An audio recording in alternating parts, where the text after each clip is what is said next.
the gods. This symbolism is widely known, but no one knows what it truly symbolizes.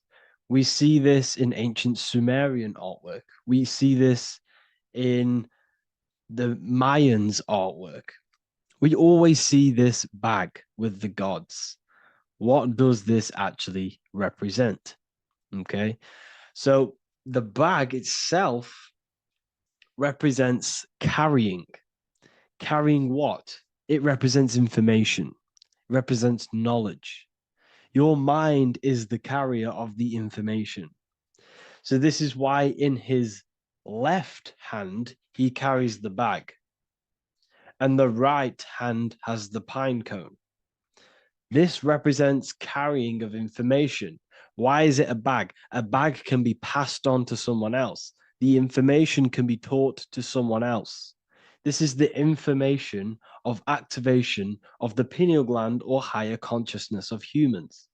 Because as humans, we all possess an animal nature, the nature that tells us to eat, to steal, to gain material wealth, to survive, to hate. This is our animal self. This is our animal behavior. But we also have a divine nature of consciousness, which we have access to, the higher planes of consciousness, the planes that manipulate this material world and create all things in this material world. The human mind has access to. The animal does not. The animal has no idea he exists. The animal has no inner dialogue, but humans have the inner dialogue. Humans can create infinitely. We can expand our minds infinitely into new realms of thought. So we have this higher divine nature and a lower nature. This bag of the gods is basically just representing the knowledge they possess of higher consciousness, of the higher aspect of life. Okay?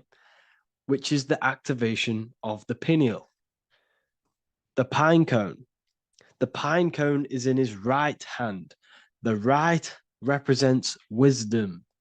The left represents intellect, knowledge. Knowledge and wisdom are two separate things. Wisdom is applied knowledge. It's a feminine aspect. Knowledge is just gained information that you know, which is masculine. So in his right hand, he holds the pine cone. The pine cone can be opened and shut. The shut pine cone represents the asleep human being, the human being that exists in his lower nature, that just basically survives, lives on eating, consumption, material lust, living in chaos with his emotions, living in a place of hell. This is the animal nature. Then we have the awakened human, the one who has consciousness of himself, the one who looks within himself, the one who knows there is more to him when he looks in the mirror. He is far more than just the physical body. He is a divine spiritual being, a divine being who has limitless potential of creation into the material plane. So this represents the awakened. This represents the asleep. This is why he carries the pine cone in his right hand. It represents applied knowledge. This is the information. This is the intellect he possesses. And this is the applied knowledge of the awakening, of activation of the pineal gland. Because remember, the pineal gland is not your consciousness. The pine, pin, pineals, the same root word. Pine cones were always symbolizing the state of consciousness one was living in, whether he was asleep or awake. We see this at the Vatican. We see the pine cone over the two pillars. This is the two pillars of Freemasonry, and the dome. This is the Royal Arch of Freemasonry. This represents your head. This is the two pillars, the two hemispheres, and the pine cone in the middle, which is the pineal gland. What is the pineal gland? The pineal gland is not your consciousness. It is not the third eye, and it is not the mind. It's not the mind's eye. The pineal gland is a radio receiver. This is your body. Your body is an antenna. Most people think they are this body. This body is nothing but a receiver and a downloader of consciousness. Your brain does not produce consciousness. You are not this brain in your head. This brain is a downloader of consciousness. Consciousness comes from a way higher divine plane, which is what this image is showing here with the clouds. The mind is light. Consciousness is light. And this light is coming down into the material plane, and your body is basically a crystal antenna which is receiving and downloading this consciousness. So you can experience a three-dimensional reality. So God can experience himself in a divided, separate state. This is what this represents. Now, the pineal gland can be activated, okay, and stimulated, because the pineal gland has physioluminescent crystalline jagged shaped cells on it. And obviously these are crystals. Crystals are on your pineal gland. And what do crystals do? Radios use crystals. Your phone uses crystals. They tell you that crystals are woo-woo and pseudoscience because they don't want you to know the power of crystals. Your body is basically a giant crystal. Your pineal gland is a radio receiver for your consciousness. So if they can ruin your pineal gland and damage it, this will damage your connection to the divine, to your true self, to consciousness, to God, whatever you want to call it, the source. There is all one source consciousness, and we're all collectively connected to it. And this is our connection. This is our antenna. So what a radio does, a radio has an antenna, and the frequencies are all around us because all the radios are playing in your ear right now. But what the antenna of a radio does is tune into a specific frequency to pick up that frequency and play that frequency. It's the same with your consciousness. You're all a fraction of God's consciousness.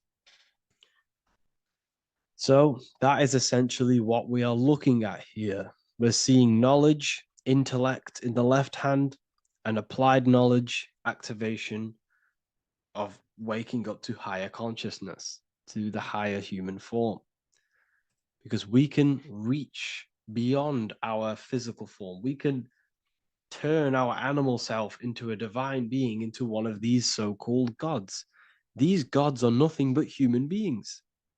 The Anunnaki were not gods. They didn't come from the sky. These are normal, regular human beings who activated their higher consciousness. This is what we have here. This represents spirit. Birds represent spirit.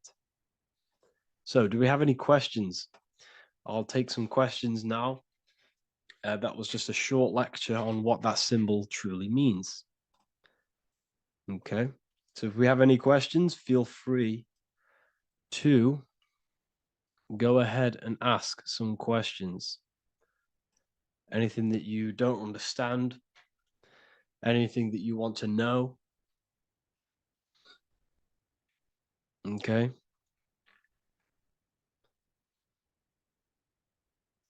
So base reality would be where source resides. Yes, the base reality is your consciousness.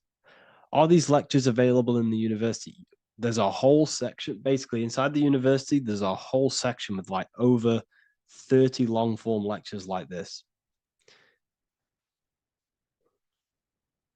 So the base reality is where the source resides. Yes, the base reality is your inner world, your consciousness. That is the only thing that exists. Your outer world is just an effect of your consciousness.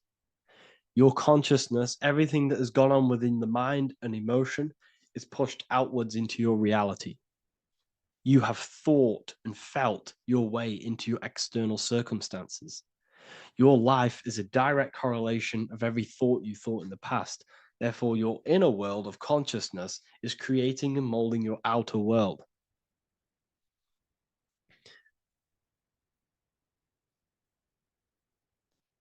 The best way to keep connection consistent, the best way to keep your connection to the divine or the higher planes of consciousness is through meditation and through imagination. Imagination is the fourth dimension. It is the astral plane. That screen that you have in your mind is not a physical screen. That is the divine plane of the astral. And this is essentially where all objects of this material world comes from. The phone that you are holding, the laptop you're watching this on, whatever you're doing, every single object you see in your room that you are in right now began inside of the plane of imagination. This is not a physical plane. This is a metaphysical plane that you have access to. And you have the ability to bring down this plane into physical form. That's what we call manifestation. That's what the ancients called magic. This is what we now call in science metaphysics. It's all the same thing. So yes, you all have access to the divine planes. Unlike animals, this is why humans are so advanced.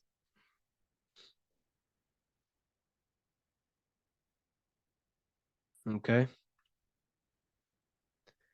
Is the pineal able to constantly activated, or is it just a temporary experience?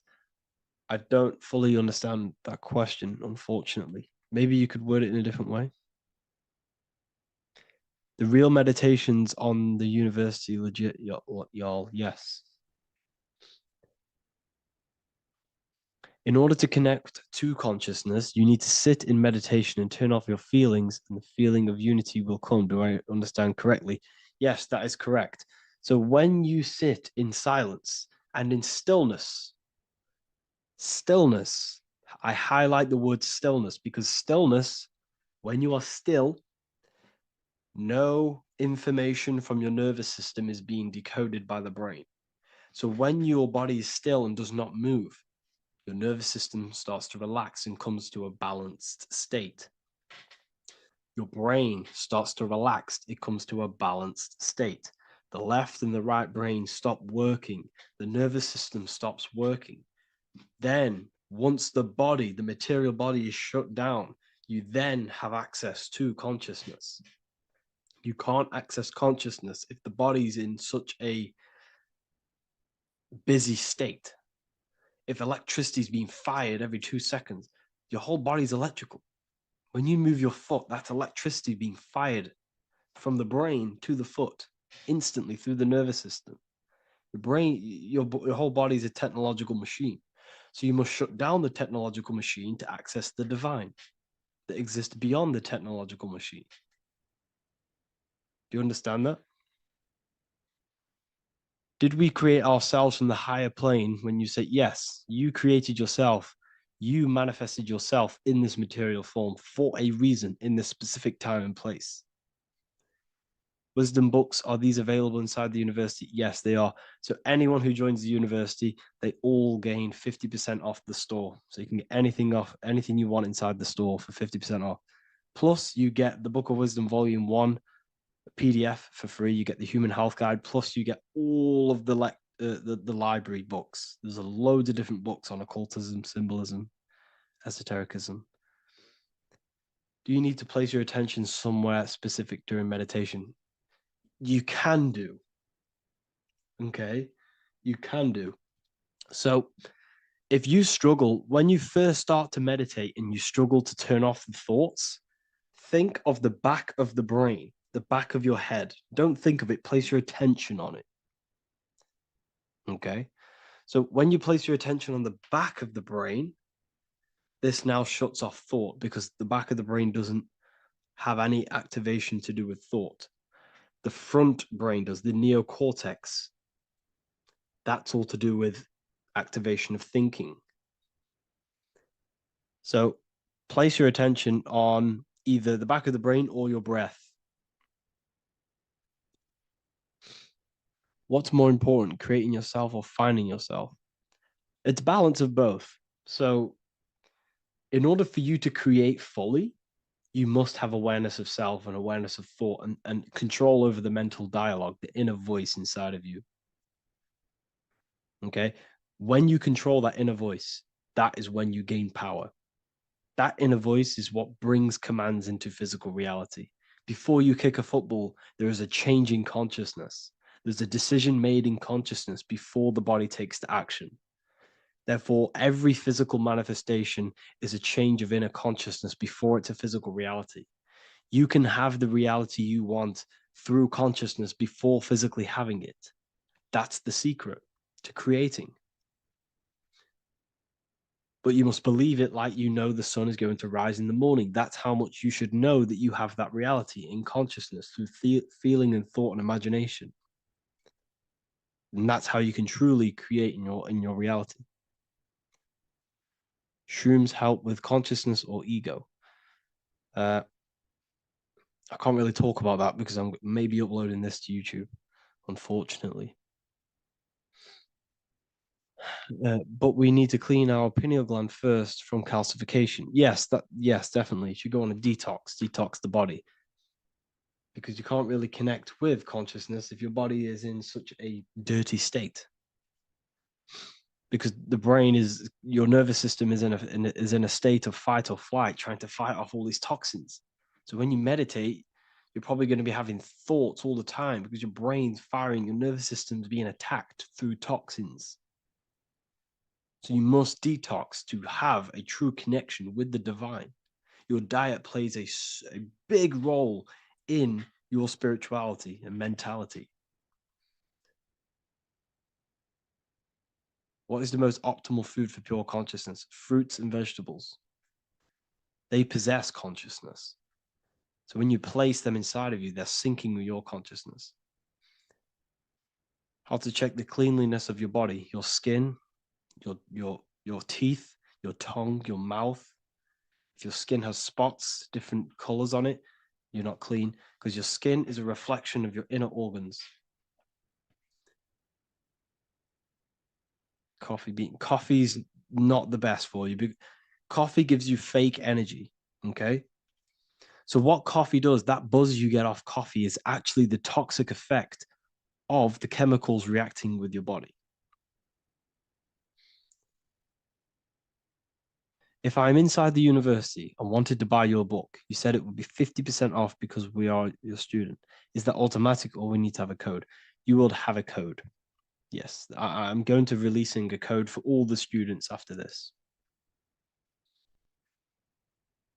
Caffeine equals neurotoxin. Yes, it fries your brain, it fries your nervous system, it fries your dopamine receptors. Will the Q&A last week about money symbolism be posted? Oh, I didn't post that. That's my bad. I totally forgot. I will post that after this. Thank you for reminding me. How to detox the body. The best way to detox the body is going through a week cleanse of fruit. So only consume fruit, sea moss, and cayenne pepper, and lots of freshly pressed juice. Do that for a week or 2 weeks, depending on how you feel, and then start to fast. You will lose weight, but you're not losing weight. You're losing impurities. It's good to do this every couple months to just go on a raw fruit diet, cleanse the body, push everything out, and then start to fast while consuming sea moss and having lots of freshly squeezed juices. What is an alternative for coffee? Something with high energy levels. Okay, we're not taught the most simplest thing about the human body. It is an electromagnetic machine. It's electrical. It runs off electricity. The only energy you need is electricity, and that is found in fruits, vegetables. If you want energy, drink pure, fresh, pressed juice. That will give you more energy, more electricity than coffee. Can we cleanse ourselves through oil pulling? Do you recommend it? I do oil pulling every day with coconut oil in my mouth. Celery juice is a good one, very good one. Yeah, celery juice.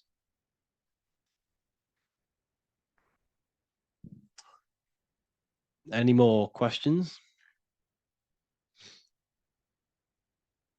What kind of music do you listen to when lifting? For me, rap, hip hop push me work harder, but I know it's terrible for my subconscious. Yes, very.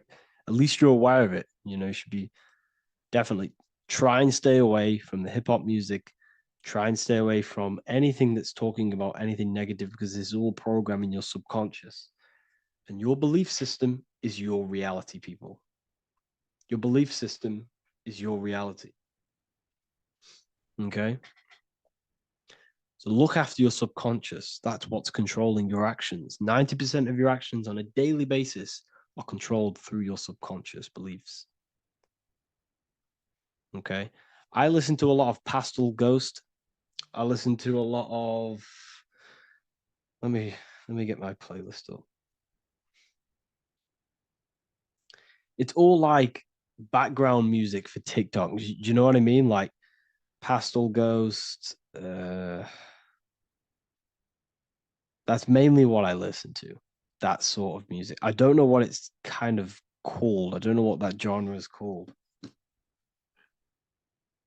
Does anyone know what that genre is actually called? Because there's not much words in it. The reason I listen to it is because there's not much words in it. And, you know, it helps the subconscious. And I just love that music.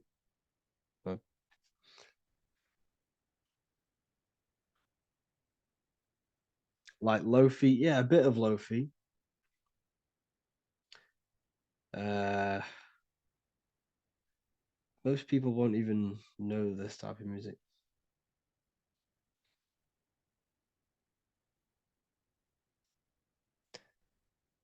Can you tell us how you use cayenne pepper? So I mix it with freshly squeezed orange juice every morning. So the first thing I have, empty stomach, I have a teaspoon of cayenne pepper, mix it in and just down it every morning and sometimes at night. The feeling you get in your stomach after putting cayenne pepper on an empty stomach is absolutely amazing. It tingles in your stomach. It kills parasites. It kills all horrible organisms.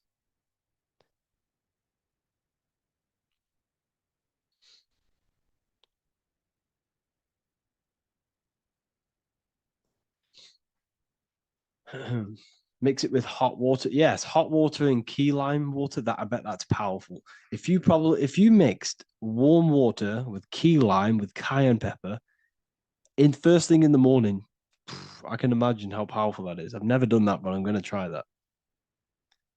Do you use sea salt? I don't know what to think about sea salt, to be honest. I try and stay away from it. I don't know whether it's good, don't know whether it's bad. I'm kind of mixed on it, mixed information. Uh, you know, I've heard people have benefits. I've heard other people say stay away from it. So I don't know. I just stay away from it. Just I'm not too sure on it.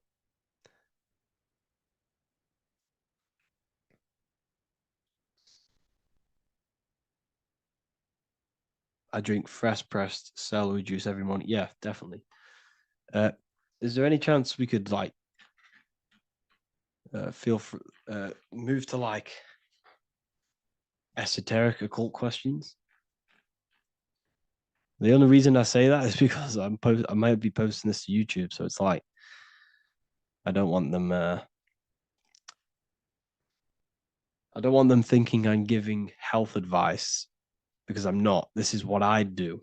I'm not giving anyone medical advice. This is what I would do to myself because I can probably get in trouble for that. So the subconscious is the all knowing, it is the all seeing eye. The subconscious knows everything. Your conscious mind does not. Your subconscious knows every single cell in your body. Your subconscious is making your heart beat. It's talking to your heart. It's talking to every organ, every cell in your body is being connected and spoken to by your subconscious mind. It is the all knowing. The subconscious has access to the astral plane, imagination, the fourth dimension. It has access to the mental plane, thoughts. It has access to the ethereal plane, energy, and has access to your physical body. It's the door, it's the portal. The subconscious is the portal to the divine. You must go through the subconscious in order to access the divine. Any coupon codes for book 2? Yes, inside the university, there will be a 50% off coupon code. Speaking of ancient civilizations, why did they use symbols to give us true knowledge? This is a very, very good question. Very good question indeed. The reason they use symbols is because symbols are their keys. They hide meanings. They hide things. For example, if it was written down, if all of this sacred knowledge that I'm speaking now was written down, it can be easily taken. It can be easily misused. Someone can take it, read it, and steal it and misuse it and abuse the world and create horrible things. The reason they use symbols is because they're hidden. They hide the teachings.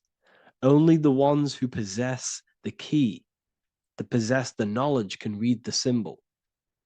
So the symbols act as a guard towards this higher wisdom, this higher knowledge, which gives you power.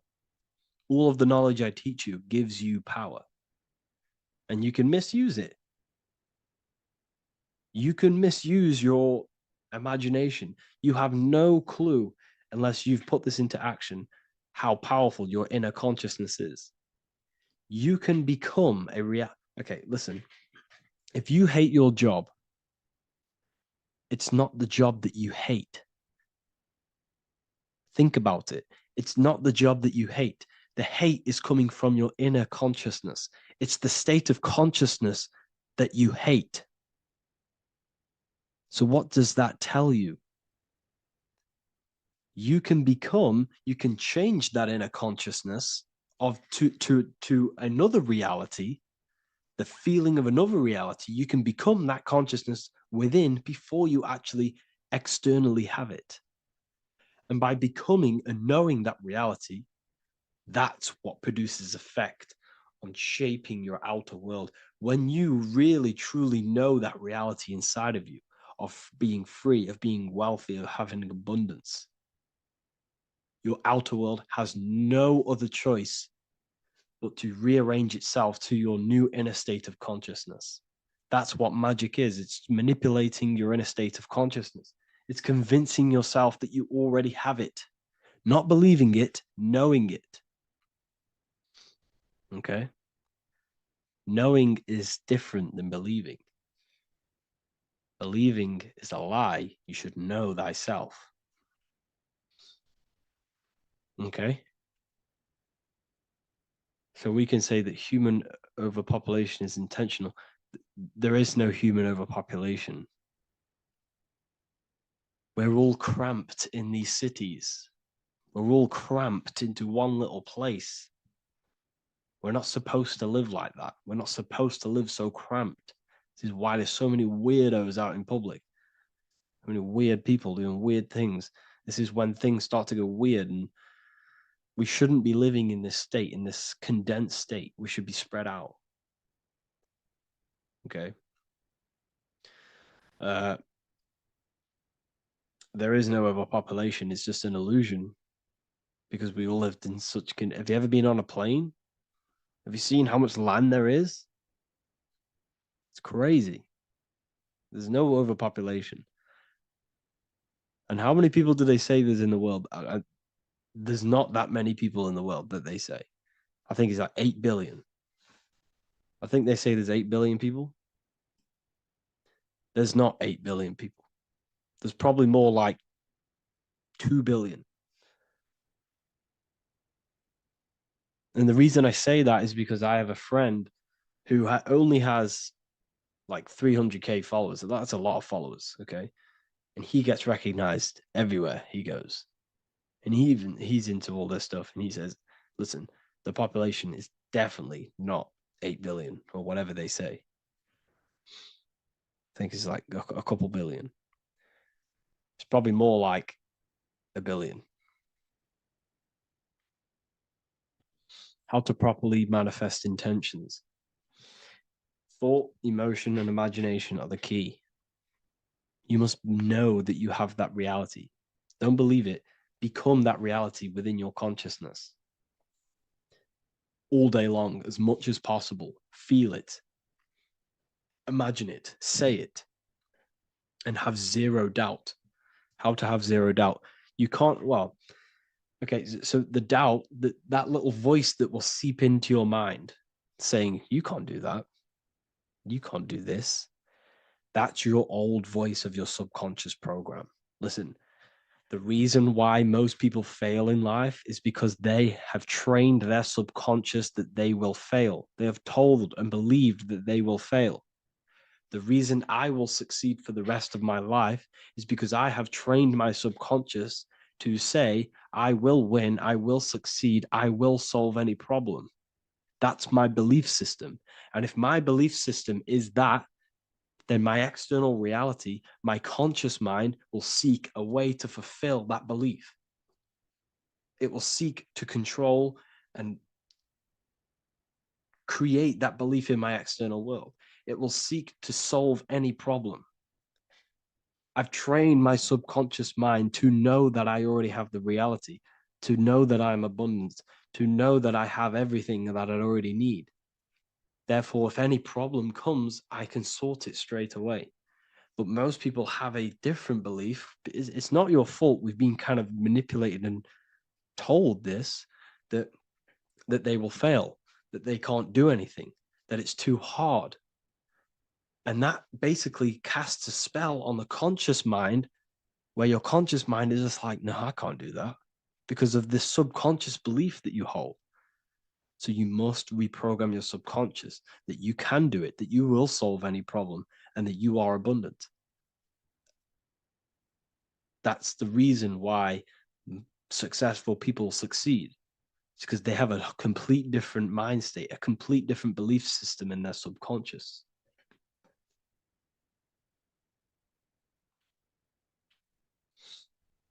Do you offer mentoring? Yes, I do offer mentoring, but it's mainly for people who want to grow their online presence, and for the amount of value and transformation that I can place into your life, and the time that, well, the price of my time, it will be a higher price tag, but your life will completely change if you join my mentoring, because I will transmute your life, I will transmute your mind, and I will transmute your whole reality, because I could tell you exactly what you need to do. How to have super genius power pulling information from the source. Okay, so you can do this. I talked about this in Book of Wisdom Volume 2 if you've read it. This is a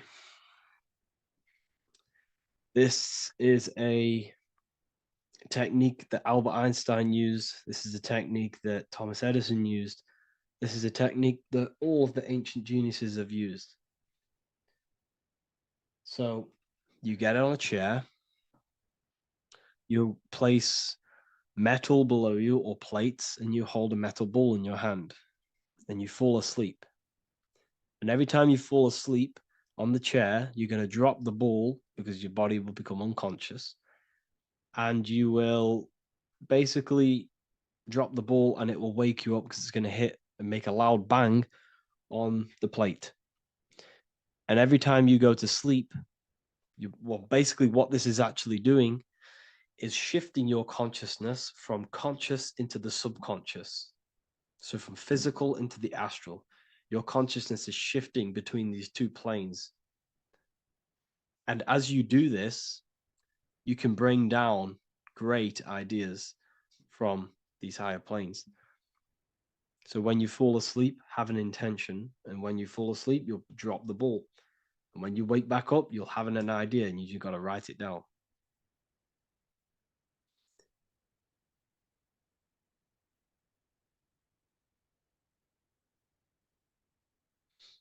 How to balance chakras. Don't focus on balancing your chakras. Focus on the mind. The mind is the cause of the chakras being blocked. If you have a blocked throat chakra, this is a problem in your mind, not the chakra.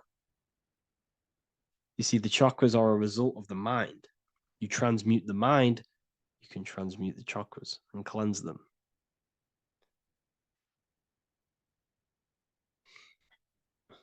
So was Jesus a real man that walked? Okay, so I'm going to tell you something. Like, some of the things that I say in my reels, they are to catch attention. So if I say the first thing on the reel, Jesus never existed, straight away, you see that, it's going to trigger you. It's going to trigger Christians. It's going to trigger people. So yes, I do say things to catch attention. The reason I do that is because I have to in order to catch attention. Maybe there was a Jesus who walked. So in the past, I have said Jesus never existed. Yes, this is to catch attention, to boost the reels, views, and comments and stuff like that. Maybe there was a man who was called Jesus and walked the earth. But listen, he was not the Son of God. You are all the Son of God. Jesus represents an archetype. He represents morals. He represents a way of living that you should embody in your life, not to worship. We shouldn't be worshiping this man. We should be embodying his qualities into our lives so we can become Christ consciousness, so we can live in harmony with our mind, emotions, body, and spirit. Okay? He was not the Son of God. You are all the Son of God. We are all God experiencing himself in a three-dimensional divided form. God is oneness, and he created a divided world so he can experience himself. Why do you quote from the Freemasons oft times? I don't recall me looking at Freemason quotes and quote them. I just simply, when I post a quote, I literally just, whatever comes to my head, I just whack it into Telegram or Twitter. Are dreams tied to your subconscious, and how do you understand them? Okay. Dreams and astral projection are two different things.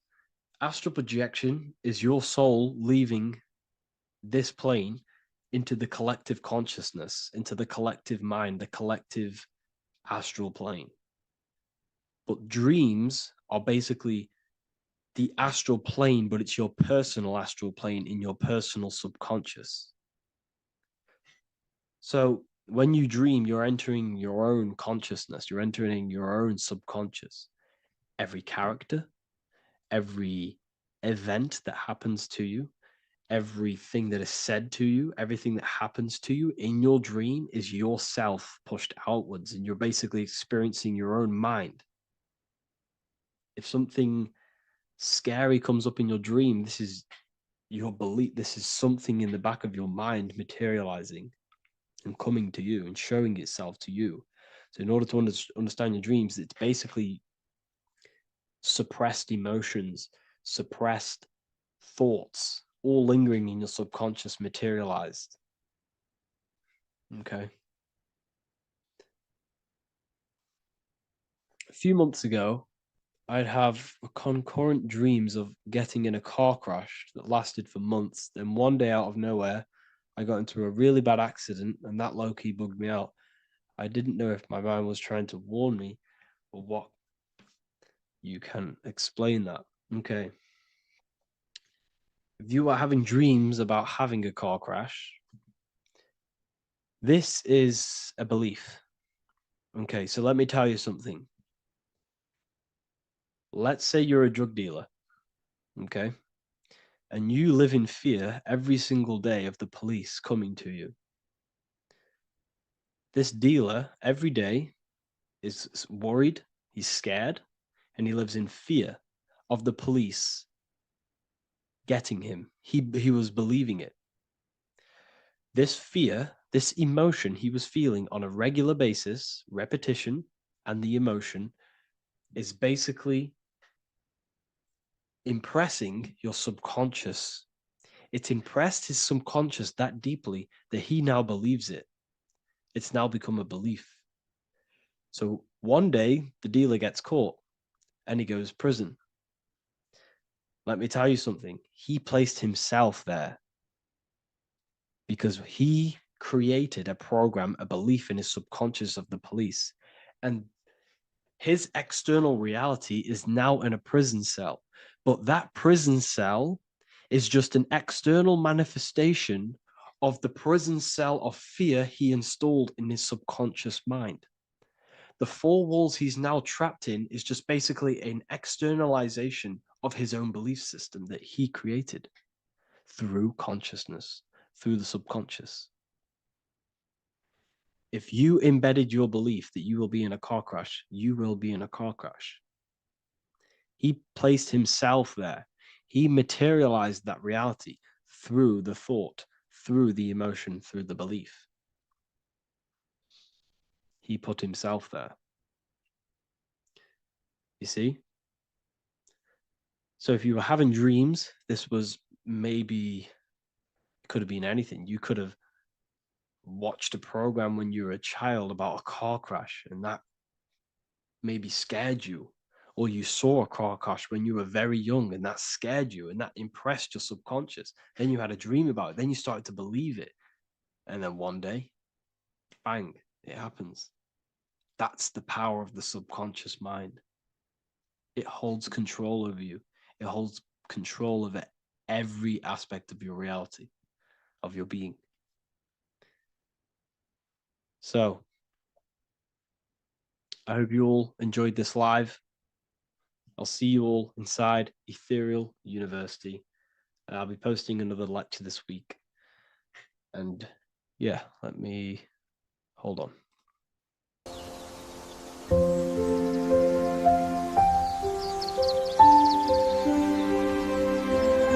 bookofwisdom.com. Visit today.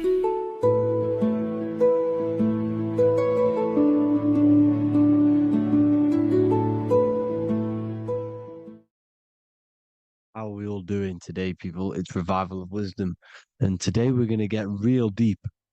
This video is going to get real deep. A lot of people are not going to be ready for this sort of knowledge. Okay, you really have to do is to really deprogram the mind, because everything we've been taught is a complete lie, is to keep us trapped.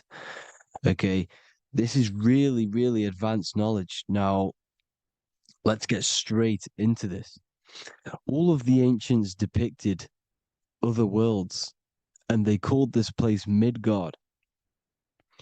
Midgard is the mid garden, the middle garden. This is why the Masonic symbolism on the floor is always a black and white checkered board, symbolizing the polarity here, the good and bad, because we're in the middle garden, the heart. Earth rearranged spells heart, because we're in the heart of this system, or whatever it is, a super quantum computer, whatever you want to call it, simulation. Now, in the Quran, it talks about the 7 layers of heaven. All of these ancient artworks are depicting these different layers of reality.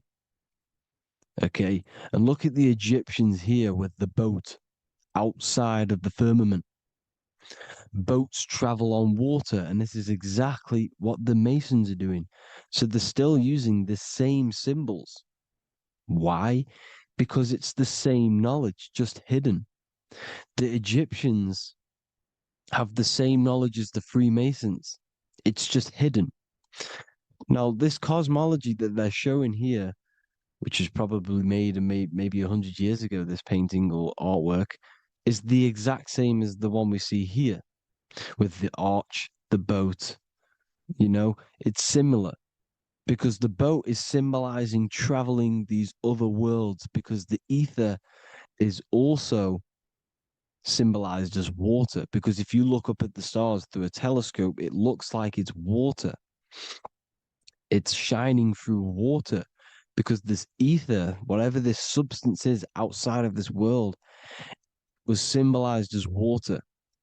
Okay, and look at all these ancient depictions showing these different layers of reality. Now, we are being trapped within this 3D dimensional world, which is the cube, the Saturn cube, because there are 6 sides to everything in this world: front, back, left, right, up and down. 6, which is the cube, because we're in the Saturn, Saturn's world. Okay, now, always been depicted as a tree of life, the tree of The tree of the universe has always been depicted as this tree. Because let's get a bit deeper. Now, the cosmology of this reality is the sun, the moon, and Polaris, always in the Masonic art. The sun, the moon, and Polaris, the all-seeing eye. If you go inside of the temples of the Masonic temples, they always have this star in the middle, shining light beams. Okay? Look here. The light beams coming from the big star in the middle, which is Polaris. This eye is God. It's God's light shining down from his abundance. Now, when you astral travel, you will see this big ball of light above you, and this big ball of light is God. But you cannot travel towards it until you are pure.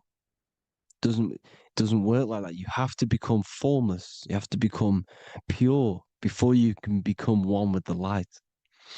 In all these Masonic artworks, it's all depicting the star in the center. This star is Polaris, because Polaris is the way out of this place. And this is why you see the stairway to heaven all the way up to the light beam, the light source. What does it say in the Bible? God is light, because everything is made out of one substance, and that substance is light. And it symbolizes the eye because God is an eye. All things that are alive have an eye. And we all say, I am. We all see these realities through eyes. God is an eye. He's the all-seeing eye. He sees all things at all times. And he is projecting this light. And this light comes down to create all the different levels of the worlds. And this is what the two pillars symbolize the number 11. 11, the number 1, is just a vertical line. It's the one. It's a 1 point. 11 symbolizes the mirror nature of reality. Everything's mirrored. As above, so below. Now, the 11 also symbolizes openings, doorways. And as you can see here, an opening to the all-seeing eye.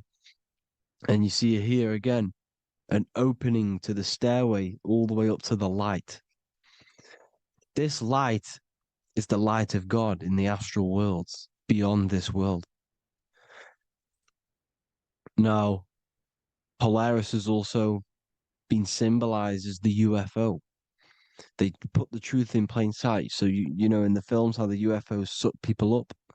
That's what Polaris is doing. If you ascend beyond this world, if you do not ascend beyond this world, you will be reincarnated in this world. The whole thing is to outgrow this consciousness to the plane above. And I'm not just making this up. I'm going to be bringing in scriptures after this. But you can see with the Christmas tree, we always put a high, big star at the center, at the top, which is the star of Polaris, which is exactly what the Masons are doing here.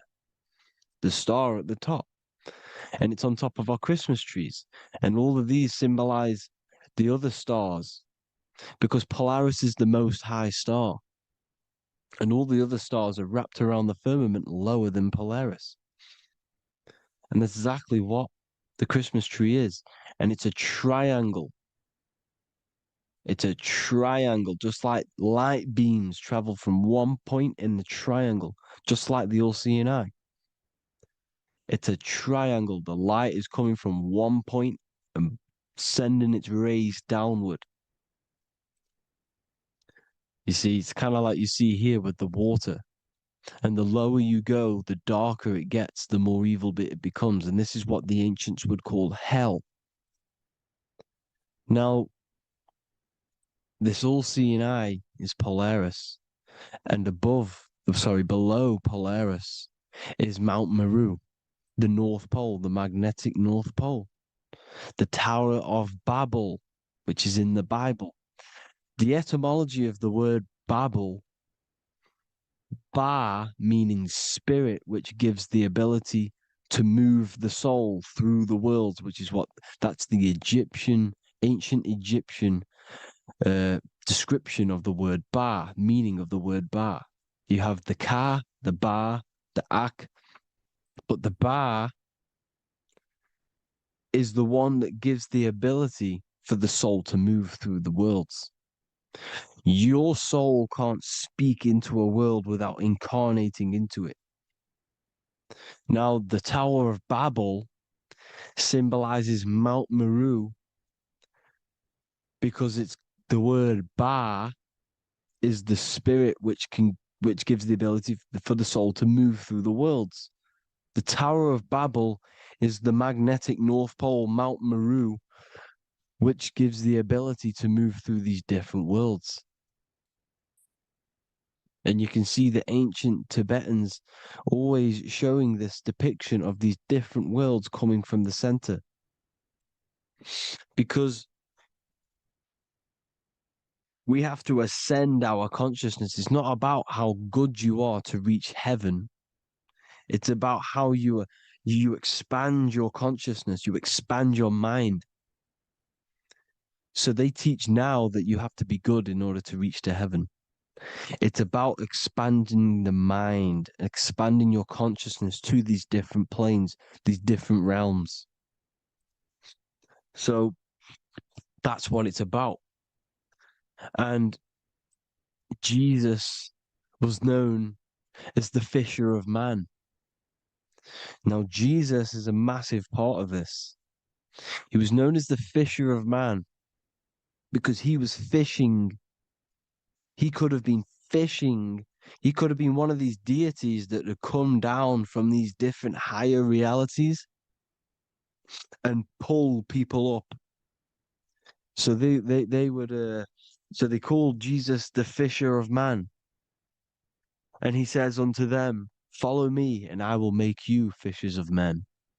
So these deities that we see in the past, like Buddha, Krishna, Hermes, Thoth, Jesus, could all be these entities who were coming down to pick up the minds that were worthy enough to see the higher planes of reality. And this is why they called him the fisher of man. Now, when Jesus walks on water, there is a parable with Paul. And he says, but Jesus immediately said unto them, take courage, it is I, don't be afraid. He's talking about astral travel here. He's talking about leaving the body. Because when you leave the body in astral travel to see these alternative realities, you can't be afraid because fear is a bondage, which is what the Emerald Tablets talks about. Lord, if it's you, Peter replied, tell me to come to you on the water. The water. Come, he said. And Peter got down from the boat, walked on the water, and came towards Jesus. But when he saw the wind, he was afraid and began to sink. When you become afraid in astral travel, you sink back into your body. Lord, save me. So this is talking about Jesus pulling people up into different realities. And you can see the fish is the symbol of Jesus. Is another symbol of Jesus, a fish. Because fish symbolize deep occult knowledge. Because fish travel the depths of the ocean. And they symbolize us because we are fish underneath the ethers. And Jesus was pulling people up.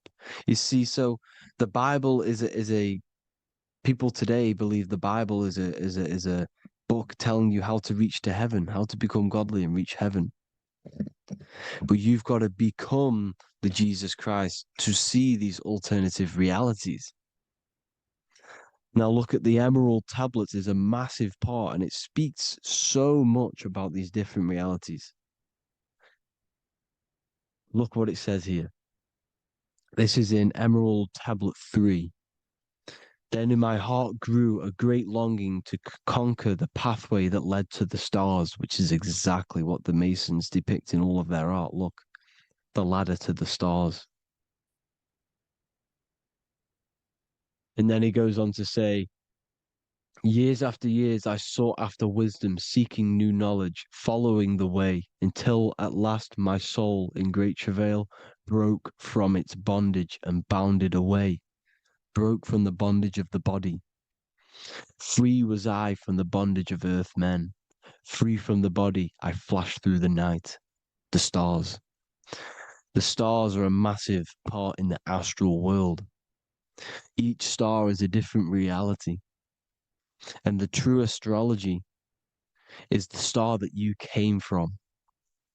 You came through a star to reach this, to reach here. There is a reason why you are here. There's a reason why you have the personality traits, because your soul came from a specific star. This is why we call them stargates, because they are gates in and out of this reality. And Polaris is the way out to the higher worlds. Now look, far into space, my soul traveled freely into the infinite circles of light. Beyond knowledge were some planets and great gigantic beyond dreams of men. Then he goes to say, lift up your flame from out of the darkness, fly from the night and ye shall be free. Lift up your flame. Your flame is your soul, because it has to be lifted up out of the darkness.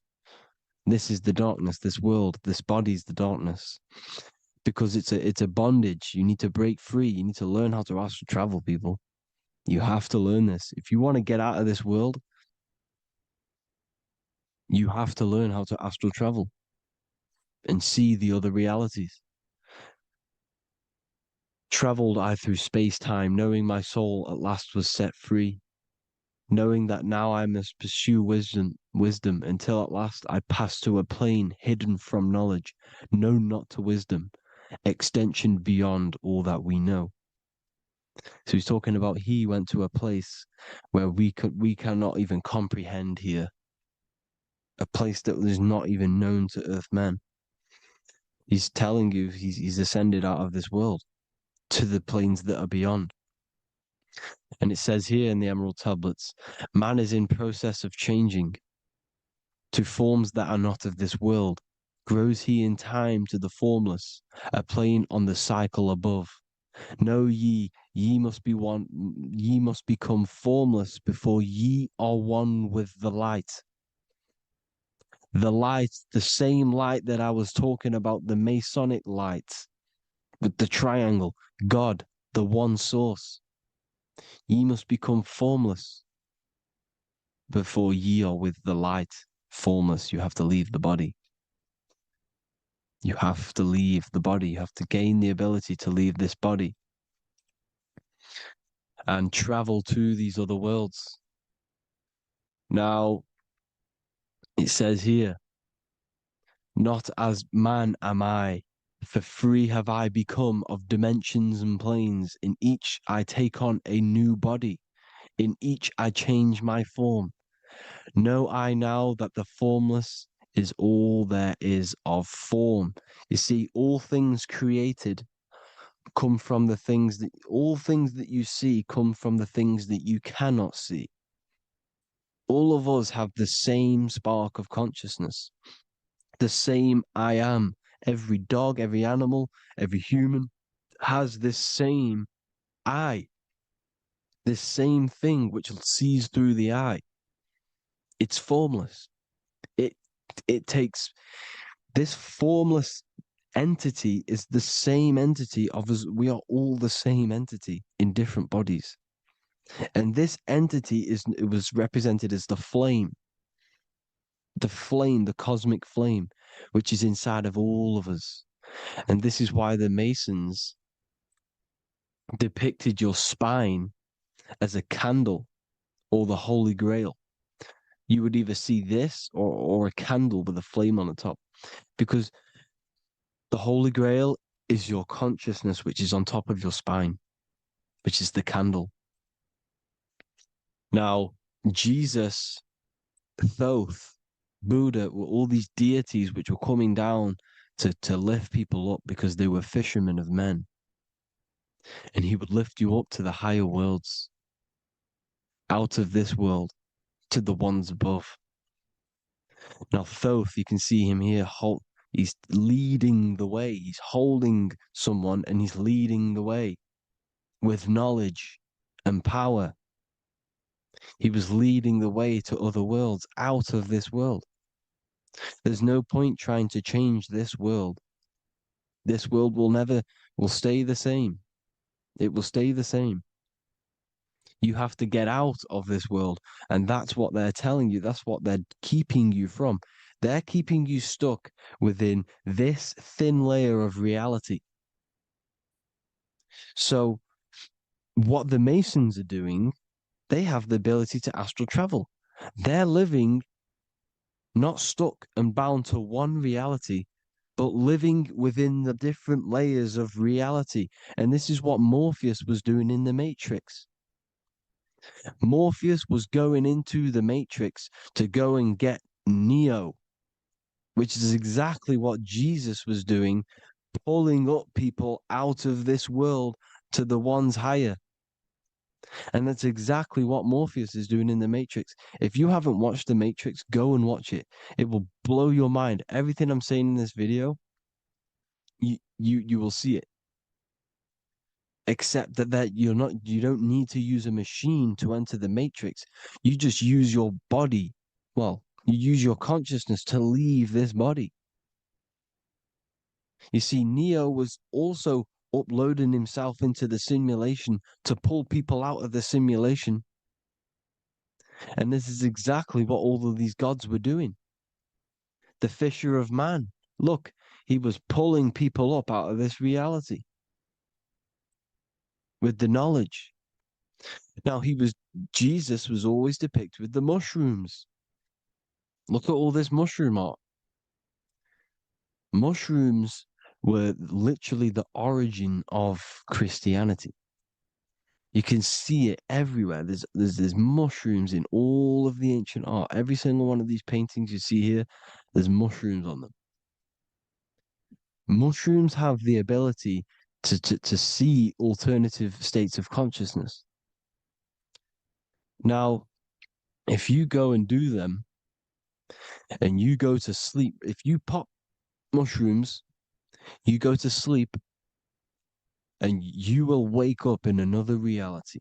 You will wake up in another reality. Don't try it if you don't want to do it. But if you've got the heart to do it, do it. Eat them and go to sleep. You'll wake up in another reality. And Jesus was handing out mushrooms to the bright minds, to the minds that he wanted to fish out and pull up to the higher realities. He was giving them mushrooms to see themselves in an alternative state, in an alternative reality. This is why there was so much mushroom art. And it's not just ancient Christians, it's Sumerians, it's the Mayans, the Celtics, the Egyptians, all used mushrooms. All of them. Look at all this art. It's on stones, it's everywhere. Because mushrooms, see, everything in nature is a macro. Look at the form of a mushroom. It's literally your spine and brain. Because they alter your consciousness. Your body is just a radio receiver. Everything that you're experiencing is a program being ran by the central nervous system, and your consciousness is experiencing this program, these electrical impulses of the nervous system, because it's all feeding back to one point, which is the pineal gland. And this is the candle with the light on it. Type in Masonic candle and you'll see it. It's your spine with your spark of consciousness on top of the spine. And it's a mushroom because this sends you to alternative states of consciousness, alternative realities. Now, they were all doing this, the Egyptians, the Mayans. Now, there's more symbolism which goes into this. Look at the Christmas trees we use. The Christmas tree with the presents underneath them. Magic mushrooms grow under trees. And these are the presents under the trees that we symbolize today with Christmas. Santa's red and yellow for the red and yellow mushrooms. The same mushrooms Mario has to collect. And when he gets enough mushrooms, he levels up. And then what does he do when he go past the world? When you win that world in Mario, you go to another reality. You go inside of another world. It's truth in plain sight. And it's using mushrooms. It's using mushrooms. Everything, all of the characters in Mario, well, a lot of them are mushrooms. Look at this one. The presents, black, yellow, and red and white. Red and white mushrooms. And the bow on the top is the mushroom head. That's a bit of a reach, but you know, the symbolism never lies, is what you need to understand. And it's as above, so below. Now look at the Sumerians. The Sumerians were also multi-dimensional beings. Okay, look at how they have the double faces. They had 1 foot in this reality and 1 foot in another reality. And look at this one, a double-headed god inside of like a portal. You see? Because and look at these with the wings, the astral travel. Birds, ancient birds symbolize the soul. Because the soul is a bird, it flies to different worlds, it flies around the cosmos. And mushrooms gave you the ability to see these alternative states of consciousness, these alternate realities, because you exist in infinite realities. You exist in infinite realities. Now look at the 33rd degree Ordo Ab Chao badge. You get this badge when you become a 33rd degree Freemason, and it's a double-headed eagle. A double-headed eagle. And you can see this in Sumeria first. Sumeria have the same symbol, a double-headed, bird. You can see it here as well. And the Masons are still using this symbol today. And when you become a 33rd degree, 33 vertebrae on the back of your spine, above the vertebrae is your consciousness, and it's a double-headed eagle. One reality in one. You become a multi-dimensional being in the 33rd degree. And I've heard many interviews of Masons say it becomes Luciferian.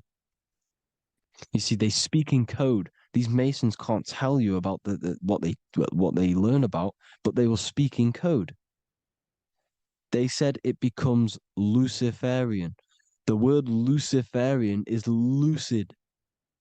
The root word of Luciferian is lucid, and lucid is lucid dreaming, alternative realities, dream worlds. You become a god. Luciferian means you're becoming your own god, pretty much.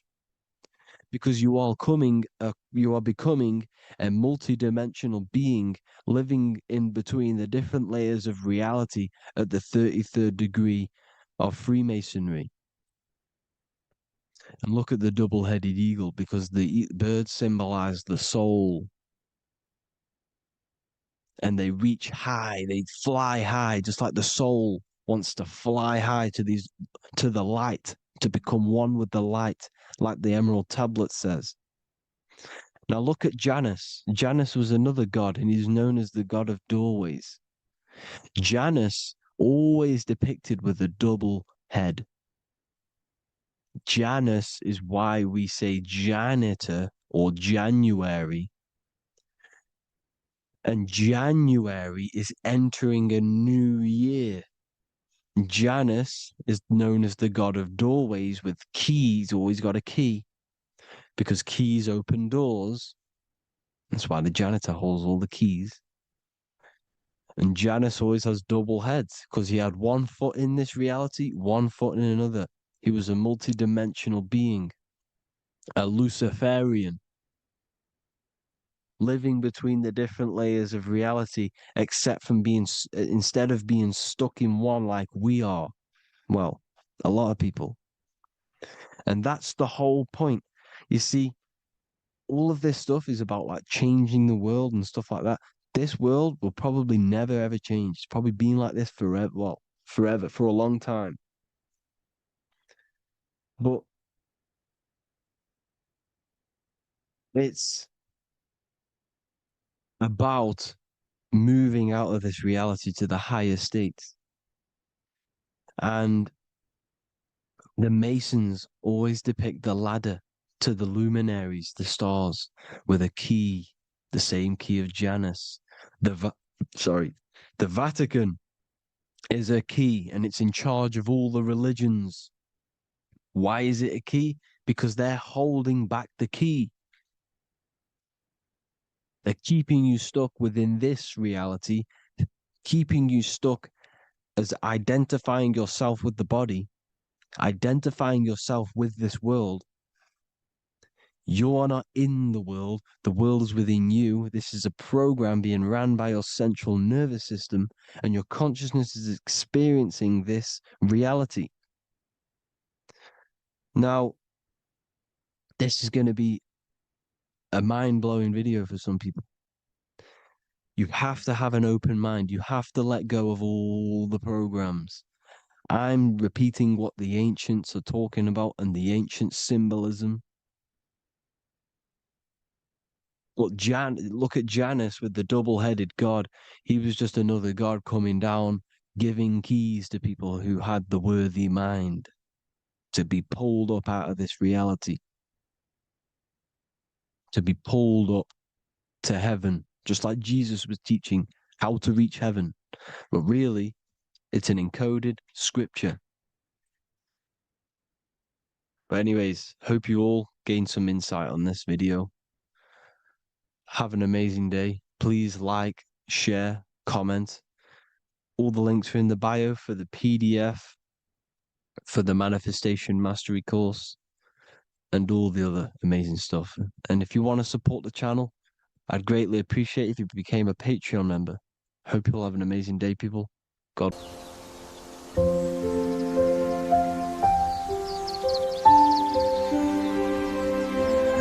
bookofwisdom.com. Visit today.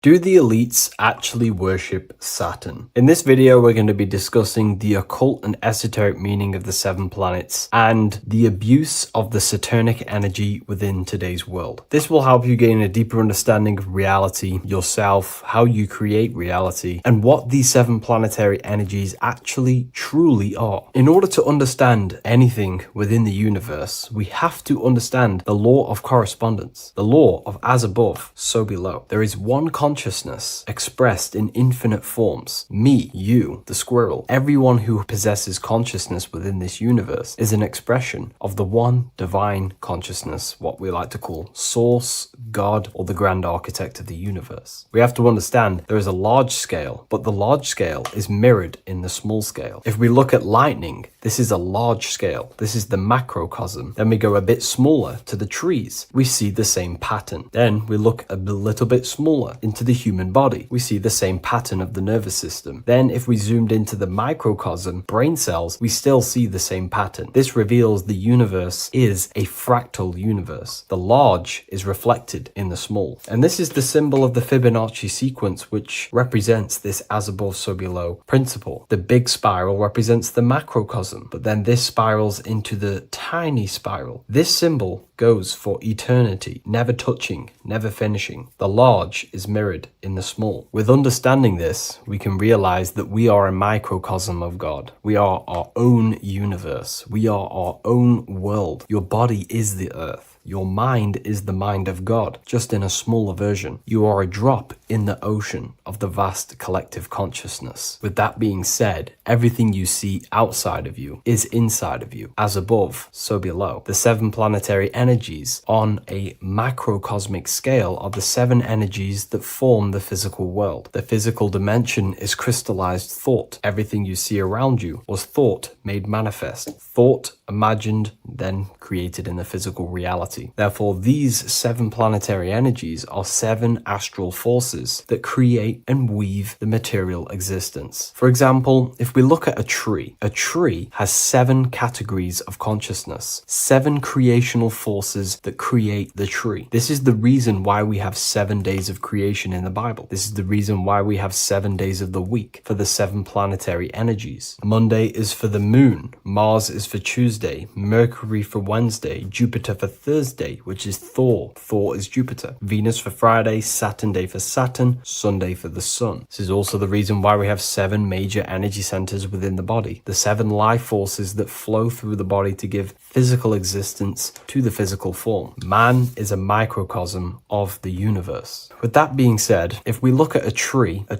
is nature, and nature is the macrocosm, the creation of God's mind. And if we look at the tree, we can see 7 creational categories that go into create the tree. For example, the stem of the tree, the trunk, represents the sun. The root system, the base of the tree, where the tree grows out of, is Saturn. If we look at the fruit of the tree, that represents Jupiter. The smell, the look, the colors of the tree, that's Venus. How the tree communicates with other trees through the root system is Mercury, the intellect, the intelligence, the communication. The leaves of the tree is the moon. The defense mechanism of the tree, how it defends itself from infections and other territories, is Mars. So we can see all physical matter, all physical creation demands these 7 categories of consciousness, these 7 planetary forces. But again, that is the macrocosmic scale. The macrocosm is reflected in the microcosm, which means you have access to these forces, these 7 planetary energies, and you use them to create anything in reality. You've been using them maybe unconsciously your whole life. For example, this book that I've created, the Book of Wisdom Volume 2, you can find it in the bio if you're interested in reading it. It has the 7 planetary forces that go into this tree, into this book. I used the sun, which is my passion and my drive to take actions. I used Mercury, which is my intellect, my thinking, my communication. I used Venus, the layout, the look of the book. I use Mars, my defense of my work, my trademark, my copyright. I use Saturn. Saturn is my time, my discipline, my attention. I use Jupiter, which is the why, the reason why I created it. I used the moon, which is my care. My care is the generative force. Whatever you create in your reality is because you care. You care about keeping a house above your head. Therefore, you go to work and earn money. Care is the driving force to create anything in reality. What you see right now watching this video is because you care about watching this video. If you lose care about watching the video, you will turn it off and continue to do something else. All creation demands these 7 forces, hence why we have here a midsection. Sometimes we see the symbol of the earth, which is a circle and a cross in the middle, because these 7 forces create earth. But again, this video is specifically aimed to Saturn. We're going to be discussing Saturn's Saturnic energy because there is a lot of misunderstanding in today's world, and I'm going to give my perspective and my research on the energy of Saturn and how we use it and how it's being abused in today's world. Saturn externally, because remember, we have an external world, an internal world, a macro and a micro. Saturn externally in the material plane governs the foundational and enduring aspects of existence, such as the roots of plants, the bones of our body, even the insects that dwell beneath the ground. It represents the dull, hard, unyielding forces of life, symbolizing structure, limitation, and conditioning. Under Saturn's influence, things become rigid, bound by the god of time, bound by restriction and boundaries. In Roman mythology, Saturn is revered as the god of time, ruling over the cycles, beginnings, and endings. This connection with this emphasizes Saturn's role in marking the passages of life, aging,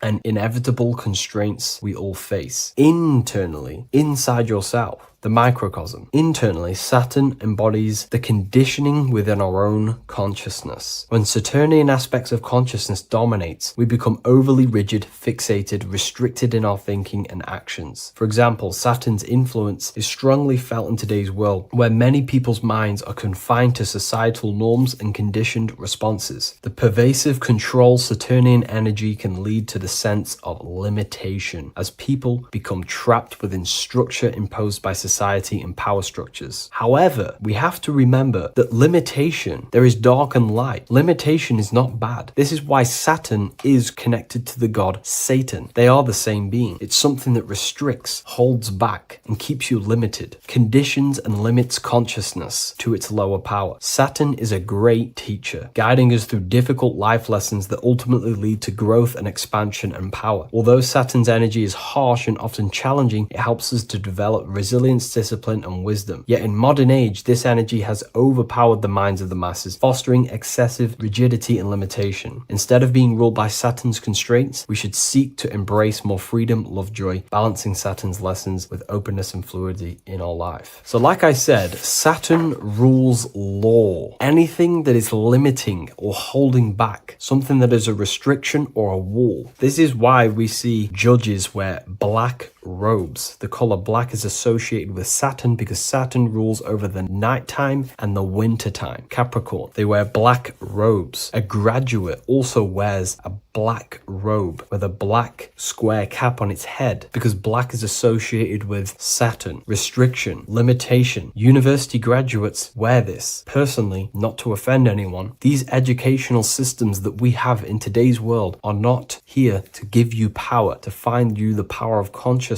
or yourself. They are simply to restrict you, to keep the mind limited in a certain belief system. That's not to say the things in university are completely useless, but what I'm saying is it is a conditioning by the educational system. And if we actually look at the top of the hat, it's a square over a circle. And in Freemasonry, we see the compass on top of the square. In Freemasonry, we see the square underneath the compass on top of the square. The square creates squares and the compass creates circles. So this is symbolizing the square, which is matter, the circle, which is spirit, matter over spirit when it needs to be spirit over matter. This is a symbol of conditioning, limiting the mind into being locked in the five senses and base consciousness. Saturn's energy is keeping people restricted. This is why there is so much Saturn symbolism in today's world, because Saturn is anything to do with limitation, restriction, and time. All of the systems in place are to limit our minds, to keep us on base consciousness, only thinking in a limited box, only thinking and aware of the five senses. In base consciousness, in animal nature, one only thinks according to their senses. When they have a sense, their mind thinks. This is an affect state of consciousness. They're living in the affect. We need to understand that in base consciousness, we have no true power to create. We're simply living in cycles of affect. Now, what do I mean? The physical world is the effect. It's already manifested and cannot be changed. Our consciousness needs to rise to become a cause instead of playing around and being lost in the effect, to become a co-creator. And this is what the system does not want you to do. It does not want you to become a conscious creator. So they keep you in base consciousness, not giving you the awareness that you are literally a god creating a world right now. You are a world and you are shaping the world. Our consciousness needs to be mastered, controlled, and then we can become a conscious creator instead of running around in the world of illusion and effect. As above, so below. What happens in the mind happens in reality. We do not want to be matter over spirit, which means the external world over the internal world. We need the internal world to rule over the external. Saturn symbolism can be symbolized as a black cube. The cube symbolizes this physical world because everything has 6 sides. We can move forward, backward, left, right, up, and down. We are in this cube. This is why we say think outside the box. Thinking outside the box means to become a cause and not an effect. The mind needs to be a cause an instruction center and not just thoughts that are reinforcing the effect and lost in the effects of the material world. Instead of reacting, we need to become a commander. This is a symbol of conditioning and the physical plane. Black is dull, lifeless. The physical world is lifeless. It has no power to create. It has no power to do anything. It is simply a projection and an effect. You, the mind, consciousness, are the cause. You can create the effect. In today's system, Saturn's energy is heavily relied on, which is just simply man-made laws, restrictions, time wasting, and keeping people in base consciousness, only aware of the physical five senses. Let's get something straight about the elites. They do not worship Saturn. There is nothing to worship. They simply use the energy of Saturn to keep people limited. They're not using the planet Saturn, but they're limiting people in their belief systems and physically where they can go, restricting boundaries, countries, restricting people's minds through mass media, which is all symbolism of limitation and restriction of Saturn. They're not worshipping it, they're using it and abusing it. Saturn could be anything in your mind that keeps you limited. If you have a limited thought that does not allow you to take action on something, that is a Saturnic energy within your own mind. Anything that is indoctrination, anything that is boundaries on you, that is a Saturnic energy. Some people say that the Saturn and the moon are working together to trap our soul. This is highly symbolic. Saturn and the moon are not forming a matrix to trap your soul and keep you reincarnated. Again, this is symbolic, and in the esoteric version,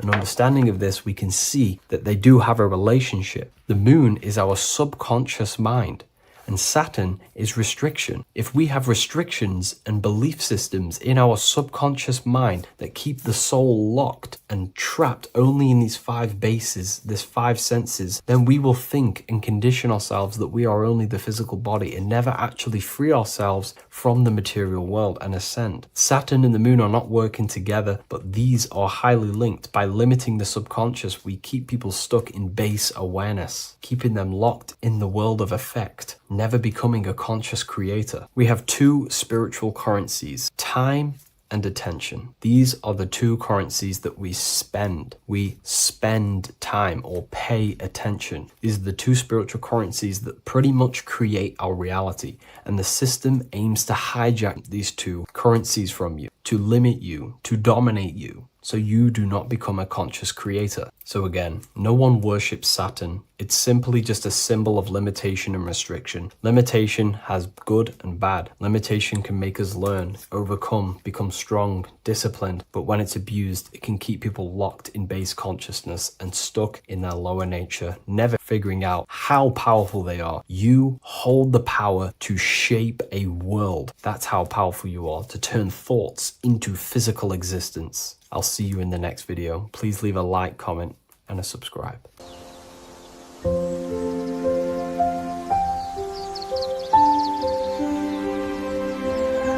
bookofwisdom.com. Visit today.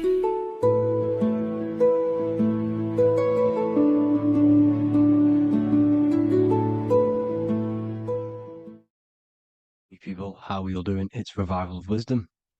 And today we're going to be talking about your birth certificates and how we are slaves to a system and how they have trapped us into this system.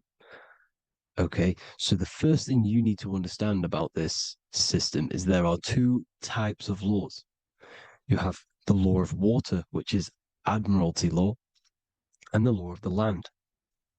So the Admiralty law is the law of water, and this is what money is. Money is water.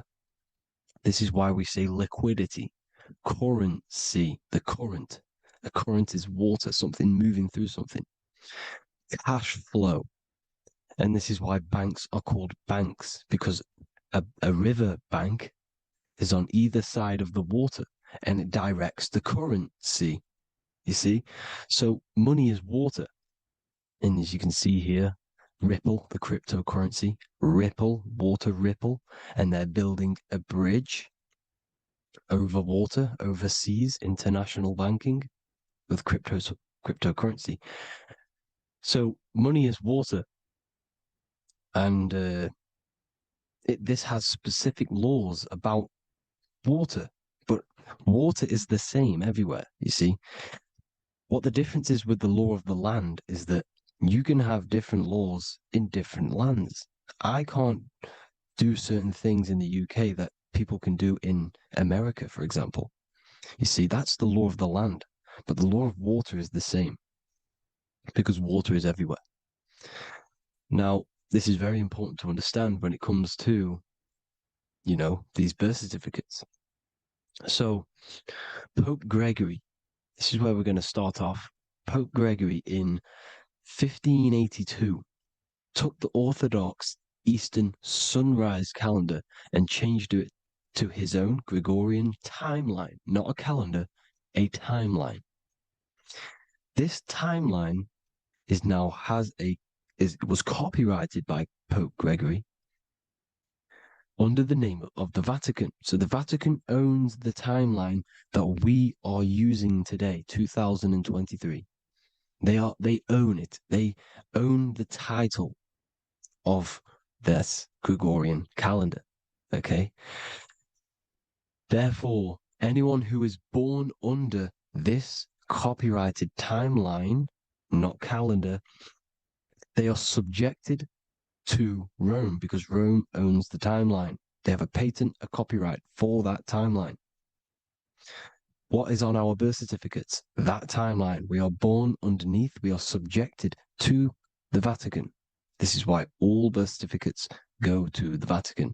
They own every single birth certificate. Okay? So when we use this timeline, we are subjecting ourselves to this timeline. Okay? Which the Vatican has a claim over. This calendar or timeline is set to sunset, not the sunrise, which is associated with death, darkness, and the moon, lunatics. You see, so this is a sunset calendar timeline. Okay, this is now, they've changed a couple things, right? They say that the new year is January the 1st. Okay, when we know this is in winter. January is winter, which is associated with darkness, death, the death of nature. So this is a death cult, people. These people are evil. They're so evil. The Vatican. And this is why we use April Fool's Day, because April is in Aries, and Aries is always the start of the zodiac. This is why Aries rules the head region. 12 zodiacs, 12 systems of the body. Each zodiac is associated with each part of the body, and this is why Aries is the head, cerebrum. But we're not going to talk about in this video. But yes, that is what April Fool's Day is. They're putting it in your face. April Fool's Day is the real start of the year, when the sun starts to rise again, when the risen Savior is resurrected, when it's born again. This is when the Jews celebrate the Passover. This is when the Christians celebrate the resurrection of Jesus, and they eat lamb. The Jews eat lamb because we're in Aries, the new year.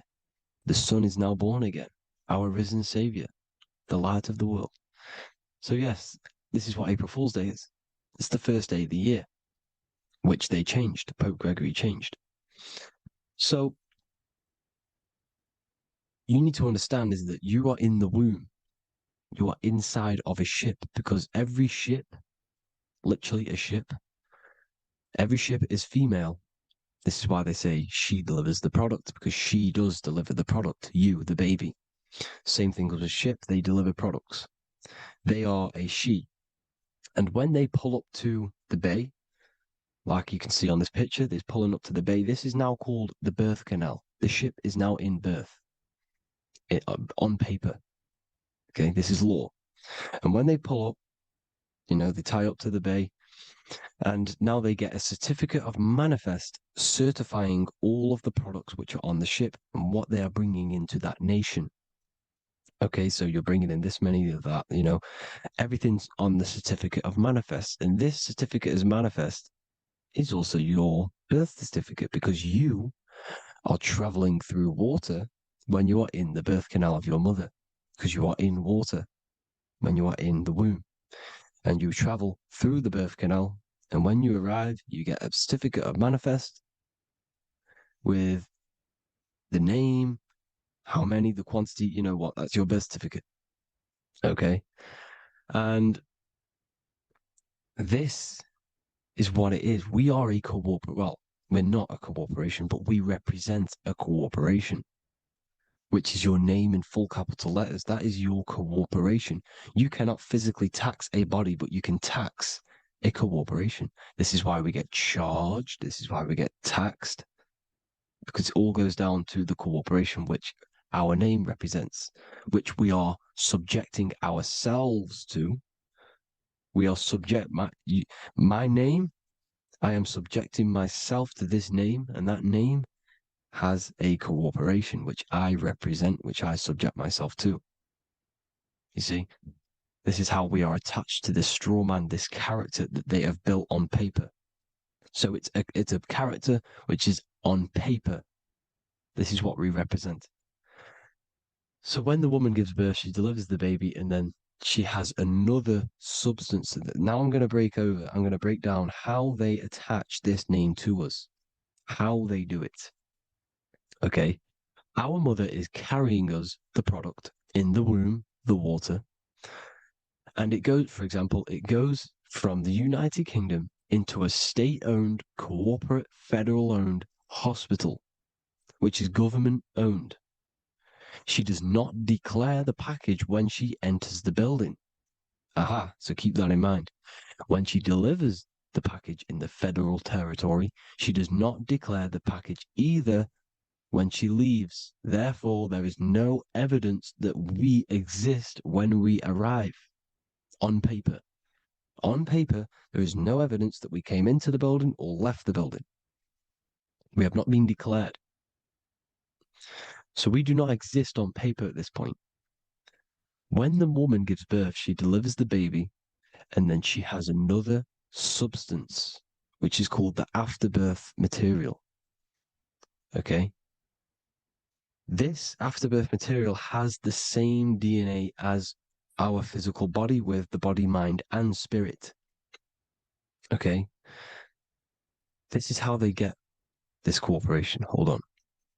The afterbirth material does not get claimed by the mother nor anyone. Therefore, they salvage that substance because we are under the Vatican. Every state is all Catholic. Your birth certificate is Catholic. No matter what religion you think you are, every single birth certificate is Catholic because we are subjected to Rome. All roads lead to Rome. Rome runs all of this. Okay, we're still under the Roman Empire. Okay, so Rome are Catholic and they believe in salvation. This is how religion comes into this. This is how they use religion to get this. So they salvage the afterbirth material and they claim it and they salvage it and give it and charge it to Rome. And they give it a name. Here's the legal term, born alive. Here's what it says. Each product of such birth is considered live, born, and fully recognized as a human person. So each product of such birth, so that could be anything, the afterbirth, the person who actually comes out, the baby. So your afterbirth, which we do not take with us, we take the baby with us, they keep that in the hospital, they collect the afterbirth, and they salvage it, and they give it the name, which, it is us. We are a representative to that afterbirth material, which they put the name on, they claimed, which is subject to Rome. So we are walking around our whole lives as a representative to that claimed salvaged afterbirth material, which the federal state have. Okay. We are under the Catholic Church, Vatican. Therefore, the afterbirth material is a child of God. See, on paper, therefore, they believe in salvation and salvage the afterbirth material. This material has no mother or father. The state pick it up. It becomes a war to the courts and gets charged to the state.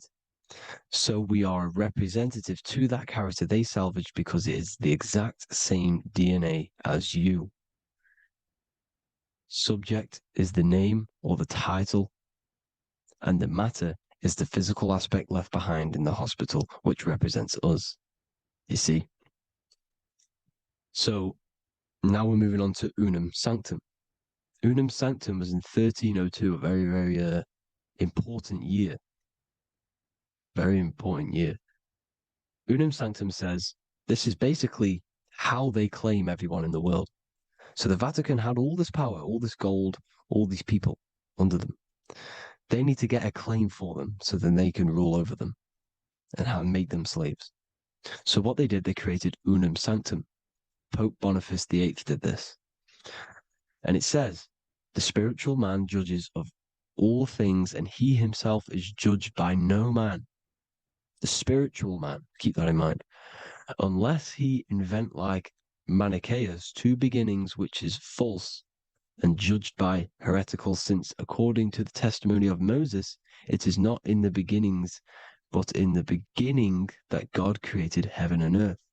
Furthermore, we declare, we proclaim, we define that it is absolutely necessary for salvation that every human creature to be subjected to the Roman pontiff. So they are claiming us in Unam Sanctum, and it's in the vaults in the Vatican. They will put a spell on it because they are sorcerers, they are magicians. They put a spell on it, they lock it up, and whatever goes on that piece of paper goes. And this Unam Sanctum is claiming all of us. So what does it say in the beginning? The spiritual man judges of all things, and he himself is judged by no man. The spiritual man, the man with the body, mind, and soul, the first baby that comes out the birth canal. That's you, your body, you, body, mind, and soul. You have the Christ, which is I am, which is grace. Grace means here now, in the present. You have the Christ, which means I am. Therefore, you have a soul. If you can say I am, you have the Christ. You have a soul. But a creature can be anything with no soul. You see? So no man can judge the man with the soul. However, as it says in the second part, we proclaim, we define that it's absolutely necessary for salvation that every human creature to be subject to the Roman pontiff. So they are subjecting the afterbirth, not the man with the body, mind, and soul, but the afterbirth to the Roman pontiff, to the Roman Catholic Church. We are the ones who are claiming to be the afterbirth material, which is our birth certificate, which is our representative. We represent that because it is our DNA. This is how we are stuck. We are stuck because we represent this DNA, which is on paper, recorded. You see? So we, being untaught, uneducated in these subjects, we are subjecting ourselves to this system, to this slavery, because we just want to live. We just want to live happily, just peaceful. Think about it. Where's all this coming from? Where's all this war, all this killing, deaths coming from? We just want to live. It's coming from the Catholic Church, these evil death cult, which has subjected us, which has used us as slaves, and we are still slaves, and it's just going to get worse and worse and worse. So this is how we have subjected ourselves to be the slaves to this system. It's a lot to take in, and there's a lot more deeper stuff which goes into this. I'm just going over the surface. I'm going quite deep, but there is little details that I still need to learn myself. But this is the general how that we've been stuck to this slave system. So we are batteries, okay? This is why we get charged. When you go in a court, you get charged, okay? Because you're a biological battery. This is why cities look like motherboards, because we are feeding energy to this matrix. Okay, when we look outside of ourselves, when we give power to so-called Jesus Christ, worshipping idols outside of ourselves. Where attention goes, energy flows. We are feeding the matrix with energy. By looking within, placing your attention within yourself, you are taking back your power. Because the I am is Christ. The you, the soul, is Christ. It's God. The awareness is God. Okay? However, we are subjecting ourselves to this system.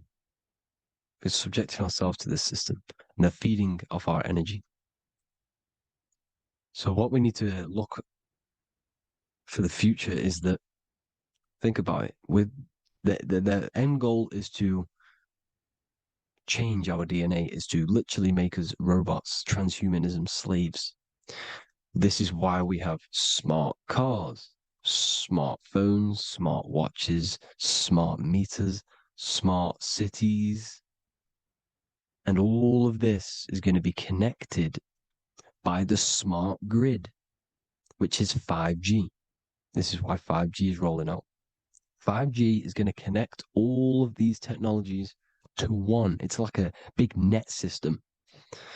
And you know why they're doing this? It's because all of this is going to be connected through AI, through this 5G, and that 5G is going to be controlled by the elites.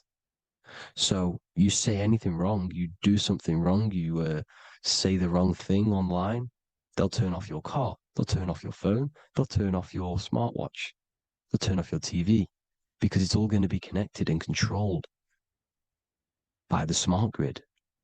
And this is what the Great Reset is, people. But they're going to trap us inside of these 15-minute smart cities, so we can't leave the area, because they're going to use climate change as a tool to enslave us to not travel because of so-called climate change and the fumes that we are putting into the air, which is all BS. They're doing this to push these new cities, to push all of it. But listen, they're trying to get inside of your body. The only way they can do that is to get you addicted and using this technology. First, they got on the body with the smartphone. Well, first of all, we use the technology. We get used to it with it in our hand. The next step for them was to get on the body, which is the Apple Watch, as you see down here. They have now successfully got onto the body. The next thing is to get inside of the body. This is the brain chip. You see how they've slowly lured their way in, slowly got you addicted to this technology, got you dependent on this technology. And what they're going to do is that they're going to mold society to be dependent on the brain chip. So in order, for example, if you want to go and pay for food, you're going to have to get a chip to pay for the food, because it's all going to be digital money. And that digital money will be connected to the chip, and you'll need the chip to pay for things. You see? So this is how they're slowly transhumanizing us. These phones, these apps, these things which are all which are all using, was created by Freemasons. Mason means traveler, because they travel the depths of the mind. They understand human consciousness. They understand the brain. They understand the mind. By the deepest root cause, they understand it. This is what Masonry is. It's the occult.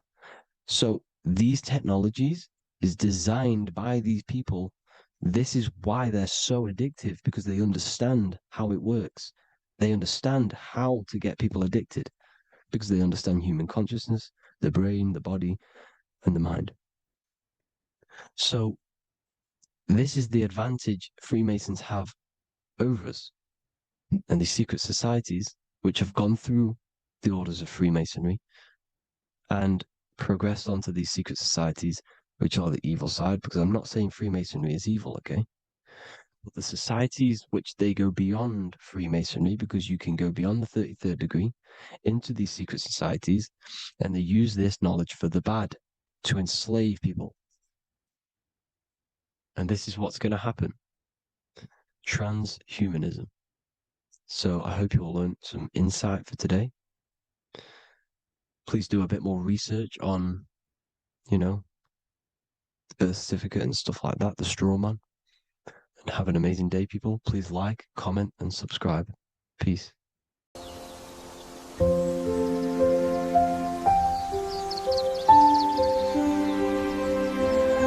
bookofwisdom.com. Visit today.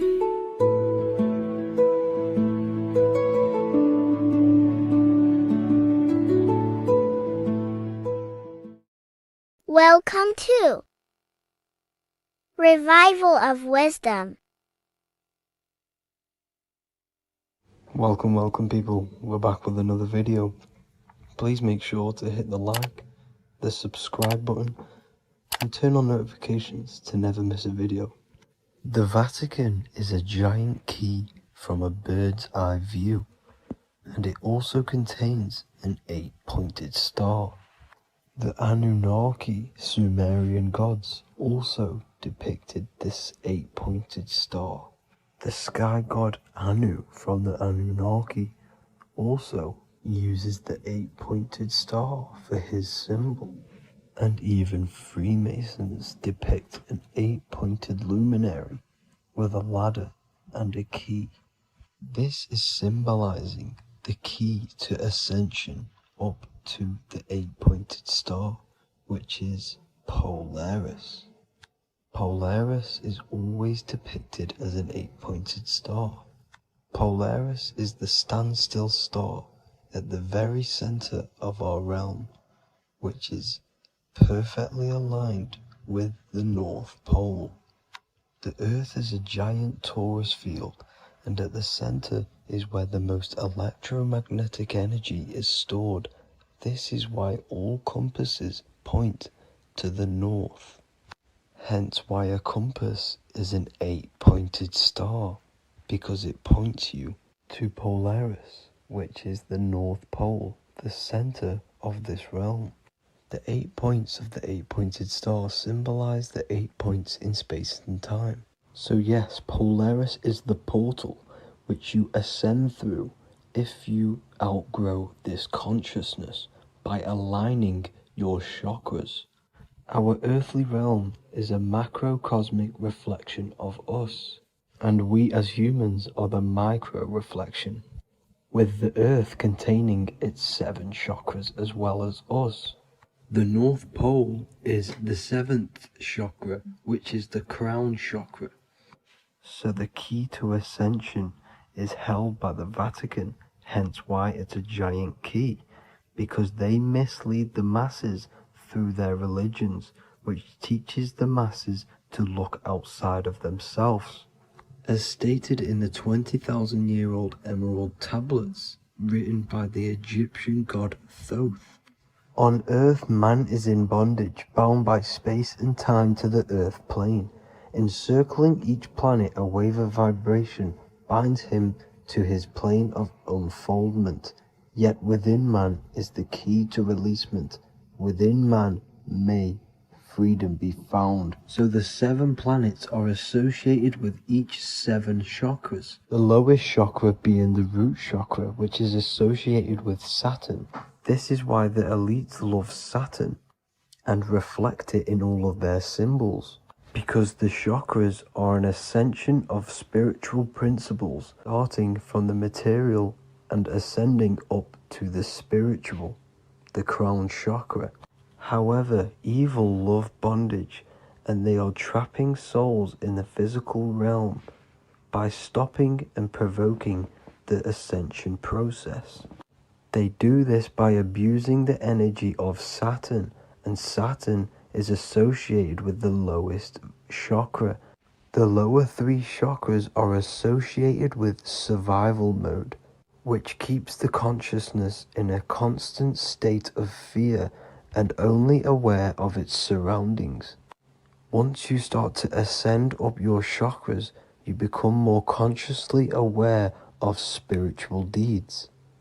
And this is the process of returning back to your true spiritual form. Going back to Polaris and its connection to ascension, Kanye West symbolizes this on his music video 24. As you see him rise up into the sky, you see an 8-pointed shape around him, which symbolizes the 8-pointed star as you see the beam of light.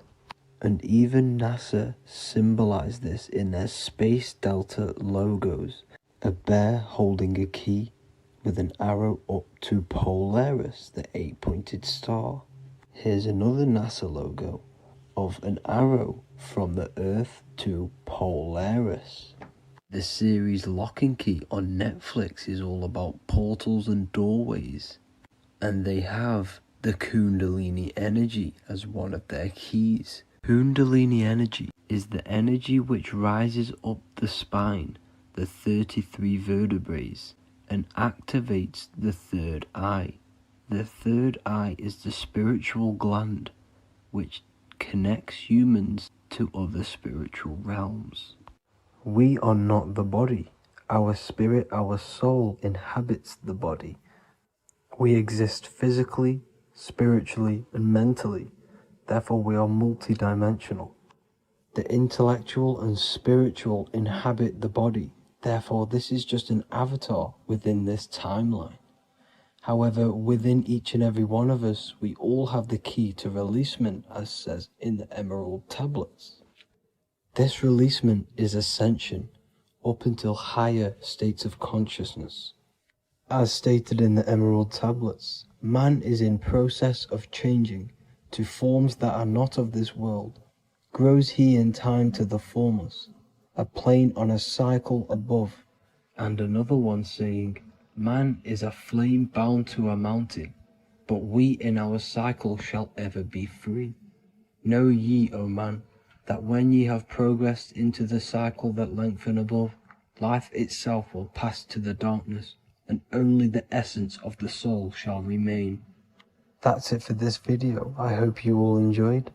Please feel free to leave a like, subscribe, and comment any subjects you want me to talk about. God bless you all.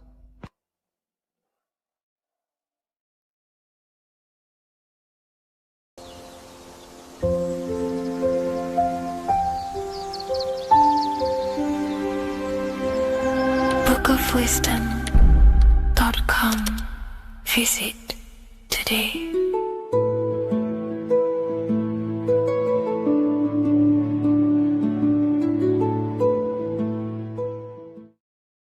You're living in 4 planes of existence right now, but most people are only aware of one. And that's why they feel lost, disconnected, and stuck in cycles they can't explain. If you don't understand the blueprint of reality, you'll keep trying to fix the physical, while the real causes lie in the unseen dimensions that you have direct access to. You must understand that the universe only exists in the mind. Everything is a projection of consciousness. Therefore, consciousness produces everything. Our internal world is consciousness. Our external world is this physical body, physical world. Everything is an externalization of consciousness. For example, this was a thought. Now it's made physical. But before this was invented, it was existing in someone's mind, in consciousness, invisible. Then it was made manifest, made physical. So everything in this physical plane is the effect. The cause is consciousness, mind, the mental plane. So now I'm going to explain these different dimensions of consciousness. You don't just exist in this physical plane. The physical plane, in fact, is the lowest plane there is.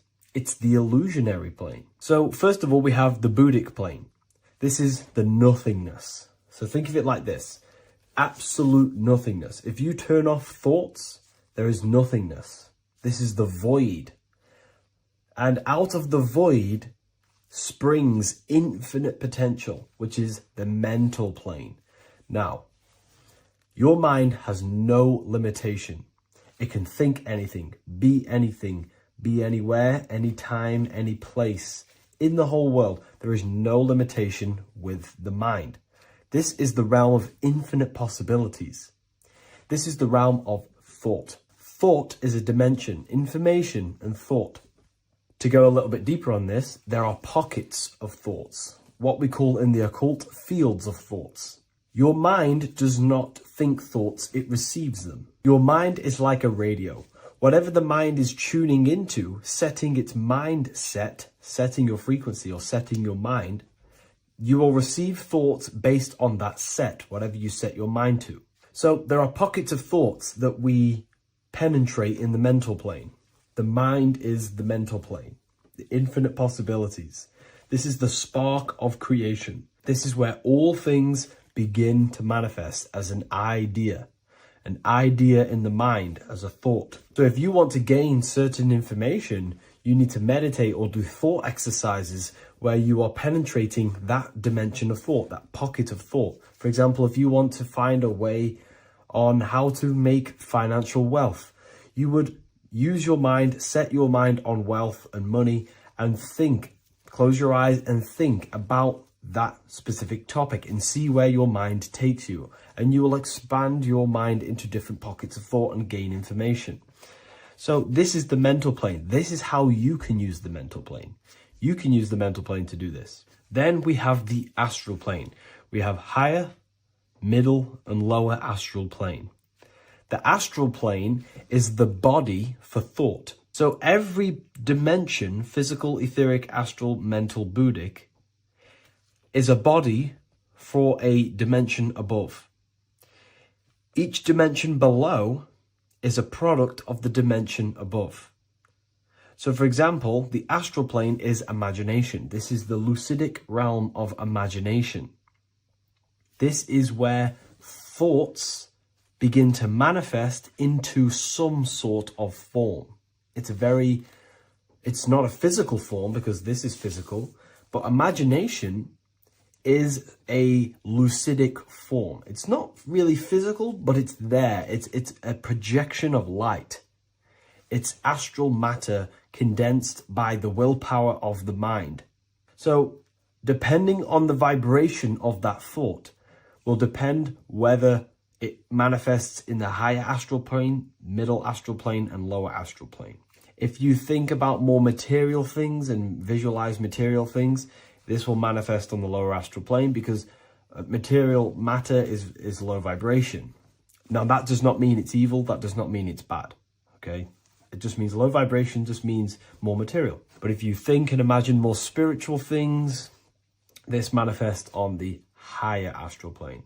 So the astral plane is the screen in your mind that allows you to vision an apple, that allows you to vision anything. It's that mental projection that's inside of your mind. Now, this is what we call the third eye. It's an eye because the eye is the mind, and the mind can see into the astral plane. It perceives this spiritual world, this lucidic realm that we have access to. This is where also infinite potential takes place. This is the realm of spirits, demons, jinns, whatever you want to call them. Spiritual entities exist in this because this is where thought forms manifest into form. This is where thoughts create bodies. Think of it like this. The mental plane is a thought of a chair. The astral plane is the imagination of that chair and all of the different possible chairs that could possibly be. The etheric plane is the energy double of that chair. And the physical plane is the physical chair. So as you can see, the higher we go up, the more formless and lucidic it is. The lower we go down planes, the more dense it becomes. This is formless and this is form. Everything manifests through this process. This highlighter is down here in the physical plane, but the idea began in the mental plane. Everything begins in consciousness before it creates a physical body. It goes through this process. Therefore, if you want to start to mold and create your own reality and create things in your world, you can use these planes to your advantage. You can use your mind to do mental thinking exercises by closing your eyes and expanding your mind into a different pocket of thought to gain wisdom, gain information, gain downloads. The way you do that is simply get into a meditative state, close your eyes, pick a topic that you want to think about, and see where your mind takes you, but always remain centered on that topic. And you can do this for maybe an hour or two or half an hour, and your mind will take you places where you will unlock information. You can even use this to make decisions in your life. Think of the topic and see where your mind takes you. You'll gain information. This is how you use the mental plane for ideas. The astral plane is imagination. You have to reconnect with your imagination very vividly. Your imagination, your consciousness is infinite. It's not a three-dimensional plane. It's an infinite plane. You can think and make form anything in your consciousness, in your imagination. You can think anything and you can imagine anything in the most vast details. You just have to reconnect with your imagination. I have a free book on my website. I'll leave the link in the description. It's an ebook. It's called Activating the Inner Eye. This is going to help you reconnect with your imagination. It's a practical guide on how to imagine. So once you know how to use the mental plane and astral plane, thought and imagination, you pretty much need to use the physical plane to take physical action with this physical body that you have and start to manifest these desires you have in the higher planes. Now, it's very important that we master the mind, because the mind is the very fabric of reality. We become what we think about. Your life is a product of every thought you thought in the past. It is the mind that directs the flow of consciousness. And wherever this consciousness is flowing is what you will create in your life. Consciousness is the most potent force in the universe, and the mind is pretty much the universe in a microcosm form. It is infinite potential, and your mind will continue to expand into new realms of thought forever and ever and ever. You are eternal. You are not this physical body down here. You are consciousness, literally dreaming that you are in this physical body. So everything begins with the mind. We need to be conscious of the thoughts that enter our mental field of consciousness. There is a level of self-awareness that you can reach where you can become conscious of pretty much every single thought that enters your mental field. Now, we have over 7,000 thoughts a day. You can gain such mastery over your mind where you can become conscious of every thought you think. And that is when you gain superior power. Because when the mind is fully under control of self, you can direct the mind's potent force into a specific goal. Most people's minds are dualistic. They want something, but their mind is thinking something else. They have limiting belief systems. They have the little voice that comes in and says, you can't do this, you're a failure. That is a fractaled mind. The mind needs to be singular. It needs to be on your team and not an enemy. Do not let your own mind take away your power.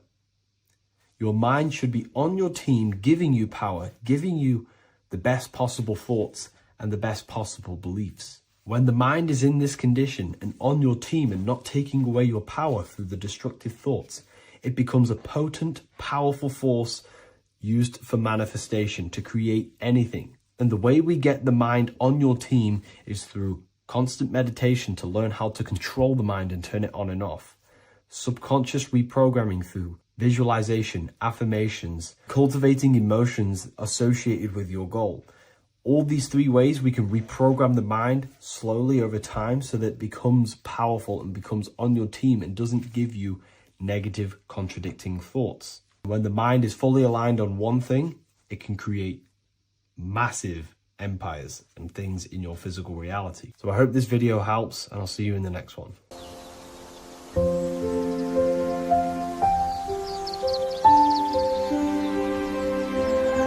bookofwisdom.com. Visit today.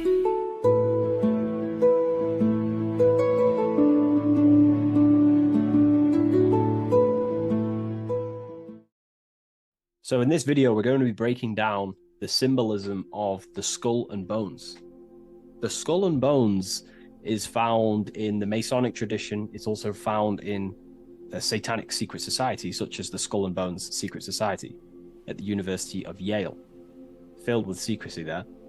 Anyways, to dive deep into the symbolism, we have to think between the lines and read between the lines of what this symbol means. So this symbol is obviously a symbol that represents something in yourself.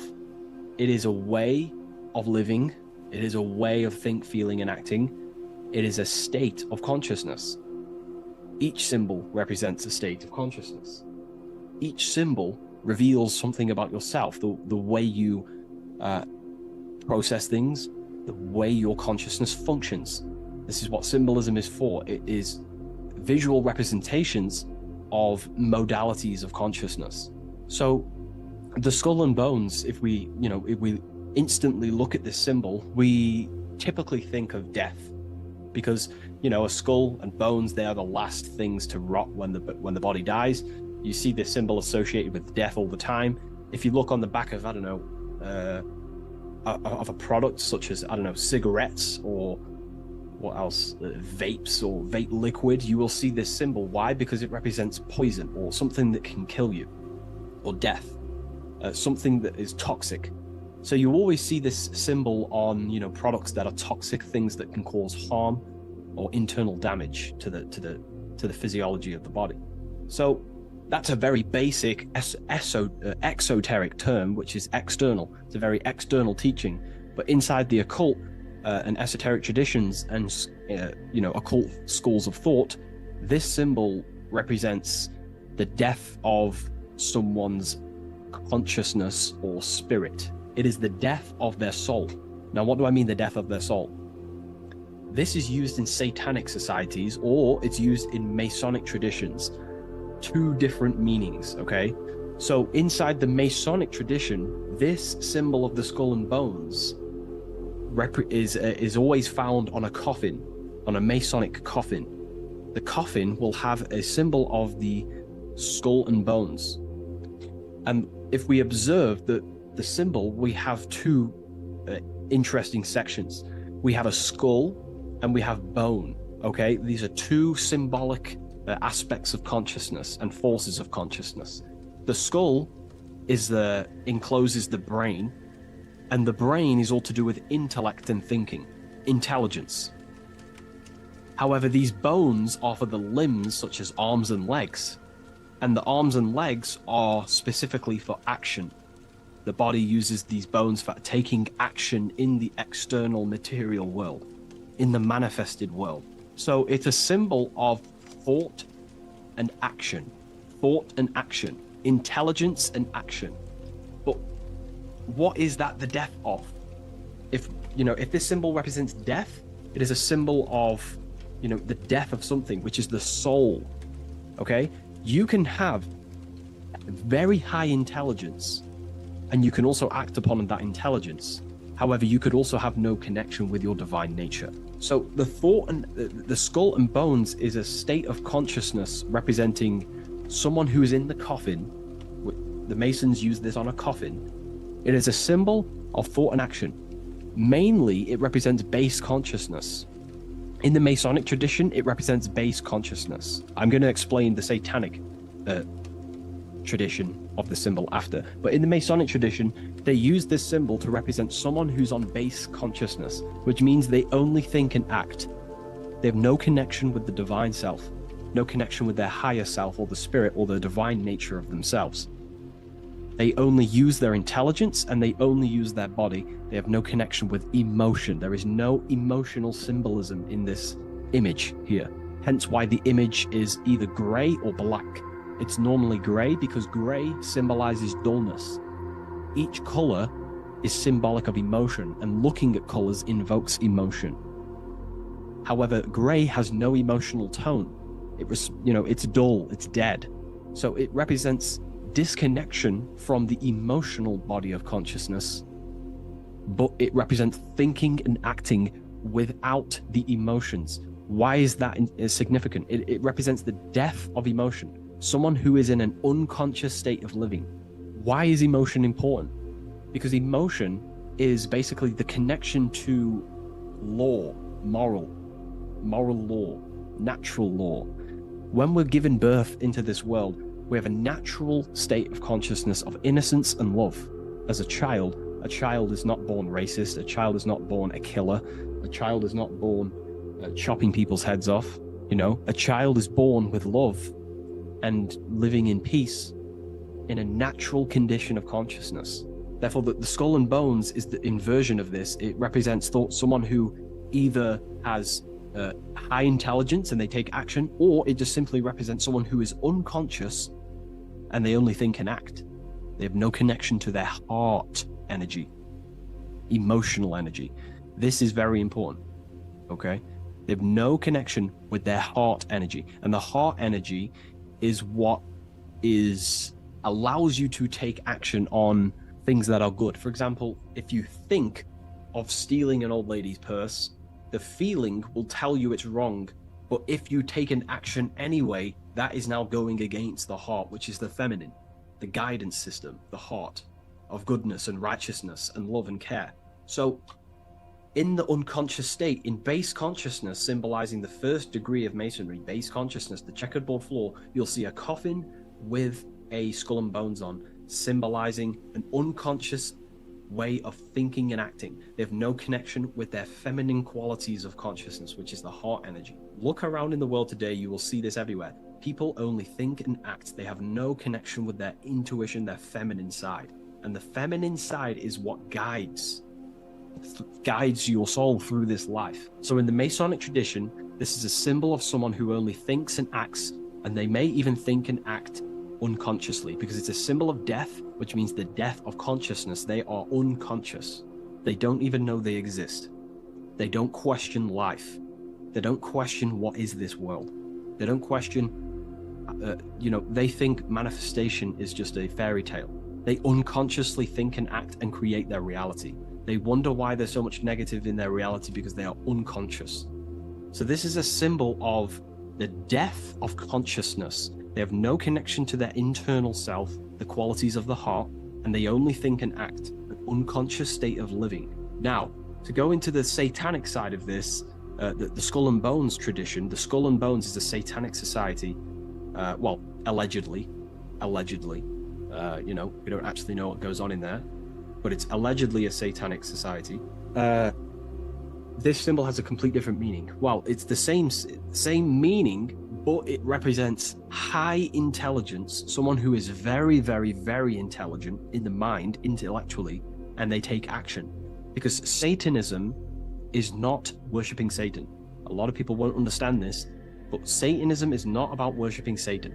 Satan, therefore, is an allegory, a metaphor, or a symbol that represents the egoic force of an individual's mind or consciousness. Satan is a symbol representing the ego of man, of an individual. And like I broke down earlier, when we think about stealing an old lady's purse or punching someone in the face, the heart tells you that's wrong, but the body takes an action anyway. That little voice inside your mind that says, do it anyway, even though you know it's wrong internally, that little voice that says, do it anyway, that is what the ancients or esoteric societies call Satan. It's not a deity, but it's an aspect of our own mind, an unchecked aspect of ourself that is always trying to rule and gain, is trying to conquer you.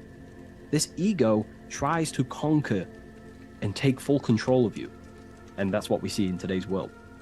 So therefore, in the satanic society, this is a symbol of head consciousness, no heart consciousness, because satanic societies do not want to connect with their heart. They prefer to live in their personal consciousness.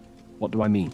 The universe is one consciousness, one giant being expressed in individual forms. And that universal essence beyond your ego, beyond that universal consciousness, is the heart. But the head is the personal consciousness. The head is where your perception of yourself is. That false character of who you think you are, your beliefs, your name, your job, your status, your reputation. That is all head ego consciousness. It's not necessarily evil.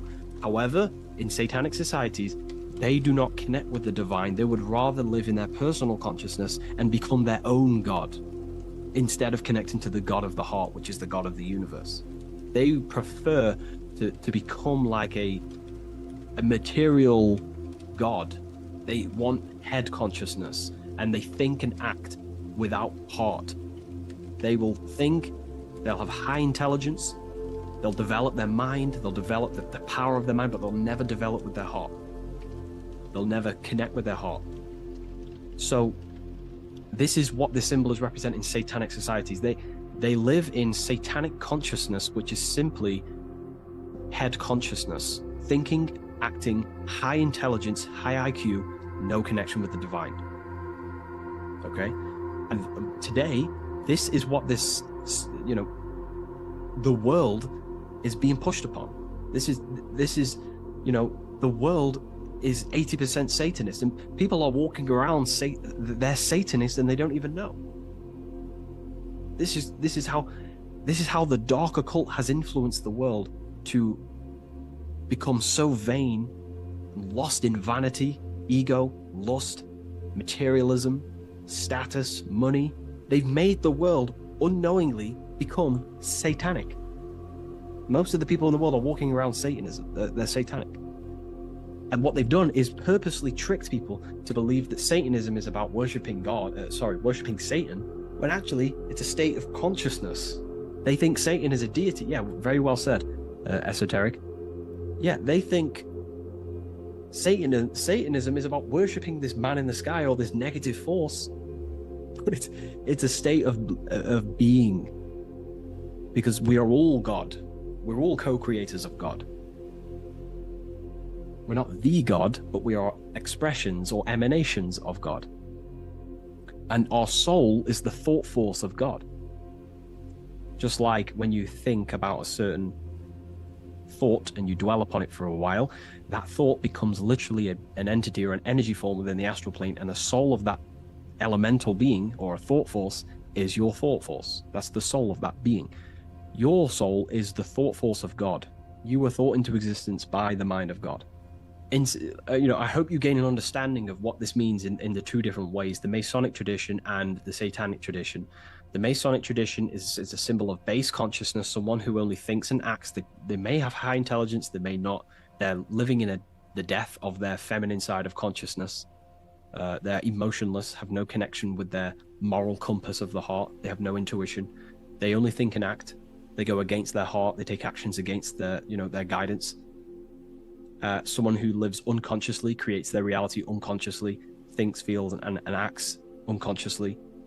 And then in the Satanic tradition, going back to the Masonic tradition, that base consciousness that I've just explained is the state that we must arise from, because that is the coffin. You'll see this symbol on a coffin, because the coffin represents the death of the spirit, the death of the feminine side of consciousness, and the death of conscious, being actually aware. And that's the state we must rise from, out of the coffin into higher consciousness. And that's why Masons, not just Masonry, you have this whole story of death and resurrection is in everything. It's in the Bible. Jesus dies and he is resurrected. In Masonry, when you're initiated, they symbolically kill you and then you are resurrected. Every secret society symbolically kills you and then resurrects you. Why? Because in order to awaken to what you truly are, you have to kill who you thought you were in your mind. In order to awaken to what you are, you have to kill what you thought you were. So it's a death and resurrection. Okay, so this is the state we arise from, but in the Satanic tradition, this is glorified, this state of consciousness. They are conscious, they have high consciousness, but they only have intelligence and action. Their intelligence and action are one. They think and act instantly. But they think and act at the expense of others because they have no connection with their heart. There's no heart symbolism here. It's a symbol of intelligence and action, the mind and the body. So the Satanic tradition, they think and act at the expense of others. They seek to control other people because they have no connection with their heart. They have no connection with empathy, love, or care. They only care about themselves and the brotherhood of their secret society. This is what true Satanism is. It's not about worshipping Satan. It's about serving Satan, which is your ego, the egoic force that tells you not to go with your heart. So yeah, I hope that clears some things up about this symbol.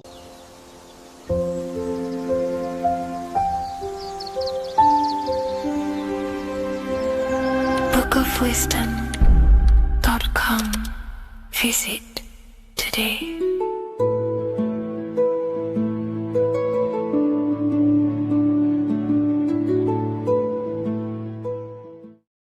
There is a massive mystery around the Freemasonic G, and in this video we're going to be discussing it. Some people call it geometry, God, Nosis, Genesis, generation, but in fact it's all of these things, and all of these things relate back to one concept that links them all. And in this video, you will be discovering this secret force, which pretty much creates everything in your reality, in your life, and has done unconsciously, whether you are aware of it or not. The Freemasonic G is the 7th letter in the English alphabet. This is important because the number 7 has many mysteries inside the esoteric and occult traditions. Some people say the number 7 represents the 7 colors of light, the 7 major planets, or the 7 musical tones, 7 days of creation. The number 7 is a massive mystery. But what we have to understand is that in the context of Masonry, Freemasonry is all about building the self. Every day we wake up, we are either building our prison of our mind or freedom of our mind. Everything inside of esoteric Freemasonry is about building the self and reconstructing our consciousness, our inner dialogue, the inner voice. We're transforming the mind from low awareness to high awareness. This is why Freemasonry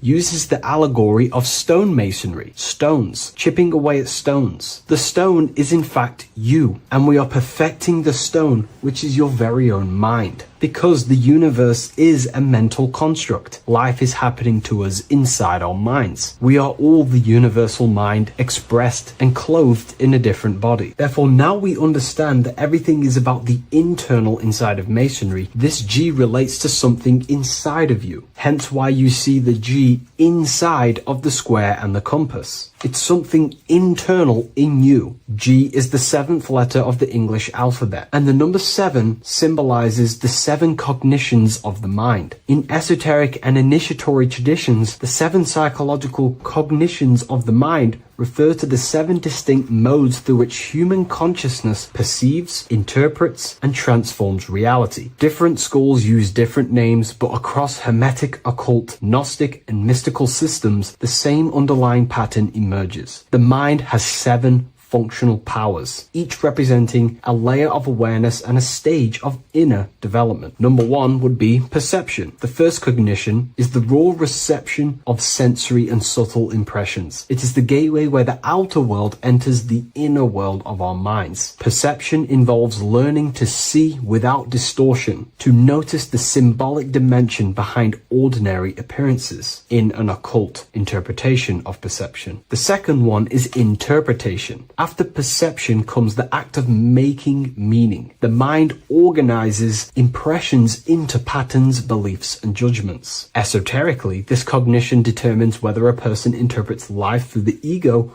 or through the higher insight of their higher consciousness. The goal is to purify interpretations so that the intuition can speak through it, to clear our minds of the clutter, master it, and let our higher consciousness shine through it. Number 3 is the imagination. This is the creative faculty that produces images, symbols, and visions in the mind's eye. This is associated with the astral plane. We live in a mental universe of thought. Thought wraps itself inside of imagination. The thought alone has no true form, but then the thought wraps itself in a vehicle of consciousness, what we call imagination, and we give form to the thought. Imagination becomes active. Imagination becomes active imagination, the foundation for rituals, alchemy, meditation, and visionary insights inside of occult traditions. Working on your imagination is a key part on developing your consciousness, as it is literally the sight into the astral plane, your internal vision of the mind. The fourth cognition of the mind is emotion. Emotion is energetic response that gives intensity, direction, and magnetism to thoughts. Emotion fuels the magical will. Unrefined emotion binds us to lower impulses. Refined emotions become devotion, compassion, and the inner fire to transform thought into a tangible reality, to become a conscious creator. The fifth cognition is will, the faculty of intention, decision, and directed energy. Will is the power that aligns personality with the higher self. It is the driver of discipline, transformation, and the capacity to act consciously rather than react unconsciously. Most people walk through life as an unconscious zombie, living day to day, running off subconscious programmings, never actually using their conscious mind. We develop our will and try to align our will with the highest will possible so we can align our will with our higher mind. So the higher mind can manifest through us in the material plane. The sixth cognition of the mind is memory, the storehouse of experience, impressions, and archetypes. It shapes identity, determines how one repeats and transcends past patterns. Memory includes not only personal memory, but also a deep strata of the subconscious and the collective subconscious field, what we call the Akashic records. Memory is a massive quality that you must work on inside the Masonic system. You are required to remember certain rituals and certain things so that you can regurgitate them to pass on along the degrees. Based off my research, I myself personally am not a Mason. The seventh cognition of the mind is intuition, the highest cognition possible. It's direct knowing. It bypasses the linear reasoning and reveals truth as the inner illumination. Intuition is the voice of the soul. It is the guiding force, guiding our physical vehicle of consciousness through this physical experience, providing revelations, insights, and even sometimes Nosis and higher understandings. They are the seven principles and cognitions of the mind that we should work on. Sometimes they're symbolized as seven luminary planets, because lumen is light. The planets are light. Light is consciousness. Consciousness is light. Now moving on to the true understanding of the G, the higher understanding of the G, as I mentioned previously. This is what we call the generative principle, the care principle, the human heart principle, the female aspect of consciousness within yourself. All creation is built upon a care. All action is built upon a care. You only act on what you care about. You care about paying the bills and staying inside your house and looking after your family, for example. Therefore, you take the action to generate the reality and generate money to pay the bills. Them actions are driven by the force of care. If you care about a plant, you take the action to water the plant and it grows. If you care about your partner or relationship, you give them attention and care and love, and you grow the relationship. As soon as you stop providing care, watch the relationship crumble and the reality destroys itself. Care is the generative force of reality. This is the generative principle that generates your experience in this world. We are in a continual state of becoming. Each cause gives birth to an effect, and that effect gives birth to a new cause. The G is the generative principle that drives creation in the present moment. Reality is creating, unfolding in the present moment, and the G is the force inside of you that generates your experience. You're watching this YouTube video right now because you have a care in your heart for the information I have provided in the past, and you have a care about watching this video. As soon as you don't care, you take action to do something else with your time that you actually care about. The G is the generative force of the heart. It is the love energy. You only take action on what you love or care about. The whole world is built upon this principle. This is why we say money makes the world go round, because the whole world has a G or a care for money, and it's making everyone wake up in the morning, take actions, and make the world go round. It is the G, the care for that principle or money object to generate that reality. It is the force that drives you, hence why the G is sometimes surrounding with light rays, because it represents a force, emanation, something that is invisible but driving the physical body. The G is the internal force that focuses thought into an action. We can think many thoughts, but the thoughts you don't care about, you don't take action on. But the thought you care about, that you have a G for, intensifies that thought, focuses and directs it into an action to generate that experience and reality. The whole world is built upon this principle. The sun is a perfect example of the generative principle. The sun gives all of its life, light, never asking for anything back, making everything grow and generate on the earth. Everything in your life is built upon this principle, and gaining control over your care gives you control over your actions and your reality and what you generate. Once you see this, it is truly beautiful that the world is actually built upon love. This is why they say love is the force of God. It is.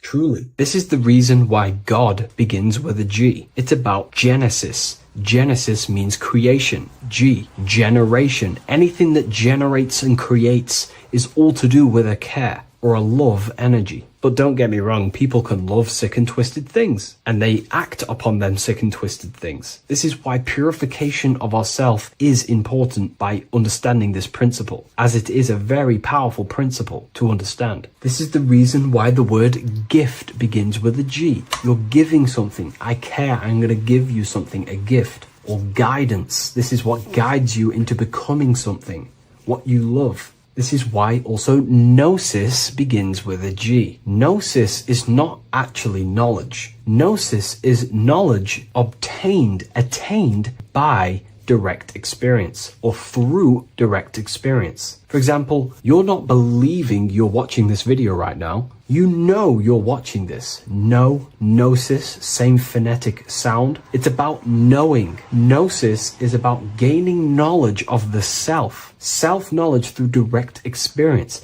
Instead of believing in God, I seek to know God through direct experience, by altered states of consciousness, transcendent meditations, understanding human anatomy, understanding the laws that govern my mind, understanding creation. That is direct Gnosis, knowing that God exists instead of believing he exists. By going within the self, questioning the self, and gaining a deeper relationship with the inner observer, you start to gain Gnosis, self-knowledge through direct experience. And in order to gain Gnosis, you have to care, because Gnosis requires action. It requires you to meditate and go within yourself. It requires you to study yourself. It requires you to go within yourself. And in order to do that, you have to care. If you don't care about knowing yourself, you won't take the action to generate the Gnosis. If we take a look at this piece of Freemasonic artwork, we can see a whole lot going on here. But if we focus down here with the temple with the letter G on, and when you walk through the temple, there is a pathway leading up a hill towards the light. The light reveals things. If something is in darkness, you can't see it, but the light reveals something. It's symbolizing truth, the light of Gnosis, knowingness. And in order to walk this path, you have to go through the temple, which means entering in yourself. This is symbolic of the path. The Masonic path is about the self, reconstructing and learning about the self. In order to walk up that hill, it takes a lot of effort. It's not easy walking up a hill.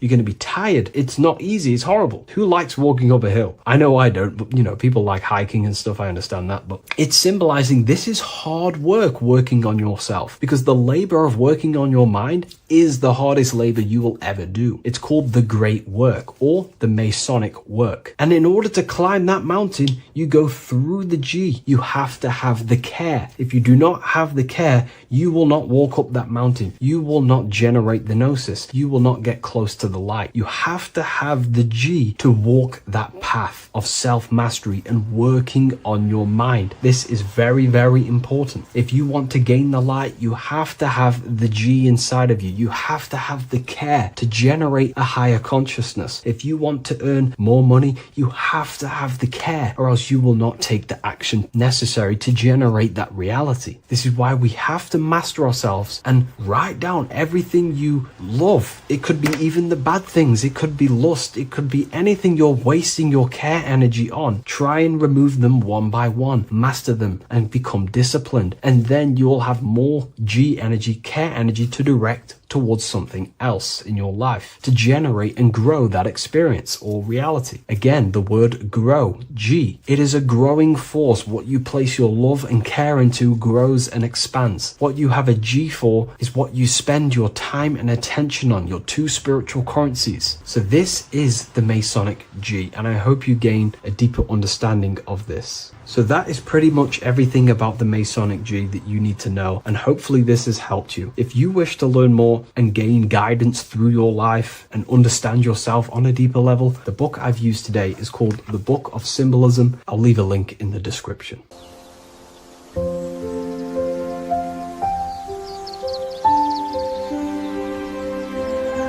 bookofwisdom.com. Visit today.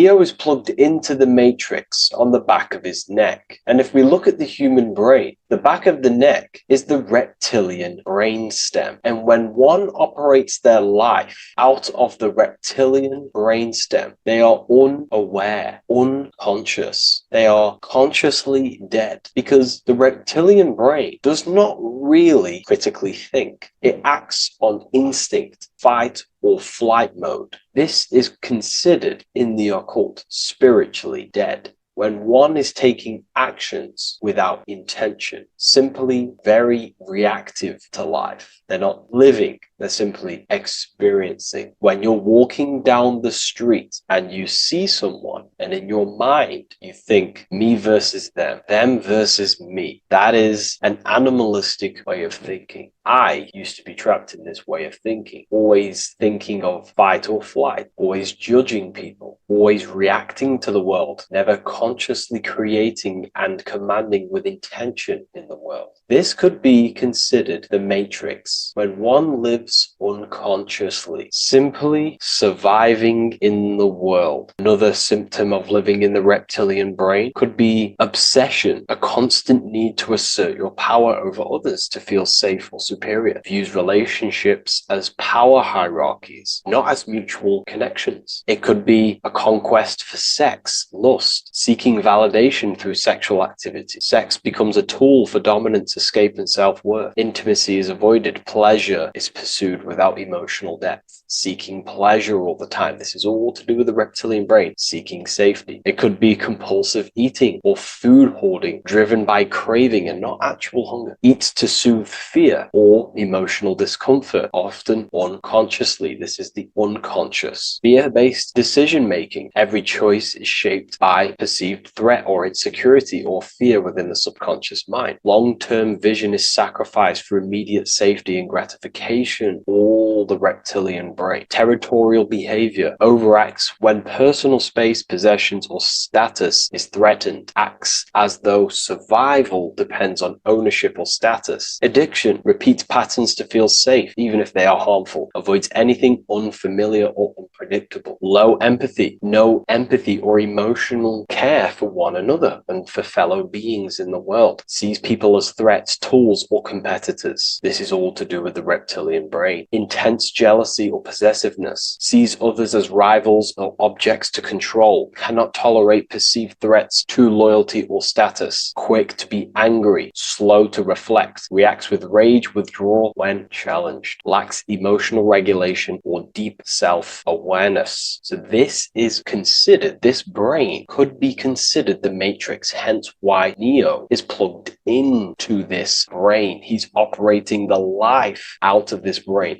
unconscious, simply navigating life like an animal. I was in this state, and you can only really realize this when you come out of this brain and you start to function from the higher regions of the brain, which we will discuss very soon. And my life was chaos because there was chaos operating internally. I was never thinking about the future. I was always operating life out of fear, out of lack. Never had care for another person. When you operate life out of this brain, the matrix, things outside you, can easily control you. This is why they keep us in a constant state of fear. So we operate life out of this. So we never gain full control over our reality, over our actions, over our thoughts. So Neo is called Neo, and he works at a place called meta cortex, very symbolic of the neocortex, the higher region of the brain. Now, this brain makes you human. It ultimately allows you to hold control over the animal urges, okay? The neocortex is the brain that allows you to have self-mastery, that allows you to control your urges, your instinctual survival urges. So humans can overcome their reptilian animalistic state and start to operate their life in a conscious mastery state. And Neo is plugged out of the reptilian brain, and he starts to use his neocortex, the human brain. This allows one to learn to have self-control allows one to create, allows one to think about others. It allows one to critically think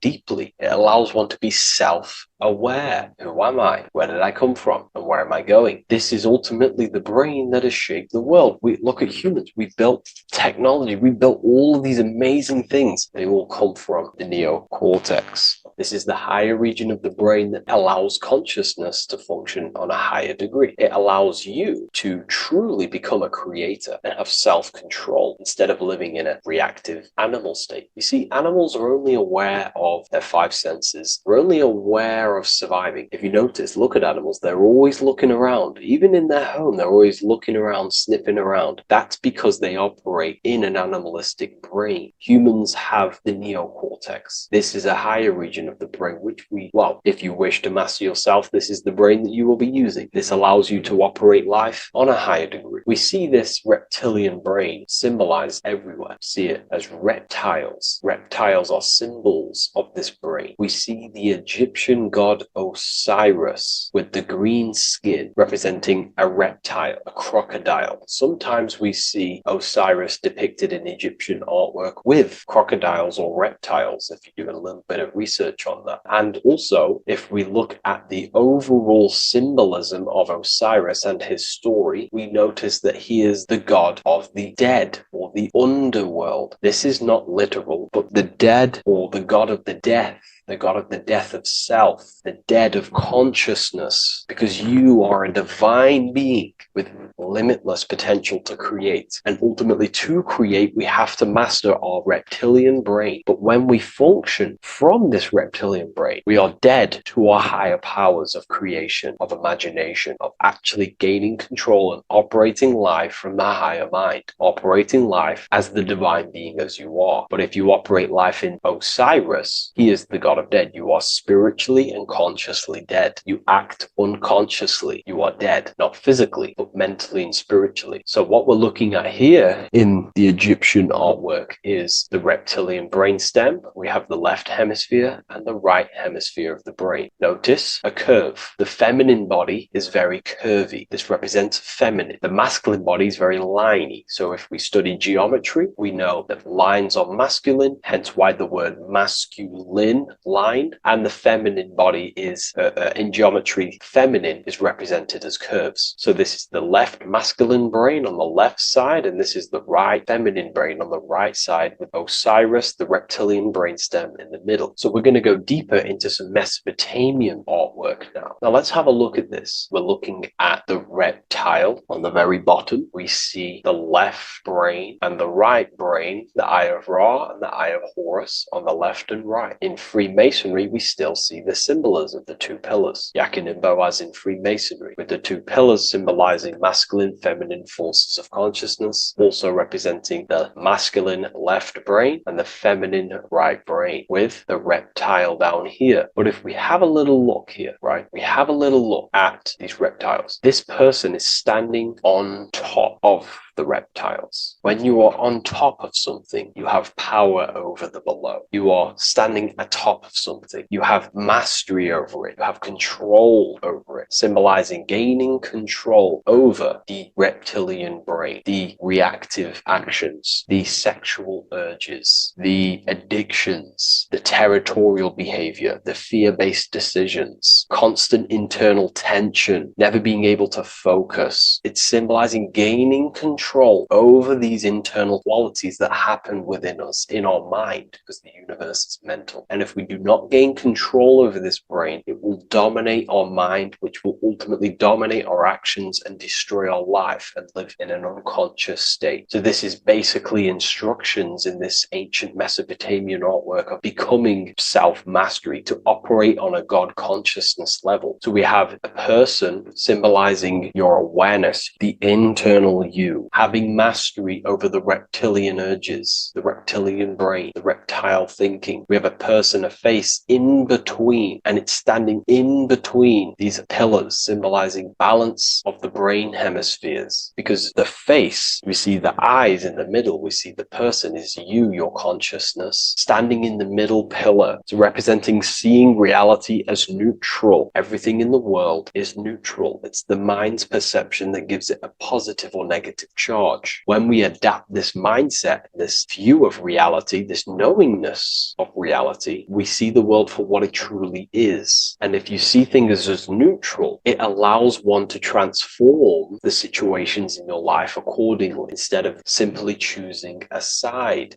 This is a major problem in society, and this was a problem within myself also. We like to choose sides, and choosing sides can keep your consciousness locked in a certain mindset, in a certain belief. And belief is what is ultimately destroying humanity. It's about knowingness, and knowingness is in the middle. We want to seek to know things. Knowing things allows you to go out there, directly experience it, and know it for yourself. For example, I know I'm not on a spinning global ball flying through space. Why? Because my senses tell me I'm not doing that. My senses tell me I'm not going 1,000 miles per hour and 360,000 miles per hour through space while spinning around the sun. I know that because I know myself. I know I'm not my body because I've had direct mystical experiences beyond the physical body. So we should seek to know things, and that's what we call Nosis, direct knowledge obtained through direct experience, knowingness. And that is a middle pillar quality. So in Freemasonry, we see the middle pillar. The matrix is designed to give you two wings all the time. Democrats, Republicans, feminism, and then there's another side. There's always two sides that they're giving you because they want you locked in either way, which is seek the middle pillar, seeing things as neutral, seeing things as the middle pillar, seeking direct experience, Nosis. And this aligns with the brain because the brain gives us these two perceptions also. The right brain sees the woods, the whole woods, but the left brain sees the individual trees and branches and leaves. If we're too left hemisphered, we're going to see everything as divided. If you're too left hemisphered, you're only going to see yourself. You're only going to think about me, myself, my ego, my consciousness, my life. And I'm only going to operate in the world, take actions only towards me without considering the collective, which is the right hemisphere quality. The right hemisphere allows you to see the bigger picture, how we're all connected. We're all one family of consciousness. We're all one being separated in different bodies, one consciousness operating in different bodies. So it's about aligning these perceptions of the brain and standing in the middle, and also conquering the reptilian brain. This allows us to operate in the world and see the world for what it truly is and operate from a place of balance. We also see some more symbolism in Egypt of the Ram Sphinx in Egypt. Ram Sphinx. Please leave a comment and please leave a like and a subscribe onto the YouTube if you like my content. Smash that like button and we'll get straight to this. So this is the Ram Sphinx in Egypt, also symbolizing the brain. This is my research. These are my conclusions. You can take this with a pinch of salt and go out and do your own research. This is what makes sense to me based off my information I've gained, my symbolism that I can read. So take what you can from it. I'm not here to obstruct anything. I'm not here to place anything in your mind. I'm simply here expressing my research. Never take anything off anyone as solid truth. I've never have said everything I say is solid truth. This is my research. If the research aligns with you, that's great. Maybe it doesn't with some people, that's fine. Simply take things with a pinch of salt, go out and collect as much research and information from many different sources and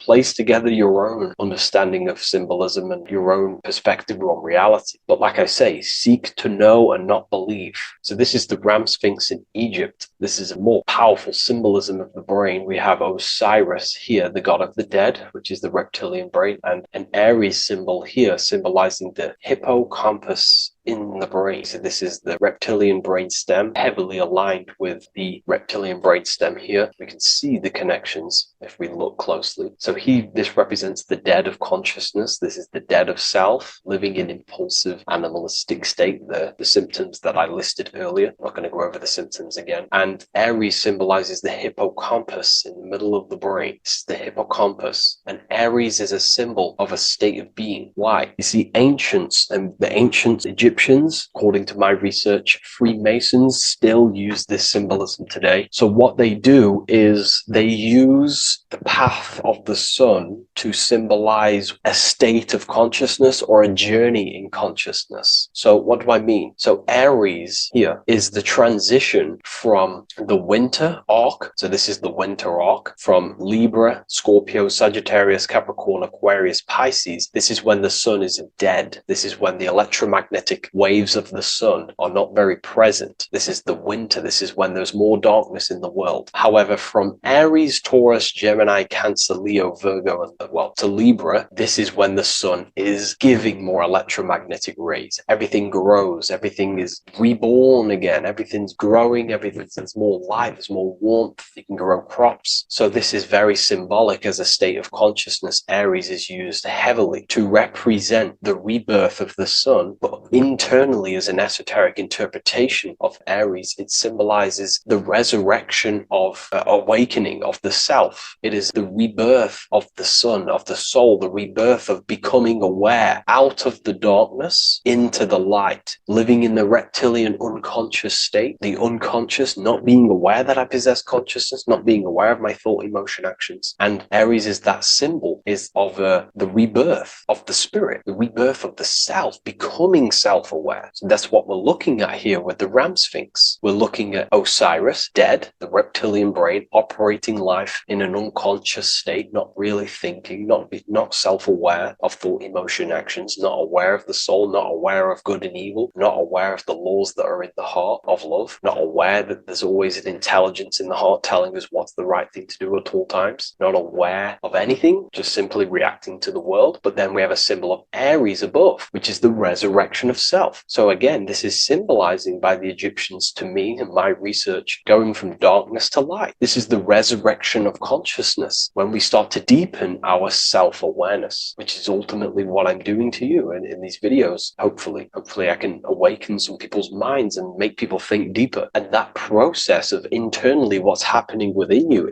that's what Aries represents when you're starting to say, wow, my mind's going deeper and deeper into the self, and I'm realizing more. That is what Aries symbolizes. When the sun returns, it's also a symbol of a sacrifice, because obviously when the sun returns back to Aries, we're sacrificing the winter, when we're transitioning, and all transitions require sacrifice. So in Aries, the Jews celebrate the Passover. It's the Passover of the sun, and what do? They eat lambs in the Passover Aries, because it's all symbolic of this internal process. In Aries, Christians celebrate with the Easter, which is the resurrection of Jesus, the resurrection of the sun. Remember, it goes deeper. There's deeper layers to this. It's the resurrection of the self and the mind deepening into a deeper awakening. So again, we're going from the lower regions of the brain, and when we start to critically think and become self-aware, we're starting to use the mid part of the brain, and the mid part of the brain then expands into the neocortex, which is the resurrection of the self. The mind is no longer functioning in just the reptilian brain, but then it's going into the light of the higher brain, the neocortex, and this is the reptilian brain. This is the midbrain, what we're looking at here with the Ram Sphinx. Yeah. So this is the resurrection. It's the transition point of going from the reptilian brain into the midbrain, into the neocortex. We're now resurrecting ourselves. Now, this is not putting anything negative on the reptilian brain. Without the reptilian brain, we wouldn't be able to live. We need the reptilian brain, but it's an abuse of the reptilian brain that can keep us in a very low state. It keeps us stuck in an unconscious state. But the reptilian brain is what's allowing you to breathe, to eat, to scan the environment for any threats. If there are threats, we do need the reptilian brain. That's not to say it's evil, but what I'm saying is an abuse of this brain, which is what most people are stuck in. They're operating their life out of this brain. And this is what the Egyptians, I think, are symbolizing, trying to tell us to resurrect ourselves, to become self-mastered, to become the highest version of yourself, to actively create in the world. Because when we are only operating from this brain, we're unconscious, well, then other people can use you as a vessel to create their reality. This is how the world is at the moment. The ones who know how to use the mind are controlling the other ones who do not know how to control the mind. So I hope this makes sense to you. Let me know if you have any video recommendations, and I'll see you inside Ethereal University. If you wish to take your research to the next level, I have things inside of there that are very powerful. We happily invite you. I'll see you inside of Join. If not, I'll see you in the next YouTube video.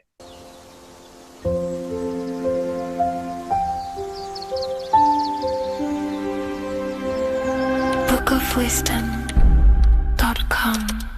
Visit today.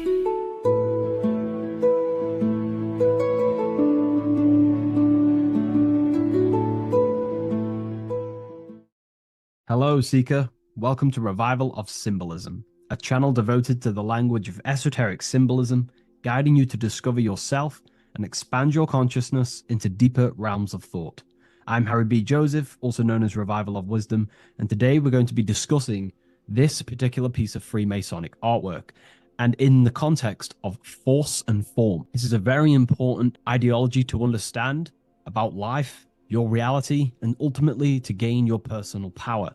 So if you want to gain your personal power, you have to understand force and form, which is one of the most basic understandings and teachings within the occult schools of thought. So if we look at this piece of artwork that we have here on this Freemasonic drawing or painting, whichever it is, we see in this context force and form. Now, there is a lot going on in this piece of symbolism. There's so much more than just force and form. However, in this video, we're just going to be breaking down the force and form aspects so you can gain an understanding. Here at the very top, we have light rays. This represents force. Here below, you have the physical manifested plane, form, force and form. All creation is force and form. It is the interplay of force and form. Force is the invisible energy that moves, and form is the pattern that contains and directs that movement.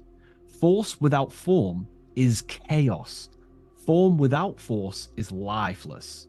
So without any force, there would be no movement or manifestation. Without form, there would just be chaotic forces within the universe. So force and form are the opposites in duality, force and form, okay? So without any force, which is your spiritual life force, your consciousness, which is force, your body wouldn't even exist, because your body is the formation of the spiritual forces. Your life is a creation of your forces, such as thought, emotion, imagination, desire. We're going to be breaking that down in detail so you can use these forces in your life, okay? So we have light rays here. This is a force. This is light emanations coming down from above into the world of form. We have to understand, no physical action on the physical plane, there is no force. All force takes place within the astral and etheric realm. So that's what we must understand. Force takes place in a higher dimension. What you see in the material realm is the formation of that force. So every movement in the material is made manifest through the invisible forces. When you take an action, there is a reason why you are moving the body. And for me, for example, I've written the new book of Symbolism, and it's out November 17th. The force that driven me to build that, to take the actions to build that, is a force, and that is an emotion or a desire. So that we all have a desire, which is the force that moves us. And that desire is not a chemical reaction within your nervous system. That desire is, in essence, a spiritual force that takes place within the astral plane. So we have the mental plane. Below you have the astral plane. Below that you have the etheric plane. And then below that you have the physical plane. All creation begins in the mental plane, what we think about. But then if we have a desire about a specific thought, we have a specific emotion towards a specific thought, such as, I don't know, making money. We all have a desire to make money, right? That desire then focuses down the mind, because you can think any thoughts you wish, but if you do not have a desire or an emotion towards it, the mind will not be narrowed down to one specific thought. So then that thought has an emotion or desire behind it, which then manifests itself. The thought descends into an astral form. The thought takes the body of an astral desire or imagination. That imagination and desire feeds the human heart. That human heart feeds the force through the physical brain, through the nervous system, and then allows the body to take physical actions. So each one of us has forces. So it's very, very important that these forces, such as desires, are not random and they are controlled. Because if you desire many different things, you are uncontrolled, you will have many issues in your life. You will have, if you have uncontrolled desires of lust, uncontrolled desires of vanity, uncontrolled desires of low pleasurable things of the flesh, your desire will not be controlled. Therefore, your force is scattered. So in order to gain self-mastery and to get what you want out of your reality, you have to control your desires, your force. So you have force and form. This is why down here you have people taking physical actions. You have, people running around taking action. And up here you have the forces. So it is the astral forces that is in constant rotation and interplay with the physical material realm, force and form. Force originates in the higher planes of consciousness and descends through the mental, and astral into the physical. Within the mental plane, force takes the shape of thought. Thought is the first outline of form, the archetype that gives structure to creative currents. When one conceives an idea, the pure spiritual energy flowing through the consciousness becomes clothed in mental matter. This mental form is the mold through which all subsequent energies must pass. It defines the direction of movement and determines the quality of the outcome. Within the astral plane, the same force becomes emotion, desire, and vitality. Here, the mental pattern receives life. The astral body, being composed of the substance of feeling and magnetism, fills the thought form with motion and color. Force in the astral plane is dynamic, fluid, and responsive to rhythms of desire. If desire is pure and unified, it directs energy faithfully into the form conceived by the mind. If desire is scattered or conflicted, the astral force distorts the form, producing confused results in the physical world, confused actions, chaotic actions, if you do not have your desires and your heart under control and your emotions under control. Thus, the quality of one's emotional life determines how effectively forces passes through the pattern of thought. So the emotional quality of life, of your life, is determining your actions, because we all take action on what we care about, on the force that is driving us. So we must unify our heart with the higher mind, with higher thought, thoughts that are not selfish, thoughts that are not egotistical. In the mental plane, there are three subplanes. We have higher mental plane, lower, middle mental plane, and lower mental plane. Higher mental plane is higher thought. This is what people call the higher mind. A lot of people say the higher mind, but they don't know truly what it is. You know, a lot of spiritual people will just throw these words around. The higher mind is simply the mind that exists within the higher mental plane where higher thoughts take place. Thoughts that are guided with love, that are guided with selfishness, without being selfless, you know, thinking with, you know, without being egotistical. If you, for example, if you think, how can I make money? How can I gain? How can I do all this stuff? And you're thinking how to make money for yourself, for personal gain. That's a selfish thought, and that will manifest in the lower mental plane. If you want to become more of a powerful mind and gain your personal power, you want to think in a different way to penetrate the higher mental plane, because the lower mental plane, most minds in the collective consciousness operate in the lower mental plane, because that most people think unconsciously. Therefore, their minds are not trained to think in the higher mental plane. So most people dwell in the lower mental plane. This is where all the lower thoughts are. There's not very good ideas because the collective consciousness is there. Once you start to raise your mind, you then start to learn to think differently. Instead of thinking, how can I make money? How can I gain? How can I, get this? Think differently. Think on a collective scale to penetrate the higher mental plane. Think, how can I benefit the world? How can I do something that's going to benefit people? Because money will come as a side effect of that. That's just one example. So when you shift your mindset to use the higher mental plane and train your mind, you're gaining willpower. You're also penetrating the higher mental plane where better thoughts are. You receive better thoughts, better guidance through thought forms. That's a whole other lecture I can make. Thought forms, which are basically demons and spirit guides, what people call. They're just thought forms. So we truly do live in a mental world, and everything is force and form, symbolized by the light and the material reality. The individual who understands this relationship between force and form begins to work consciously with the descent of energy through the different planes of consciousness: mental, astral, etheric, physical. When you hold a clear mental image, you create the form. You fill that image with emotion and desire, you generate the force. When you act upon that energy, you complete the circuit of creation. The process is simple yet exact. Force always seeks form, and form always requires force to live. If the mind is undisciplined and the forms it creates are vague, force dissipates into confusion. Energy without direction creates turmoil in the astral body, manifesting as restlessness, anxiety, or inconsistency. If the emotions are intense but the form is weak, the force becomes misdirected, often leading to chaos in one's actions. Conversely, if the mind creates a strong form but the emotions are dull or lifeless, the form remains unanimated, a structure without vitality.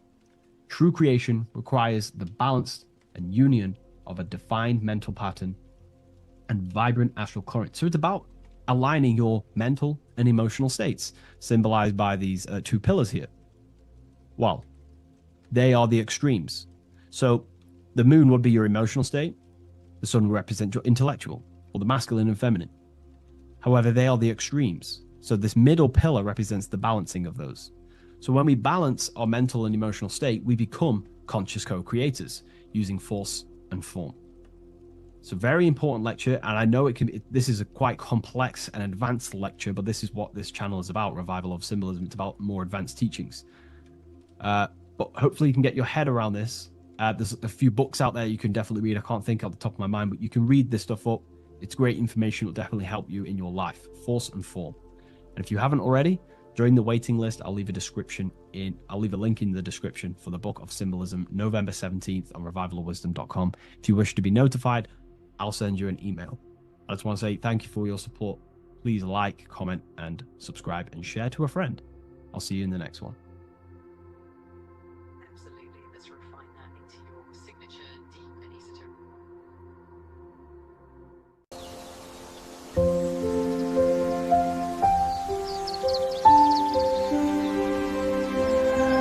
bookofwisdom.com. Visit today.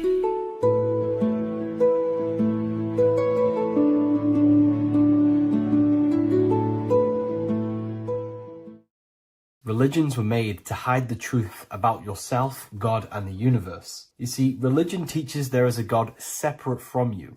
He created the universe separate from himself. They did this to truly disconnect you from consciousness, from God, and from yourself. Now let me explain. It's going to be very difficult to understand this from a left hemisphere dominated perception. The left hemisphere sees everything individual. The right hemisphere sees the whole. For example, if you're walking through a woods, the left hemisphere sees individual trees, leaves, twigs, and branches. The right hemisphere sees the interconnectedness of the whole woods. We've been trained our whole life to be trapped in the left hemisphere, to think logically, scientifically, with evidence. This way of thinking traps you in illusion, division, and separateness from everything. Plus, in science, they teach you the universe exists outside of you. You exist in a universe, and the universe exists whether you exist or not. This is completely false. You are the universe experiencing itself. There is only one person in the universe. There is only one awareness in the universe, and that is God. That is your consciousness. Not your name, your job, your reputation, your thoughts, your beliefs. That is not God. God is the infinite awareness that you are, the alertness, the essence of life. You are an individual. You have a dual nature, an inner world, consciousness, and an outer world, this physical body.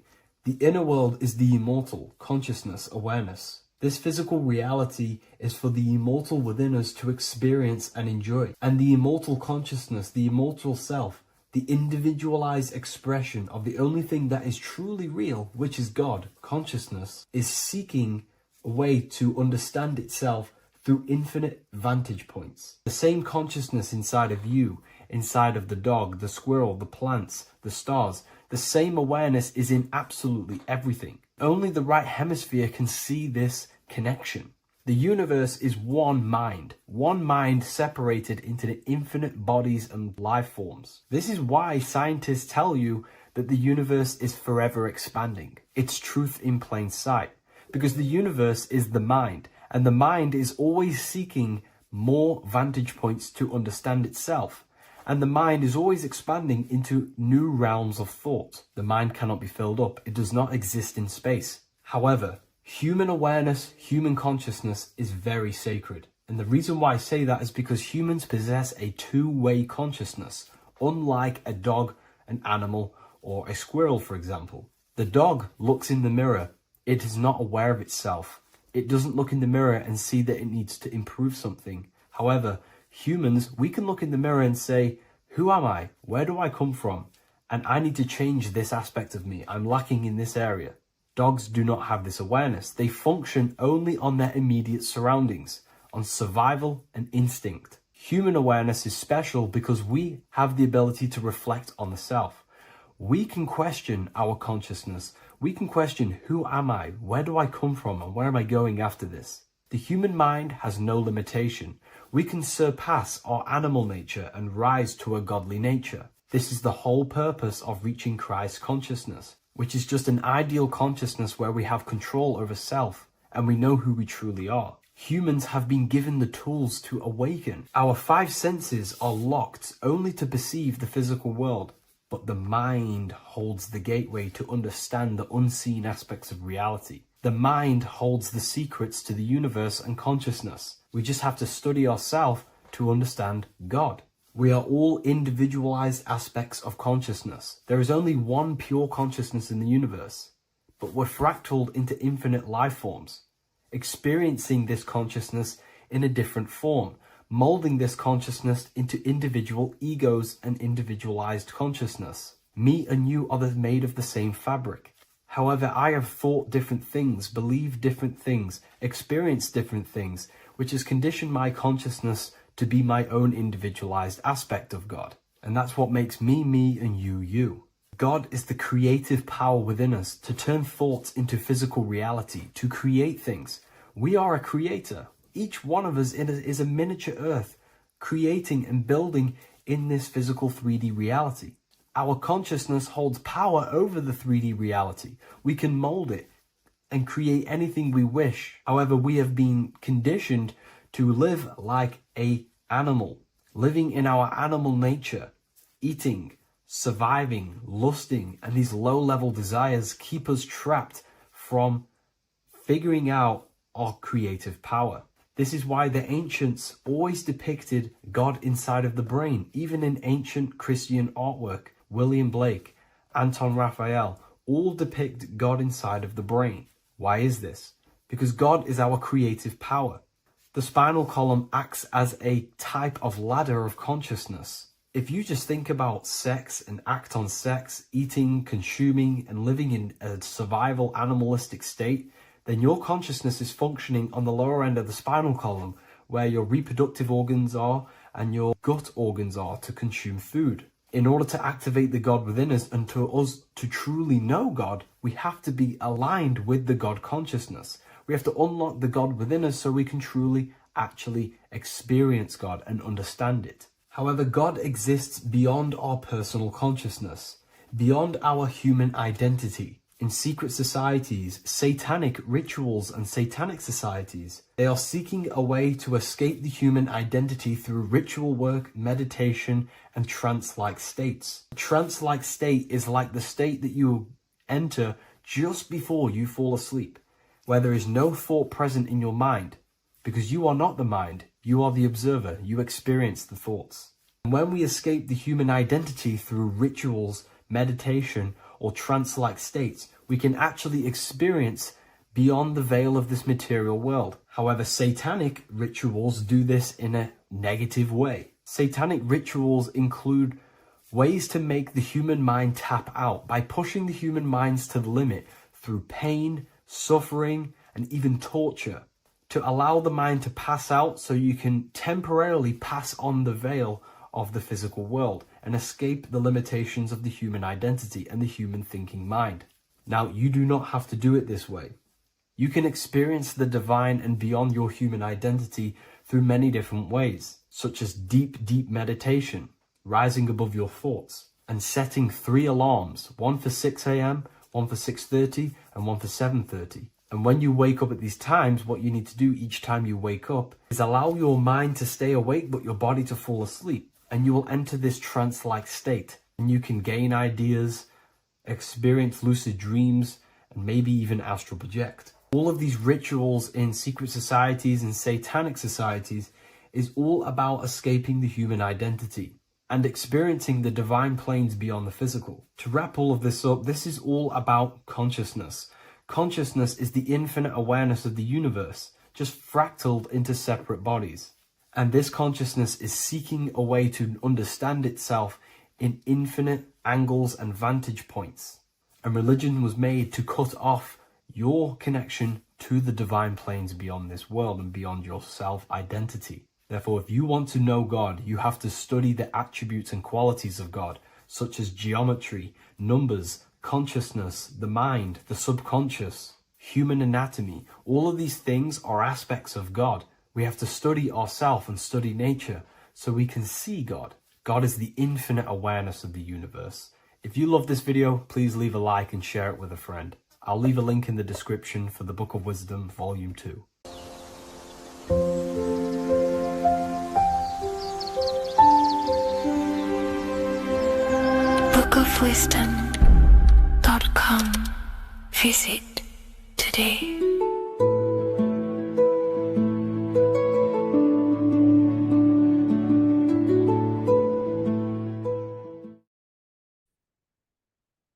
Hello and welcome to another video and another lecture from Ethereal University. Today we're going to be breaking down in detail the Freemasonic 33rd degree symbol. Now, of course, this is a complex symbol and it's composed of many symbols put together to create a greater meaning. So, as you should know from my previous videos, a bit of context behind Freemasonry, what it particularly is, and I will give you a brief overview before we go into this. It's definitely important to know what Freemasonry is before we break down this symbol, okay? Because without the knowledge of Masonry and what it is, it's difficult to understand what the symbol truly means. So Freemasonry is all about building. The word Mason means to build. And we're either building with light or we're building with darkness. So that we have good Freemasonry, we have good Masons, people who want to spread the truth, people who want to help people awaken their mind and liberate them and bring them up to higher consciousness. Or we have Masons who want to divide, keep the knowledge to themselves, create walls, build walls in people's minds, construct illusions in people's minds for their own personal gain. Okay, so we're either building with light or you're building with darkness. You're either building with light or bricks, spirit or matter. God and the devil, same thing. You're either uplifting people or dividing people. Each and every single one of you is a Freemason. Well, a Mason. Not a Freemason, but a Mason. You are a builder. And you're either constructing division in you and other people, or you're either creating oneness. Everyone is doing this. Everyone is building. Everyone is contributing towards the world and building our reality.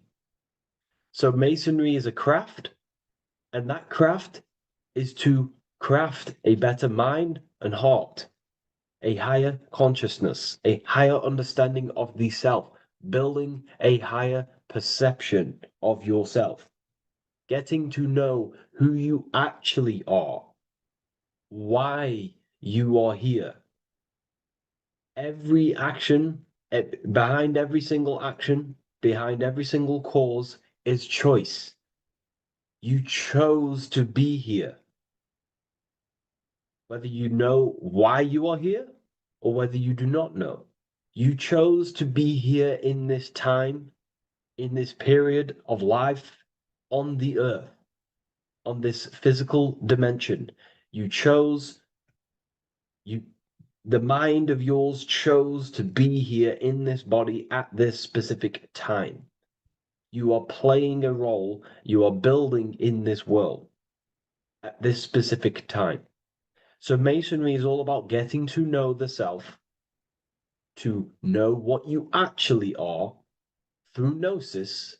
Nosis is direct knowledge obtained and extracted from direct experience.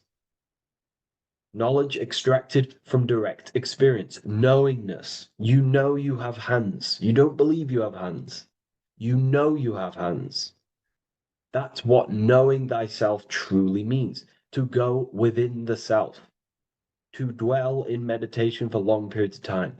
Not even meditation. To dwell, closing your eyes and thinking internally. Not thinking externally about anything outside you, but thinking and questioning internally, and you shall find answers. Seek and you shall find. If your heart is truly set on knowing, on getting to know true knowledge and knowing yourself, then you will find it.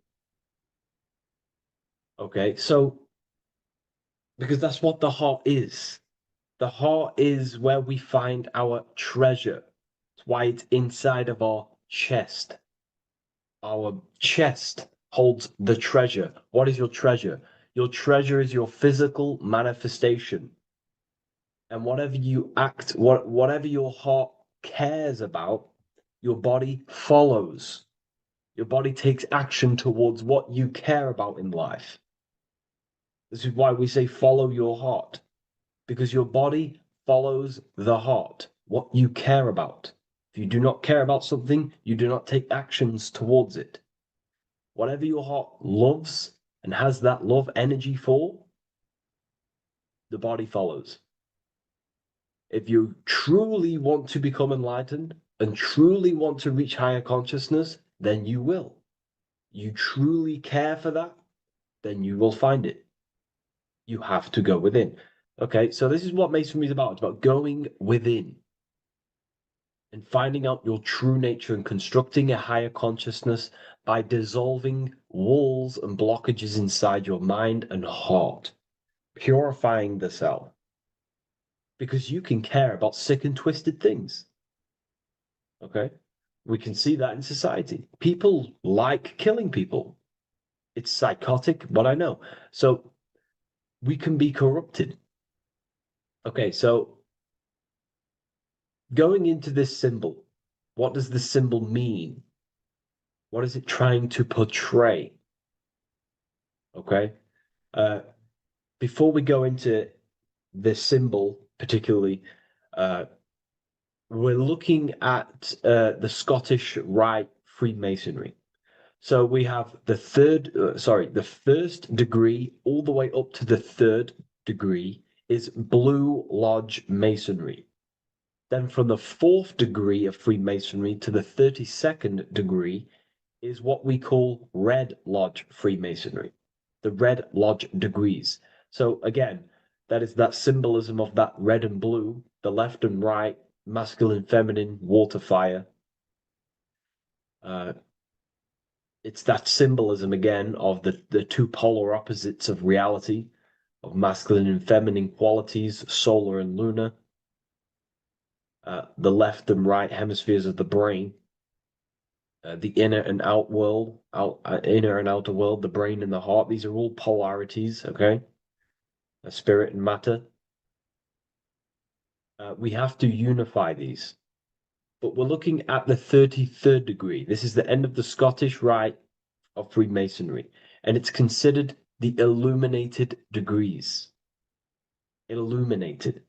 This is when one gets to know the true self, the true knowledge, when one has gone within, mastered the self, got rid of mental blockages, blockages in the heart, purified the self, and they know who they are. They have higher consciousness. And in this breakdown today, I'm going to show you how they have higher consciousness through this symbolism. Okay, so I was going to say something, but I totally forgot what it was.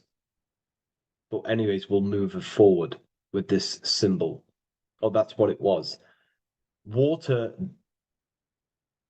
melts, well, ice melts at 33 degrees, symbolizing ice represents solid matter, ego, the physical body, left brain thinking, physical reality identification, identifying self with the ego, the name, the job, the reputation. That's the ice, that's solid, that's ego thinking, left brain thinking. When we identify ourselves with the body, our ego, our name, our job, our reputation, our family, that is ego. That is pure earthly survival base level consciousness. This is the degree, this is the level of state of mind that we need to rise out from and figure out what we are, what you actually are inside you. When you turn off your thoughts, what are you then? If you do not think, you are not your name, your job, your reputation, your family, your beliefs. Because when the mind is turned off, there is still something left. That is you. And that is the substance that we have to get to know through Nosis, through going within and thinking internally and dwelling within. Okay. So Freemasonry is all about learning about the psyche, the true nature of consciousness, how it functions, the mechanics of consciousness, how we can integrate universal law with consciousness. We're going to be going into that. Natural law. How we can become one with God's law. We can become one with the universe and integrate universal consciousness into yourself. Okay, so the first thing I'm going to say about this symbol, straight away, the first thing you probably notice about the symbol is the eagle.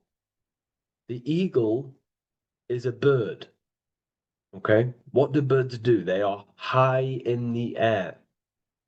They are above the earth, which represents rising consciousness, rising the mind out of the lower mind, earth-based survival, impulsive, reactive, egotistical mind.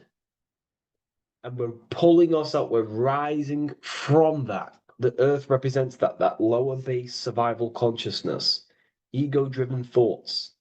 And we're rising up. The bird is free. It's free from the earth. Okay? It's free. It's elevated. It looks down upon the earth. So the eagle is a bird which represents higher view of self, a higher understanding of the self. It's elevated. We have a higher view of myself when I reach the 33rd degree. That is what it's showing you. That is what it's symbolizing. Okay? It's above the earth. It is free. It looks down. When you have higher consciousness, you become enlightened. It's impossible not to look down. You do look down on people, but not in a bad way. Not in a bad way. That sounds bad. I understand if that sounds bad, but that's not a bad way. I don't mean that in a bad way or a bad-hearted way. I mean that as when you have higher consciousness, you can see people who are living and dwelling in zombie mode, low-level earth-based consciousness. They think they're the body, they think they're their name, their job, their reputation, their family.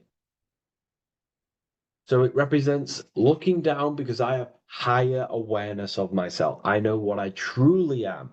The water is flowing at the 33rd degree.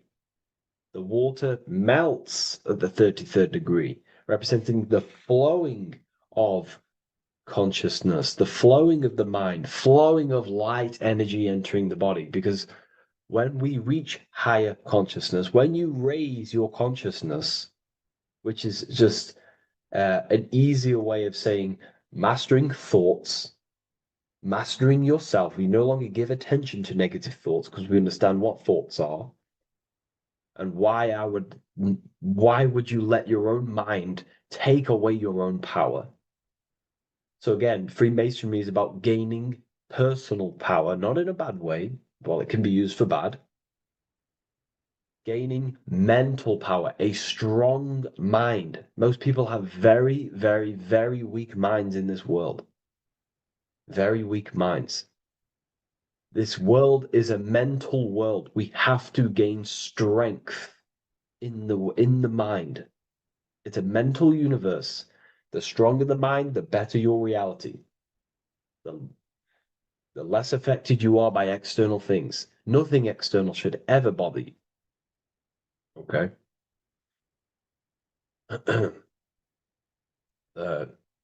So it's about gaining mental strength, mental clarity. So again, the bird is elevated, it looks down, it has a higher awareness, it sees things from above, it sees the world for what it truly is. That's the eagle. Okay? It's the higher view. This is the illuminated degrees. So we're looking at now the sword. The bird, the eagle, the double-headed eagle is standing on the sword. Very symbolic. The sword is not above the eagle. The sword is below the eagle. The sword moves through the air. On a basic breakdown of the sword, it represents power. Power. Because if I have a sword, I hold the power over you. That's what it symbolizes. In war, you have a weapon bigger than someone else and more destructive than someone else, you hold the power. So it's a power symbol. To go even deeper on this, on its true meaning, the sword, I've already broke this down plenty of times. It moves through the air. It cuts the air. It's the mind. Air represents the mind. Water is emotion. Fire is the spirit. Earth is the body. So we're looking at the mind, the power of the mind. And the eagle is standing on top of this, representing, I am conquering my own mind. I am conquering my mind. My mind does not conquer me. My mind is truly mine. I hold the power over it. I stand on top of my mind. The mind does not rule me. Thoughts do not enter my mind that take away my power. I think it, I feel it, I act towards it. It's unity. My mind is the monarch. It is the command center. It is mine. I'm above the mind. That's what it's showing here. I hold full control over this mind. I hold the power. Okay? And I have an elevated view of the mind. The eagle is elevated. It looks at the earth from above. It's the higher perception of the mind. The mind has a higher view of the self. It is conscious. Most people are not conscious. Okay? Most people walk around, they act unknowingly, they don't even know they exist. They don't realize they have consciousness. They think they grew from a monkey. They're born on a spinning ball in the middle of space, and they think they're the body. That is the level of earth-based consciousness. And it's saying, I hold the power. I hold my mind to what I want to direct the mind's forces to. I create with my mind. I carve reality. I shape my reality with my mind and thoughts and my intellect, my communication. Okay? That is what we're looking at here with the sword. It's on top, meaning I control it. When you stand on top of something, you are the top. You are on top of it. You hold the power. You rule over it. When you are the boss of your business, you rule the business. That's what we're looking at here. The sword needs sharpening. It always needs sharpening. You can't use a sword forever. You need to sharpen it. The mind will not stay powerful and strong and and aligned with what you actually want unless you continuously refine the sword. The mind needs to be refined or reminded. If you stop doing affirmations, the mind will fall back to old ways of thinking. If you constantly meditate, you constantly implant the messages into your subconscious mind, you constantly visualize, you are keeping the mind sharpened with what you want in life, what you are trying to create. And the mind will continue to think with that power, with them words, with them visualizations. If you fall off, if you stop meditating, you will lose control of your own mind. Okay? This is symbolizing you have to keep on top of the mind. You have to keep control. This is what the world is. The world is like Minecraft. You ever played Minecraft? You're a builder. Okay? What do? You control the man in the world. That's what you are. You need to control this body in the world. It's all about control. You are in a game. It's like Grand Theft Auto. You don't know how to use the buttons. You're going to create chaos. And you're not going to have that much fun in the world, in GTA, if you don't know how to work the buttons. Same with this world. You are in a world and you need to learn the buttons of the body, the mind, the soul, the heart. How will these things function so you can actually live a better life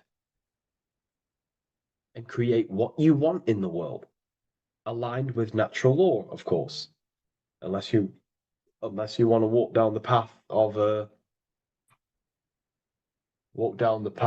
of Satanism. So this is what we're looking at with the sword. Now, moving on, we're looking at this little banner here. This says "God and my right" in Latin. God and my right. What is your right? Natural law is your right.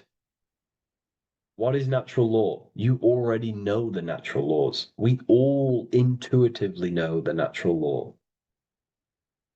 What is natural law? Do good.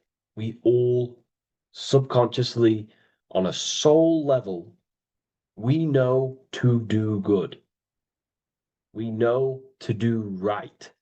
It is wrong to hurt people. It is wrong to control people.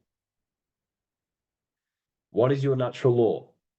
What are the forces that you hold power over, that you have full control over? You have full control over what you think, what you feel, what you act. Thought, emotion, action. If you start to try and control things outside of them three forces, that is now you breaking natural law. If I try to control and manipulate someone else, that is now breaking natural law. I'm going against my inner law. My soul tells me what is right and wrong through emotion. So it's about aligning the self, my actions, my thoughts, with my emotion, my intuition, my natural law. These are your rights. Your rights is to think, feel, and act with the law, with good, with God, with love, with care for one another. Am I building with light to bring good things to the collective? You see, most people are stuck in their left brain, and the left brain only sees me, ego-driven thinking. That's why they trap us in our left brain. They train us to be left brain. They tell us to write with our right hand to strengthen the left brain. They call it writing. Everything in this matrix is to activate your your left brain. Why? They need you in ego consciousness so you can be controlled and manipulated. So you do not recognize patterns. That's the right brain. The right brain recognizes patterns, symbolism, metaphors. They don't want you reading between the lines. They want you logical. They want you divided, because the right brain sees the whole. The right brain sees the woods. The left brain sees the trees. And that tree is your ego.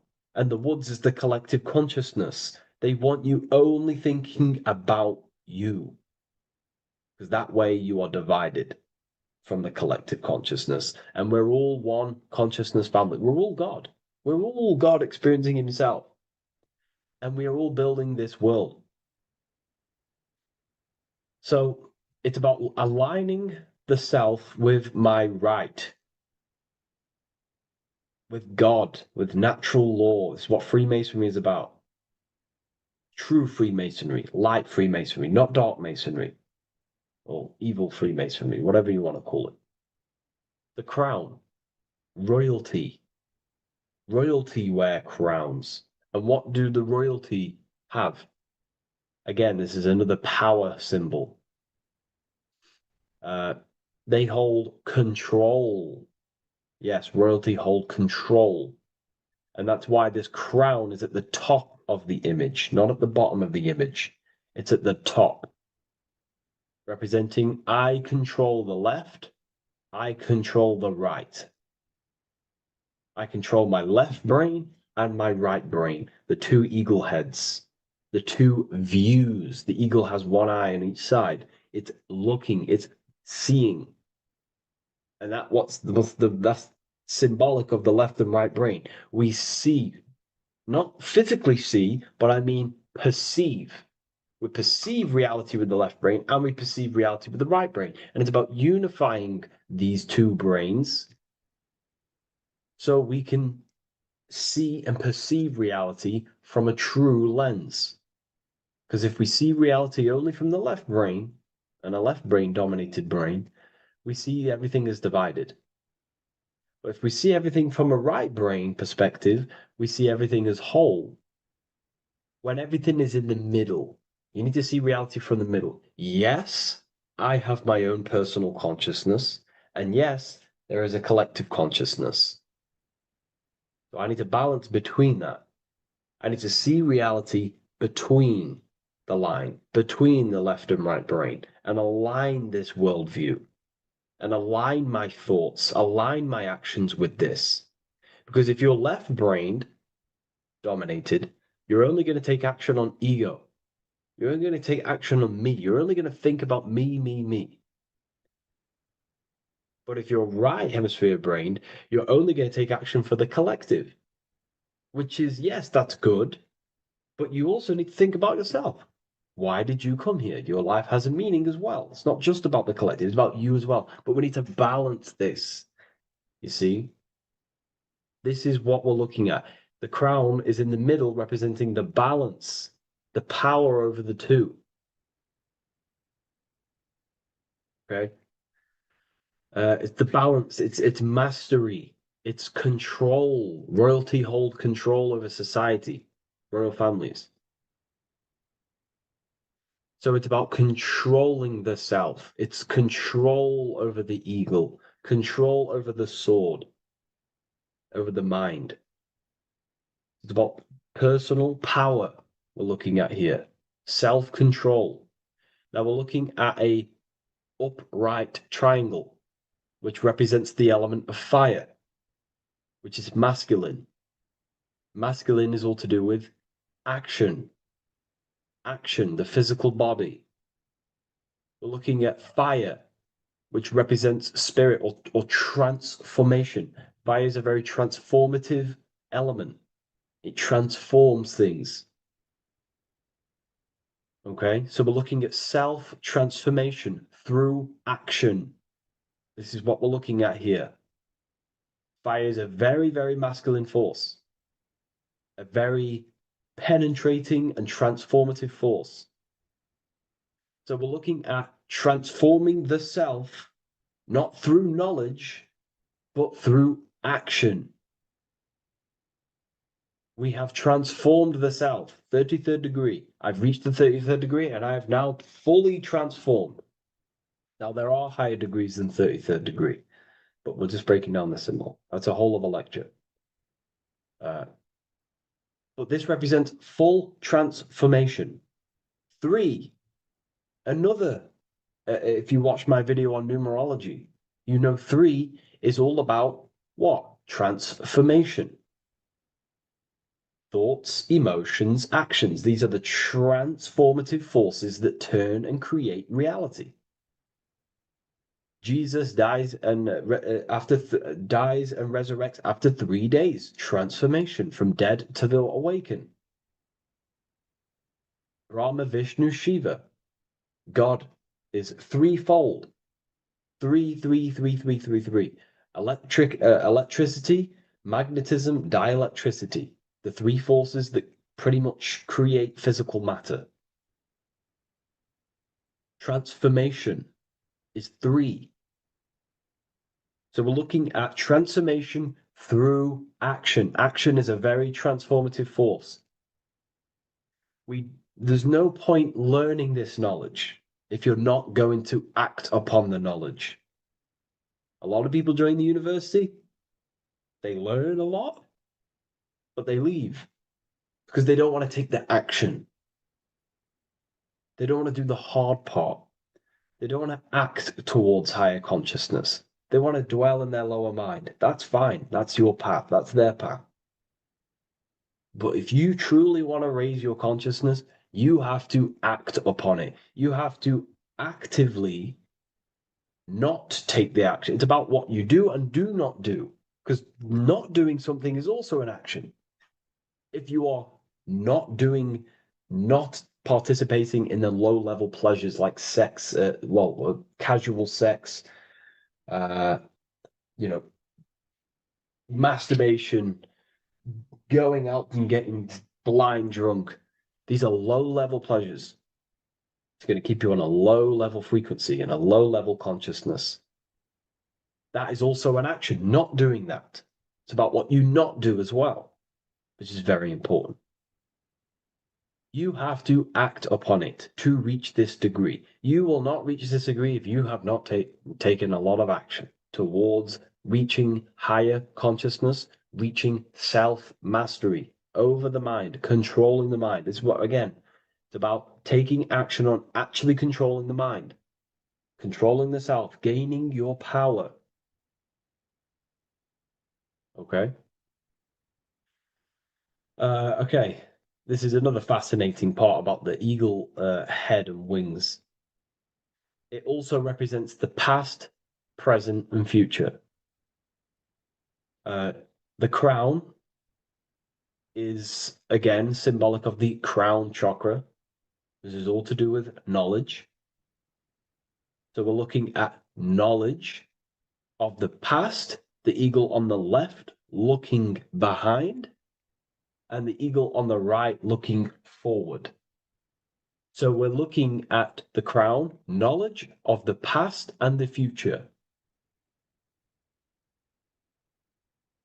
Looking at your past is very powerful. What has led you to this very point in your life? What actions have taken you to this point? And not only you, remember, there is a collective. Remember, you always have to keep that in mind. Every action you take, you have to always align it with the collective consciousness. It's not just you in the world. We have a collective. So how did you and how did the collective get to this point in life, in this present? How did we get here? How did we get into this mess? Humanity is in a mess. A straight up chaotic mess. And if you think everything is perfect and everything's divine and everything's just, there's some people out there in the spiritual community saying, everything's divine, everything's meant for this purpose. No, there are people actively manipulating and using mind control methods to control this reality. How have we got into this mess? So we have to look into the past to analyze patterns so we can take action now in the present to change the future of the collective and your personal life. That's what we're looking at here. So the eagle looking left is looking in the past, representing analyzing the past, analyzing the actions in my life and the collective life. The actions that led to this mess now, to this state now. And what can I do now with my knowledge to change the future to a better future, aligned with, again, natural law, aligned with goodness, aligned with God, aligned with care and love for one another and the self. So it's all about knowledge of the past and knowledge of the future. And what I can do now to take action, the triangle pointing at the middle, which is the present, what can I do now to change the future? To create a better future, to transform the world. 33, transformation. To transform the future. Okay, this is what we're looking at here with the two double-headed eagles as well. Again, this is more art. This is a lot more complex symbolism here. But again, we have the Earth hemisphere here. And what? The eagle above. It is raised above the earth, above material pleasures, above the material thinking self, above the ego. Not to say we get rid of the ego. We need the ego. But balancing, control, power over the ego, power over the two hemispheres of the brain, power over my past and my future, power over time. What am I using my time towards? Time is your spiritual currency. Okay? It's elevated. It sees things from a higher perspective. It is higher consciousness. We're also looking at the astral body. Birds on a deeper level represent the astral body. So symbols have layers of meaning. The deeper you get into the occult.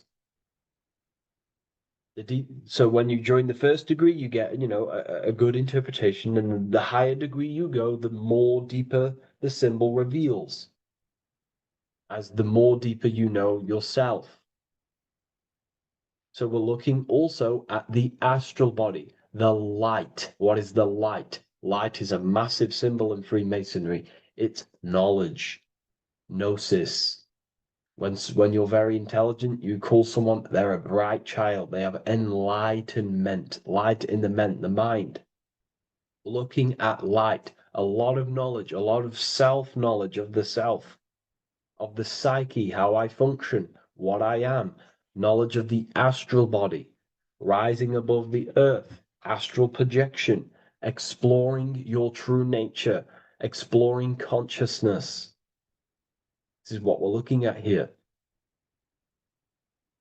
And in order to explore your astral body and explore the astral realm, you have to control the sword, the mind.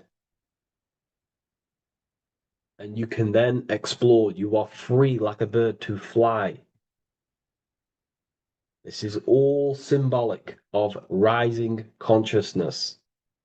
All symbolic. So I hope this video has gained a bit more clarity on this symbol and giving you some insights. And I will see you in the next one. Thank you for tuning in today.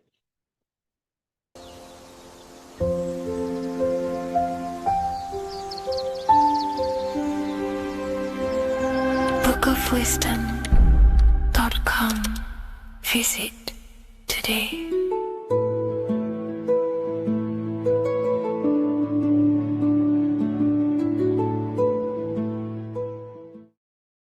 So depression doesn't actually exist, and in this video I'm going to show you how depression is actually a choice.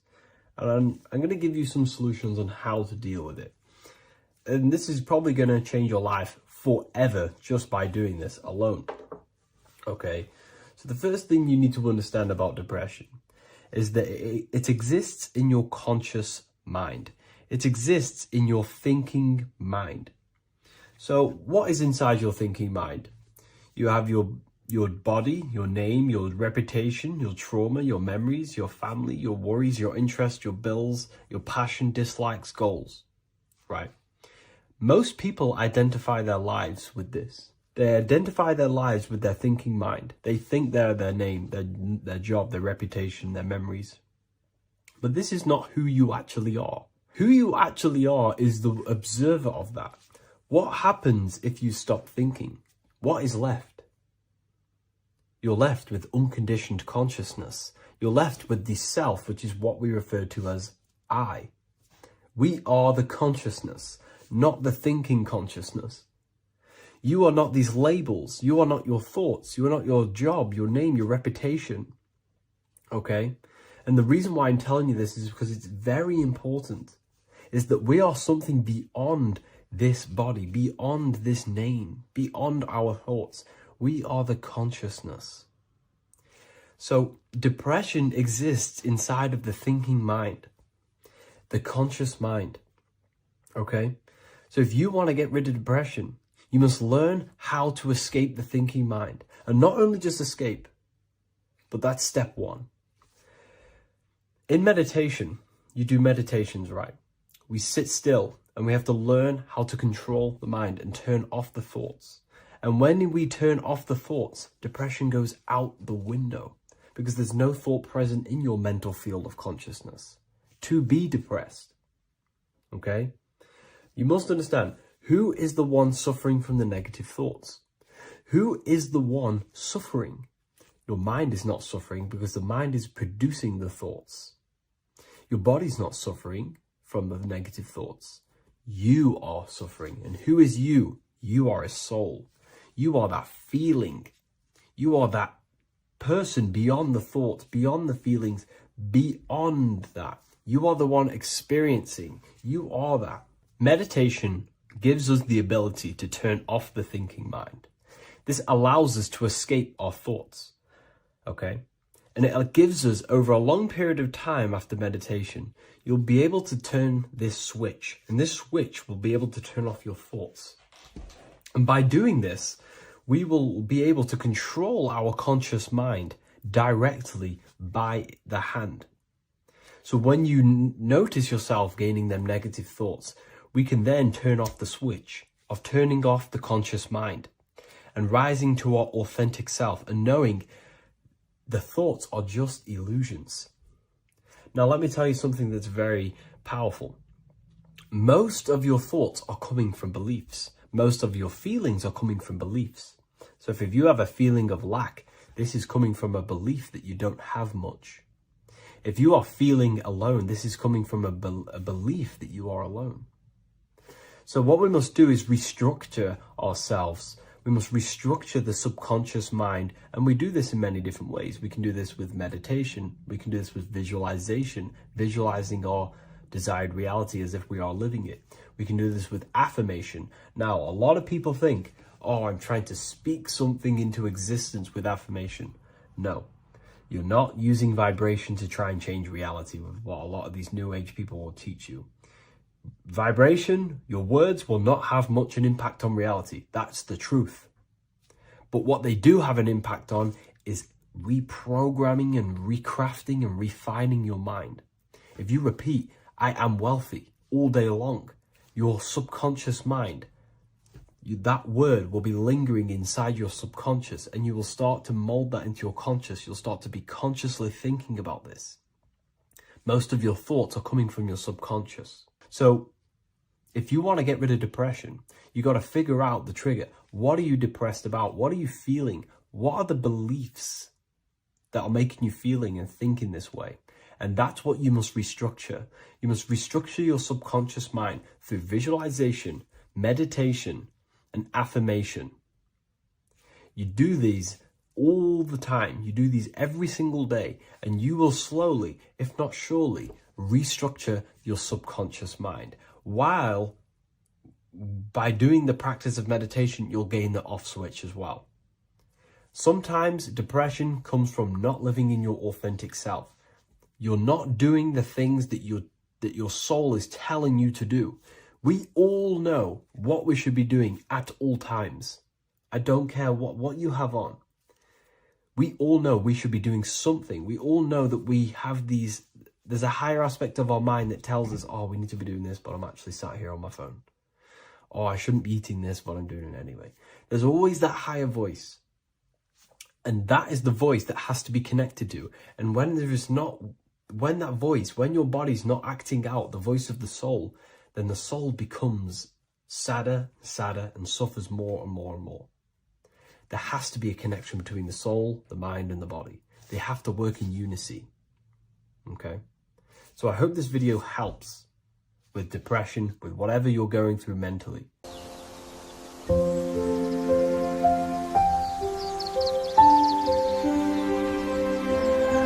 bookofwisdom.com. Visit today.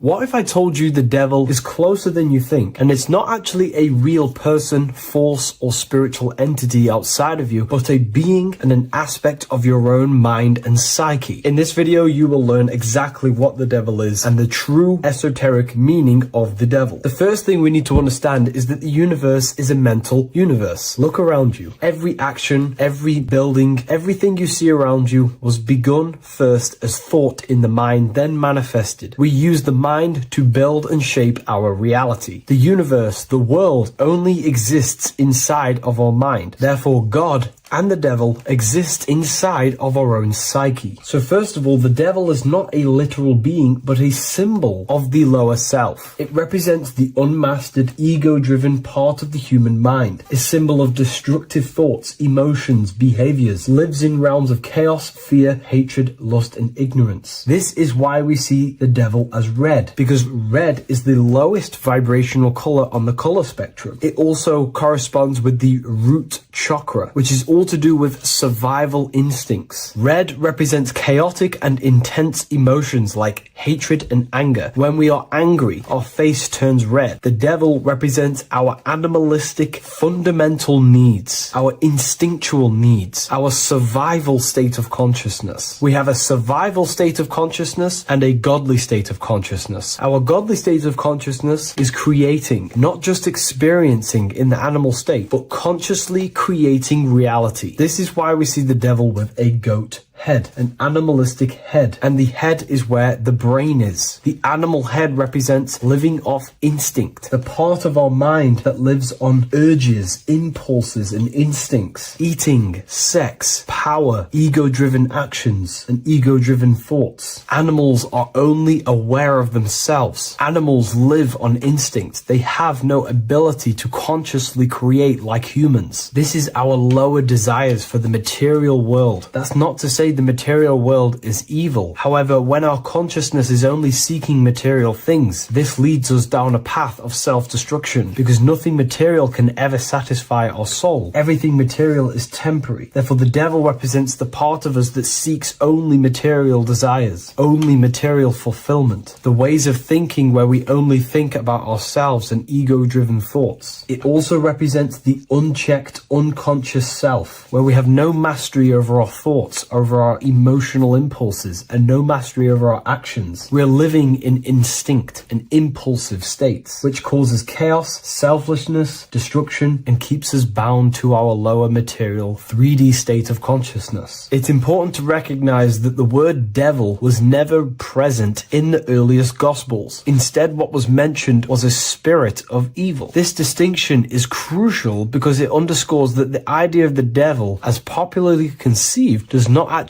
exist as an independent entity. Rather, it is a personification of the lower aspects of the human mind, a facet of our own consciousness. The term spirit of evil was not meant to denote a specific deity or being, but rather any force of negativity, whether it manifests as a destructive thought, emotion, or action. A spirit is a force, an energy, and we have three forces that create our reality: thoughts, emotions, and actions. We have full control over these three aspects, which transform and mold reality. A destructive thought, a destructive emotion, a destructive action is a spirit of evil, and it originates from the darker aspects of the human psyche. So now, because we're on the topic of the devil, we have to look at the pentagram, which is obviously connected to the devil heavily. The upright pentagram represents spirit, air, water, earth, fire. Upright, which represents spirit, the most important element on top of the earthly elements, showing showing spiritual principles over material principles. As spiritual beings as we are, we have to put our spirit first, our higher self first, and material things second. Why? Because material things never satisfy us long term. Seeking material fulfillment will leave us feeling unfulfilled in the long run and very unhappy, and we can lose ourselves in illusions. We have to put our spiritual principles first. Seeking wisdom, knowledge, connection to the divine, and connection to our higher self is what gives us true fulfillment in our hearts and souls. But when we see this pentagram inverted, we now have spirit on the very bottom, which now represents earthly principles on top of the spiritual principles. We're putting our earthly elements on top of our spiritual element, which this inverted pentagram represents no longer caring about spirit, no longer caring about our invisible internal world, and only caring about this external body, food, sex, material things, cars, money, and all the things outside of us, the world outside of our mind. This is what true Satanism is. Satanism is not worshipping an external deity, but it is worshipping the self, only fulfilling the ego's desires. This is what true Satanism is, and we have all been conditioned to live in this state. Satanists want us to believe that there is an external deity called Satan or the devil, and the reason they do this is because they trick us, making us believe that we are not Satanists, while they are actually conditioning us to be self-seeking, ego-driven people, where we only care about sex, food, material things, and money, which is actually conditioning us to be Satanists. 80% of the population today are unknowingly involving themselves in Satanism, which is ego-driven thoughts, actions, and emotions, dwelling and living in this state where we only care about ourselves. When we are spiritual, we realize we are all one. We are all one consciousness family, and we need to do things that help and contribute towards our collective experience, helping others instead of seeking to serve only the self. The angel is depicted with wings, which represents elevation, higher self. The devil is represented with an animal horns, which is on the ground. A goat is on the ground, which represents the lower self. This is the elevated mind and the lower material mind. Horus, the bird, higher self. Set, the ground animal, lower self. Jesus and Satan. These are two forces, two characters that exist within the human psyche, not real entities. They are forces of our minds, and there is a battle between our higher self and lower self all the time within our own minds. There's always a part of us that's telling to do one thing and another thing, to do something bad and to do something good. There is this battle inside of our own consciousness. Here we have the human spinal column. The human spinal column is showing you the higher and the lower self. The higher self represents the head. The head is where the mind is. This is the creative essence of the universe. This is where all material things begin as a thought in the mind. We create with the skull, with the brain. This is our higher self, the heavens, connected to the heavens, the sky. And the lower end of the spinal column is where our reproductive organs are, where our gut is. Our reproductive organs and our gut is all to do with survival. The lower end of the spinal column, lower instinctual 3D based consciousness. The lower end of the spinal column is where our lower self dwells. Eating, consumption, power, and sex, lust. These are all emotional forces and instinctual based organs that are not inherently evil, but when we dwell and live off this lower end of the spinal cord, it keeps us in low states of consciousness. Our goal to raise to our higher mind is to balance this, not to overeat, not to abuse power, not to abuse sex and lust, but to master these organs and gain the ability to say no to these organs so that we can raise to our creative side of consciousness. Instead of dwelling in our instinctual nature, we can turn to our creative nature and consciously become a builder and constructor of reality. This is the true way of raising consciousness. This is the stairway to heaven, out of the animal consciousness to the higher consciousness. To wrap all of this up, it's all about gaining control over our instinctual lower nature and allowing our spirit to rule over our body and not our body ruling over our spirit or mind. The moment you let let a thought become instantly an action is the moment you are an impulsive person. We are all trained to be this way. It is okay if you are in this state. The moment you let a thought turn straight into an action without questioning, that is the mind controlling you and you not controlling the mind. We need to gain control over the mind, and we do this through many different ways, through meditations,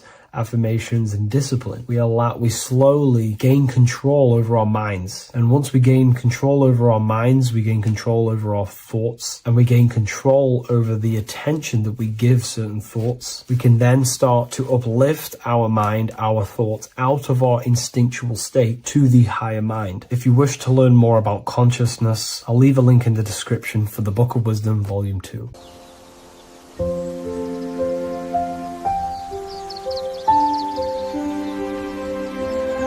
bookofwisdom.com. Visit today.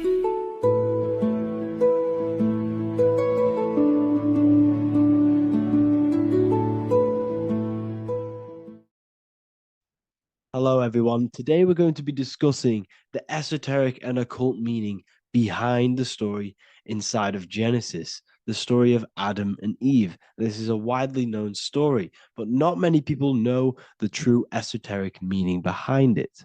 Okay, so today we're going to be breaking this symbolism down. Before we get into this, please leave a like and a subscribe on the channel. I would greatly appreciate it. And please comment below any lectures or anything you wish to know, and I could maybe make it in the future. The first thing we must understand about the Bible is that it is an esoteric and occult book. It is written in allegory. It is written in such a way that we understand the book compared to our level of perception. Now, what do I mean?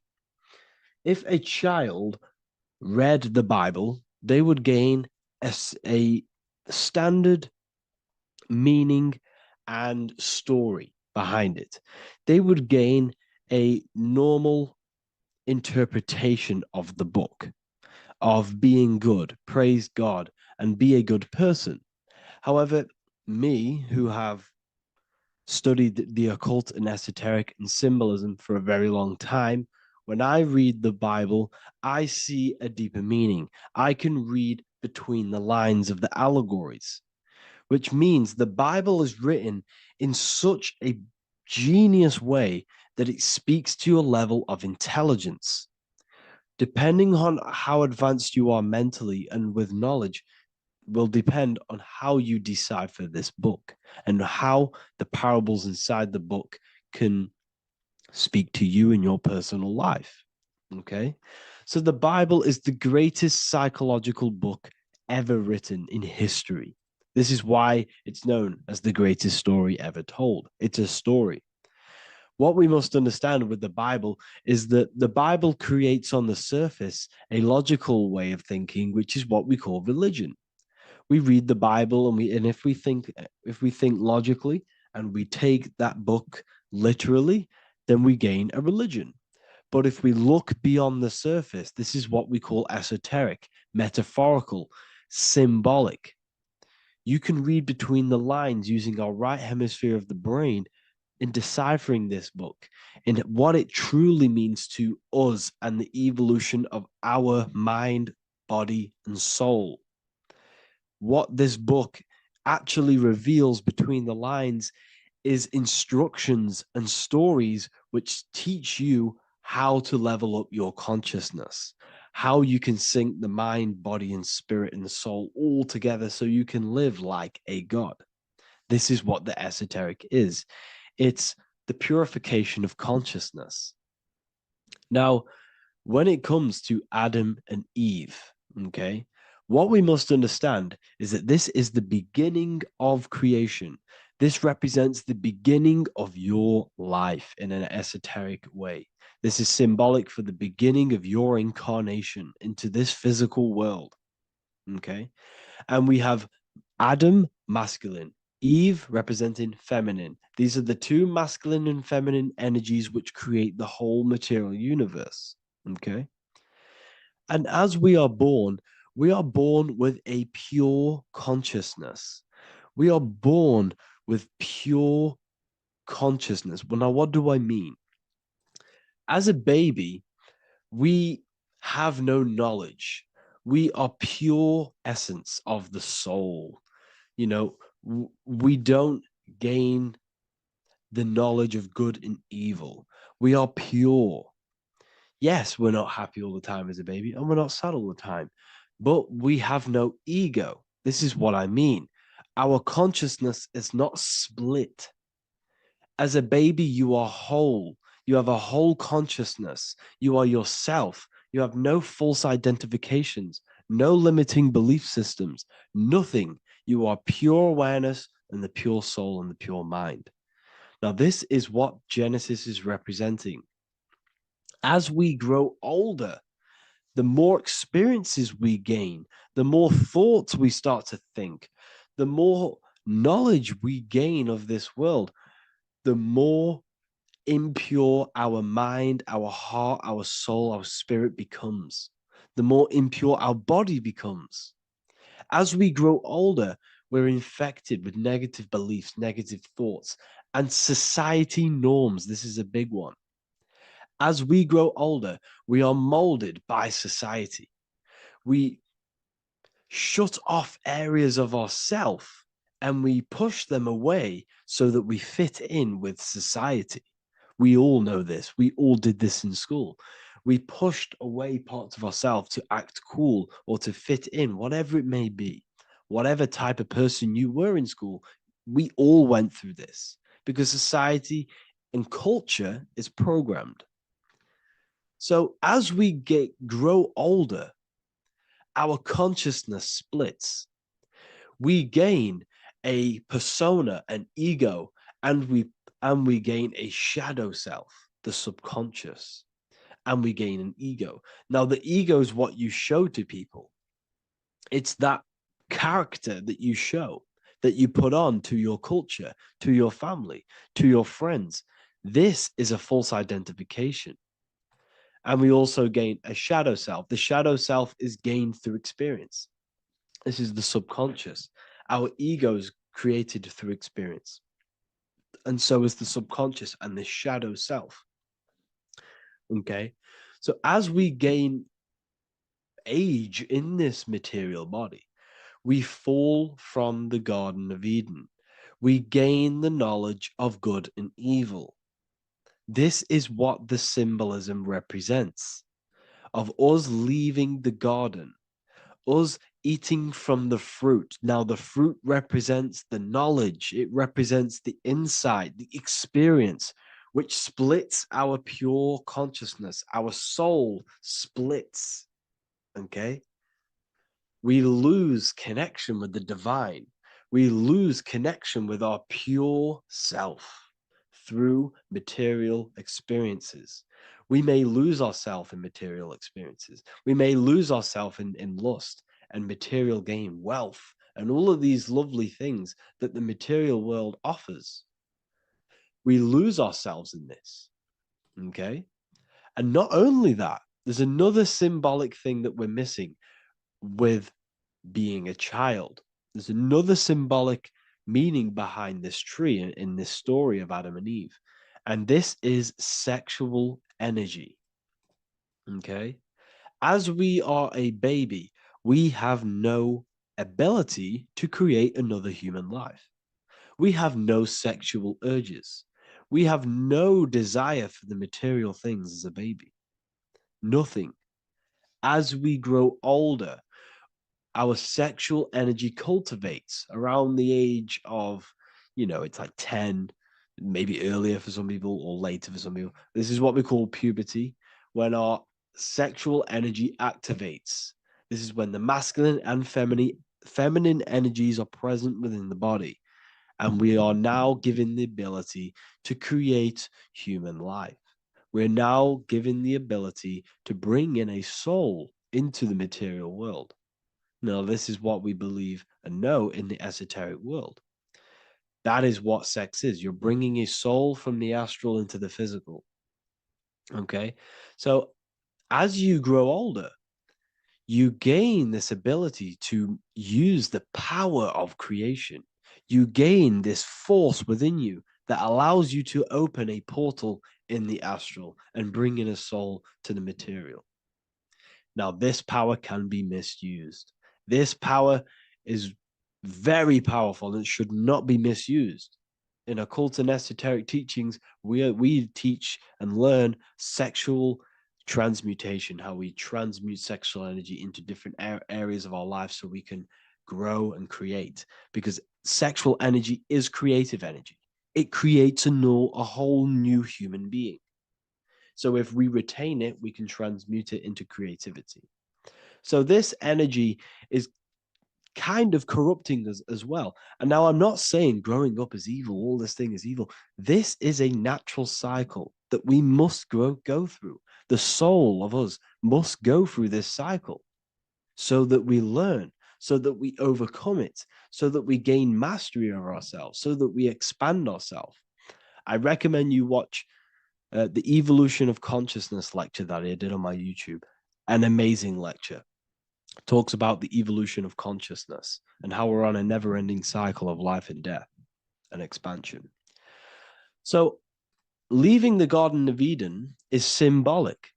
You see, Eve represents emotion. She's feminine. Adam represents action. That's why he bit the apple.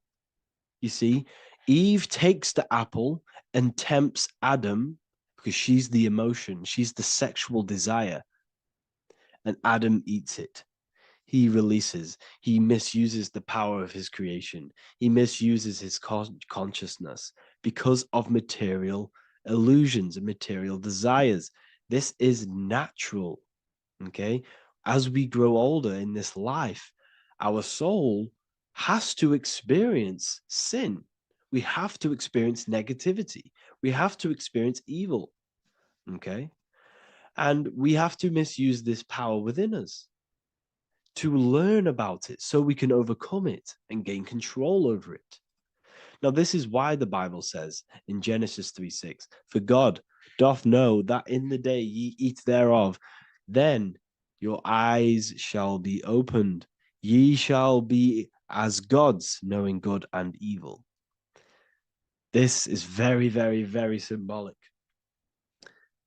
We come into this world to experience a dualistic way of reality. We come into this world to challenge ourselves so the soul can grow, because the soul comes from pure love from God. But we come into this world so the soul may know what it's like to be evil. You see, we are like a seed. Our soul's like a seed.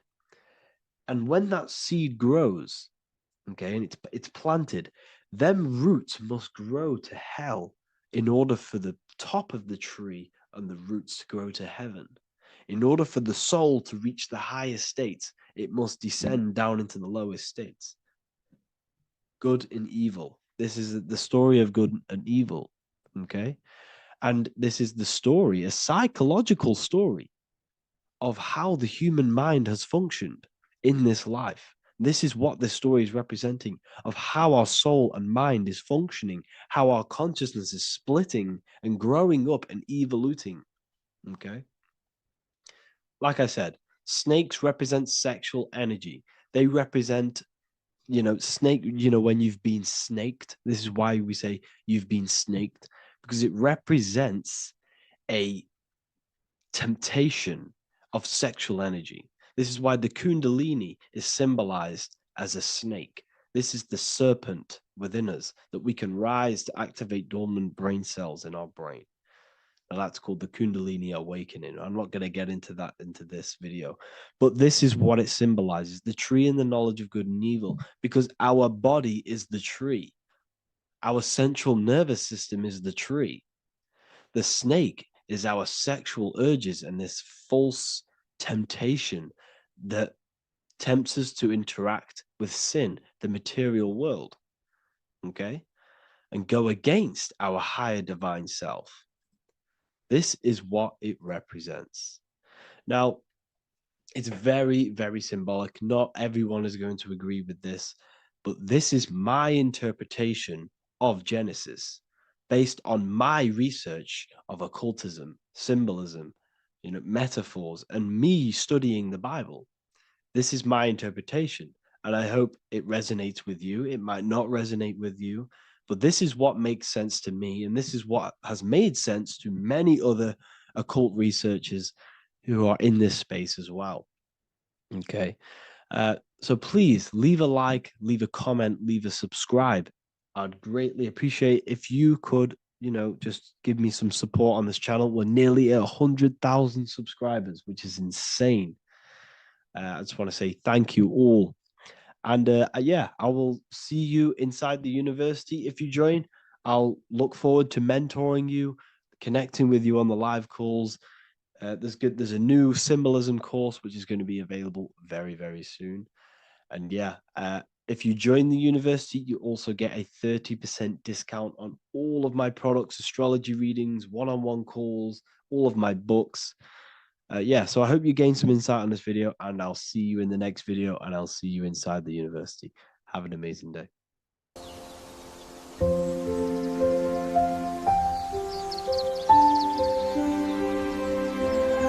bookofwisdom.com. Visit today.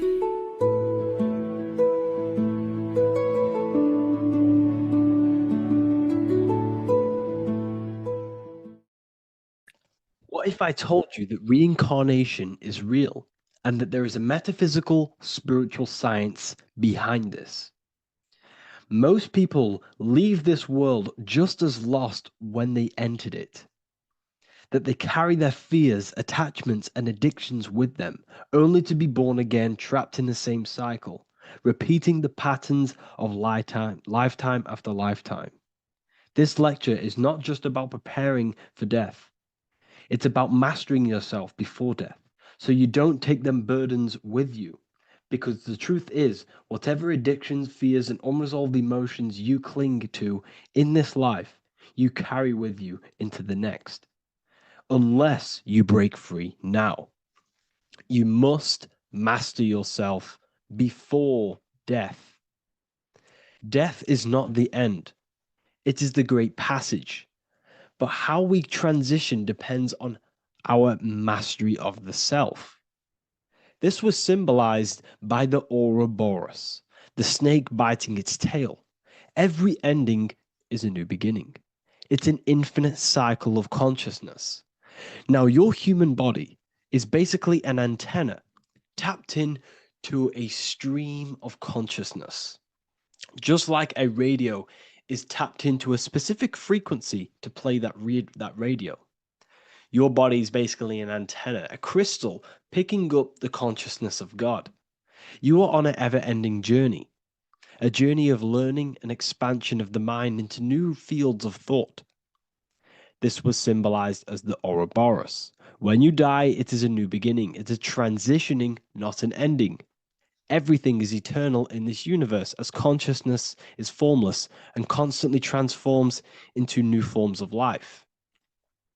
Let's break down the word death.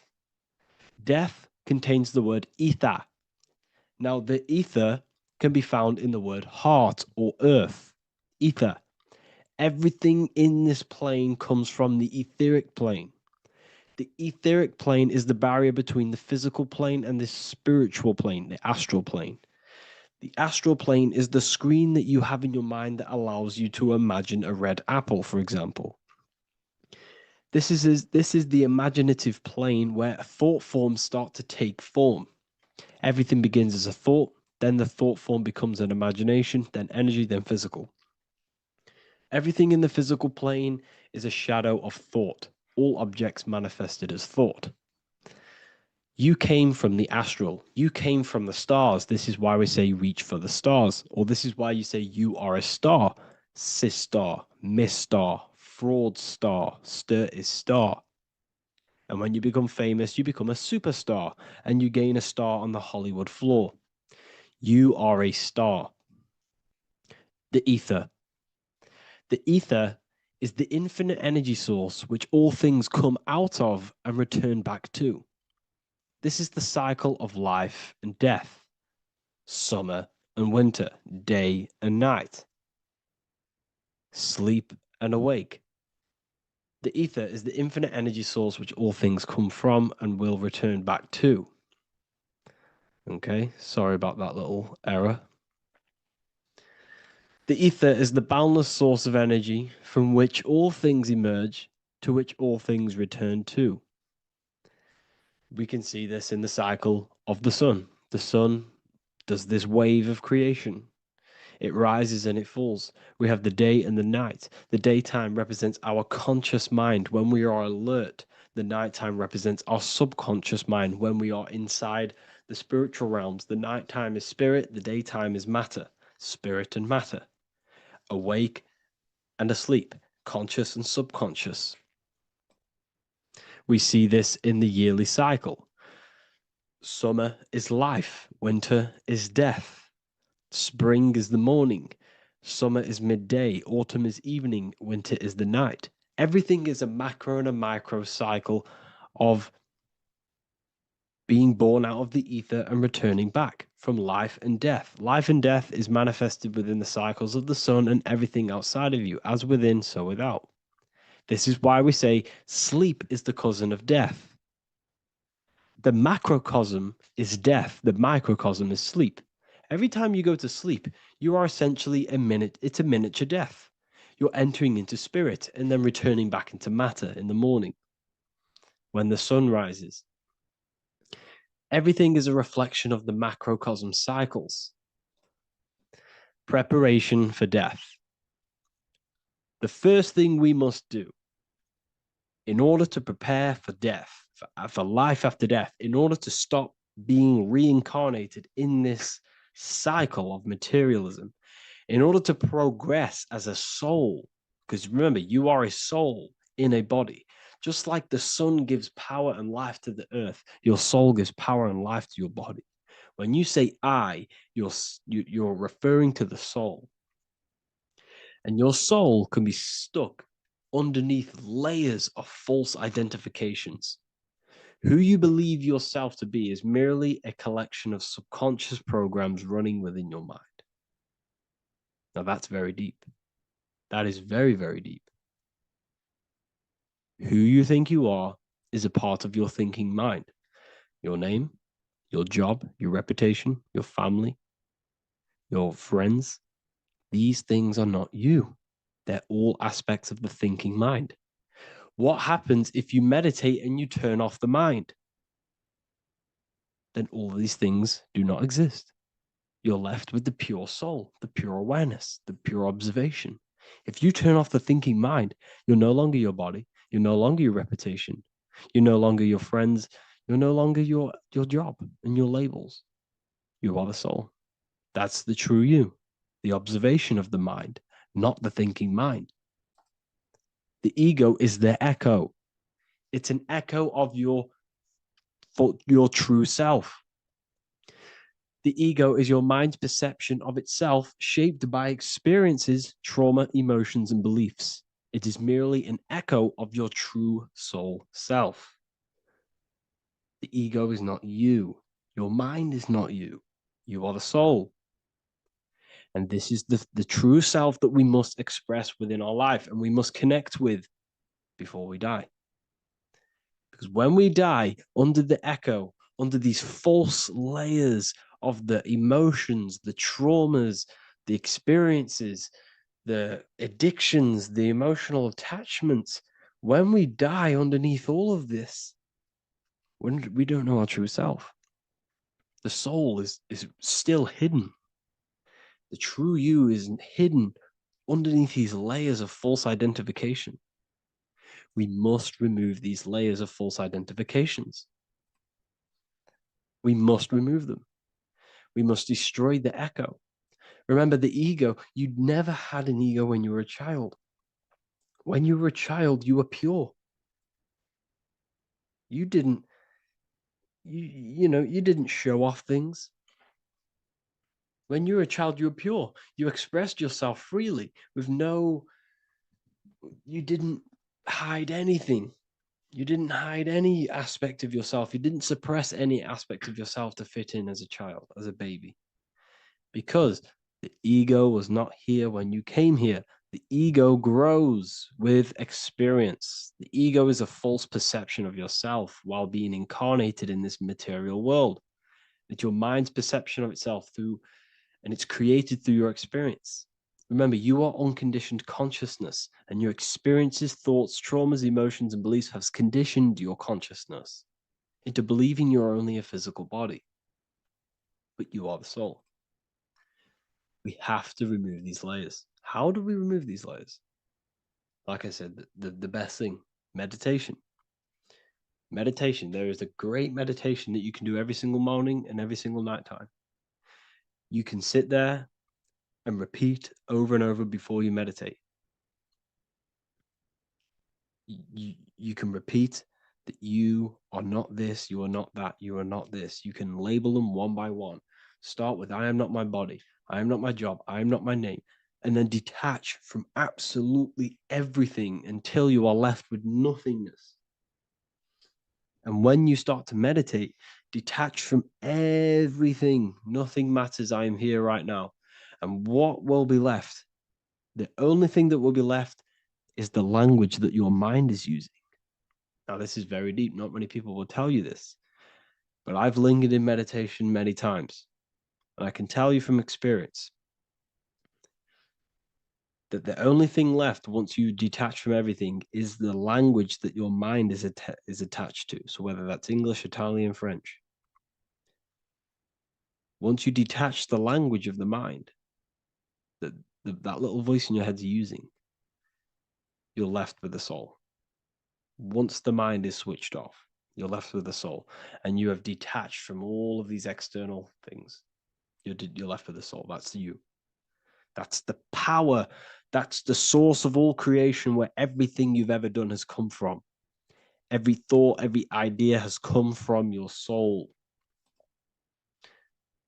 Number two, that's meant to say number two. Sorry about that. Mental addictions and emotional addictions. Okay. These two are very important. Mental addictions, this could be thought patterns. This could be the labels that we've just been talking about. Then you have emotional attachments, which is maybe you're too attached to an external thing. Maybe you're too attached to your phone. Maybe you're too attached to family. Maybe you're too attached to loved ones. Yes, I'm not saying don't love them, but what I'm saying is do not rely on anything in this world to make you happy, to fulfill your emotional needs. Everything is found within you. You must look within, and if you're looking without, if you're trying to find yourself in the outer world, you'll never find yourself. You'll constantly be looking around in loops. Because nothing, you cannot find yourself in the outer world. Nothing will long-term give you long-term validation. Seeking validation in the outer world will leave you soulless, leave you feeling empty inside and sad and depressed. You have to find yourself within. You have to detach from everything you are relying on to give you emotional stableness. You have to detach from all. Yes, love your children. Yes, love these people, but do not rely on them. Because everything in this world is temporary. Do not conform to this world. The Bible tells you this. Everything in modern society nurtures the body, but neglects the soul. They keep you addicted to as many things as possible. Smoking, you have to detach. Drugs, you have to detach. Alcohol, detach.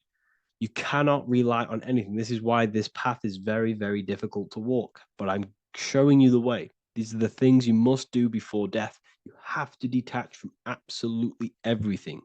If you die and your mind and soul is still addicted to these worldly things, then you guess what? You're going to reincarnate. You're going to reincarnate because your mind is still thinking about these material earthly things.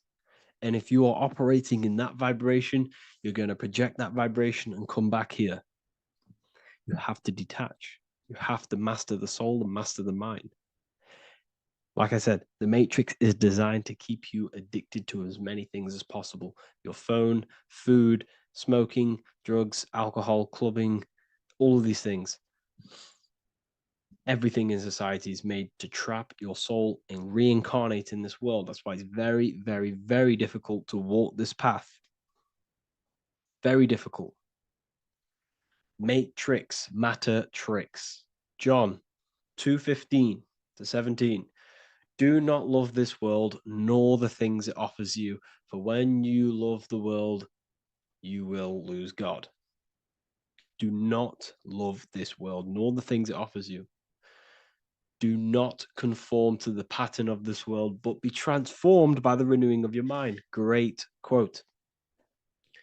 Do not conform to the pattern of this world, but be transformed. Let this world transform you. Learn from this, expand from this, but do not be mentally and emotionally attached.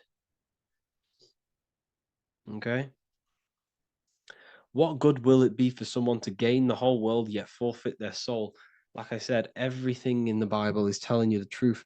You just got to read it correctly. This is spirituality. This is spirituality. The Bible is spiritual. It's a spiritual text. We must disconnect from everything outside of us and connect with the true soul. Here we have the Egyptians showing you the soul leaving the body. Here we have the soul here. Here we have the Masons showing you the soul coming out. The soul is real. You are the soul. And when you leave this physical plane, you will go into the astral plane. That's where you came from. You came from the astral. You came from the stars. You incarnated into this physical body. Your consciousness fell into this material form to experience limitation, to experience a 3D world. So in order to ascend properly before we die, we have to let go of all the attachments. Every addiction you have, write them down. And one by one, tackle them. Before you die, you have to, or else you will reincarnate. This is the teachings of Egyptians. This is the teachings of Masonry. All of these addictions contribute towards life after death. Everything must be controlled. And we must be attached to the soul. I'm not saying I'm perfect. I'm not saying I'm perfect, people. We're all not perfect. We're all under psychological operation by the government. We're all in a very difficult situation with this awakening. I'm simply pointing out what I know from my journey and what I've been learning through occultism and research and reading lots of books and many different things. I'm on this journey just as you are. Maybe I'm further. Maybe you're ahead of me. We don't know. But this is what I'm sharing with the world. This is what I'm sharing with my research. And this is what makes sense. It's common sense. Look at everything around you. Everything's made to feed the body, not the soul. So my beautiful watchers and fans and supporters, I appreciate every single one of you, and I hope this video has supported your journey. If you're feeling lost in life, if you're searching for deeper answers, whether you're seeking clarity, looking to expand your studies, or ready for personalized mentoring, this is your chance to connect with me live and receive insights tailored just for you. Start your path to self-mastery and enlightenment inside the world's best esoteric school. Your journey starts now. Tap the link in the description if you want to join Ethereal University, or feel free to check out my books. I thank you all, and I really appreciate for 100,000 subscribers on YouTube. I love every single one of you. Make sure to drop a like, a comment, and subscribe to the channel if you're new. Let me know some ideas for, lectures, anything that you want to know. I can make lectures on them. Just drop it in the comments. I appreciate every single one of you. Take care.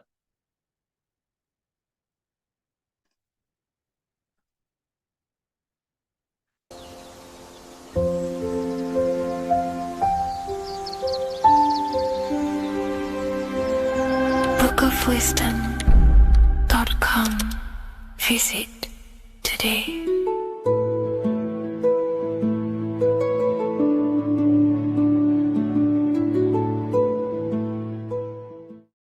Welcome to Revival of wisdom.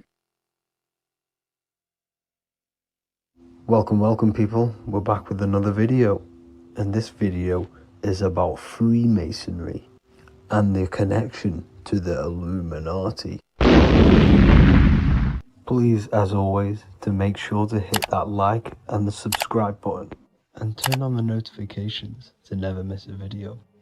On May the 1st, 1776, the founder of the Illuminati, Adam Weishaupt, founded this secret organization, and this date can be found in Roman numerals underneath the all-seeing eye pyramid on the $1 bill.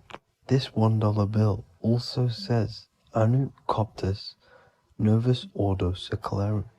This is Latin for announcing the birth of the New World Order. This New World Order will be headed by Lucifer, the all-seeing eye, and followed by the 13 layers of bricks for the 13 elite bloodlines. So your Orsini's, Rockefellers, Rothschilds, Soroses, and the other 9 elite families. So when Adam Weishaupt created the Illuminati, he made it consisting of high-level degree Masons, French and Latin philosophers, and many more powerful people to all become one society. So this is why you see Masons using the same symbol of the all-seeing eye inside the pyramid. But not all Freemasons are part of this Illuminati secret society. As the 33rd degree Freemason Manly P. Hall said in his book The Secret Teachings of All Ages, Freemasonry is a fraternity within a fraternity, an outer organization concealing an inner brotherhood of the elect. So what he's saying here is that Freemasons have to go up the degrees of Freemasonry, and once they hit the top, they either get elected or not into these secret societies like the Illuminati, Skull and Bones, and Knights Templar. So when you see celebrities doing this one-eye symbolism, either covering one eye, doing the triangle, or doing 666 over one eye, this is showing and reflecting the symbolism of Freemasonry. They have taken the oath to never speak on anything they learn about Freemasonry. Duncan's Ritual of Freemasonry book states the oath they have to take, quote, I ... of my own free will and accord, that I will hail, ever conceal, or never reveal any of the secrets, arts, points of Master Mason's degree to any person whomsoever.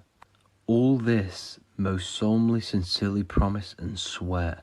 Now, this is what happens when they break the oath, stated in this book, quote, myself severed in two, my bowels taken from thence, and burnt to ashes. So this states that Freemasonry comes first, before any law of the land. It has the right to kill you if you break your oath. This is the hand gesture they have to do every time they enter the ritual room inside the Masonic lodge. This is the cutthroat symbol, showing you and reminding you of the oath and what will happen if you break it. Now in this book, Richardson's Monitor of Freemasonry, it states, if you break your oath, binding myself under no less penalty than to have my throat cut across, my tongue torn out by the roots, and my body buried in the rough sands of the sea. If they do not decide to kill you, this book states this by pointing him out to the world as an unworthy vagabond, by opposing his interest, by dearranging his business. In other words, they have the power to frame you and destroy your reputation to the world and destroy your business if you break this oath. So yes, they do kill to keep this truth hidden, because this truth of this reality is what keeps them in power. They have the ability to manipulate people because people do not know what manipulates them. This is why they call themselves the government. They govern the ment, which is the mentality, because the mind is the root cause of reality. They control what you perceive to control what you manifest.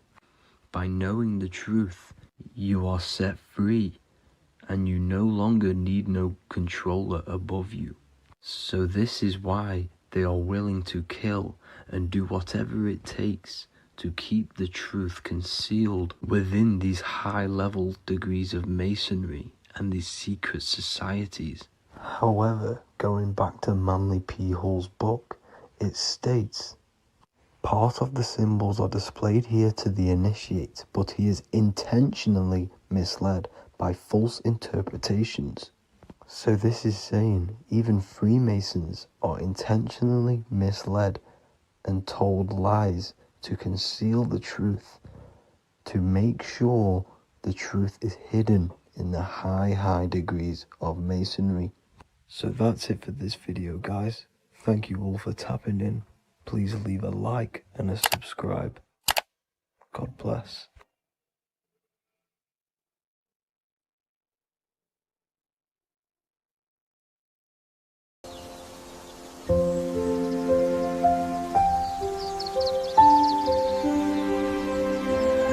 bookofwisdom.com. Visit today.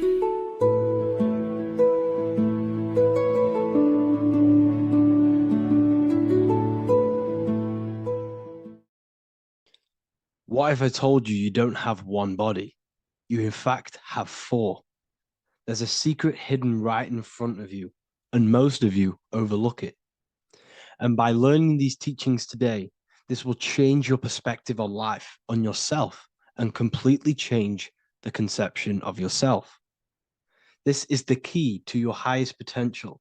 If you stay with me today, you will find secrets about yourself that will change your life. But I warn you, once you step this path of esoteric knowledge, there's no going back. Once you see, you can't unsee. So stay with me, and we will discuss the four bodies of your soul and how you can master yourself to reach your highest potential. The first thing we must understand is that there is a sun. And just like the sun gives life to the earth, there is this life force within the sun that gives life to all matter. We must understand that that matter itself is dead. It has no life potential. It has no ability to create or destruct anything. All of the life comes from above, from the sun, from the life-giving power of this infinite energy source we call the sun. No matter what model you believe, the sun still gives power to this physical realm, giving life to all of the crops, giving life to animals, giving life and growth to all things that the rays come in contact with. This is a macrocosm process. We must understand the teachings of as above, so below. This means that the macrocosm repeats itself in a microcosm form. Now, what do I mean? Humans are made in the image and likeness of God. You are a miniature version of God, a spark of the divine consciousness made in human form, in physical form. Just like the sun gives life to all physical matter and growth to all crops on the earth, your soul is a miniature sun. And your soul is giving life to the body. Your body is a miniature earth, which also goes through the cycles of the 4 seasons of the sun. We feel different in each one of these seasons. It's because our body does not only go through these cycles externally, but these cycles happen within ourselves, within consciousness. Your soul is the sun. The sun you see in the sky is an externalization of your soul. Your soul is the life force. You are the soul, not the body. And like the sun gives power to the earth, the soul gives power to your body. So first, let's look at the etymology of the word sun.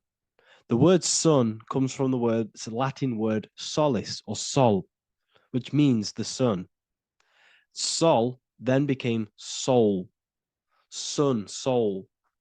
And in fact, S-O-N and S-U-N in the old etymology dictionary mean the exact same thing. They are interchangeable. So when we look at the symbol of the sun, we look at a circle and a cross, which represent the four aspects of the sun, the four seasons of the sun: summer, winter, spring, and autumn. These are the four states of the sun. Like we said, this is why we get this symbol. You have the four states of the sun, which represent the four bodies of the soul. Now, this is where we get deep. Like I said, the sun you see in the sky is a macrocosm of your soul, an externalization of your soul.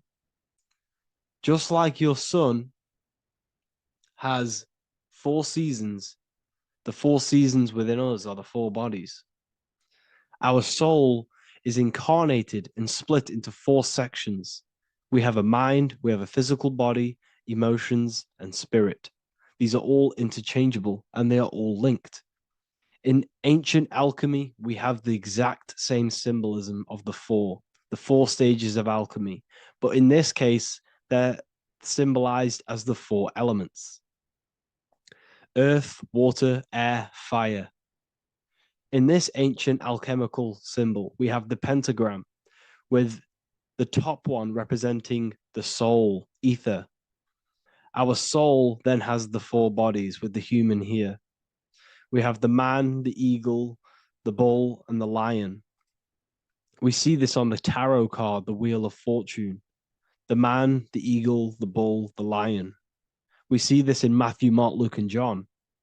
The lion, the bull, the man, and the eagle. We see this with depictions of Jesus. Jesus, the man, the bull, the lion, and the eagle. These represent the four fixed signs of the zodiac: Taurus, the bull; Scorpio, the eagle. Scorpio was symbolized as an eagle. It's an ancient symbol. Now it's been changed to a scorpion, of course. Leo, the lion; Aquarius, the man. These represent the four fixed signs, which are four different elements. Taurus is an earth sign. Scorpio, a water sign. Leo, a fire sign. Aquarius, an air sign. Taurus is the earth. As above, so below. The earth is the physical body. Leo is fire. Fire is the spirit. Scorpio is water, which is the emotions. Aquarius is the mind, which is an air symbol. Air is the mind. That's why we call people airheads. Okay? So what we're actually looking at here are the four aspects of our soul. We have the sun in the middle and the four bodies of the soul. This is what Jesus is symbolizing. Jesus represents you. God made flesh with the four aspects of the soul. The four gospels are all depicting Jesus in four different ways according to the different body of consciousness. The Wheel of Fortune are representing the four bodies of the soul. This represents the four bodies. Now, how are they four bodies? They are four dimensions of consciousness. The mind is not made of the same substance of the emotion. The emotion is not made of the same substance of the physical body. The spirit is not made of the same substance as the physical body also. They exist in four dimensions of consciousness. They are four bodies of our soul. And the most important teaching here is what I'm actually getting to, is the powerful one. This is what gives you power. Most of us live in chaos. Our mind is thinking of doing something. Our emotions are feeling something else. Our body is lusting and wanting to do something else. And our spirit's energy is completely off. Most people live in unbalance. None of these four bodies are working together. This is why we produce chaos in our lives. When these bodies are in balance, are not working together.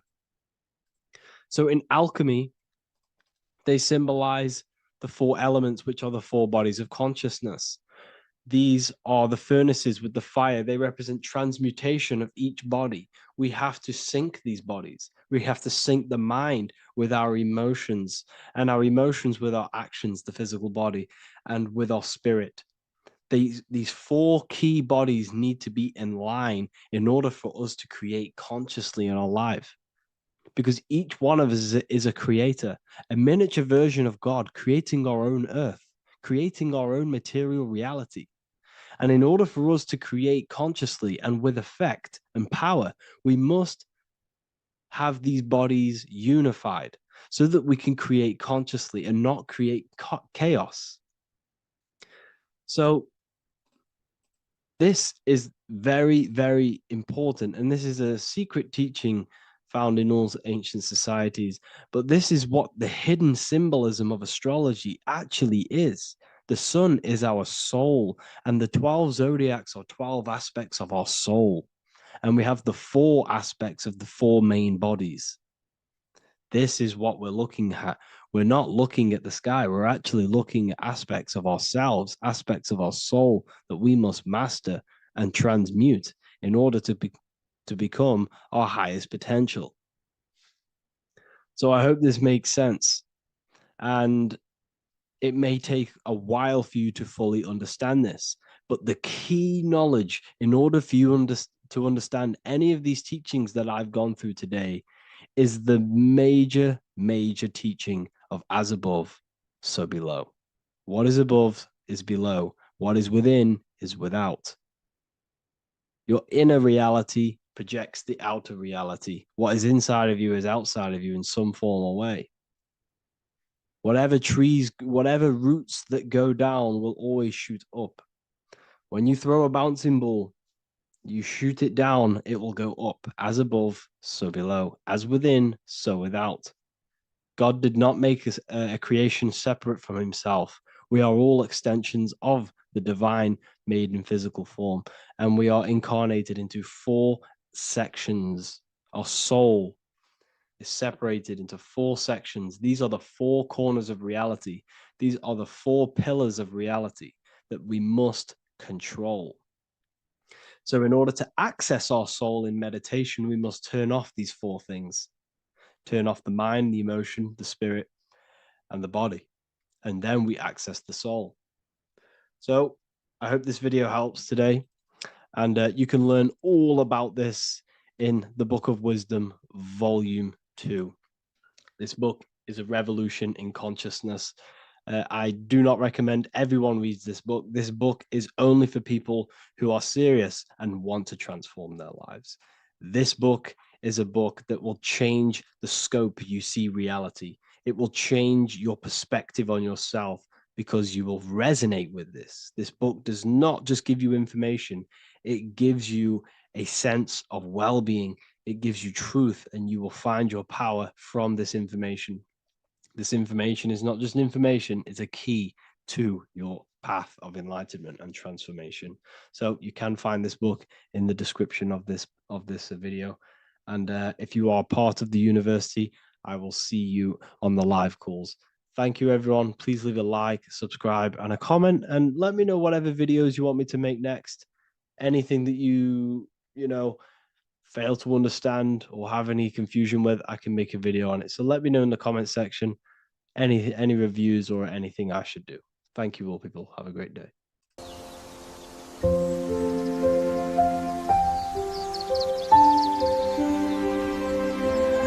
bookofwisdom.com. Visit today.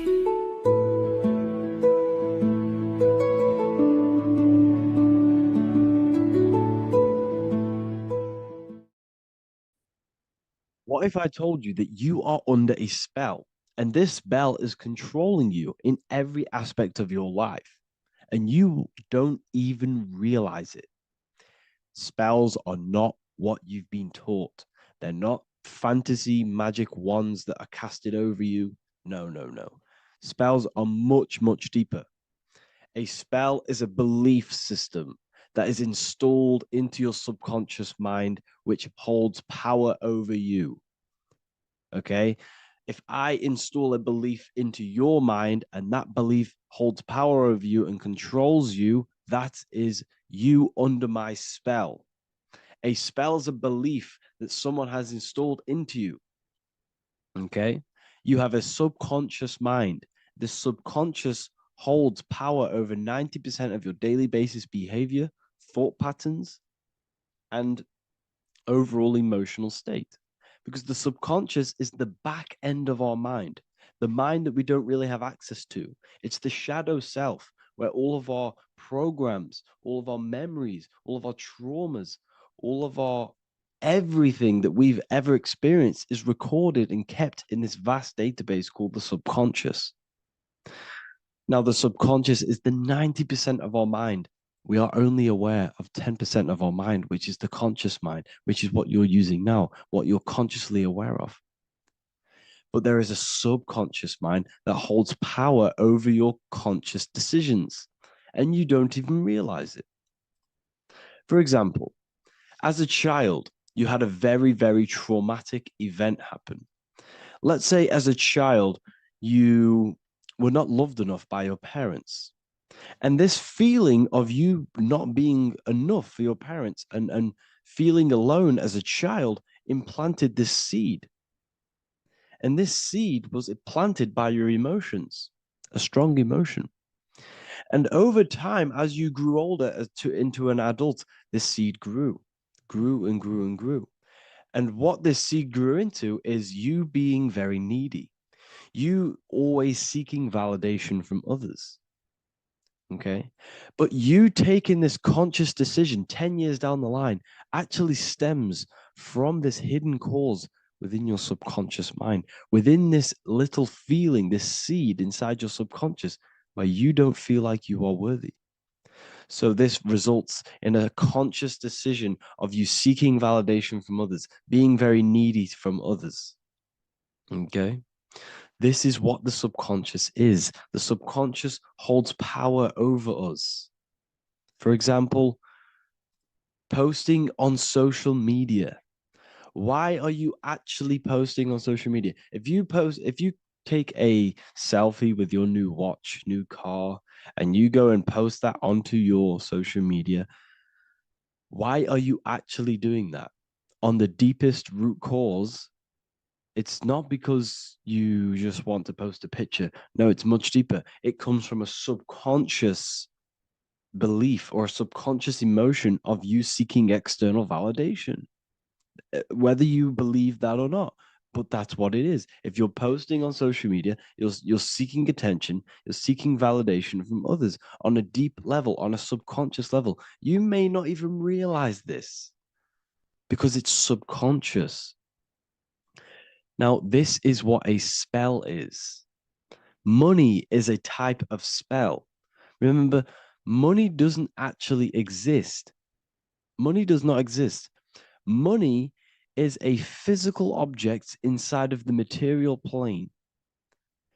But the physical object has a belief in the mental plane.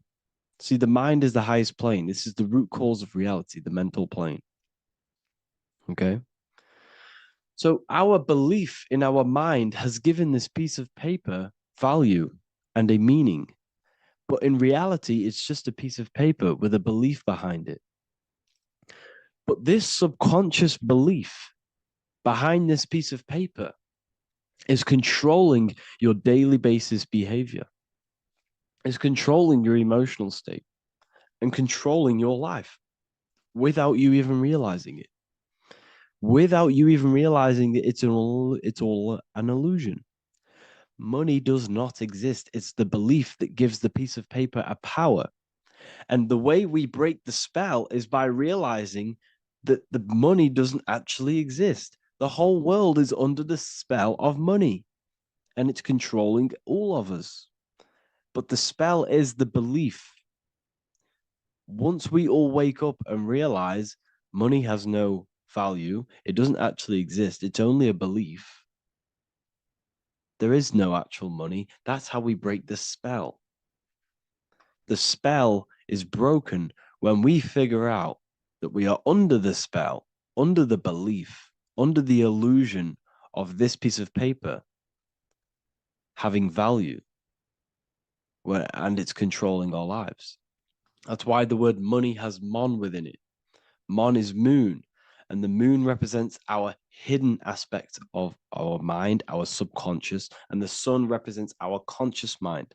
So you have two versions of yourself. You have the self that you show to everyone, the conscious mind, and you have a shadow self called the subconscious, which is the hidden aspect of you. For example, do you really love your partner who you're with, or are you just with them for, is there a subconscious fear of being alone? Do you really want to be with this person, or is it stemming from, are you staying with them because it's stemming from this fear of being alone, of being lonely? Or are you just with them because you have a subconscious sexual addiction?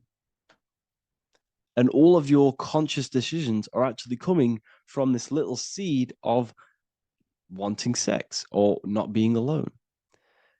You have two versions of yourself, the conscious mind and the subconscious, the shadow self and the self that you show to everyone else. Okay? And the subconscious is what's holding power over you. When you drive your car, you don't consciously have to think about changing gear. You've done it that many times. It's on autopilot. That's the subconscious doing it. You can be walking down the street. Your conscious mind can be thinking about what you're going to cook for tea later, but your subconscious mind is controlling your body and walking your body. You don't have to think about moving the body. You just do it because you've done it that many times. It's a program. It's a belief in the subconscious that's giving this movement power. You see, the subconscious holds a lot of power over you. Our beliefs hold power over our daily basis behaviors and actions.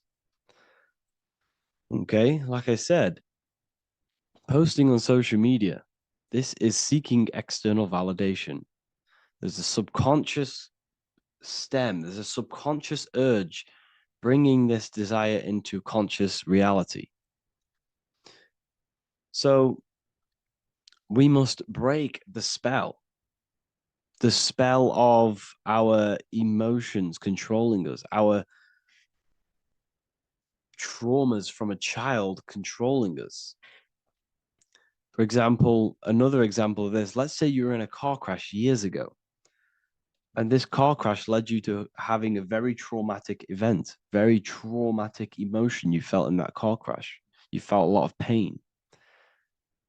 That was impressed into your subconscious. And even to this day, you're probably scared of going into trains, going onto cars, going inside of vehicles. And you might not even be aware that it's actually stemming from this event that happened 10 years ago. That's the spell. That's the spell that's holding power over you. And you don't even realize it. You realize the spell when you realize you're being controlled by this old belief, this old trauma. That's what a spell is. A spell is not something I cast over you with a wand like Harry Potter. Spell's much deeper. It's the hidden aspects of our mind that hold power over us, that control us. Okay? So how do we get rid of the spell? How do we break the spell? By installing new belief systems, by installing new programs into our subconscious. The subconscious is impressed by repetition and emotion. Everything you do on repeat, for example, tying your shoelaces, you can be looking up into the sky, closing your eyes, thinking about what you're going to create for tea while doing your shoelaces. You've done it that many times, you don't have to think about it. That's the subconscious taking over. Okay? That's the repetition aspect of the subconscious. For example, you could probably run down your stairs. You know exactly how to run down the stairs. If I tried to run down your stairs, every staircase is different. I'd probably fall over. But you've done it that many times, you know exactly how to do it. It's what we call ritual. When you have an evening ritual, when you tidy the house, you do your skincare routine, you wash your teeth, that's a ritual. This is what the ancients called ritual.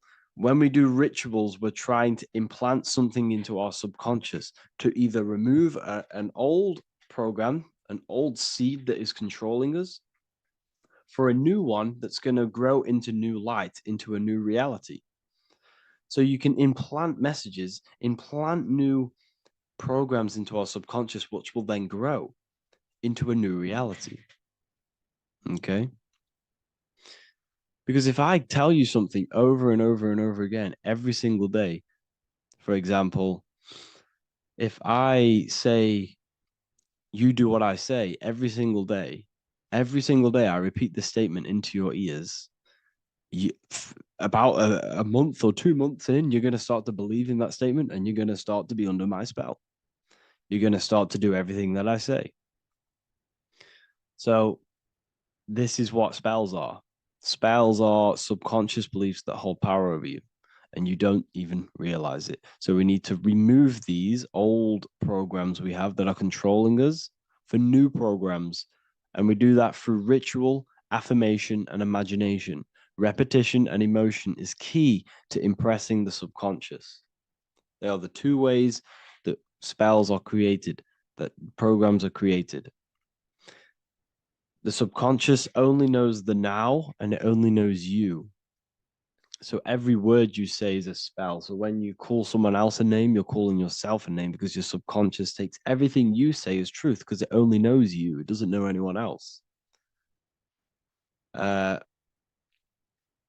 So every night we can do affirmation. We affirm the reality we want.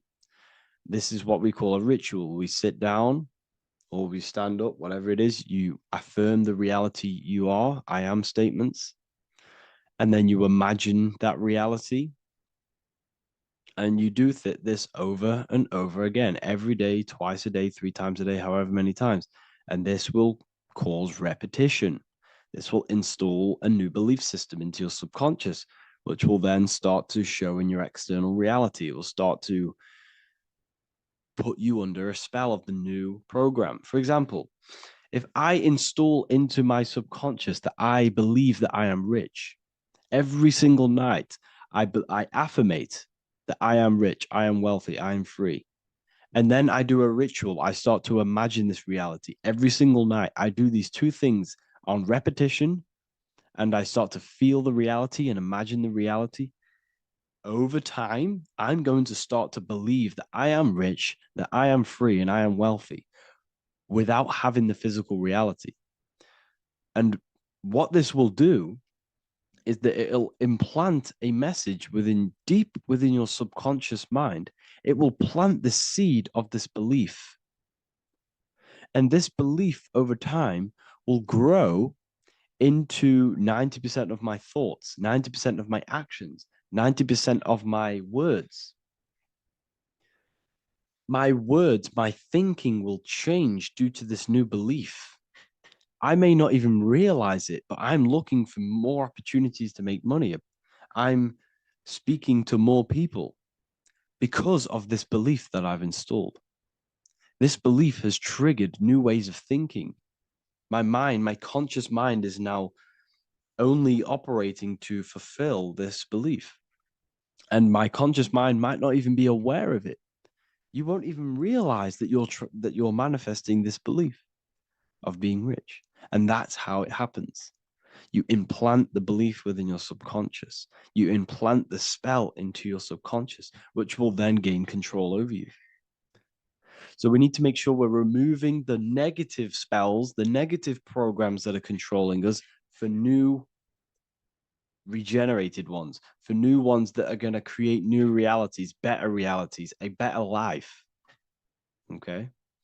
You don't want negative traumas, negative seeds controlling you and growing into your life. If you don't cut them off, they will continue to grow and grow and grow. Your anxiety will get bigger and bigger and bigger. Your depression will get bigger and bigger and bigger. But it's all actually stemming from one belief system or one trauma. Okay? So this is important. Everything in this physical plane is an effect of the higher planes. It's a shadow of the mind. Everything we think All physical objects began as a thought, then an imagination, then energy, then a physical reality. So we must change the mental plane. We must plant seeds into our mind to change down into our physical material life. It's about manipulating this higher plane so we can create change and effect in the physical external material plane. That's what magic is. This is what spellcasting is. This is all what it is. It's not fantasy. This is the manipulation of the higher planes of consciousness, which your mind has access to. You have access to these higher planes. Okay? This is exactly what I teach in my university. I teach different rituals. I teach specific rituals to get rid of certain things, certain belief systems. I teach all different rituals, all different ways for you to create your own reality and live the best reality you want. We also have all of these different courses. We have activating the inner eye. This will teach you exactly how to lucid dream and activate your inner vision of imagination. We have the sexual alchemy course. This will give you the power of transmuting your sexual energy into creativity. We have electromagnetism studies. We have esoteric exchange, an exclusive live call that we do every single week, and I connect with all of the students. They can ask me questions, can speak with me one-on-one inside of these live calls. We have the real numerology section. We have the health section. We have a lecture section. Look at all of these lectures we have on occultism, symbolism. All of these lectures are designed to gain you power, to give your personal power back to you, to make you realize things about you. We have a meditation section. We have a library section where you can download all of our library, all of our books, different books on occultism, symbolism, Freemasonry, astral projection. And of course, we have the Manifestation Mastery course, which teaches you exactly how to create reality so you can live that desired reality that you want. This is the last chance to lock in the price of $55 a month. This is less than $2 a day. You can really level up your life because the price is going to increase as the value of the university increases, because there's a new symbolism course coming out. And if you join now, you'll get this course for free, because obviously when this course releases, the price will go up. The symbolism course will teach you the language of esoteric and occult symbolism. I'll leave the links in the description. Make sure to leave a like, comment, subscribe to the channel if you want to see more content. Thank you all, people. Have an amazing day.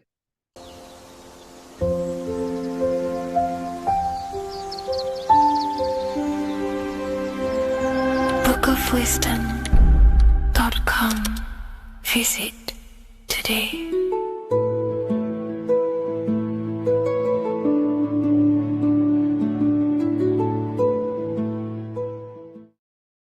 Greetings everyone, it's Revival of Wisdom. I facilitate human enlightenment through occult and esoteric teachings. I hope this video expands your mind into a new field of thought. In this video, we're going to be discovering the true esoteric meaning of the 7 planetary energies. So let's jump straight into this. In order to fully understand this, you must understand the esoteric teaching of as above, so below, and as within, so without. Our inner world is mirrored into our external material reality. We have a physical voice, which you are hearing right now, and I also have an inner voice, which no one else can hear.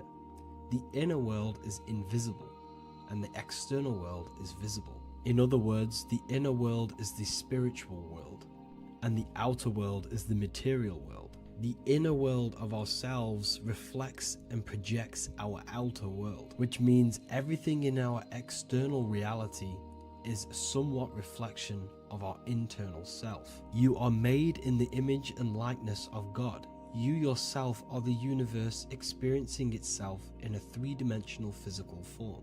The Newtonian science has programmed you to believe that you are a physical being inside of a physical universe. They did this to limit your mind to only believing there is a physical universe and that you are separate from the universe or God. But you yourself are the divine essence of the universe, experiencing itself in a physical plane, which means everything you see is inside of you, including the stars, the planets, and the elements. As above, so below. As within, so without. An example of this is the 4 physical elements: fire, earth, water, and air. In the external world, these are physical elements. In our internal world, they represent the 4 bodies of consciousness. We have 4 different bodies. We have a material body, we have a spiritual body, an emotional body, and a mental body. The mind is not made out of the same substance as the body. The emotions is not made out of the same substance of the mind and the body. These bodies exist in 4 different dimensions, 4 layers of consciousness. With that being said, the 4 physical elements are inside of us. The earth is our material physical body. Fire represents our spiritual astral light body. Water represents our transformative and emotional body. Air represents the mental body, the communicative and thinking body. This is the teaching as above, so below. If that resonates with you and you can comprehend it, please leave a like and a subscribe to this channel to see more content. And feel free to leave a comment on any video suggestions. Okay, so now we've gone over the 4 physical elements and how they correspond with your inner world of consciousness. This is going to make it easier for you to understand what the planets actually are. The planets are a bit more in-depth and more detailed aspects of our consciousness. The 4 physical elements are generic, but the 7 planets go deeper. They are deeper aspects of ourselves. On a macrocosmic scale, the 7 planets rule the material realm. Every object, every animal, every plant, every stone, everything we see in this plane is governed and created under one of the 7 planets. I don't really like calling them planets. They are energies. They are spiritual forces that drive things into existence. An example of this is if we look at a tree. The roots of the tree are governed by Saturn. The stem of the tree is governed by the sun. The leaves of the tree are governed by the moon. Any offspring or fruit of the tree is governed by Jupiter. Any defense mechanisms of the tree is governed by Mars. The communication and networking of the tree is governed by Mercury. The smell and the look of the tree is governed by Venus. Everything we see in this material plane is governed by one of these specific energies. Everything material has a spiritual force that brings it into physical existence. This is the reason why we have 7 days of creation in the Bible. The 7 days of the week, all governed by the planetary energies. Monday is moon day for the moon. Mars governs Tuesday. Mercury is Wednesday. Jupiter is Thursday. Venus is Friday. Saturn is Saturn day. And Sunday is for the sun. This is the reason why there are so many 7s in this physical plane. 7 days of the week, the 7 colors, the 7 chakras, the 7 diatonic musical notes, the 7 lamps on the Jewish candlestick, the G inside of the Masonic square and compass. G is the 7th letter.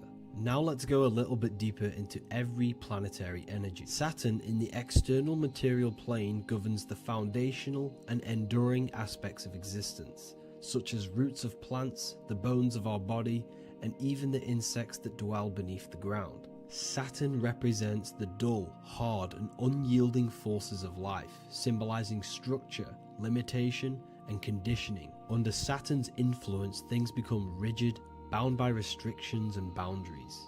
This is the reason why Saturn is known as Father Time, because Saturn rules anything that is a restriction and a limitation, which is time. The whole of this material plane is governed by time. You will be born and you will die. This explains why there is so much Saturn symbology in this material plane. Saturn is one of the most important planetary energies. You are a spiritual being in a physical body. Your light, your consciousness is bound to the physical body until you learn how to escape the physical body. The body is a limitation for our infinite minds and spiritual bodies. Our infinite mind is stuck in this material body, governed by Saturn's limitation of time, matter, and space. Now let's dive into what Saturn means to our consciousness within our internal world. We've gone over what Saturn means in the external world. What does it mean to our consciousness? Internally, Saturn embodies the conditioning within our consciousness. When the Saturnian aspect of our consciousness dominates, we become overly rigid, fixated, and restricted in our thinking and actions. For example, Saturn's influence is strongly felt in today's world, where many people's minds are confined to societal norms and conditioned responses. Saturn is the aspect of our consciousness, our minds, such as limiting belief systems and limiting thoughts and emotions. This is the negative thought that you can't get rid of, that's holding you back. This is a Saturn aspect of our consciousness. However, this is not a negative thing. The Saturnian aspect of our consciousness is a great teacher, guiding us through difficult life lessons that ultimately lead us to growth and expansion. Saturn's energy allows us to experience and overcome fears and limitations so our minds can expand into new fields of thought, into new life. Although Saturn's energy is harsh and often challenging, it helps us develop resilience, discipline, and wisdom. However, in the modern day, this Saturnian energy has overpowered the minds of the masses, fostering excessive rigidity and limitation. This is why we see so much Saturn symbolism. It's literally everywhere because our minds are being dominated by the Saturnian limiting aspect of our consciousness. Now, let's move on to the moon. The moon, or lunar energy, in the external material macrocosm plane governs the elements of water, influencing the natural cycles such as the ocean tides, which rise and fall in harmony with the moon's phases. Beyond water, the moon also guides instinctual behaviors such as animal migrations. Birds, insects, and other creatures rely on the moon's subtle energies to navigate their journeys. For example, dung beetles use polarization patterns in the moonlight to orient themselves and travel safely home. The moon creates the months. M-O-N is moon. There are 28-day cycles, and this 28-day cycle of the moon is reflected in the woman's body, known as the menstrual cycle. The moon is a feminine energy, governing the feminine elements such as water and the feminine cycles of the body. The moon is the womb.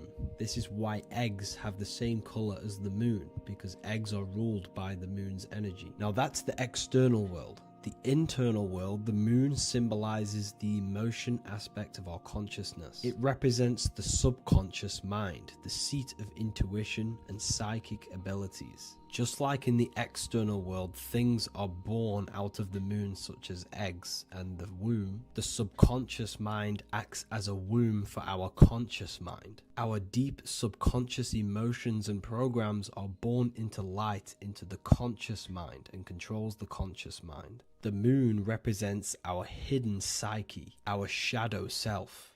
Now let's go on to the sun. The sun represents the life force. In the material external world, the sun is ruling over pretty much all life. The sun gives life to all things. Without the sun, animals could not exist, the human body could not work, and plants would not grow. The sun is the life force. It's the soul of the world. Now, in our internal world of consciousness, the sun represents our passion, our drive, our conscious mind. The aspect of our internal world that wants to drive things and give life to physical manifestation. Now we go on to Mars energy. Mars is well known for being the god of war. Mars energy manifests into the material plane through anything that seeks to protect or defend itself. For example, the holly tree. The holly tree leaves are very sharp and they defend itself. Anything that is protective in the material world has Mars energy and is governed by this specific aspect of consciousness. For example, any predators or animals such as hedgehogs with spines on their backs for protection. Mars represents all things that is driven by conflict, aggression, and defense. Now, internally, inside of our inner world, Mars symbolizes the aspect of our consciousness that is focused on self-preservation and protection. Mars governs our ego, the instinctual urges of anger or maintaining reputation. Mars is not evil. It's necessary. Sometimes it's necessary for us to protect ourselves. Mars is the aspect of our consciousness that is anger, rage, the desire to fight or conquer. When this energy is activated within our consciousness, we become defensive, assertive, and even combative. ready to dominate others and destroy obstacles in our way. Now let's move on to Venus energy. Venus in the external material world manifests its energy through the aesthetics of creation. This planet governs the beauty and harmony found in nature, including the nurturing environment of a mother's womb where life begins. Venus embodies the essential love, not only in romantic relationships, but also in the bonds between family members and all living beings. Venus represents relationships. We have relationships between plants, animals, they all depend on each other to give life. Plants provide food and medicine, while living creatures contribute to their own growth and pollination. Internally, Venus represents the aspect of our consciousness that yearns for relationships and connections with others. This is an aspect of our consciousness that encourages to care for our physical appearance and embracing beauty. Aesthetics play a role in our interactions and self-expression. This is why there is a beauty brand called Venus. Now let's move to Jupiter energy. Jupiter in the material plane manifests its energy as forces of fortune, abundance, and wealth. This energy manifests itself as plants, as fruits that we can consume and eat in abundance. Anything that is nourishing and cultivated by the earth for humanity and animals. Jupiter embodies the giving energy that provides for and sustains life, fostering growth and ensuring that resources are available to all. Its influence is seen in the natural cycles of abundance, where fruits must grow and ripen before they are enjoyed, symbolizing the importance of effort and patience. Internally, in our spiritual world, Jupiter represents the aspect of our consciousness that yearns for abundance and seeks growth in various aspects of our lives, including wealth, knowledge, and personal development of the mind, spirit, and the soul. This is the aspect of our consciousness that wants to gain wealth, that wants to gain expansion and abundance in our lives. However, when Jupiter's energy dominates our consciousness excessively, it can lead to feelings of stinginess and greed. It represents material possession. The last planet is Mercury. Mercury in the external world governs the vital elements such as seeds, air, communication, education, and electricity. Known as the messenger of the gods, Mercury rules over intellect, communication, and the transmission of knowledge. Mercury's states of consciousness manifests itself in the material plane as the network between trees and plants, how they all communicate together. It represents the intelligence behind all physical things. It's the intelligence behind the seed that allows it to grow into a plant. Mercury's creative energy is manifested in the nervous system of the human body and all living animals. The intricate messenger that transmits signals from the body to the brain and then to the mind.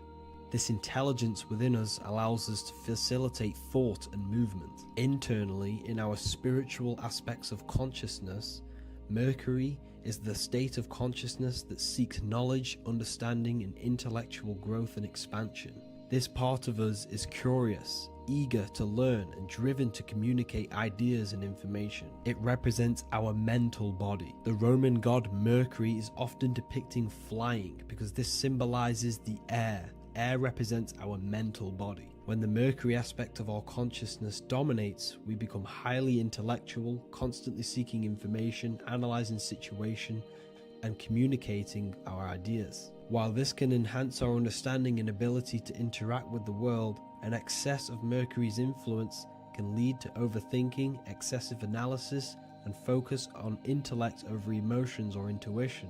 Okay, so they are the 7 planetary energies in the external world and your internal world of consciousness. These energies are manifested in the Roman mythology as human beings. They are depicted as human beings, but this is nothing but symbolism. These gods never existed physically. They represent aspects of our consciousness and spiritual forces that govern the material plane. Every material object, every intelligence, every piece of life in this universe is governed and brought into existence by one of these spiritual forces. Now I hope this video has expanded your mind into a new realm of thought. Make sure to leave a like, a comment, and subscribe to the channel for more occult and esoteric information. You can read more about this topic and many more occult and esoteric teachings inside of my books, the Book of Wisdom Volume 1 and the Book of Wisdom Volume 2. I honestly advise that not everyone reads these books. These are books which will completely transform your view on reality. You will feel a lot better reading these books because you will find a connection with yourself and the universe. Understanding truth and knowing thyself gives you a sense of well-being. Like I said, this is not just a book. This is a beginning of your journey of expansion and growth. Reading them can be life-changing. Inside my university, I host live calls where you can ask me questions, and you can watch all the pre-recorded live calls. You also gain the ability to manifest your own reality through the Manifestation Mastery course. There is also a library with all of the PDFs that I've read in the past of occultism, symbolism, and esotericism that you can gain access to. There is a whole lecture section where you can watch all of my occult lectures. This is a place of transformation. The price of the university will be going up very soon. If you join now, you will gain a free sexual alchemy course which will teach you how to transmute sexual energy into creativity. I'll leave all the links in the description for the university and also my website where you can get my books. I hope you enjoyed this video. Take care.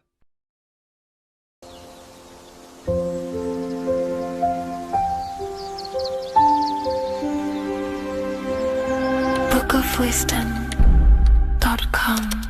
Visit today.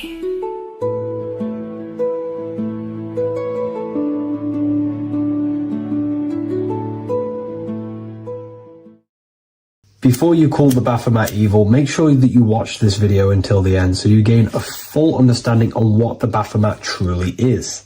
No, I am not a Satanist. I am simply an esoteric and occult researcher. I've been looking into symbolism for a very long time, and I can reassure you that this symbol does not represent the devil, does not represent any negative figure. It's a very deep, occult, esoteric symbol. What we first need to understand about the Baphomet, it is indeed a symbol. Every symbol we see around us is neutral. The pentagram, the Baphomet, is neutral. It depends how you use it, whether it is used in a good or bad way.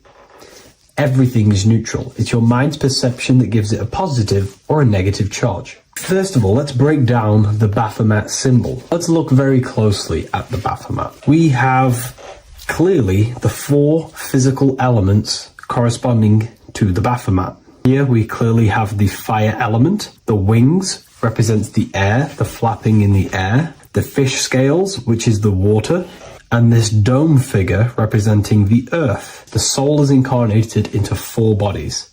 We have a mental body of consciousness, intellect. We have an emotional body of consciousness, which is all to do with intuition and energy. We have a spiritual body of consciousness, our astral body, and a physical body of consciousness for the physical earth. Earth corresponds with your body. Air corresponds with your mind, fire corresponds with your spirit, water corresponds with your emotions. So the Baphomet is showing you the four elements of the soul, the four bodies of the soul that we are incarnated in. Now, let's look at this moon figure. We have the moon. The moon represents the internal world. It represents what we cannot see. The sun represents our conscious mind, what we can see, what we're aware of, the physical world. The moon represents what we are not aware of. It represents our internal world. Remember, we have two worlds. You're an individual. You have a dual nature. Individual. You have an internal world. When you close your eyes, you have an internal voice, an internal world of thought and emotion, and an external world of this material body. The moon represents the internal. The moon on top represents the moon controlling the mind, represents the inner world controlling you. Now this is very symbolic in the occult world. If the inner world is controlling you, then you have no control over reality. This is the devil horns. You know the devil horns? The moon crescent? This represents you are the devil. You're being controlled by your thoughts, by your emotions, by your psyche. Then we have the moon below. which represents control over the inner world. We have control over our thoughts, our emotions, our impulses. So you're either being controlled by thought and emotions, or you're controlling them and having self-mastery. In alchemy, we always see this symbol of the man or woman on top of the moon, representing emotional control and self-mastery of the internal world. The journey of the occultist is to gain full mastery over their consciousness. They want to be conscious of every single thought that enters their mental field of consciousness. We get over 7,000 thoughts a day. It is possible to achieve a certain level of mastery where you are conscious of every single thought that enters your mind.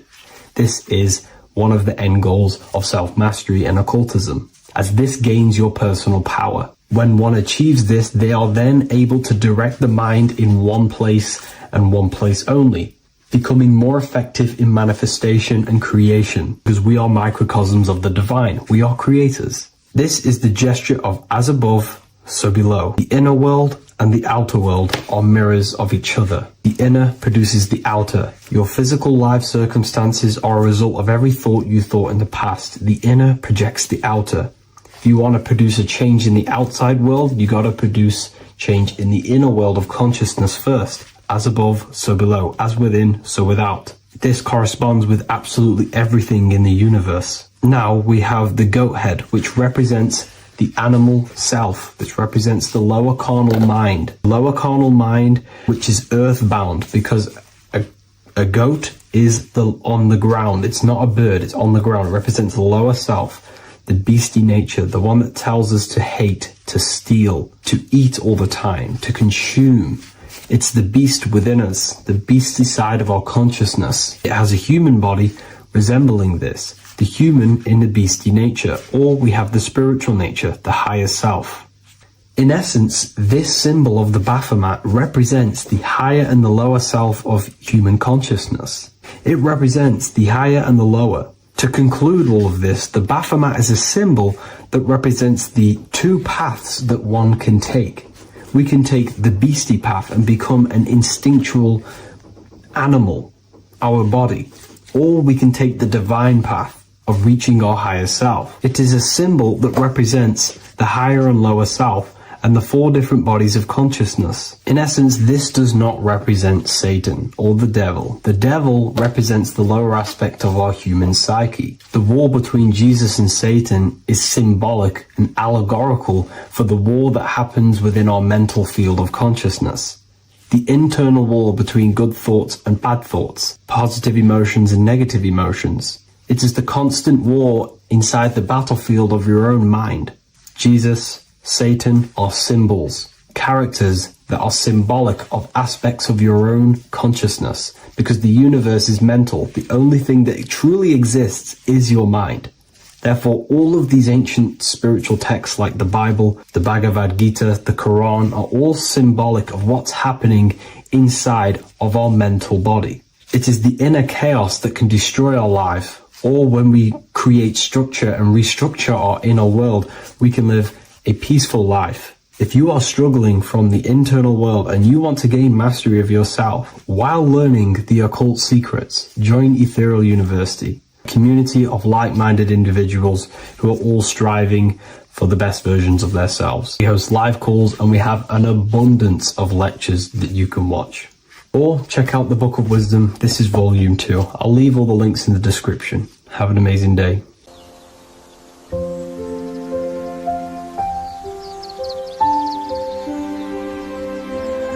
bookofwisdom.com. Visit today.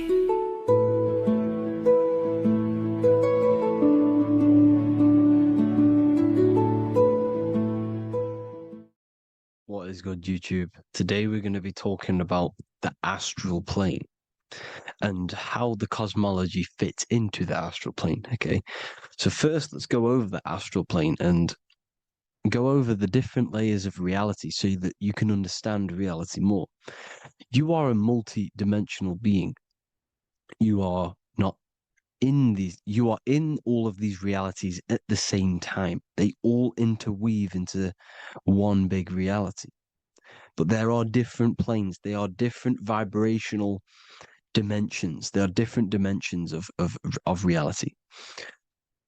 The mind is the root cause of reality. We're living in the mind of God. Everything is being thought into existence from the root cause, from the universal mind. This is why the ancient Egyptians said, all is mind. We're living in the mind of God. And we are a microcosm of this mind. This is why we all have the same mind.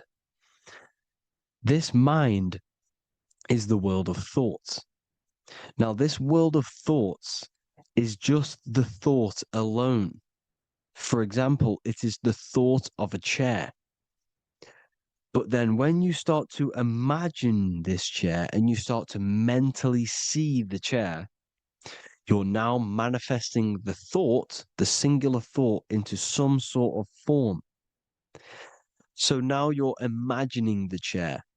You're imagining the form of this chair, which is then manifesting into the astral plane. The astral plane is the world of thought forms manifesting. So when you are imagining something, you are seeing into the astral plane. Okay? Your third eye, it is an eye because it sees the astral plane. It is seeing the other side through imagination, through dreaming. Well, we'll go over dreaming later. So the thought of a chair is a singular thought. The imagination of the chair is the manifestation of the chair. And in the astral plane, it's basically the world of all the chairs that could ever exist. So you're thinking of the chair as a singular thought, which is the mental plane. The astral plane is the imagination of that chair, is the thought, the manifestation of it. Depending on the vibrational state of the thought will depend what level of the astral plane it will go to. For example, if you're thinking about a chair to torture someone on it, it's going to go on the lower astral plane. Or if you're thinking and imagining happy things, it's going to go to the higher astral plane. So wherever your mindset is, that we call it a mindset because your mind is setting frequencies to certain things. Thoughts are frequencies. And a mindset is setting your frequency, setting your mind to a certain frequency. So when you set your mind to a certain frequency and you imagine something in that frequency, you're going to match everything in the astral plane that are on that similar frequency, just like you would in the physical world. Because we're all in these worlds right now as we speak, but we can't see them with the two physical eyes. We can feel it though. When you're around someone and you've just met a new person, for example, you can feel their vibration, and if you're not on a similar vibrational match, you will not get along with that person, or you just won't not get along, but you won't connect with that person because you're on two opposing frequencies, not matching. And this is something you can't see, you can only feel, because it's the astral plane. It exists within the astral plane. Everything in the astral plane is made out of vibrations. So if you do astral project, and if you already know how to astral project, you will see beings and people and things that are on the same frequency as you. This is why before you astral project, you need to sort your vibration out before you astral project, because you are projecting your consciousness into this. It's the mind. The mind is the bridge. It can move between realities. You are a observer. You are a observing soul which observes different realities. And the mind is the bridge between all of these different realities. The mind can choose. If you want to project into the astral, you set your mind to it, you can. Okay? So let's not get off track. The lower astral plane is where demons are. The higher astral plane is where heavenly beings are. Heaven and hell are kind of a real thing. The etheric plane is a powerful substance, the ether, the fifth element that they don't tell us about. It's if you type in on Google the 5 elements, they will try to remove it with wood or metal because they don't want you knowing about the ether. Ether is the energy double behind all physical objects. So the ether is very important. It is the 5th element. It is part of the physical world, but it's also part of the astral world. It is on either side. You see how they're showing you the truth in the language. Ether and either are the same word. The ether has 1 foot in the astral and 1 foot in the physical world. It's a substance that connects the physical to the astral world. It is the either.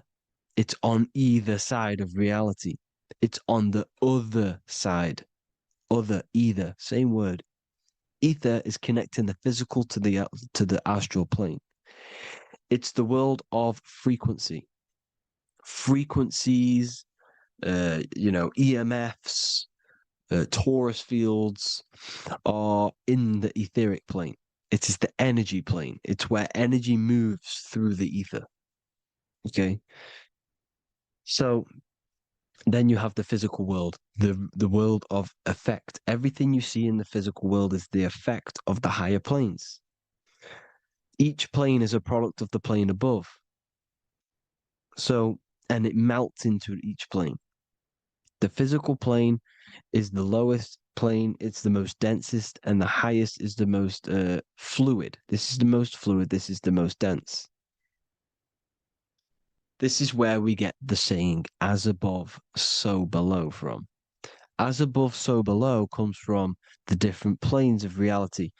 And magicians understand this. This is why magicians always say as above, so below. Because they understand if you manipulate the higher planes of reality, you manipulate the lower planes. Because the astral plane is a direct copy of the physical world, but in the astral plane. It is mirrored. The physical world is mirrored in the astral plane. They are both the same world, but just different vibrational states of the world. Kind of. It's hard to put this in words, people. So just try and understand. The astral plane is the double. It is whatever happens in the astral plane happens in the physical plane. This is why magic works. This is why demons work. This is why spirit communication works. Because if you manipulate the higher planes, you manipulate the lower planes. As above in the astral, so below. Leonardo da Vinci showing you to look up, pointing up. You got to look up. He's telling you to change the mind, you change the physical world. You change your emotions, you're on the astral plane, you change the physical world. You change your reality by changing the higher planes. This is the Masonic 11, the 2 pillars. This is the 11 also symbolizing the 2 hemispheres of the brain here. But the 11 symbolizes the 2 mirrors. 11, 9, 11. 9, 11 adds to 11. 9 plus 1 plus 1 equals 11. The Twin Towers were in 11. Flight 11 was hijacked because it's a mass ritual within the astral plane. Now, we're going to go deep into that later, and I'll show you these rituals they do in order to manipulate the astral plane. So, this is what the 11 is. It's the mirroring of reality. If you contact spirits and conjure spirits, you can either summon or attract demons and spirits. Summoning is creating a spirit. You create demons. Okay? Like I said here, the mind is the root cause of reality. If you think of if you think of a traumatic event that happened in your life over and over and over and over again for years and years and years, where attention goes, energy flows. The mind is the director of energy. If you are directing energy into the specific emotion, the specific thing that is torturing you in your mind, that will manifest as some sort of being in the astral plane, which is called an elemental. And this elemental being that you have created through your thought forms and emotions will latch onto you and feed off this energy. So it's important that you get your mind right. Okay, it's important you sort that you file the mind and you discipline the mind. Make sure it's only entertaining positive things, because you are quite literally creating your own demons. Creating the word demon has the word mon in it, and if you've watched my videos to know mon means moon. The moon is your mind, the sun is your soul, the earth is your physical body. Demon is a mon means mind, moon is mind. You create demons with your mind. Summoning. Now, this is where the rituals come in. 9/11 was a ritual because everyone was thinking about this big fearing, the death of 9/11. Everyone was thinking about it. And all of their minds thinking about this horrific thing will manifest and summon a negative energy spirit elemental within the astral plane. That's how all of this works. This is why it was a mass ritual. Okay, Chris Brown, new album name 11/11, release date on the 11/11. This will be my 11th album and contain 11 songs. All of these people know the occult. This is Hermes Trismegistus with the star of Saturn, the six-pointed star, as above, so below. The mirroring of reality, physical and astral, the two Masonic pillars. So as above, so below. What's above us? The stars. The stars are connected to the astral plane. This is why we call them stargates. When we dream, we are experiencing these different realities. And what are stars? They tell in the Bible, it says Genesis 1:14. And God said, "Let there be lights in the firmament of the heaven to divide the day from the night, and let them be for signs." Signs translates to things to come. Why things to come? The stars tell the future. Why? And why do we say as above, so below? As above us is the astral plane and the etheric plane. As above, so below. Whatever happens in the stars happens on Earth. The stars are connected to the astral plane. Above us is the astral plane. We are a star in a physical body. This is why we say Mr., sister, stir equals star. The E and the A are interchangeable. We are stars, and the stars are the start of our incarnation. We start in the stars, same root word, and we descend through the seven energies, which are our seven chakras. Then we enter the heart of the soul system. The heart rearranged spells earth. And this is the true cosmology. Here's the Masonic cosmology. This is Masonic now. Here's the firmament.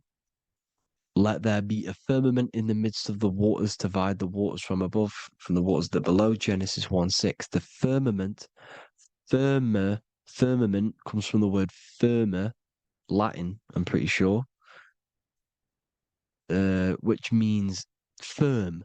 When something is firm, meaning it's stable, it does not move, it is firm. The firmament is firm. So, is the firmament Genesis 1:6. What does it say? Genesis 1:3, sorry. Let there be light. This is before the sun and the moon was created. Let there be light. Before the sun and the moon was created, light was appeared.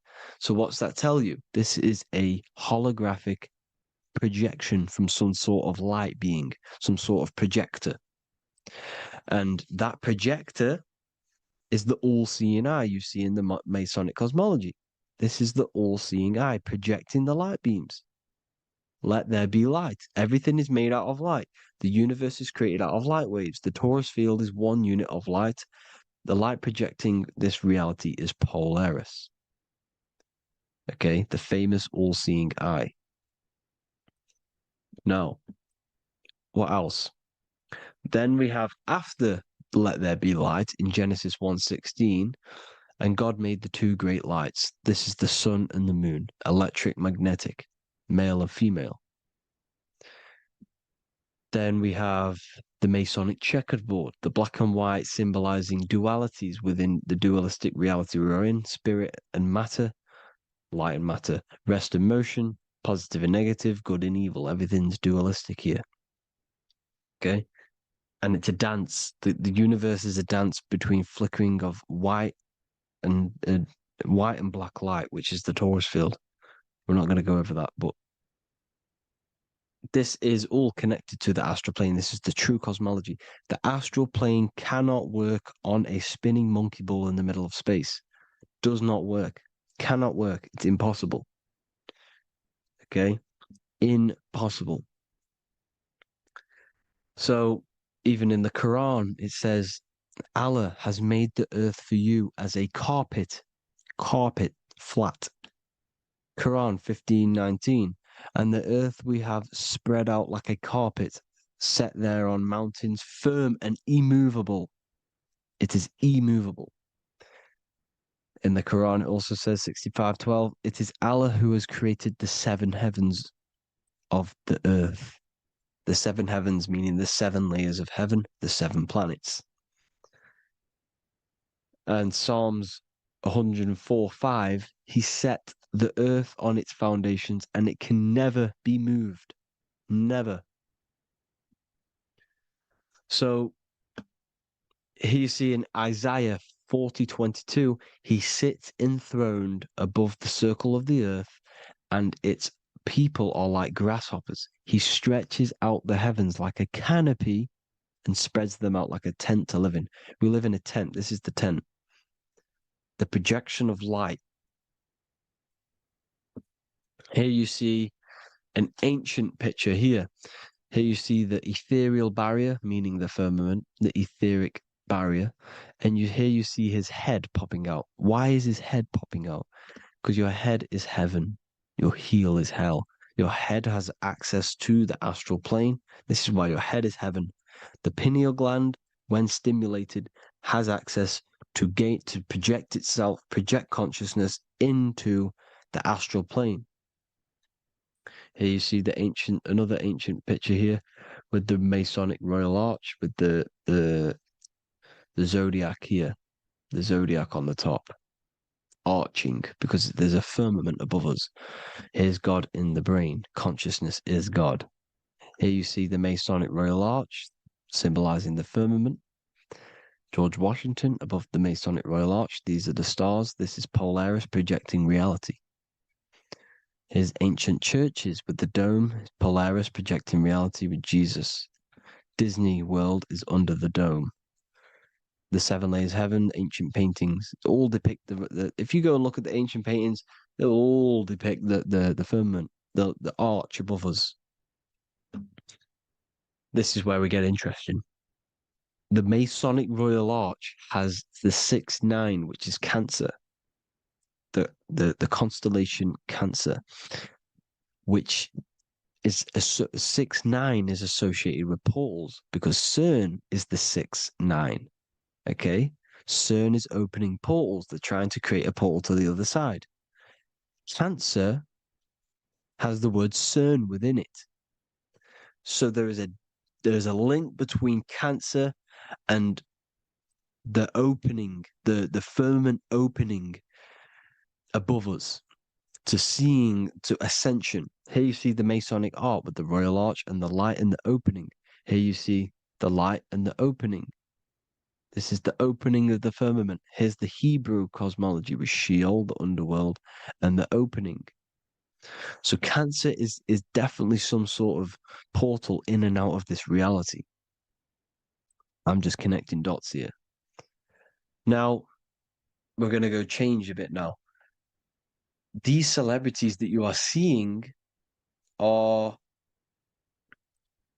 they have not sold their soul to Satan, okay? They have not sold their soul to Satan.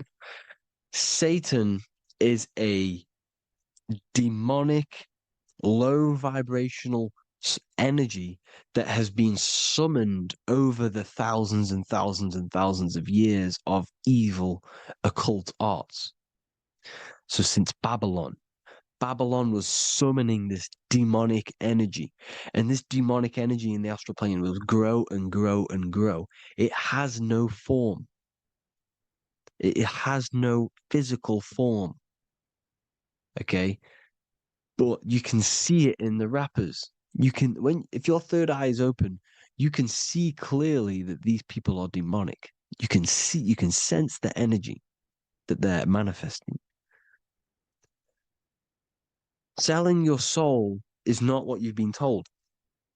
It is gaining, because your soul is pure love, okay? Your soul does not want to do anything bad.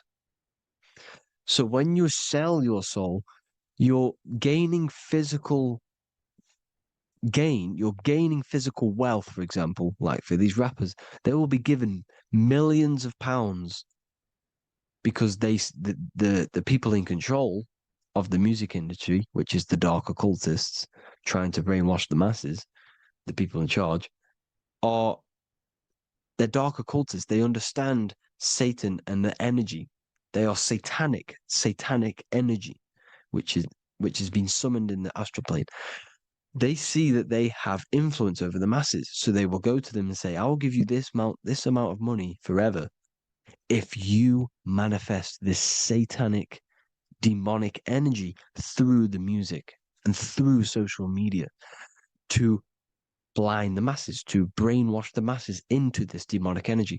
Because when you listen to music, music is frequency. Whatever you listen to, you become that frequency. So if you're listening to these people, they're throwing energy, this demonic, satanic energy that they sold out to. Soul, same word. When you sold something, you've got your soul involved. They have exchanged money, physical gain, so that they manifest this satanic energy within the astral plane and through the music, through the videos, through social media, to keep us in this vibrational frequency, in this low state of consciousness. This is what it actually is. It's not, you're not selling your soul to some sort of devil. This satanic energy has no physical form it is formless in the astral plane. It's a summoned energy. Now, the root chakra is red. This is why the devil is red, because it symbolizes the animal nature of man.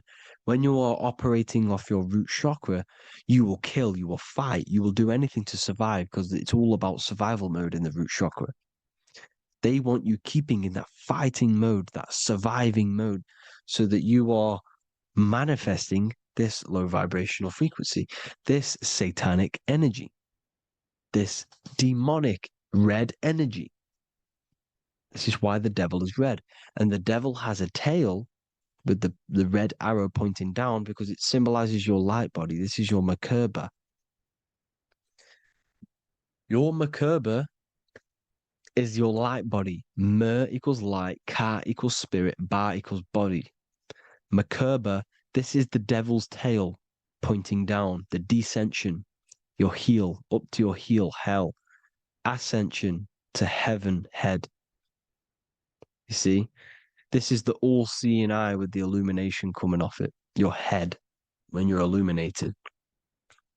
The Merkaba is your celestial sphere to portray different planes of reality. It is the vehicle of ascension. It's your light body. It's in the word Kabbalah, Kabbalah, Ka, spirit, Ba, body, La, light. Same thing, Kabbalah, Merkaba. Same thing. It's all about the light body. This light body sees different realities. So when you see the goat in the music industry, it's this satanic summoned energy that's been summoning for thousands of years within the astral plane. When it becomes to the physical plane, it will manifest through different things. A goat, an owl, Satan, Moloch, Baal. Same deity, same demonic energy that's been summoning in the astral plane. And this is why the Baphomet has a goat head. Drake's new album is the goat. The Polo G, the Masonic G, with the goat. And here's Ryla Rodriguez in the mirror with the goat in the mirror and him in his physical body.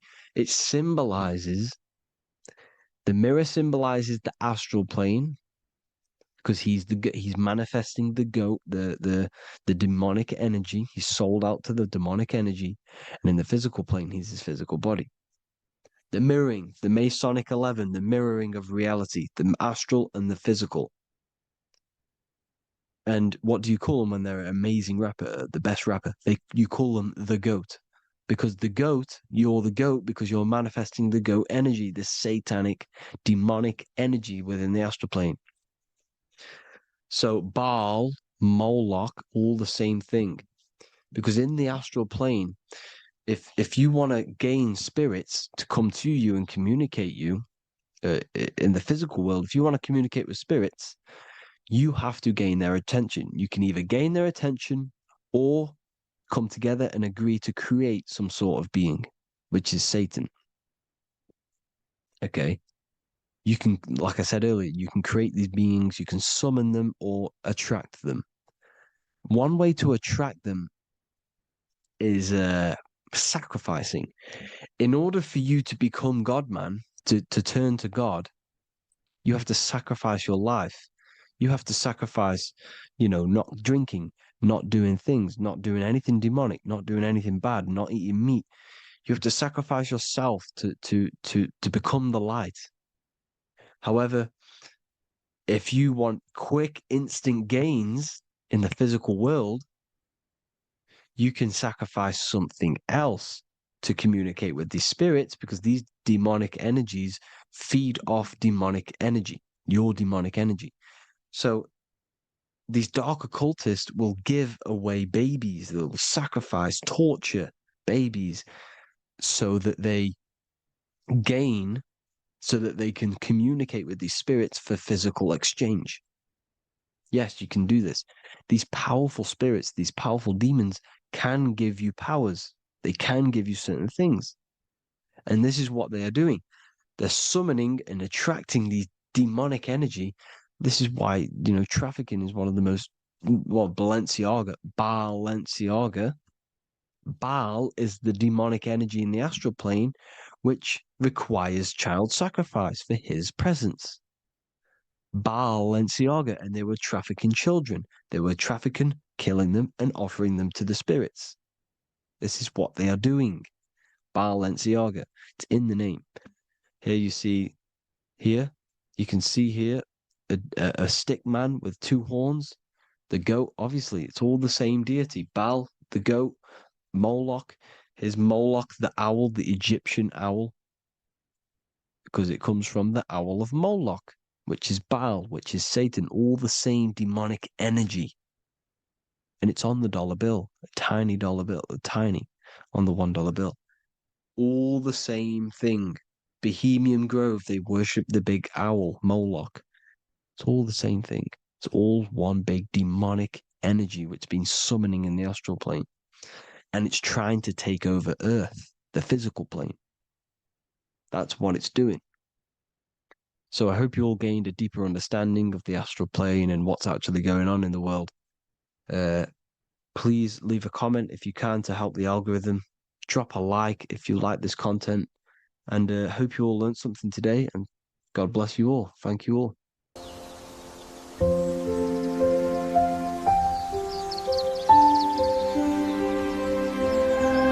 bookofwisdom.com. Visit today.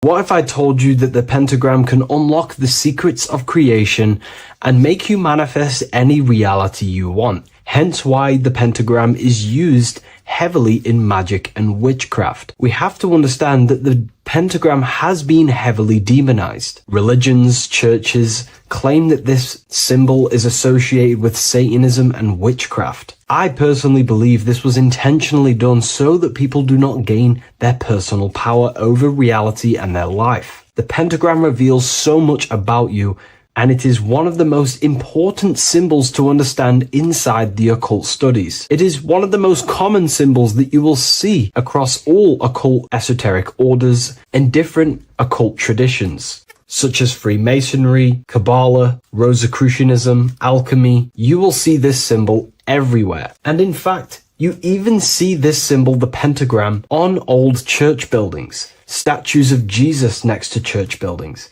You will see this symbol used by Christianity itself, which is very contradicting about the church. But I'm not here to tell you to think anything. You can simply take this information with a pinch of salt and see if it benefits you. The pentagram used by the early Christians was said to symbolize the 5 wounds of Jesus on the cross. But this goes much deeper in an esoteric explanation. The pentagram ultimately represents the 5 elements of creation. All creation falls within these 5 elements. We have spirit on the very top, then you have air, water, earth, fire. This is the correct placement and order of the elements. Air is always on the left, water is always on the top right, earth very bottom left, fire bottom right, and spirit placed on the tip point of the pentagram. It's a 5-pointed star drawn with one continuous line. But this actually reveals much deeper things, and we're going to be going into how to use this symbol for magic and creating your reality towards the end of this video. But now we're going to give you a basic understanding of the pentagram. It's showing you the 4 physical elements symbolized as triangles and spirit symbolized as a circle. The 4 physical elements are made out of the base element, spirit, or what the ancients call ether. Ether is the underlying base of all physical matter. This is the substance that animates physical matter with life force. All physical matter has its origin in the etheric substance, or spirit, what we want to call it. It is simply the life force that animates the physical thing. However, if we go deeper onto this symbol, it also represents something personal to the individual who wears this symbol. If you wear this symbol, you're basically saying you're putting your divine nature over your material nature. Your divine self is in control of your material self. You put your spiritual needs before your physical desires and needs. Hence why the spirit is on top, looking down over the 4 physical elements. The circle is continuous, one line, eternal, no beginning, no end. The triangle has beginning and end and points. You can see the beginning and the end when you draw it. On a deeper level, this is pretty much showing the process that symbolizes the structure of the macrocosm, the universe itself, showing how the invisible spiritual planes condense and crystallize into the visible physical world, spirit turning into physical reality. But if you wear this symbol, you're basically saying, I put my divine nature over my material nature, showing that your spiritual nature rules over your earthly existence. You put your spiritual needs first. If you see this inverted, it is now the opposite, placing spirit on the bottom, basically saying, I desire the physical things over the spiritual. But what exactly is your spiritual nature? Well, your spiritual nature is simply your internal self. You chase things that are immaterial, such as knowledge, love, experience, expansion, Nosis. These are the qualities of spiritual things that the spiritual person likes to chase and desire, instead of desiring the things that are temporary in the material world and never actually lead to fulfillment. True fulfillment is by chasing spiritual things. God, the nature of creation, the self, Nosis, knowledge. But if we go even deeper, this symbol ultimately represents how reality is created.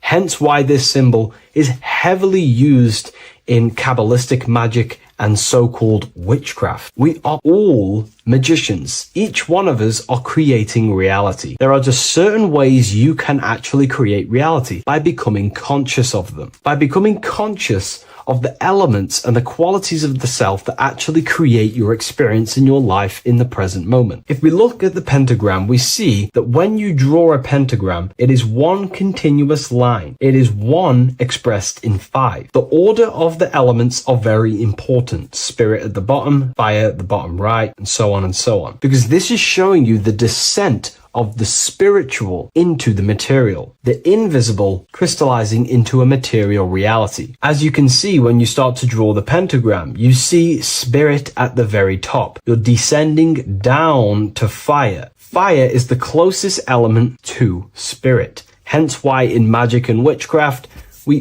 people like to use candles. So you're descending first into fire, then into air, then into water, then into earth, then back into spirit. Because of course, the cycle of creation unfolds itself. When you die, you return back to spirit, and then you reincarnate yourself back into physical reality if you wish and desire to. Everything is under this process of matter spiritual. In the daytime you wake up, you're in your material body. When you go to sleep, you enter your astral spiritual body. Everything's in this continual process, renewing itself in spiritual, then material. But the reason why this is associated with magic so heavily is because each one of these elements corresponds to a different body of consciousness, a different vehicle of consciousness. Consciousness has many different vehicles it uses to create the tangible self, the physical reality. For example, consciousness has a spiritual nature. The spirit element in this case symbolizes the emanation, the descent of the one power, the one force that we are all using. Each one of us is using this one power, the power of the source consciousness, unfolding its creation in the present moment. This represents the source, the emanation, the descent of this continuous flow of energy through us that we are tapped into, like a live stream in the present moment. This descends first, the force descends into fire. Fire symbolizes the willpower, will. In this aspect or vehicle of consciousness, the will is the being that directs intention, initiates action, shapes reality through focus, determination. It sets direction, holds intention, projects a desire into form, and aligns your inner world with the outer creation. The will comes out of the force, spirit. Then the will goes with intention to air. Air symbolizes the mental vehicle of consciousness, the mind, the psychic man. The psychic aspects of your consciousness is thinking, imagination, mental images, logic, using the thought or the mental vehicle body of consciousness. Then that thought has an emotion, which is then water. So it goes from the force to the will to the intellect to the water, the emotional body of consciousness. The emotional vehicle of consciousness amplifies the thought into an emotional desire that you want to take action on. No one takes random actions, and if we do, we say we're very bored and we don't care. The water is the energy, the emotion you have to fulfill something. And that emotion then descends into earth, which is the physical body to take the physical action in the present moment, to fulfill that desire, to fulfill that will, that thought, that desire. And that is how reality is created all the time. Now, there is much more that you can go into with the pentagram, because true magic is about changing consciousness at will, not casting random spells. It's the ability to change the direction of consciousness using the power of the will to direct these forces to create change in the internal world so it can project outwardly in the external world. Because consciousness creates the external reality. What happens within us, we see change outside of us. So true magic is about manipulating the forces and the vehicles of consciousness that exist within our own mind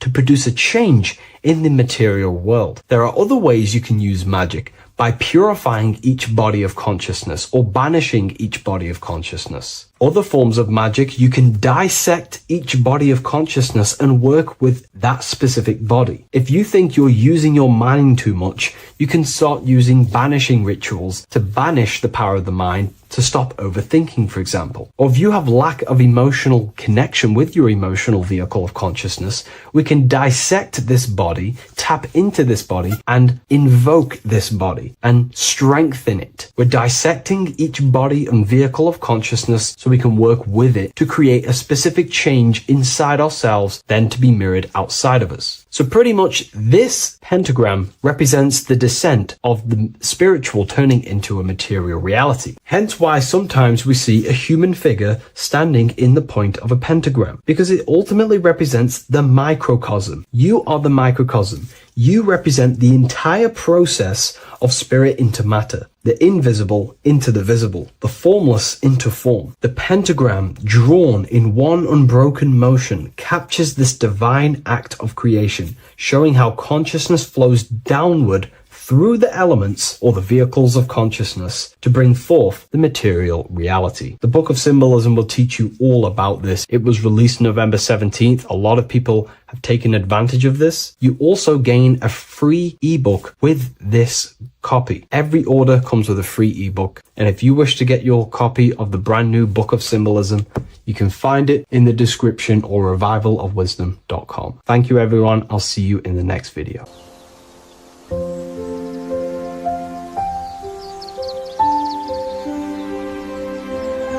bookofwisdom.com. Visit today.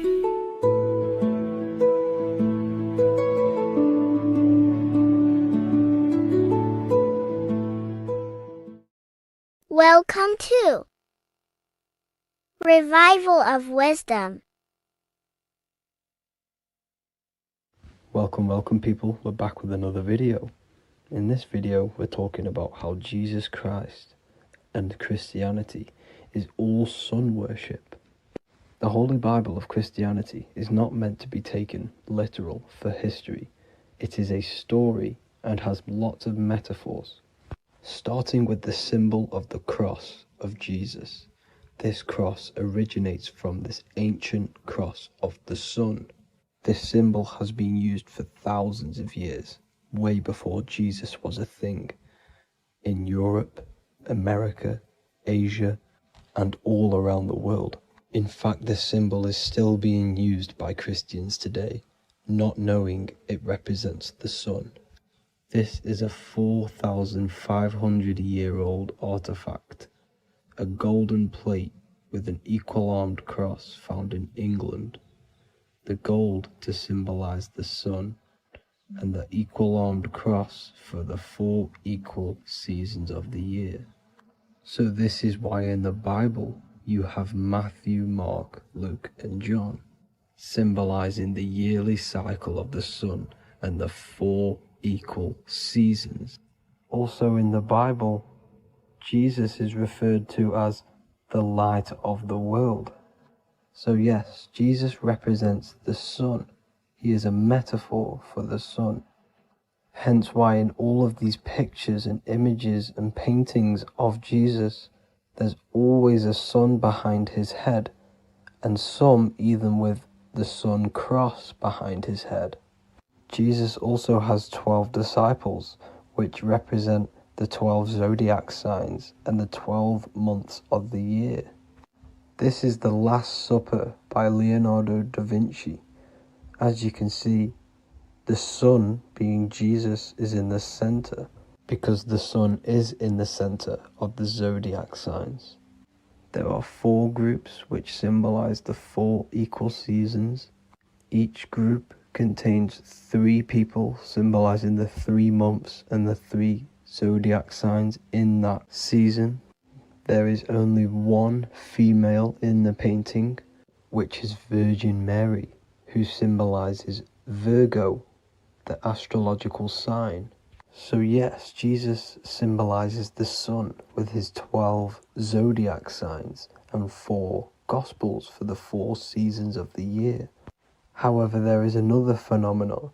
The 25th of December is known as the birth of Jesus Christ, which is known as Christmas today.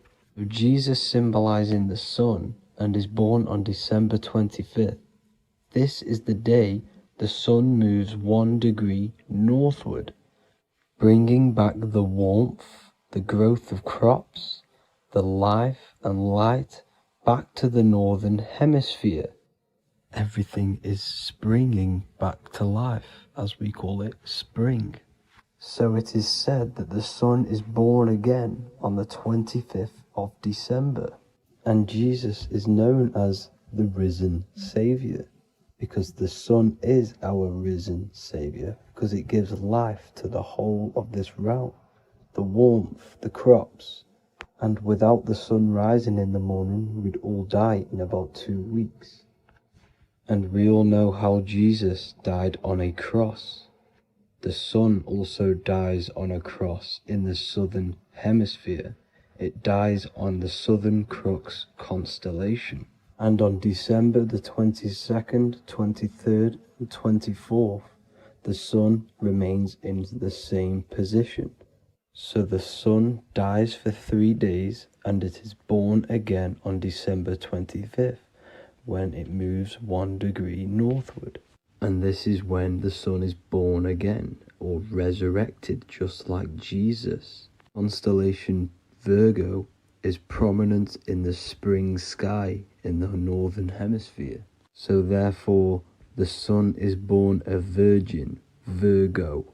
And as you see in this image, you see Virgin Mary holding the sun. Us as humans do not own the sun, so therefore God owns the sun. So yes, the sun is the Son of God, and this is what Jesus is symbolizing. And just how Jesus sacrifices himself for humanity, that's what the sun does. The sun gives out all of its energy so we can live. There are many other Bible verses which represent Jesus as the sun. Now in Matthew 8:23-27, his disciples are in a boat and there is a massive storm. Jesus is asleep, meaning the sun has not arose.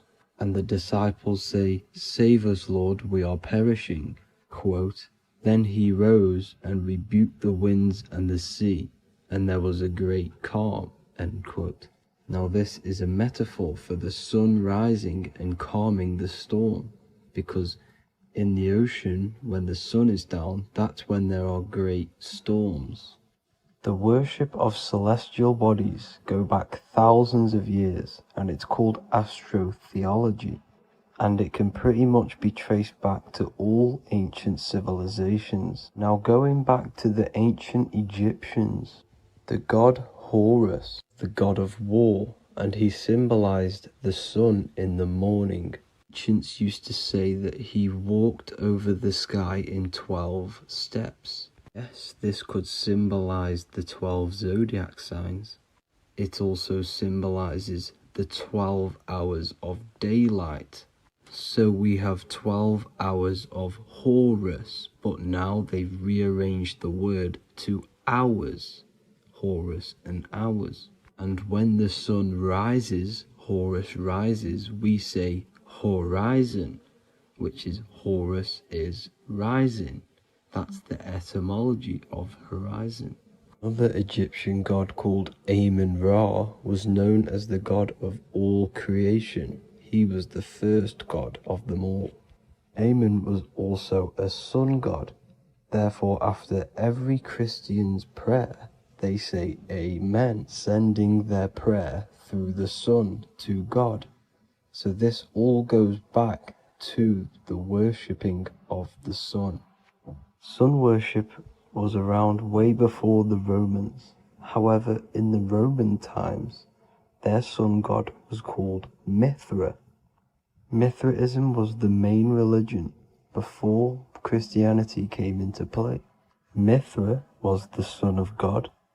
He died on a cross, and he was dead for 3 days and resurrected, just like Jesus.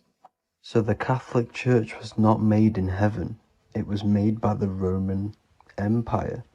They mixed all the sun religions of Judaism, Mithraism, and other Arabic religions, and combined it into one, so Caesar, the Roman Emperor, could gain his own religion. So yes, Christianity was a political move to gain more control over the masses, because it was a worldwide government at this point in time. So here is a Sumerian helmet with the rising sun symbol. And then the Romans also used this rising sun symbol on their armor. So sun worship has been going on for thousands of years, and it still goes on today. However, with all the programming and the low IQs, today we do not get the full interpretation of the Bible and these stories from the past. And Christians and other religions are all brainwashed to not question their religion and not realize their true origins and where they come from. I do advise you all to do your own research and come to your own conclusions. However, I'm just pointing out the facts and connecting dots for you all to see. That's it for this video, guys and girls. Thank you all for tapping in. God bless.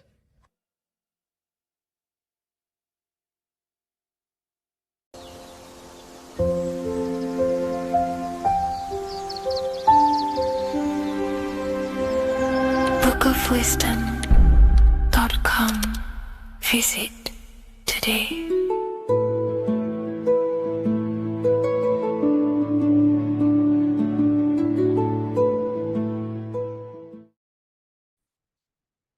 Hello and welcome to another lecture from Harry B. Joseph, also known as Revival of Wisdom, the author of the Book of Wisdom series from revivalofwisdom.com. In this lecture, you will learn how to decode Freemasonic symbolism, gain a deeper understanding of yourself, expand your awareness of consciousness and reality, and receive guidance to navigate life with greater clarity. So today we're going to be breaking down this particular piece of artwork, this Freemasonic artwork, and how this relates to you and reaching a higher consciousness. Because ultimately, this is what it's about, okay?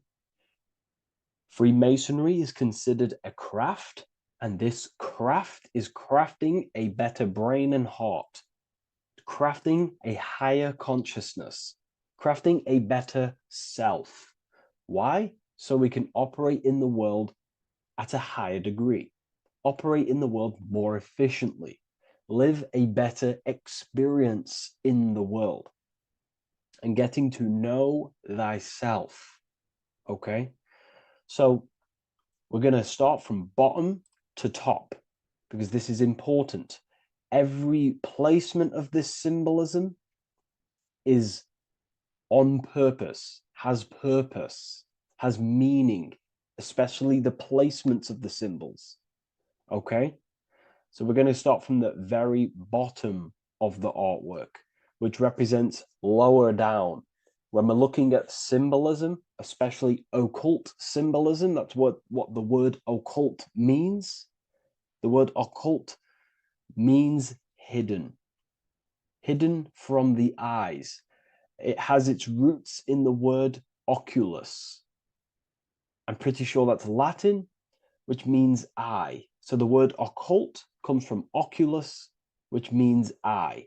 And the word occult means hidden from the eye, the unseen, studying the unseen aspects of self. We're studying the brain. We're studying consciousness. We're studying the body, the heart. We're studying the self, the hidden aspects of the human psyche and the hidden aspects of self. Okay? Because ultimately, this is what gives you power in the world, depending on how you use that power, whether for good or bad, depending on the consciousness wielding that power. This is why we say knowledge is power. But I would actually say knowledge of self is power. Because when you know how you function, you gain power. You gain personal power. You gain mastery. Ultimately, this is what Masonry is about. Self-mastery. Crafting a higher consciousness. So at the very bottom of this artwork, we have a checkered board with a coffin. The coffin is the beginning of the artwork, the very base. This is the foundation of consciousness. The coffin symbolizes unconsciousness, the state that myself was in, maybe yourself, before we woke up and before we came conscious of our spirit, before we came conscious of ourselves. That ignorant state of acting without purpose, acting unconsciously, experiencing the world and not actively living in the world, simply reacting to external circumstances.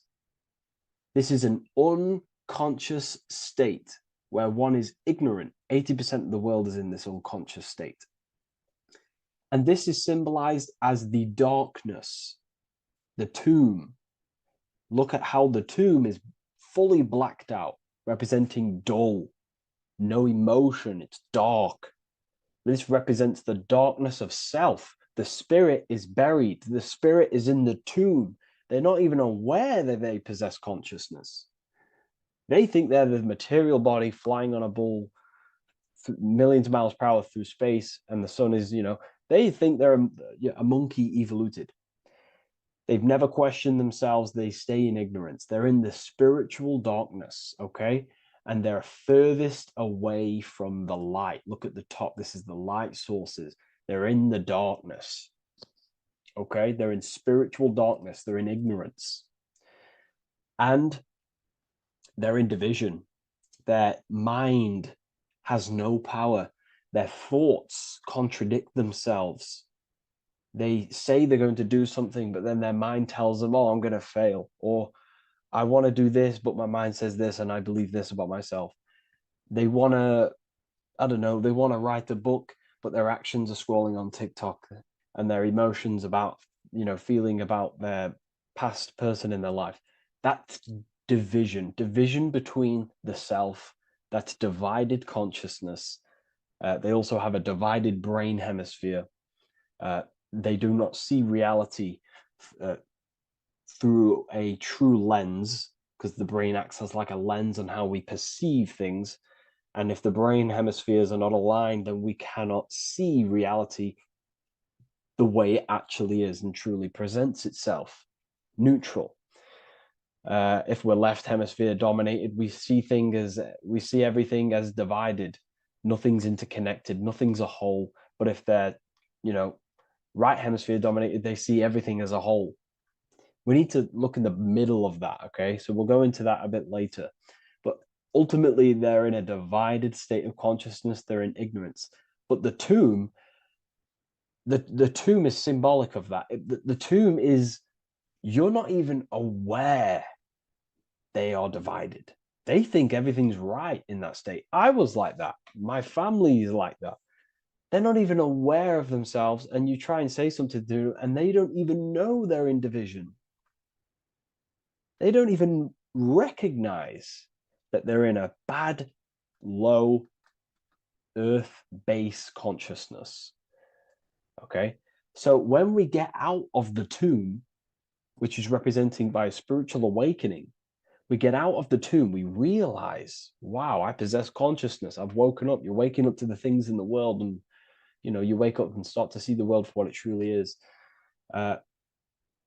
When you become aware and you rise out the tomb, you're born again, you start to actually start looking within. You start to become conscious of your thoughts. You start to become conscious of your actions. You start to become conscious of the evil in the world. You start to become conscious of the things. You rise out the tomb. You start to become conscious of your intuition. You then step on the checkered board. The checkered board is now you realizing you're in a divided state. Okay, so you're now putting down the ego, because remember, when you're in the tomb, the ego is fully in domination over consciousness, over your consciousness. It doesn't allow you to say that you are wrong. It doesn't allow you to think that there's evil in the world. It doesn't allow you to believe you have a spirit. It doesn't allow you to see that there is maniacs running the world and trying to control you. The ego is so stuck. But when we start to realize this is part of our awakening, we start to realize that the ego is trying to keep us safe at all times and keep us locked in that state of thinking and believing that we were in before. It's always seeking safety. Okay, so when we come out the tomb, we start to put down the ego and start to, how do I say this? We start to acknowledge that we were wrong about the world.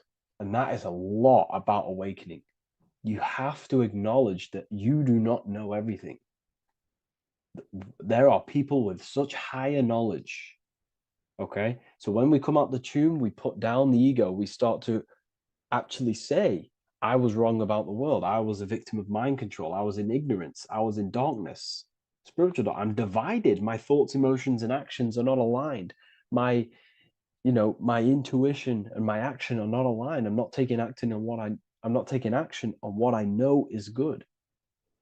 I'm taking actions against what I know is good. That's a sin. That's a sin against the spirit. Okay, so when you acknowledge this, you acknowledge you're in division, you then take the first 3 steps, which is the Freemasonic Blue Lodge degrees, these 3 steps. Okay, ultimately, this checkerboard represents illusions as well. You're in an illusion. Okay, this is why we see it heavily used in the music industry. It represents base consciousness, base level awareness, 5 sense thinking. Represents you versus me thinking, walking down the street and thinking everyone's trying to hurt you, and it's always you versus me, judging people in your own mind. That's low thinking, lower thought. And not to notice squares. Squares are an unnatural state. They're an unnatural shape. We do not see squares or 90-degree angles in nature. It's the lower mind. So it represents base consciousness, base level awareness, only aware of the physical body, only aware of the 5 senses, never looked within. That is the base. And this is the foundation we have to rise up to the light from, up to higher consciousness. So this gives us a strong foundation when we realize this about ourselves, that we were in division. Our thoughts, emotions, actions were not aligned. Our brain hemisphere was not aligned. I'm not thinking with love of the heart. Okay? So that is the state we're in. Now, hopefully that's cleared things up about the chessboard. Before we move on, please leave a like, maybe a comment if you wish for me to discuss anything in the further lectures. Please smash the like button, and it would really help me out. And share this with a friend who is interested in the occult. Okay, so the steps are the first steps of the Freemasonic degree, the 3 Blue Lodge degrees. Now, this can be represented as the number 3, a very powerful number, a very symbolic number. Number 3 is the 3 expressions of consciousness. How do we express consciousness? How does consciousness express itself? Well, there are 3 ways. We think, consciousness thinks, consciousness feels, and consciousness acts. They are the 3 expressions that we express our awareness and consciousness. So we're looking at thought, emotion, action. We're also looking at the 3 brains. The reptilian brainstem, the mammal limbic brain, and the neocortex. The reptilian brain governs basic functions of the human body: breathing, surviving, scanning the environment for threats, automatic responses, eating, scanning for food, base consciousness. That's the reptilian brain. That's what most people operate their lives in, including myself before I woke up. I'm not trying to sound big-headed, but this is the truth. Ignore my tone of voice, ignore my voice, focus on the words I'm saying. If you're judging, that means you have divided thinking. It's always you versus me. So we need to get out of that thinking of you versus me all the time. That's lower consciousness. That's animal thinking. That's earth thinking. We're unified. We need to reach a higher consciousness and do not waste our mind's potential on low-level earth divided thinking. Okay, so we're looking at the reptilian brain, the mammal brain, and the neocortex. Now, the neocortex is ultimately what makes us human. It allows consciousness to operate on a higher degree. Okay, this is what makes you human. The neocortex. The neocortex. The reptilian brain, like I just said, governs natural survival instincts and the respiratory system, things along them lines of basic awareness, basic functions to operate and survive in the world, in the physical plane. And the neocortex is what allows us to critically think. Okay, it's what allows us to be human, be aware of ourselves. Okay, not. I don't think animals have neocortexes. Don't quote on me on that, but this is the part of the brain that makes us human, and it allows us to think deeply, to create masterpieces like we can. Humans have massive potential in creation. Look at the world we live in. This is because of the neocortex. It allows us to critically think and self-reflect. Now, when we start to operate from higher thought, we start to think with higher thoughts, the higher parts of the mental dimension, we ultimately start using this brain more. We start functioning from the higher brain. Now, this is why Neo from the Matrix is called Neo, because he uses he was in the reptilian brain. If you watch the film The Matrix, if you notice, he gets plugged out of the Matrix and he's plugged in on the back of his neck into the brainstem. And when he's plugged out, his name's Neo, which is neocortex, using the higher brain. It's what awakens the self. It allows consciousness to function on a higher degree compared to animals. Okay, so we're looking at thought, emotion, action. We're becoming conscious of thought, emotion, action. Becoming conscious, what am I thinking, what am I feeling, and what am I acting in the world? And what can I do to master these, to operate more efficiently in the world? How can I use these towards higher consciousness and use these actions, these thoughts, emotions, actions to reach a higher state of awareness of self? So when you go through the first 3 degrees, you enter the doorway. Now, this is symbolic of a doorway. Now, looking at this with a right hemisphere dominated view, you would see a doorway, right? The right hemisphere sees this as a holistic doorway, right? You see a door, you enter the stairs, you go through the door, right? But at the left hemisphere is now going to dissect and analyze each individual little part of this, right? So the right hemisphere sees the trees, the left hemisphere sees the woods. So to dissect this down on a right hemisphere, going back to the right hemisphere, we're entering the door. The door is symbolic of entering the unknown. You're entering a higher consciousness. You're entering the door. You're going beyond. See, this is the earth here in the background. This is the darkness. The darkness represents the abyss, the unknown. You're entering in the self. Okay? This door represents entering in the self, questioning internally. Most of us think externally. We have to, obviously, to operate in the world, but we never give time to think and question and reflect internally. What do I mean? Closing the eyes and questioning the self. Who am I? Where am I from? What's the voice in my head? If the voice in my head stopped using the language that I speak, what is it then? It's about going within, into the darkness, what you cannot see, and finding the light. Okay? It's about entering within the self. This is a doorway to higher knowledge, higher consciousness, higher self, and really digging deep for what you truly are beyond your human form. Okay? So we have, most importantly, I'm not going to go over every single one of these symbols here. I'm going to go over this on a basic, well, not a basic level, a very detailed level, but it's not going to go over every single symbol. We have a left pillar and a right pillar. The left pillar has the sun next to it.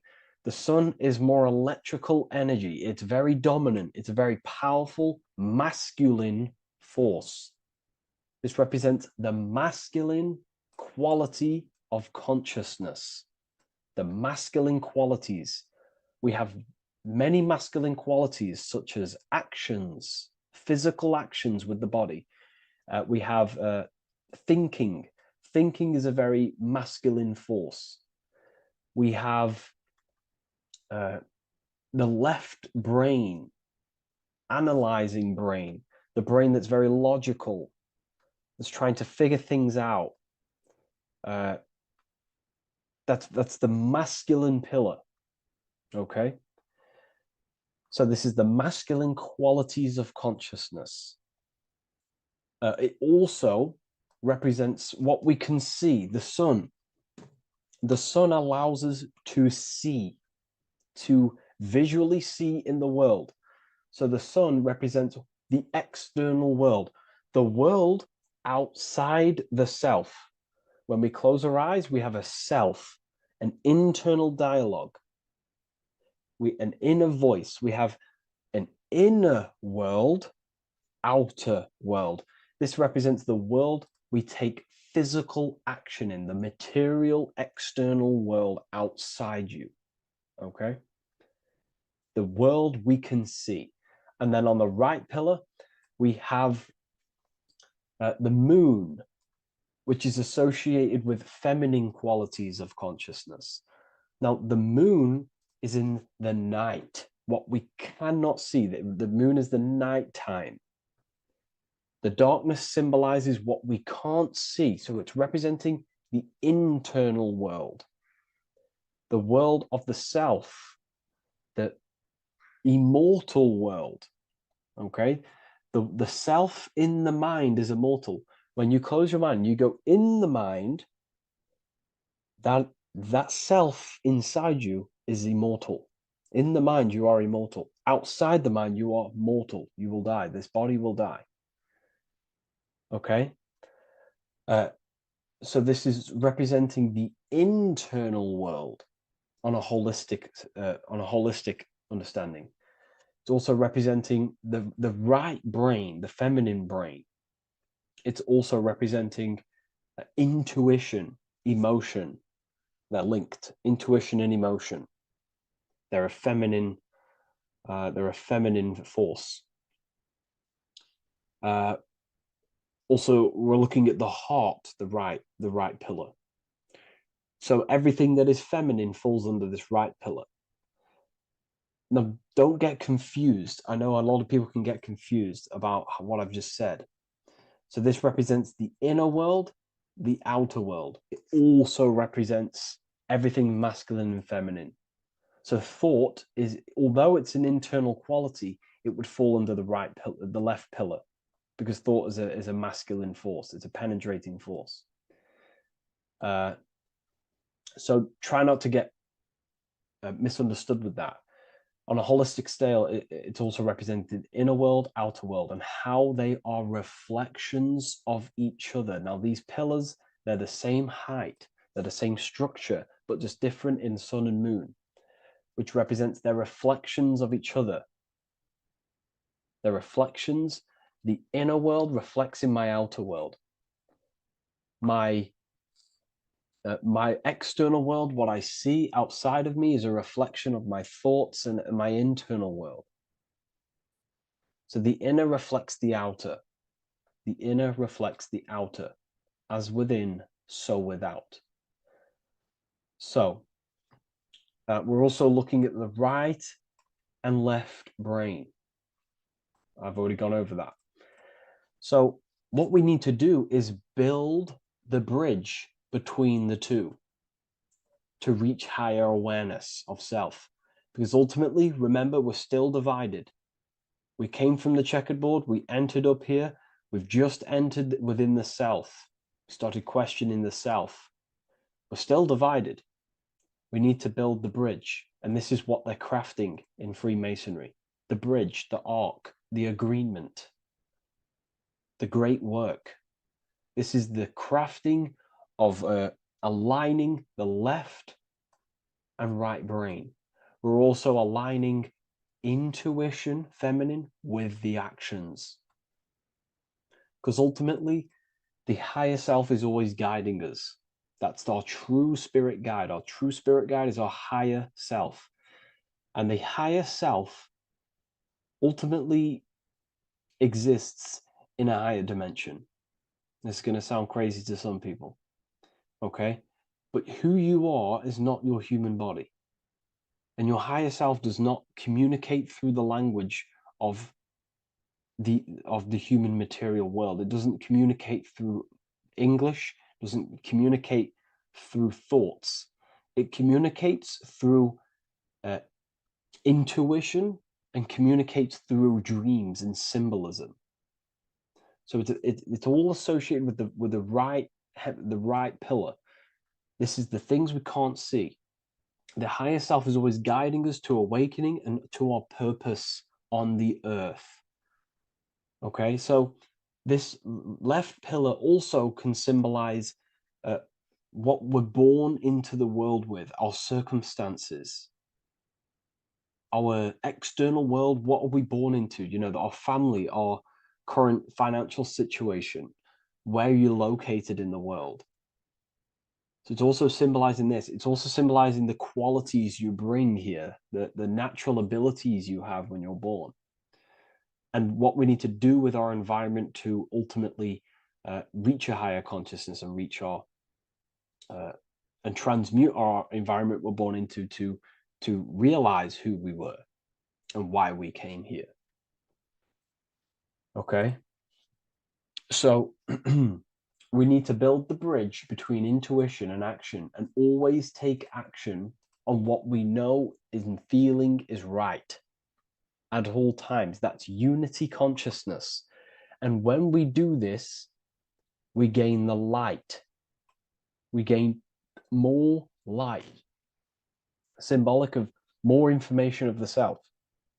Because the higher self is always guiding.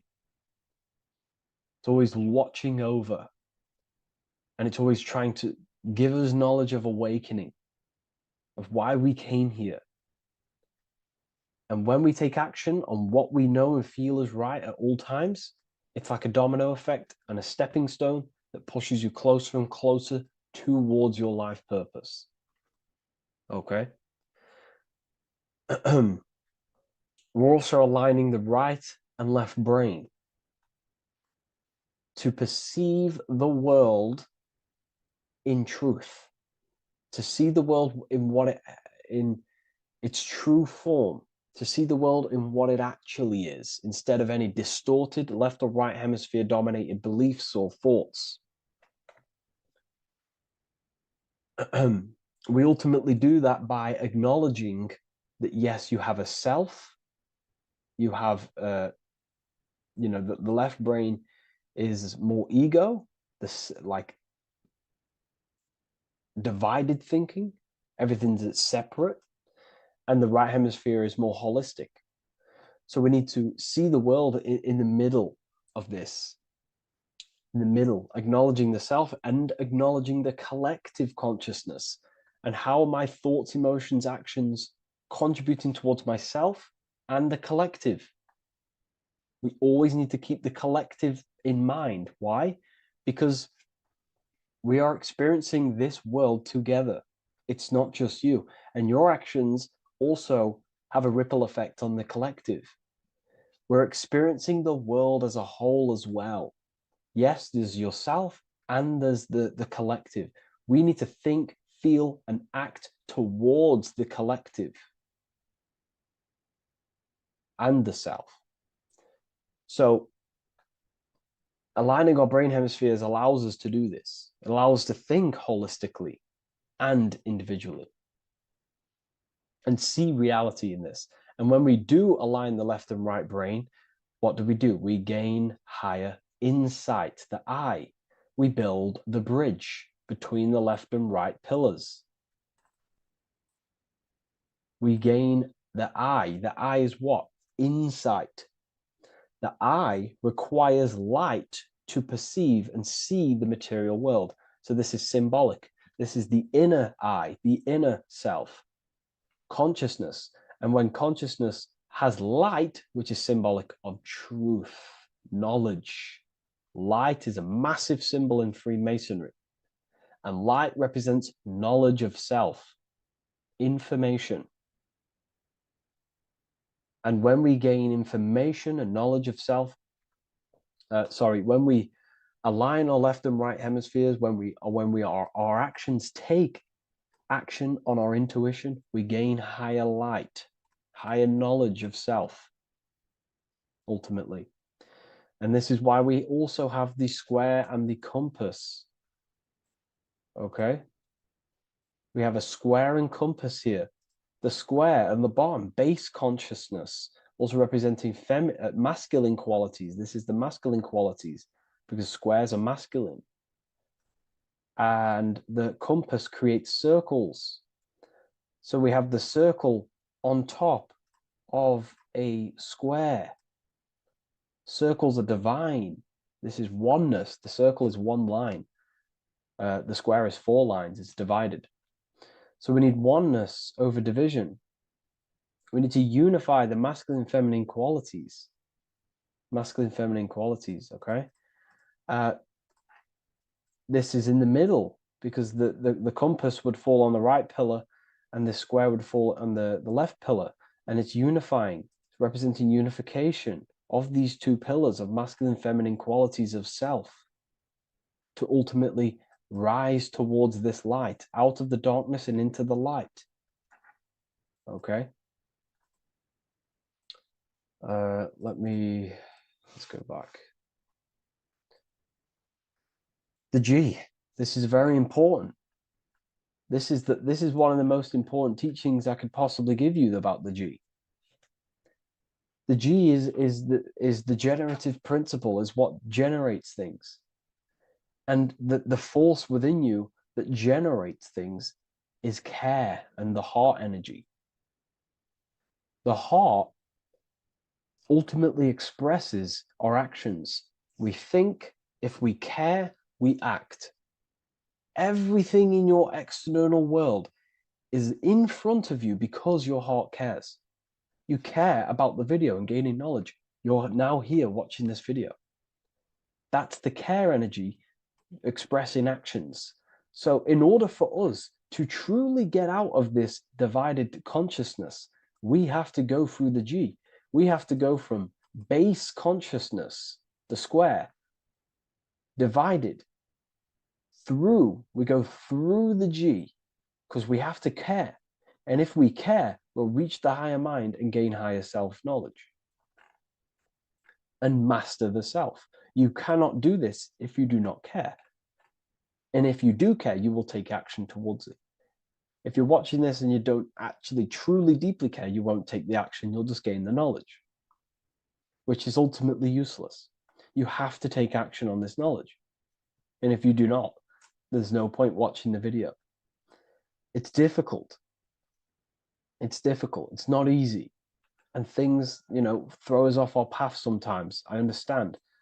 I'm not saying I'm perfect, but we ultimately have to give care towards reaching higher knowledge.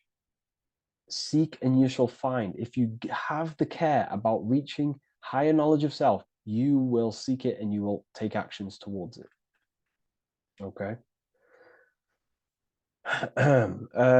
We see this everywhere, and I mean everywhere. The Temple of Solomon has the 2 pillars, Jachin and Boaz pillars, feminine and masculine qualities. Sol, O, Mon. Sol is sun, Mon is moon.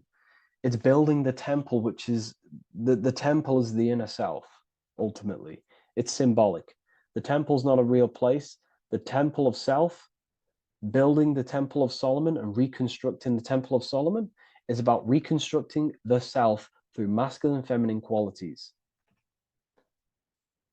We see it everywhere. And this is very symbolic, like very symbolic. We have the 2 pillars, we have building the bridge, and we have a stairway that goes to what you can't see, because it's going to the unknown. You have to have faith. Okay? What I'm about to say is very important.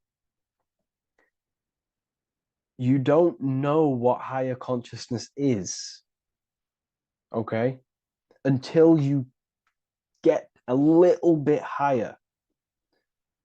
This is hard to explain, but I didn't know what everyone talks about, what higher consciousness is. I can't give you my higher consciousness. It doesn't work like that. You have to enter in and go within and have faith, going into the unknown, because you're ultimately going into something you do not understand. Higher consciousness, I cannot give it you. You have to enter the door and take action and think, feel, and act towards it, and you will go to the place, and then you will understand what higher consciousness is. Ultimately, what higher consciousness is higher knowledge and understanding of self, what you actually are. Okay, that is what's being symbolized here. It's again in the Masonic art. We have the darkness. We have to have faith to leap into the darkness, into the unknown. We see this everywhere. Like, you know, you'll see, when I say this everywhere, and I mean everywhere, you'll see this. Every doorway has this symbolism in the ancient world, because ultimately this is what it's about, people. The door represents going within into a new light, a new room, a new level of understanding of self. Okay. Here we have Astro World. Now, this is obviously a darker aspect of this, but again, we have the two pillars. See you on the other side. That's the doorway. The other side. And I'm not going to break down, you know, this ritual, but you can guess what I'm on about here. That's for the university, of course. I can't break that down on YouTube. It's way too deep. But there's knowledge out there that is so deep you couldn't even comprehend it with the current mind, even for myself. And this is the power of symbolism. The more you learn about yourself, the more these symbols reveal to you. It is a journey of self. And I can't give you these understandings. You have to go within and question and meditate on these symbols yourself, and have thinking exercises of meditating on a symbol and seeing what your mind does with the symbol, what it lets you think about that symbol, and you'll unlock deeper meanings. I'm going to go over one more symbol before we end this. This is the hourglass, which represents time, a very overlooked thing in today's world. We do not have unlimited time in this body. You have limited time. You will die. You will die. You have limited time in the external world. This is why it's on the left pillar, located on the left side, the external world. You are limited. The scythe represents you will be harvested. Your body will die. It'll be harvested. You will die, and you need to fulfill your mission here. You came with a purpose. You have to find that purpose by going within the self and questioning and taking action on what you know and feel is right. Unity consciousness, aligning thought, emotion, action. So if you wish to learn deeper insights, gain exclusive lectures, astral projection, self-mastery, I've just started a new section on mind control methods and how people are using this in society and becoming conscious of it. I've now opened 5 spots at a limited special price for Ethereal University. Use the code MIND, all capital letters, MIND, all capital letters at the checkout. And there's only 5 of these codes. Whoever uses them gets them. It's ultimately going to give you 20% off the university for as long as you're subscribed to the university. We go so much deeper in the university. Remember, social media is just the tip of the iceberg. Tip of the iceberg information. There are certain things I can't talk about, but I'll see you inside, and I hope you enjoyed this video. Please leave a like, comment, and a subscribe.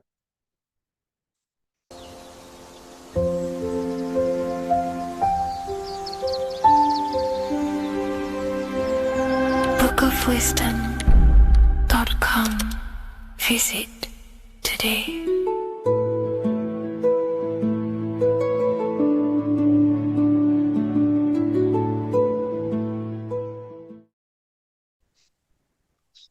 Matthew 21:1, Jesus went into the temple of God. Corinthians 3:16, do you not know that you are the temple of God? Now, what is this telling you? That God is within you. Hence why in Luke 21:12 it tells you the kingdom of God is within you. And the side of your head region is called a temple for a reason. Because the brain encapsulates the mind. The brain is a physical manifestation of the mind. The heart is a physical manifestation of emotion.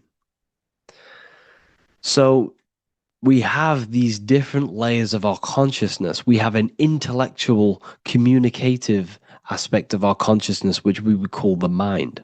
We have an emotional aspect of our consciousness, which is the heart. And to communicate with the divine, it's all to do with the mind. Hence why the ancients always symbolize the mind being God. This is why Michelangelo always placed God inside of the brain on top of Sistine Chapel in the middle of the Vatican. He understood that God is in the brain. God is within you, not outside of you. The church tells you that God is in the sky because they are creating a externalization of the truth to create a business and a distraction so that you don't find the divinity within you, so that you don't find your power. Now you have Adam, the physical man, the physical body, the ego, the lower self. And he is resting. He's not trying to reach to God, but God is reaching because the higher consciousness within you is always trying to communicate with you. It's always trying to wake you up to your divinity. But the lower mind, the lower self, Adam, the physical self, is always in ignorance of truth, always in ignorance, and stays in a materialistic way of thinking, which is the lower animal self. And this is what we call a sleep or an NPC. This is the lower mind of man. But all you have to do is to move your finger to touch God. You have to look within yourself, within the brain, meditate, and you can find God. This is why in the Bible we see many references to the human body and anatomy to truly connect with God. Kings 6:8, the door to the middle chamber was in the right side of the house, which is the right hemisphere of the brain. The middle chamber is the pineal gland, where the seat of your consciousness is, where the seat of your higher consciousness is, the mind. And they went up the winding stairs, which is your spinal column, into the middle chamber, and out of the middle chamber into the third. So they went up the winding stairs. This represents raising your consciousness up the winding stairs. Your spinal column acts as a stairway of consciousness. Depending on what sort of consciousness you are operating in, depends on what part of the spinal column you are using. Because the spinal column ascends and descends consciousness. What do I mean? If you are in a reproductive way of thinking and you're always thinking about sex, you're jerking off all the time and you're always eating, all of your brain's power and your mind's power is being descended into the lower aspects of the spinal column, which represents hell, the physical state of man, Adam, the ignorant state. We're basically living off low-level pleasures like an animal. And the stairway to heaven is your spinal column. They went up the winding stairs into the middle chamber, which is your mind, your pineal gland, and out of the middle into the third, the third stage of consciousness: physical, etheric, astral. When you meditate and you start to raise your consciousness during meditation, you enter the astral plane when you turn off thought.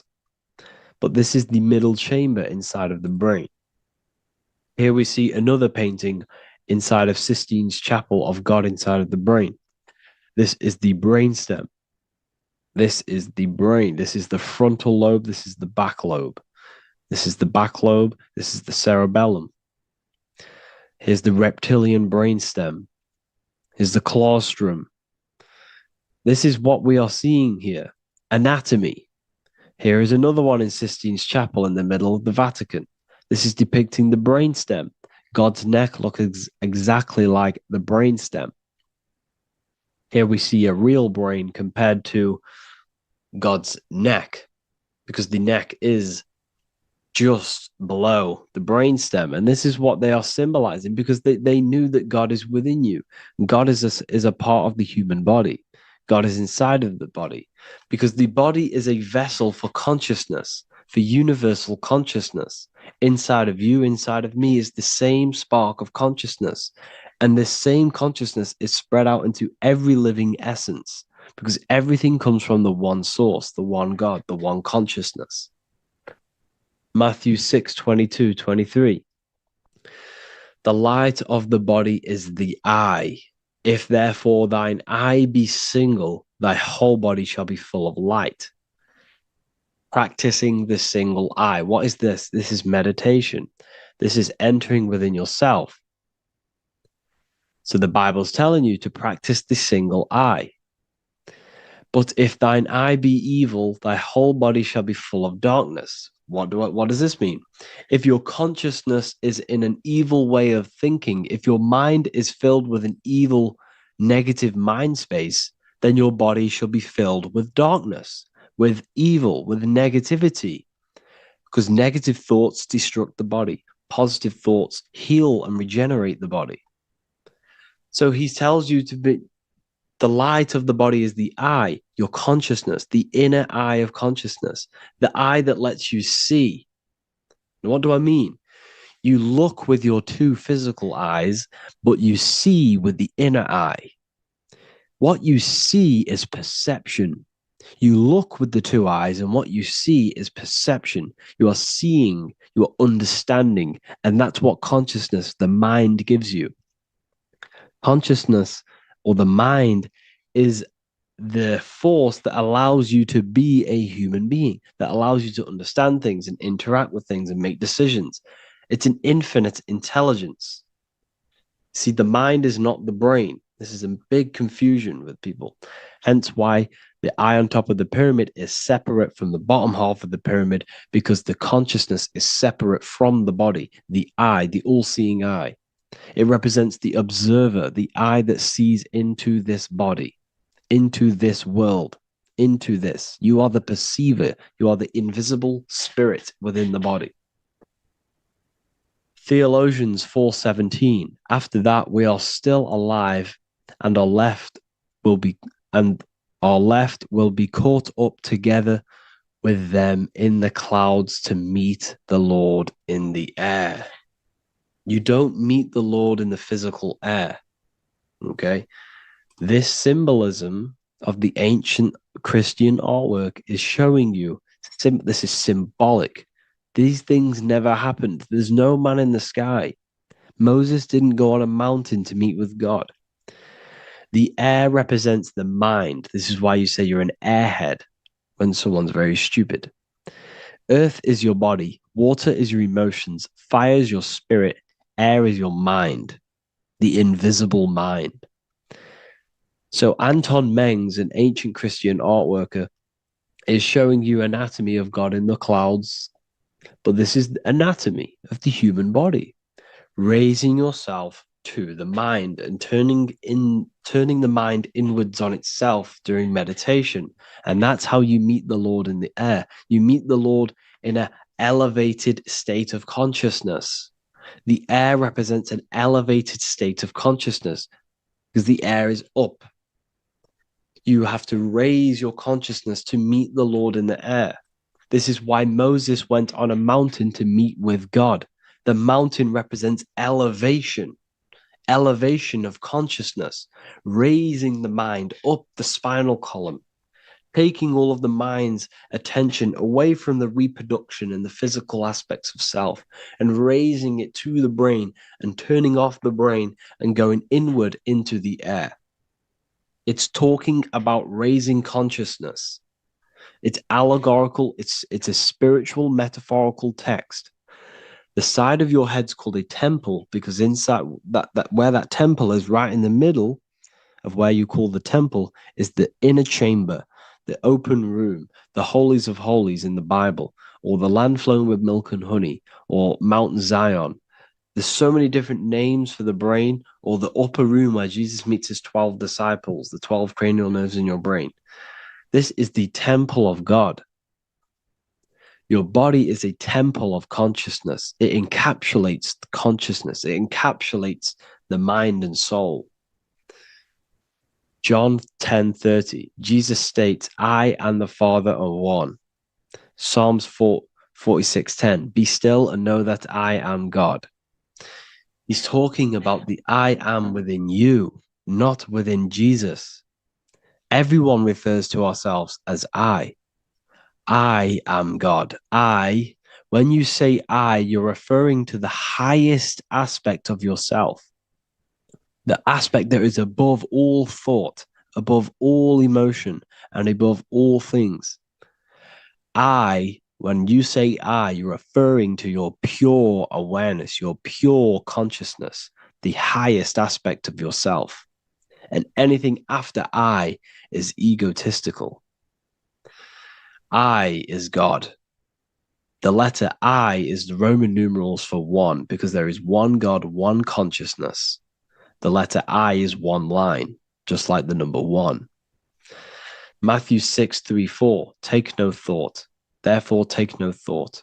Take no thought. He says this 5 times because you must turn off the 5 senses and take no thought to connect with God. Be still. This is telling you to meditate and know that I am God. The I am within you. I and the Father are one. I and God are one. You, who you think you are, is a completely wrong. The body is matter. Your name isn't you. Your job isn't you. Your reputation, your trauma, your memories, your friends, family, worries, bills, interests, dislikes, goals, passions. Anything to do with the thinking mind is not you. Who you think you are is a part of your thinking aspect of consciousness. But once you remove thought, you are no longer your name. You are no longer your body. You're no longer your reputation. You are the I. You are pure awareness, pure consciousness. Pure consciousness. And this pure consciousness has latched on to this name, this job, the body, and your traumas. Your pure consciousness has attached itself to this character who you're playing in the physical world. And this is essentially who you think you are, but you are not. You are the I, you are the self, you are pure awareness. So in order for you to detach from these things, you must learn how to detach from your name, your job, your reputation. And you do this through meditation by turning off the thinking mind. Turning off the thinking mind allows other aspects of your consciousness to open up. What do I mean? Your whole life you've been thinking, and all of these thoughts has attached you to this physical body. You haven't allowed your consciousness to open up. And you can only do this by taking no thought. That's why Jesus tells you, take no thought. When you turn off the thinking mind, other aspects of your consciousness starts to open up. Other aspects of your being can open up. And this is how you astral project. This is how you do all these mystical things and things to do with consciousness. It's taking no thought. Imagination, emotions, thought, and memory are all to do with consciousness. These things are not physical. You can't touch thought. You can't touch emotions. You can't touch these things because they are not a physical thing. So you must turn off these things for other aspects of your consciousness to open up. Okay? So essentially, the Bible is a metaphorical, astrological, numerological, metaphysical, spiritual, encoded text that talks about human anatomy, spirituality, and the true nature of the human experience. Everything they teach you in school is to make you think that you are this body. Everything they teach you in church is the externalization of the true teachings of Jesus. Jesus was telling you to meditate. Jesus was telling you to practice the single eye. Jesus was telling you to look within yourself and find God. He wasn't telling you to pray to him. Mark 16:19, he was taken up to heaven and sat at the right hand of God, the right hemisphere of your brain. John 21:6, cast the net onto the right hand side of the boat and ye shall find fish. Fish is understanding. The boat is your body, your brain. Cast your awareness into the right side of your brain and you will find understanding, because the right side of your brain is all to do with the creative aspect and the intuition and the spiritual sides of your consciousness. This is why God is here. This is why Michelangelo depicted God in the right hemisphere of your brain, because this is all human anatomy. And I speak about all of this in the brand new Book of Wisdom, Volume 2, which is now available. The start of the revolution has begun. This book is truly going to change the way people see the world. It's got so many more topics than the last one. It's truly a revolution. It's written in so much detail. It's very practical. I cannot wait to share this one with you. I just want to say thank you for the opportunity for me to create this book, because without you, I couldn't have created this. And I just love sharing my work with you. And I thank every single one of you for the support, the watch, like the views and the likes, everything, especially the people who have joined the university and stuff like that. And for people who have joined the university, you do get a free Book of Wisdom paperback if you just go to the general chat and follow the description, follow what the instructions that I gave you in the chat, and you'll be able to order a free Book of Wisdom if you are inside of the university. Plus, you get all of my other books, 2 books, and over 45 occult books on occult and esoteric things. You get lectures, live calls, a community, a manifestation mastery course, and a whole library and reoccurring updates every month, every week. So yeah, I hope you all enjoyed this video. Thank you all. Please leave a comment to help the algorithm, and leave a comment on what videos I should make. And yeah, I'll get to uploading on the YouTube a lot more now the second book is now released. I have a lot more time on my hands. No longer using my energy to create the book. I am now going to redirect this mental energy into the YouTube. So there will be a lot more content coming. So I need some content ideas. So feel free to comment some ideas, some YouTube videos that I can create. Thank you all, people. Have an amazing day.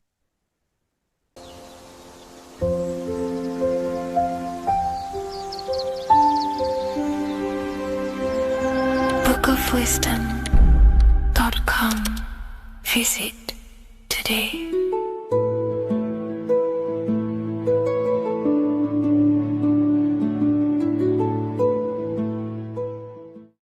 Hello, Seeker. Welcome to Revival of Symbolism, a channel devoted to the language of esoteric symbolism, helping you discover yourself and expand your consciousness into new realms of thought. I'm Harry B. Joseph, also known as Revival of Wisdom, and in this video, we're going to be discussing the symbol of the double-headed eagle, also known as the emblem to represent the 33rd degree Freemason. So let's jump straight into this.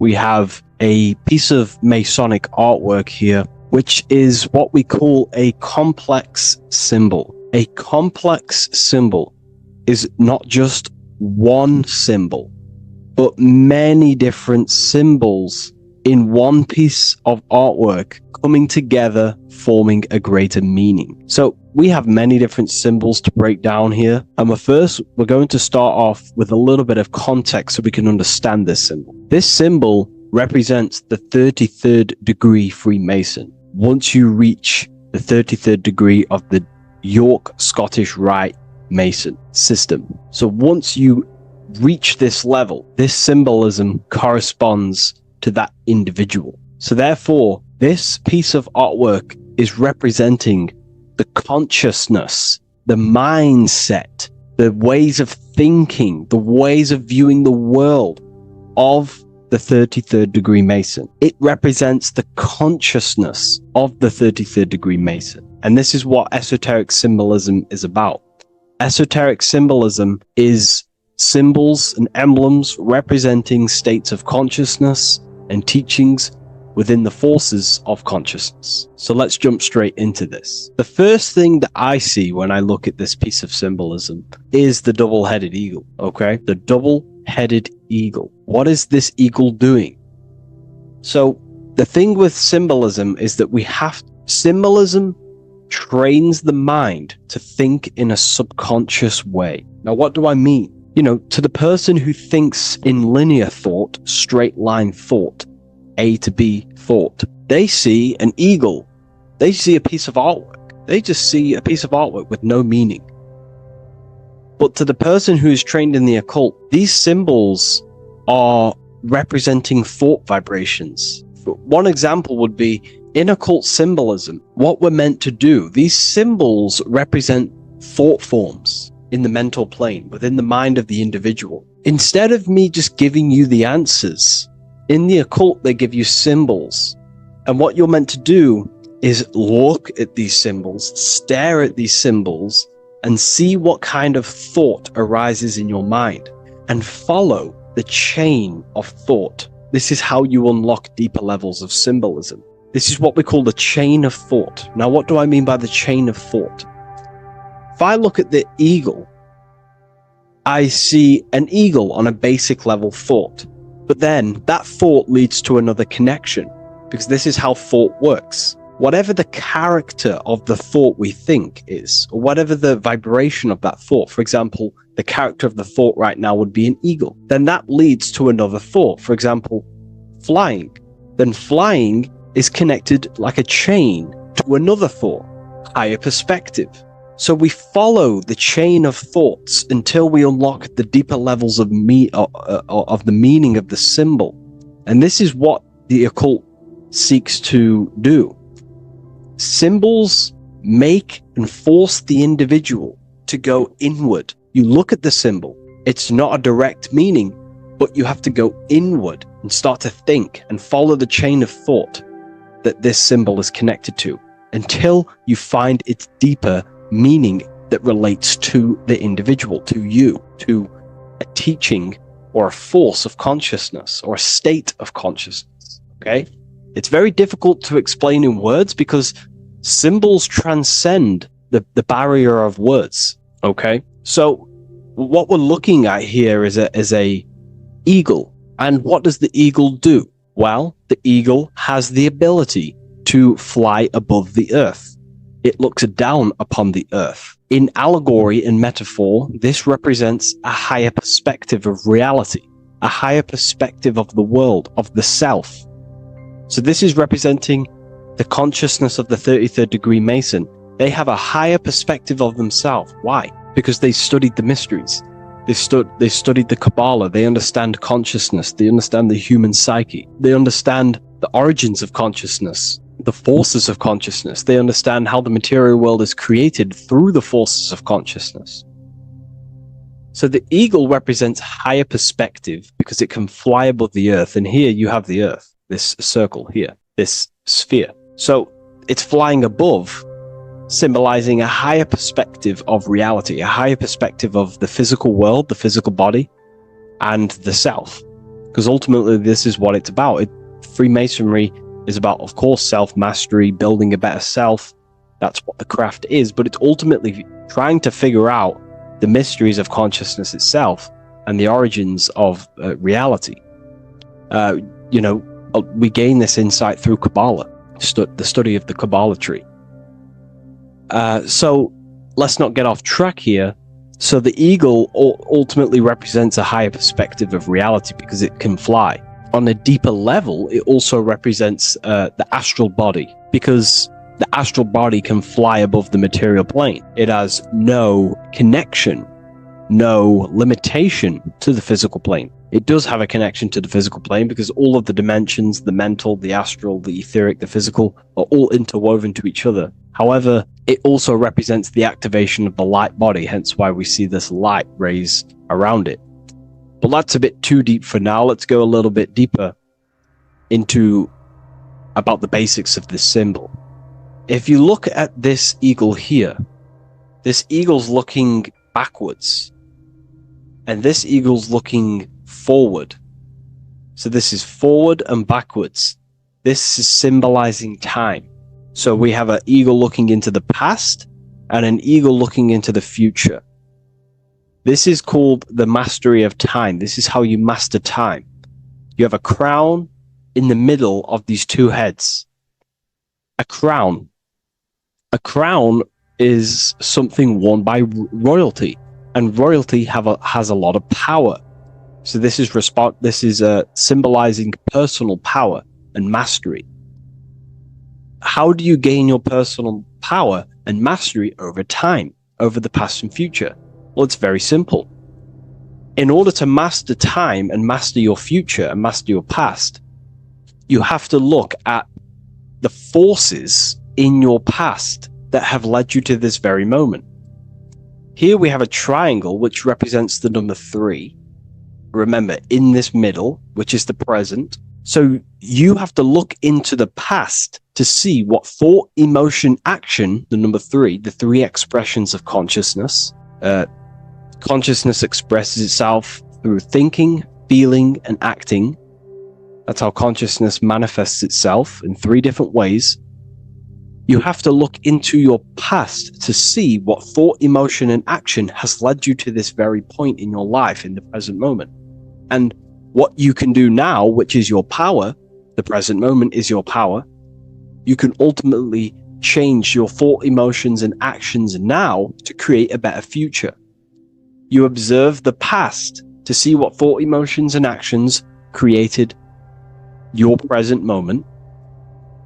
You notice the mistakes and you change the now through thought, emotion, and action to generate a better future. This is how you master time.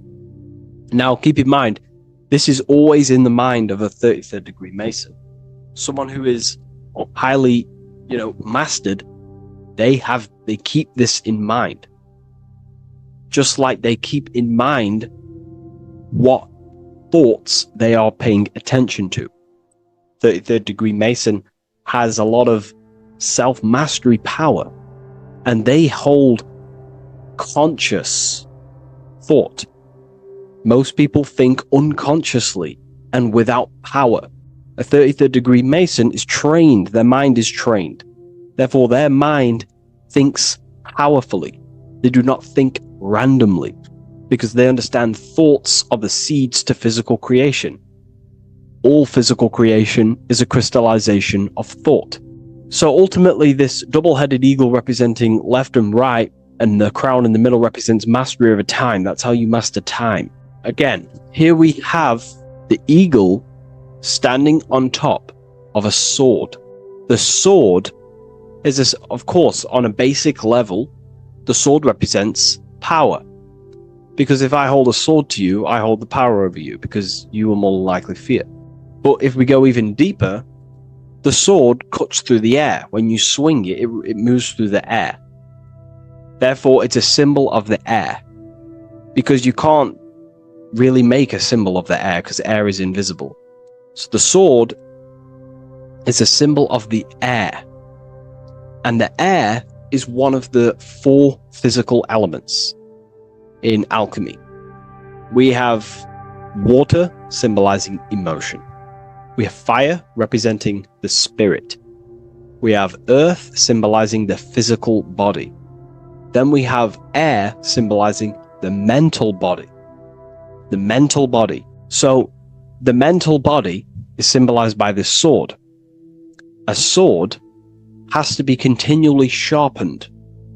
If you don't sharpen the sword over a long period of time after using it, it will become dull and it won't be very effective. This is an allegory symbolizing the human mind, because the human mind is like a sword. If you do not sharpen your mind, you will lose control of your mind.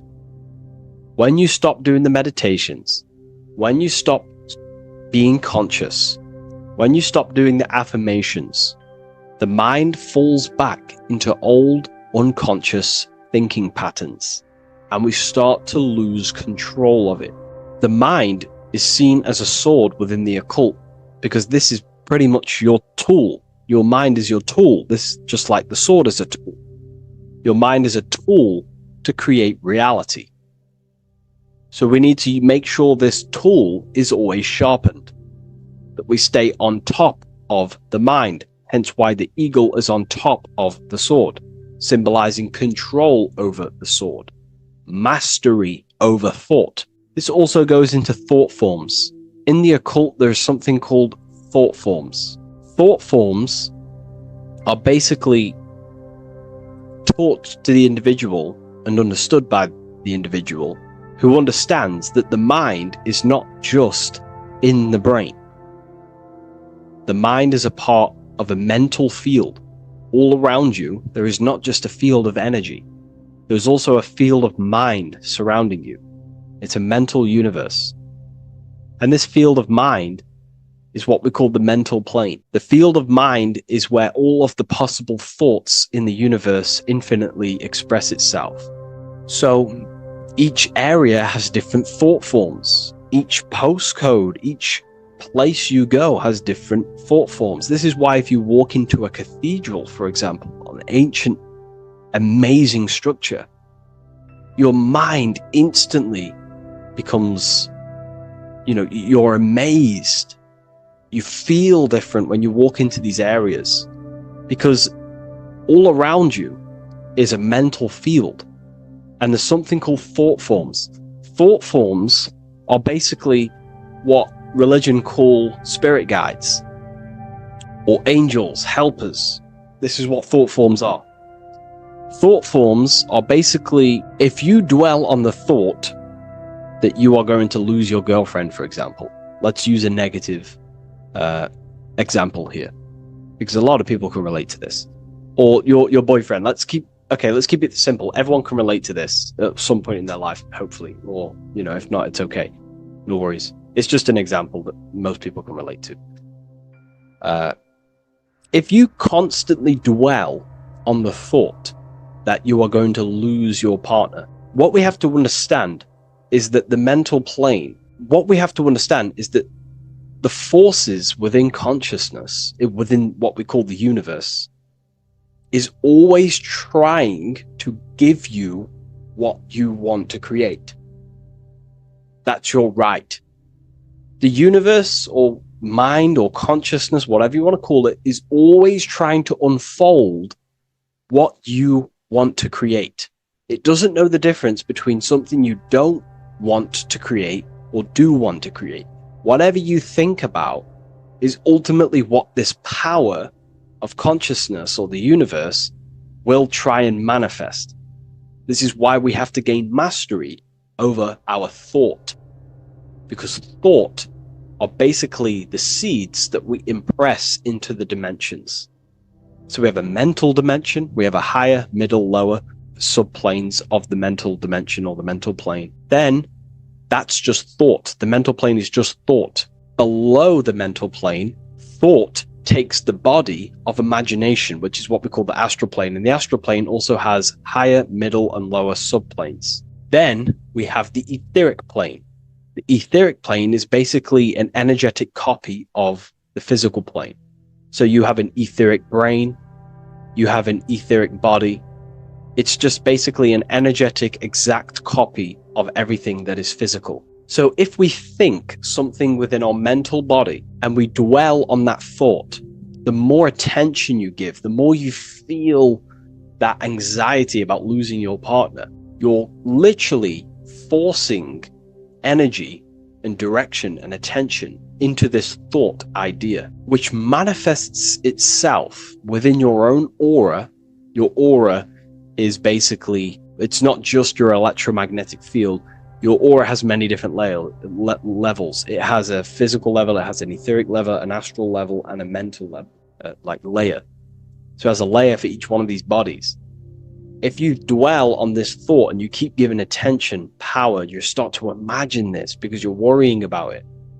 You literally create a elemental or energetic substance that clouds your aura.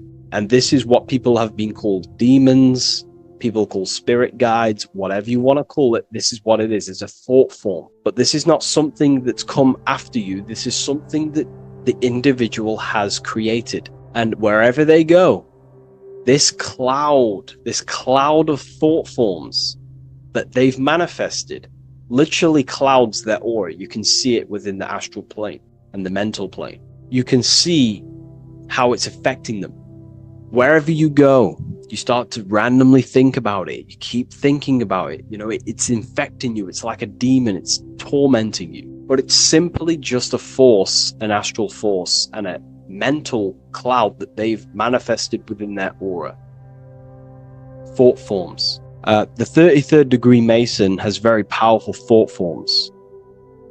And this is, you know, if you're a Mason yourself, and you're not aware of this, this is why it's great to be around a 33rd degree Mason within your lodge, because they have very powerful thought forms, and you being in the present of them, you're also taking on his thought forms, and they can assist you. We're all affecting each other through thought transference through the mental field or the mental plane. Okay. Now I'm not going to go too deep into that because, you know, people can use that knowledge for really bad. But ultimately it represents thought forms also, symbolized by these clouds. Clouds are a symbol of thought forms, because they manifest themselves as basically like a cloud form energy within the aura of an individual. So this represents the mastery over the intellectual side of consciousness, of thought, sharpening the mind, gaining mastery. Then we have 33 in a triangle. A triangle in alchemy symbolizes, well, the upwards triangle, the upright facing triangle symbolizes the element of fire. The downright facing triangle represents the element of water. So an upright triangle represents fire. Fire is very transformative. If you place, I don't know, a pencil into fire, the fire will burn it down into its raw material. And this is ultimately what this triangle represents. It represents the consciousness of the 33rd degree Mason, who has basically transformed themselves from ego consciousness, only dwelling within the limits of their ego, their old belief systems of thinking they were the body, only reacting to five sense thinking, linear thinking, low base consciousness, not knowing right from wrong. It's basically transforming themselves. They have burnt themselves down to their raw soul form, and they understand that they are a soul, and they've experienced this, by casting off all the attachments to consciousness. This is why there is the number 33 within this triangle, because 33 is the age that Jesus dies. It's also the number of the Kabbalah tree, because the Kabbalah tree has 10 Sephiroths, 22 pathways, and one hidden sphere called Dart, which all adds up to 33.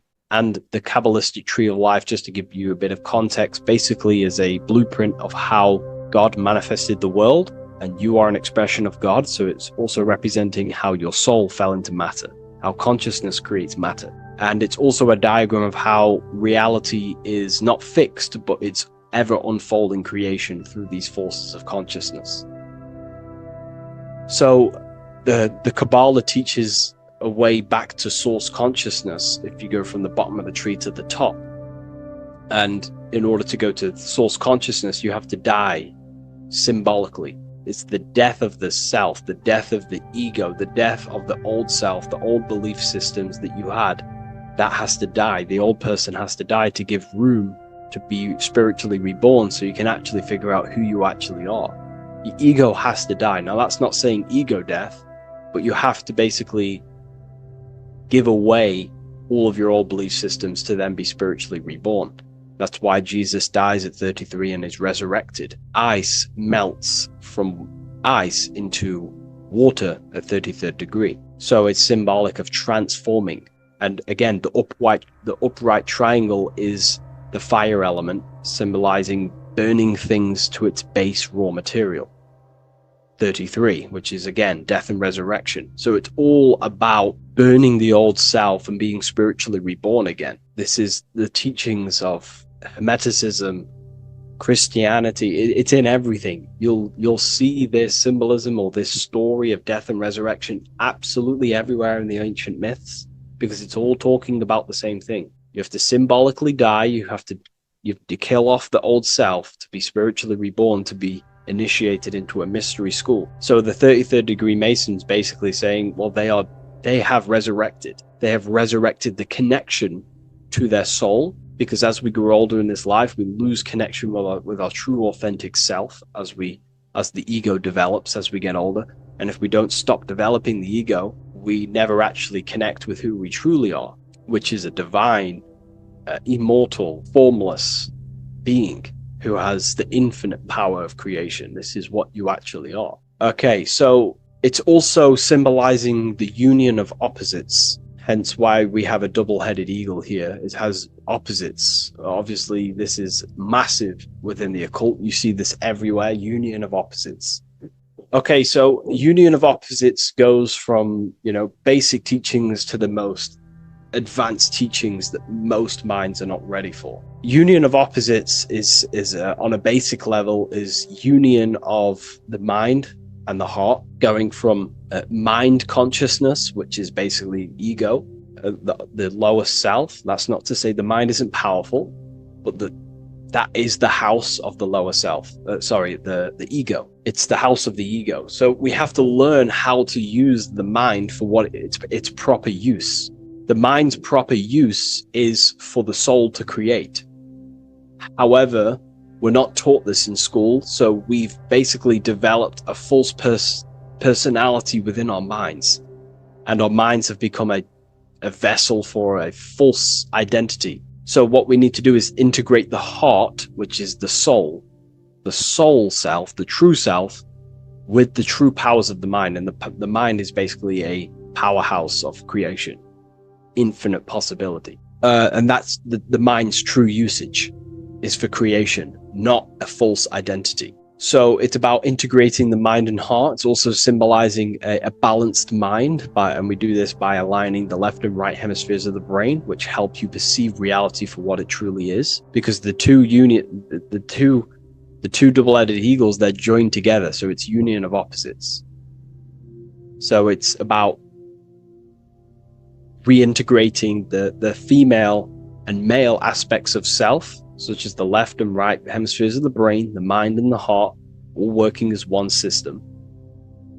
When we align the left and right brain, we see reality for what it truly is. Now, what do I mean?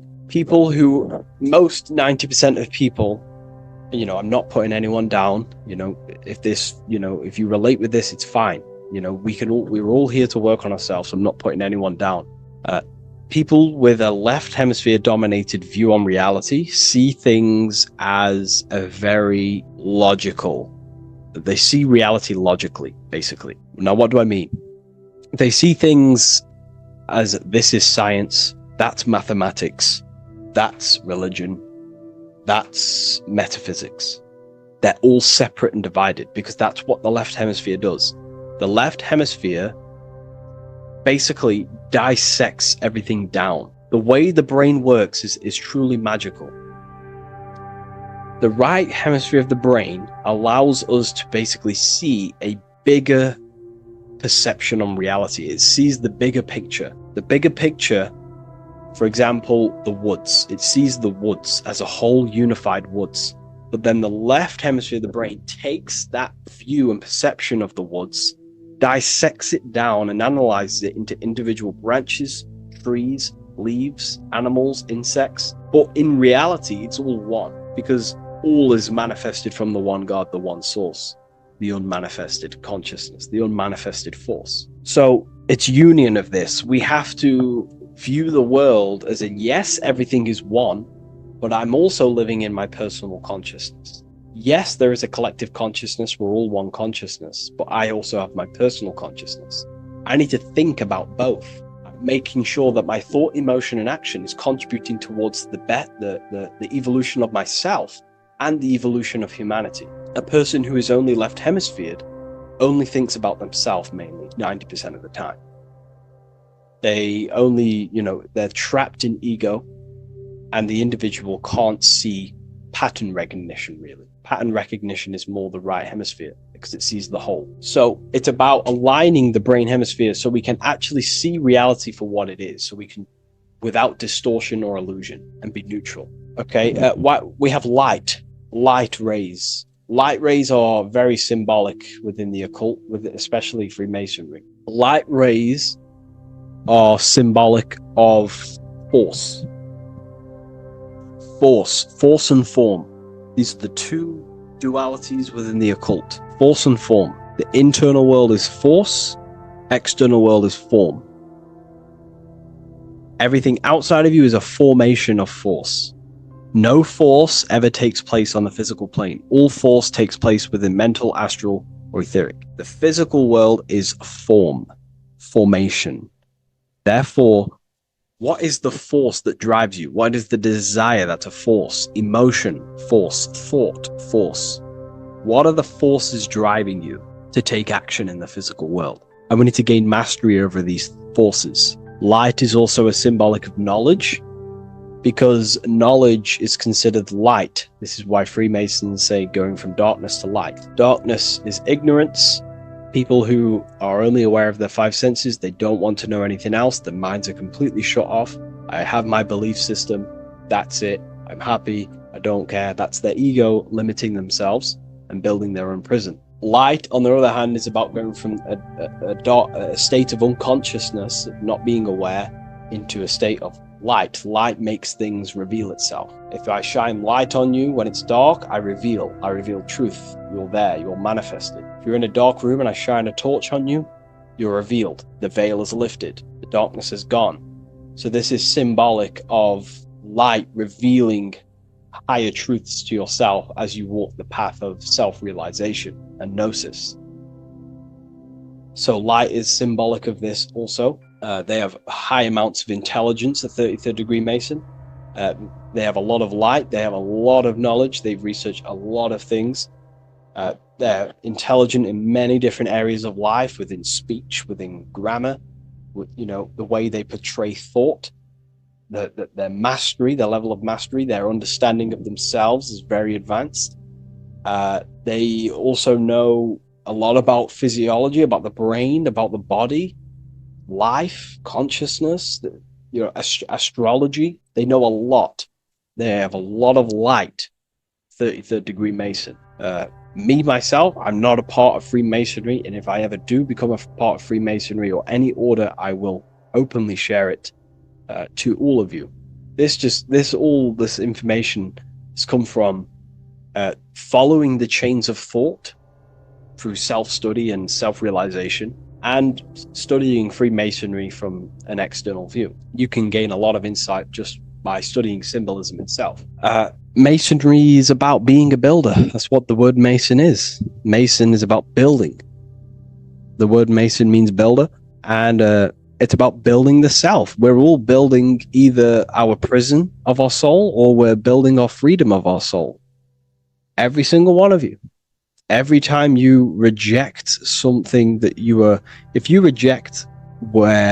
if you did something wrong and you reject you being wrong, someone tells you were wrong, but you reject that, or they try to give you a piece of information and you reject it, you're building your mind's prison, stone by stone. But the person who has an open mind to all things is freeing their mind, freeing their soul. So we're all builders of our soul, and we're all builders of reality also.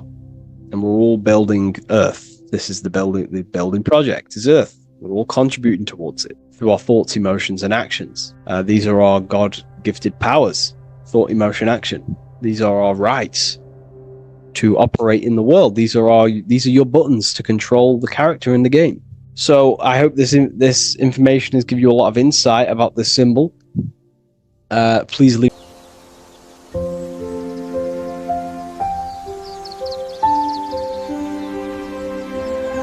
bookofwisdom.com. Visit today.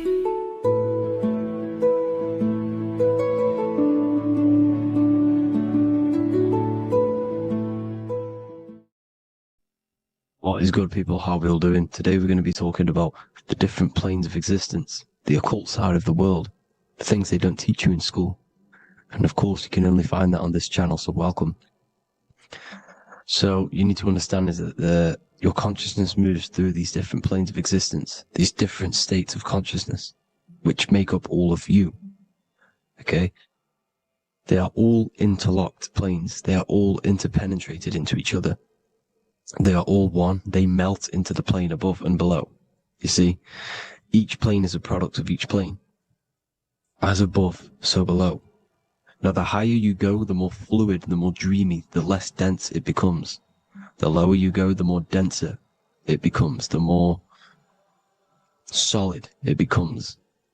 The lowest plane is the physical plane, which you are obviously aware of. You are inside of the physical plane now.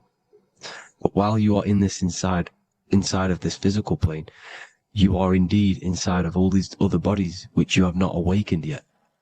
You have to awaken these different bodies. You have these bodies. Okay? It's like a ripple effect. And the center is the most dense, the most solid. This is Earth, heart, the heart of the ripple. And the further you go out from the center, the more dreamy, the less fluid, the more fluid, the more less dense it gets until you're one with the all. You see? And this is what it's like. This is what this system is. It's like a ripple effect. Now, let's jump straight into the planes. First, you have the physical plane, made out of 4 elements. 5 elements. The ether is the mother of the elements. It's the womb of the elements. It's the 5th element. And it gives birth to the 4 other elements. 4 is stability. Tables have 4 legs, and this is why the ether gives birth to 4, because it's the foundation of the physical world. Fire, earth, water, air. They are not pure. Each one of the elements melts into the other one. For example, earth and water both share cold. Water and air both share wet. You see? They compose of each other. They melt, they mold into each other based off the vibrational state of the ether. That's what it is. The 4 elements are the vibrational states of the ether. Okay? So you have the 4 physical elements making this, physical world. It's the lowest world. It's the world of effect. This world, whatever you see, whatever you experience, it's the effect. You can't change anything by manipulating this world. You got to manipulate the higher worlds to affect this world, you see? As above, so below. This is the lowest plane. It has 3-dimensional. It's the 3rd dimension. Space, height, and thickness. That's all it is. Front, backwards, upwards. You see, it's 3-dimensional. We cannot perceive the hidden side, which is the interior of this existence. We cannot perceive the interior from our exterior view. We are looking into this world. Okay? This is the exterior view. We can't see what's inside of that. That's the 4th dimension, which is the next one. It's the most gross and dense plane. 4 states of matter, the most slowest vibrational molecules exist in this plane. Above this plane, you have the ether. Okay? The word ether and either are the same thing, because either connects 2 scenarios in languages. I either support Manchester United or Liverpool. Either is connecting them 2 scenarios. The ether is doing the exact same, as you can see here on the planes of existence. It connects the astral world, which is very important, to the physical world. It's connecting these two worlds. So it's the ether. It's the ether. The ether is pure potential. Energy flows through the ether. It is pure energy, pure potential. Okay? The physical body is an exact copy of the etheric counterpart body. So every physical object has an etheric energy double. It's like a blueprint of that object. Every single object has an energy double, and that's the etheric double. Okay? The etheric body determines the shape of our physical body through its lines of force. All through life, it rebuilds and restores the physical body. Physical problems show up first in the etheric body because as above, so below. You manipulate the higher planes, it will manipulate this plane. And this is why sorcery works. You know, contact with astral plane entities. We'll get into that a bit later. So the reason why we can't see this plane, this energy world, which is all around us, which we are inside of right now as we speak, is that the molecules that compose it are further apart than those of the physical plane, making it invisible to the two eyes. That we can't perceive it. Our eyes cannot physically suck in that sort of information, and our brain cannot decode it. This is why, you know, they brainwash us with all these programs to keep us asleep, to keep these other bodies we have asleep, so we don't find out about these other bodies, and is to make you believe that everything's just a material. Only the material world exists. They don't want you to know is that everything that you see is a result of something you cannot see. As above, so below. There are realities within this reality. This is what I'm breaking down now, these different planes, on how this reality works. So your etheric double is your energy body. You can see here the physical, etheric, astral. Astral is your spirit. The ether is a part of the physical plane. It's like just above the physical plane, but it's still part. But then the astral plane is completely separate. It's another plane, but they're all interlocked. Don't think they're apart. They're all interlocked. They're all one. They all melt into each other. The chakras that we have are inside of our etheric body. They are our sense of organs which tune us to the fourth dimension. These 7 chakras connect us to the astral world, the fourth dimension. Okay? They are points for the flow of energy from the universe / 7 planets, because the 7 chakras are your 7 planets, and the 7 planets are connected to the astral world. They are feeding these 7 senses in our body. They connect us to the universe, to our etheric counterpart, and then to us, supplying the physical body. Because the energy comes from above. As above, so below. These 7 senses, these 7 etheric chakras, are being supplied with energy from the universe, the 7 planets, the solar system. Then it supplies the physical body. You see? So, the ether is very important. And this is, you know, that the ancients understood the science of the ether, and they could, you know, harness free electricity from it, because it's all around us. The ether is all around us. And this is what they were doing. They were harnessing free energy using the ether. The astral plane, the fourth dimension, very important plane. Very, very important. We've all been there. Every single one of you has been there. Okay? The fourth dimension is unseen of what we see. It's the interior of the exterior that we see. We see the third dimension, but we cannot see beyond what's making this third dimension. This is the fourth dimension. Okay? It's the dream world. This is where you go when you dream. Okay? This is where you go when you dream. It's the place of disembodied spirits or ghosts, entities, whatever you want to call them.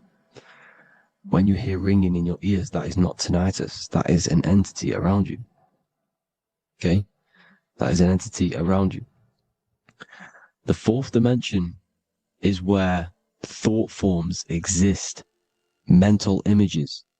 Thought forms as in what you see in your mind when you think of an image, because the mind is the highest plane of existence. Mind is the highest plane of existence. And it manipulates all of the planes below. So it goes the mental plane, then the astral plane. So the thought is in the mind, the mental plane. That just the thought alone, no image, But then the form depiction, the thought form exists, it manifests in the astral plane as a sort of image, an entity, a living conscious being. So this is why thoughts are things. You see, thought forms exist within the fourth dimension. So when you imagine something, when you are, for example, right now, look into your hand and imagine there's an apple in your hand. If you can see that, you are seeing into this fourth dimension.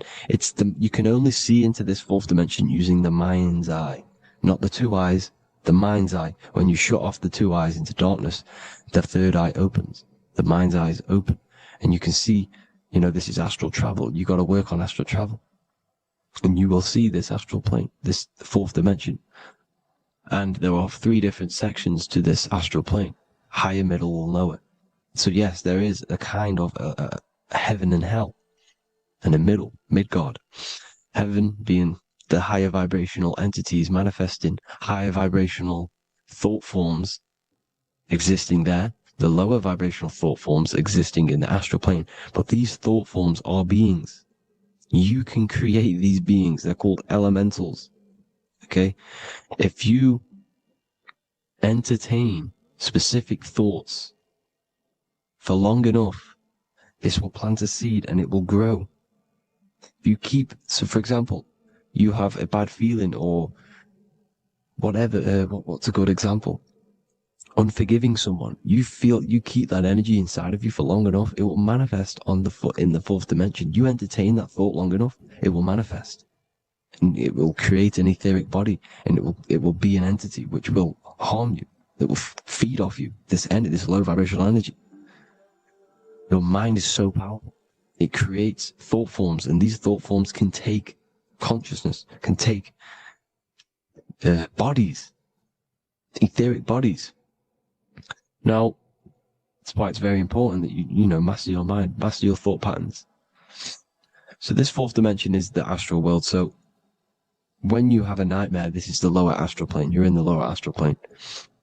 Whilst this physical body rests at night, your consciousness, you awaken this other body, your consciousness goes inside of this other body, whilst the physical body lays asleep. You see? So it's all inside of you. This is what you need to understand. You just haven't awakened these bodies yet. You can awaken them. You just got to awaken them. Okay? The next is the mental plane. This is the mind, the source, pure cause, pure motion, the most less dense, the most fluid. No form. There's no form to the mind. Astral plane is the first plane where a form takes existence, pretty much. The mental world has no form. It's pure mind, pure intelligence. Thoughts alone exist here without any images or manifestation. The most fluid, the most dreamy, the most causal plane. All of the rest take the effects of this plane. That's why it's mind over matter. Your thoughts they create vibrations. Each vibration is vibrating on a specific frequency, which creates mental images, creates effects down here on this physical plane. This is why it's so important to master your mind. Master what you think. Master your mind. It's the hardest thing to master. You could conquer the world, but it's probably harder to conquer your own mind than to conquer the whole world. I can promise you that, because the mind can play tricks on you. You got to listen to that inner guide within you that will constantly manifest the good things. So anyways, people, hope you learned a lot from this. Please work on trying to activate these other bodies. I will maybe do another video on trying to activate these bodies if you wish. Please comment down below if you would like to see that. And have an amazing day. Please like, subscribe, comment down below any video ideas you want me to do, any information you want me to spit. Thank you all. Have an amazing day.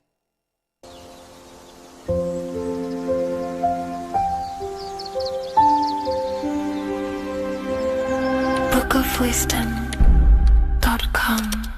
Visit today.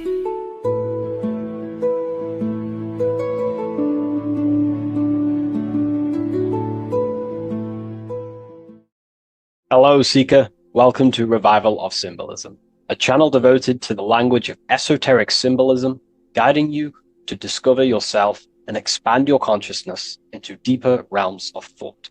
I'm Harry B. Joseph, also known as Revival of Wisdom, and today we're going to be discussing the symbol of an eye inside of a triangle.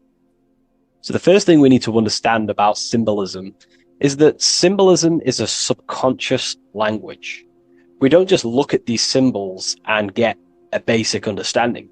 Like a word, for example, if I wrote the word hello here, you look at this and you have an instant understanding of this word in your mind. It has no deeper meaning, or veil, what we like to call it. There's no deeper meaning of this beyond a veil. It's simply just a very logical thing to do and understand. But symbolism, on the other hand, goes deep within the subconscious mind. It forces the individual to go inward on themselves. This is why symbolism is so powerful. It makes you turn inward. When you look at this eye in a triangle, you're not just looking at a word, you're looking at a picture. And this forces you to go inward so you can start to try and figure out what this symbol means. You start to think critically. You also start to follow the chains of thought. This is very important inside the occult. Symbols have many layers and veils of meaning. They don't just have one layer or meaning. On the surface level, it has a surface level understanding. But then as you follow the deeper chains of thought, you start to unveil and unravel its deeper meaning. As you awaken in your journey, the deeper levels of consciousness you access, the higher levels of understanding you access, the deeper meanings of these symbols start to reveal themselves. So studying yourself and studying symbolism go hand in hand. So when you're studying symbolism, you're actually studying consciousness. This is what we need to understand, is that these symbols represent forces of consciousness and aspects of consciousness. So what we need to do is to follow the chain of thoughts. Now, what do I mean by the chain of thoughts? If I think of a triangle, it instantly in my mind, I get the number 3. Then if that number 3 leads to another thought, for example, father, mother, child, father, mother, and child. Father, mother, and child then leads to another thought, then another thought, then another thought. So this is the chain of thought that we have to follow. This is why symbols must be meditated upon. We meditate upon symbols to unravel the deeper meanings of these, so we can unlock deeper levels of awareness. Okay, so we're diving straight into the subconscious mind with the language of symbolism. That's why it's so powerful, because it forces the individual to go inward and actually use their mind. Symbols train you to think critically. They train you to think in a subconscious way, unlike words. So these symbols represent thought vibrations or thought forms within the individual's mind. So let's jump straight into this symbol of the eye in the triangle, and let's go, very surface level, and then towards the end, we'll go deeper into the deeper mysteries of this symbol. On this channel, I don't give spiritual fluff. I give very deep esoteric teachings. Okay, so it would be amazing if you could show some support. Simply just leave a like, comment, and a share on the video. Share this video to a friend. So, first of all, let's look at the number 3, because this triangle symbolizes the number 3, okay? 3. We have a father, we have a mother, and together they unify to create a child. So that's a triangle. So what does this actually represent? Father, mother, child. In order for creation, it takes 3 steps. We are born, we grow, we die. So this is how creation unfolds in a 3-step process. In order for you to have a child, you must have 2 people and then give birth to another. Number 3. Then when you are given birth, you give birth, you grow, you die, then you return back to your original state. So the number 3 symbolizes this transformation or creation itself, how creation is a 3-fold. We see this in Brahma, Vishnu, and Shiva. Brahma, the creator, you have the creator god, the preserver god, and the destroyer god. This is symbolizing the number 3. And inside the Christian tradition, we have Father, Son, and Holy Spirit. We're going to dive deep into that as well. But it simply just represents the 3-fold of creation, how creation is a 3-fold process. Okay? So let's go a little bit deeper now. That's more exoteric. That's an external teaching. I've just taught you something that's very external. But what does this represent to the internal, to the esoteric? The number 3 is the 3 forces of the soul. The 3 forces of the soul. The soul thinks. It thinks. We have a mental field. We have a mind. All around us is a field of mind. We don't just have a mind. All around you is a field of thought and a field of mind. Okay, this is what we have to understand. A lot of people just think they have a mind. Your mind is attuned to the mental plane, and the mental plane is surrounding you. There are thought forms surrounding you. There are ideas. There are, all of these things in the mind that exist in an infinite field made of mental matter. Mental matter. So the soul thinks. The soul feels. It has feeling. We have emotion. And the soul takes actions. So the soul has 3 ways it expresses itself. Consciousness expresses itself through mentalism, through emotionalism, and through actions. This is how the soul is creating, through 3 different dimensions. Before you take a physical action, you don't just take the action. You first think, you feel, then you act. You only take action on what you feel, what you have a love towards, what you have a care towards. This is what the Freemasons call the generative principle. It's about, this is what generates your reality, your feeling. Because you can think infinite thoughts, but if you don't care about them, you don't take action on them. As soon as you have a care about a specific character of thought, your body then takes an action. Okay? So this is representing the 3 expressions of the soul. Now, the number 3 is actually the number 1. Because this is all one line, remember. This is all interconnected. And here we have the number 1 in the middle, one eye. We'll go deeper into that. So the number 1 is symbolized by the eye because there's one eye. So pretty much what this symbol is the number 1 and the number 1, 2, and 3. So it's 1 and 3. The 1 is expressed in 3 ways, which is the soul expressing itself and creating reality through 3 ways. Thought, emotion, actions. Okay? These are all actually one force. These are all one force. When we think, we feel, we act. When we act, this gives birth to a new thought and feeling. They're all one. They're all interconnected. So if I take an action, that can lead to a different thought. Or if I think, if I start to feel something, I don't know, hate, that then gives birth to a different thought or a different action. So you can see how each body of consciousness is actually affecting each of them.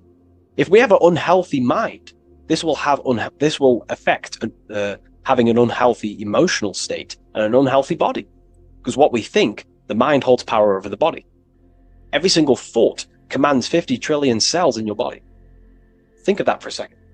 You are governing 50 trillion cells, and these cells religiously obey every single command you give. You are governing a whole universe.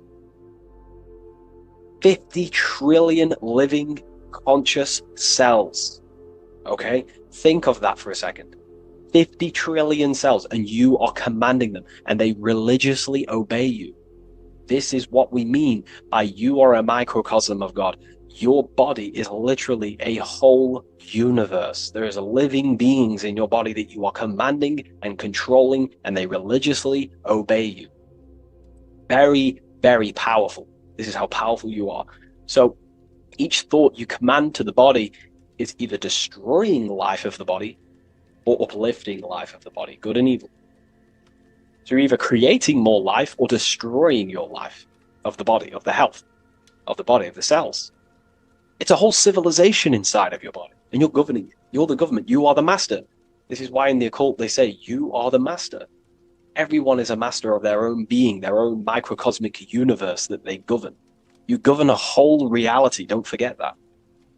But we've lost this knowingness and understanding, and we're now giving our power to the external government, man-made government. Okay? So that's what the word government means. Government, govern mind control. But you are the government. You control your own being. You control your own universe. You control your reality. So, you are the creator of your reality. This is the context behind the symbol here. You are the creator. What is an eye? An eye sees things. What does that symbolize? So an eye on a basic level shows looking at something. But this is referring to the internal eye, the internal observer. You're observing something when you look at something. So the inside eye is the person, the self that is looking over and experiencing our thoughts, emotions, and actions. Who is the one that feels the actions? Who is the one who suffers from the negative thoughts and the negative emotions? Have you ever thought about that? Go deep within yourself. Who is the one suffering from your emotions? It's not your body. It's not your mind. It's this soul. It's the soul observing through these different bodies of consciousness, through the mind, through the emotions, and through the body. This is the observer behind it all. So, this eye is not closed. It's not closed. Very, very important. Every detail in symbolism is very important. It's not closed. It's open. It's looking, and it's conscious. That's. I'm just giving you the key of what the symbol means. It's about remaining conscious. Now, this will go over people's head. They may not even understand this. Most people are unconscious, and it's fine if you are unconscious. We're all on a different level of our journey. We're all on a different level. I'm not trying to offend you. I'm just stating these facts. Most people are unconscious. They only think, feel, and act out of reaction.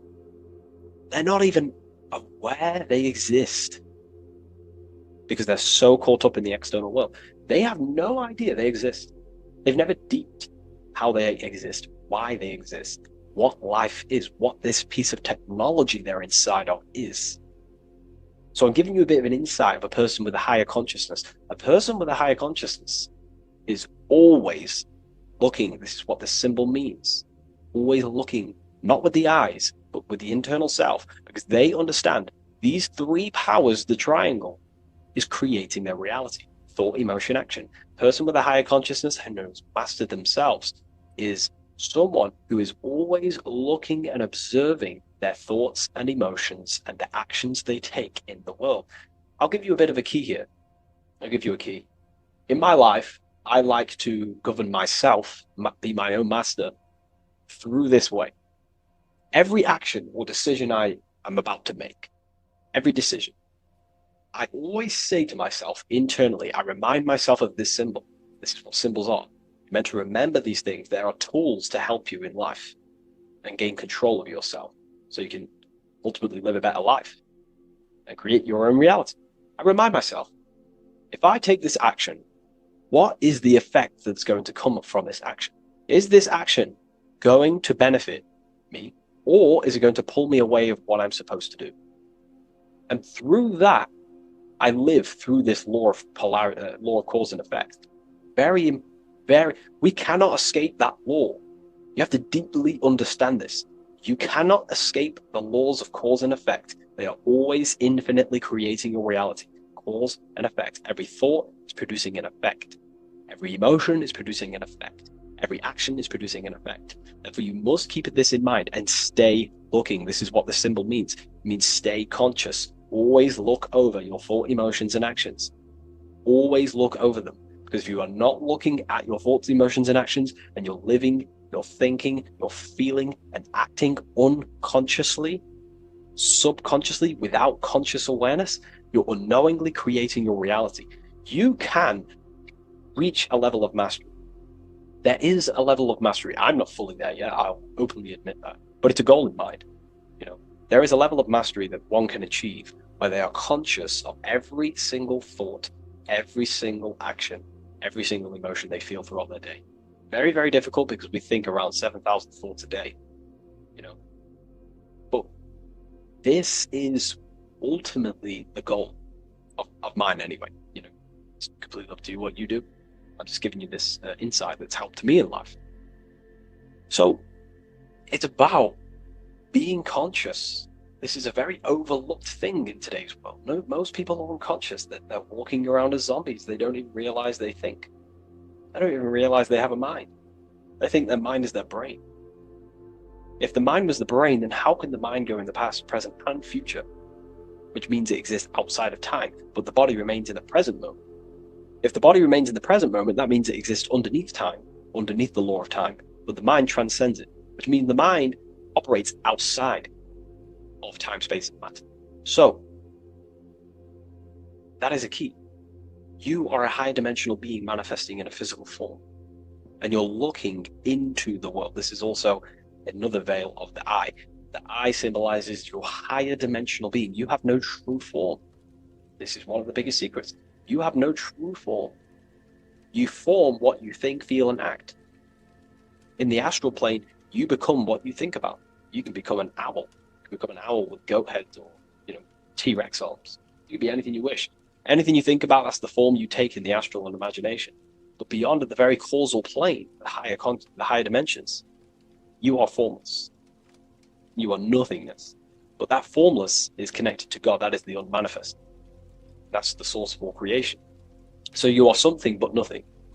Very difficult to get your head around, but essentially you emerge out of darkness. Emerge out of nothingness. Okay, and that's what the mental plane is. The mental plane is kind of like the first dimension that basically expands into infinite realities. The mind can think anything. There's nothing impossible in the mind. Nothing.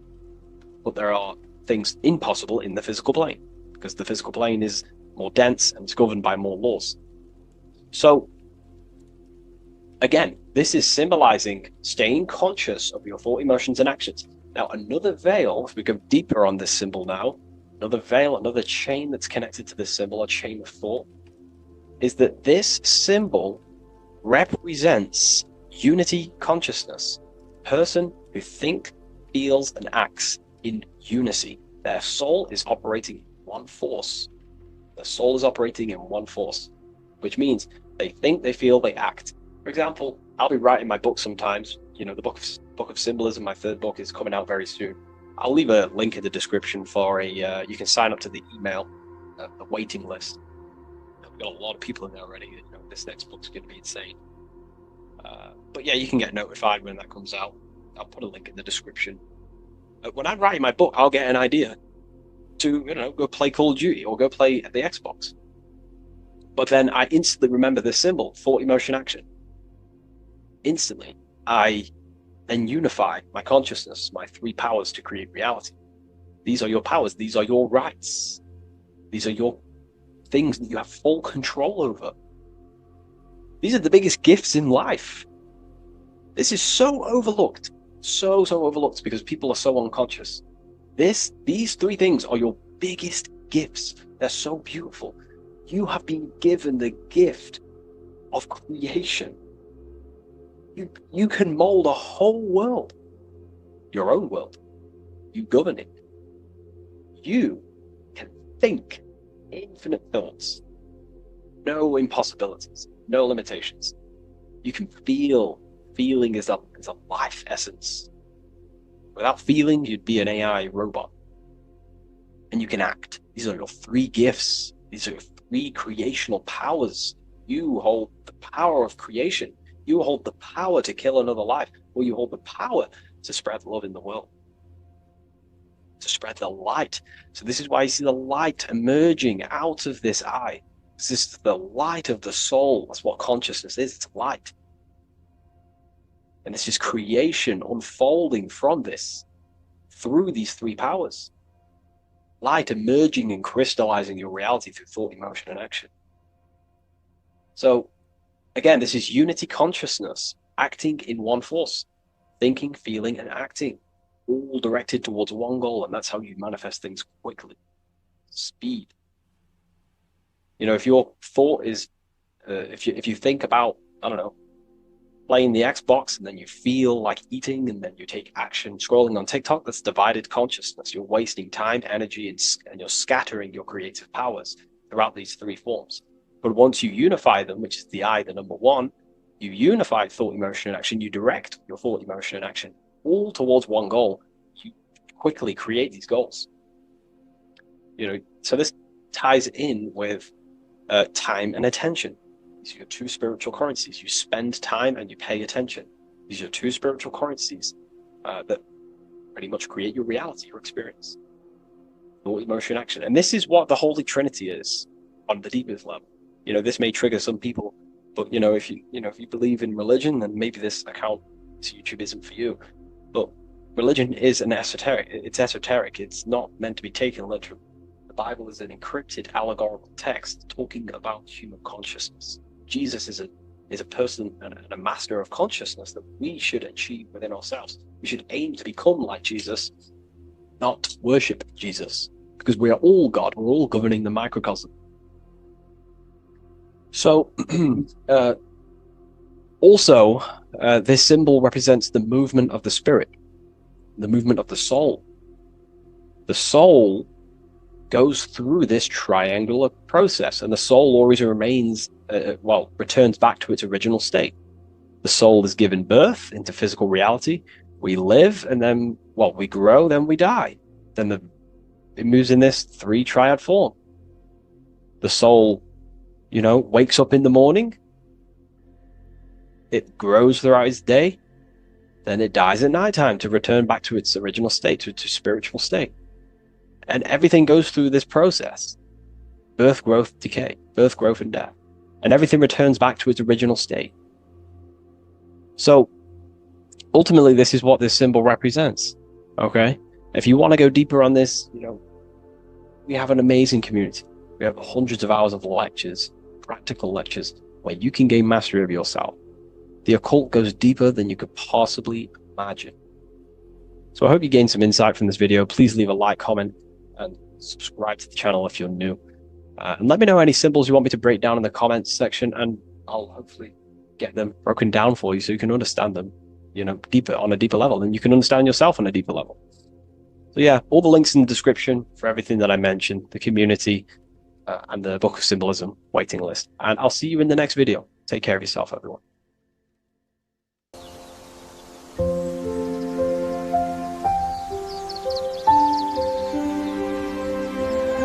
bookofwisdom.com.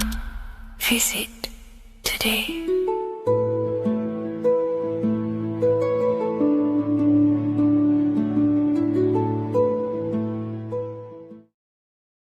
Hello, everyone, and welcome to another lecture inside Ethereal University.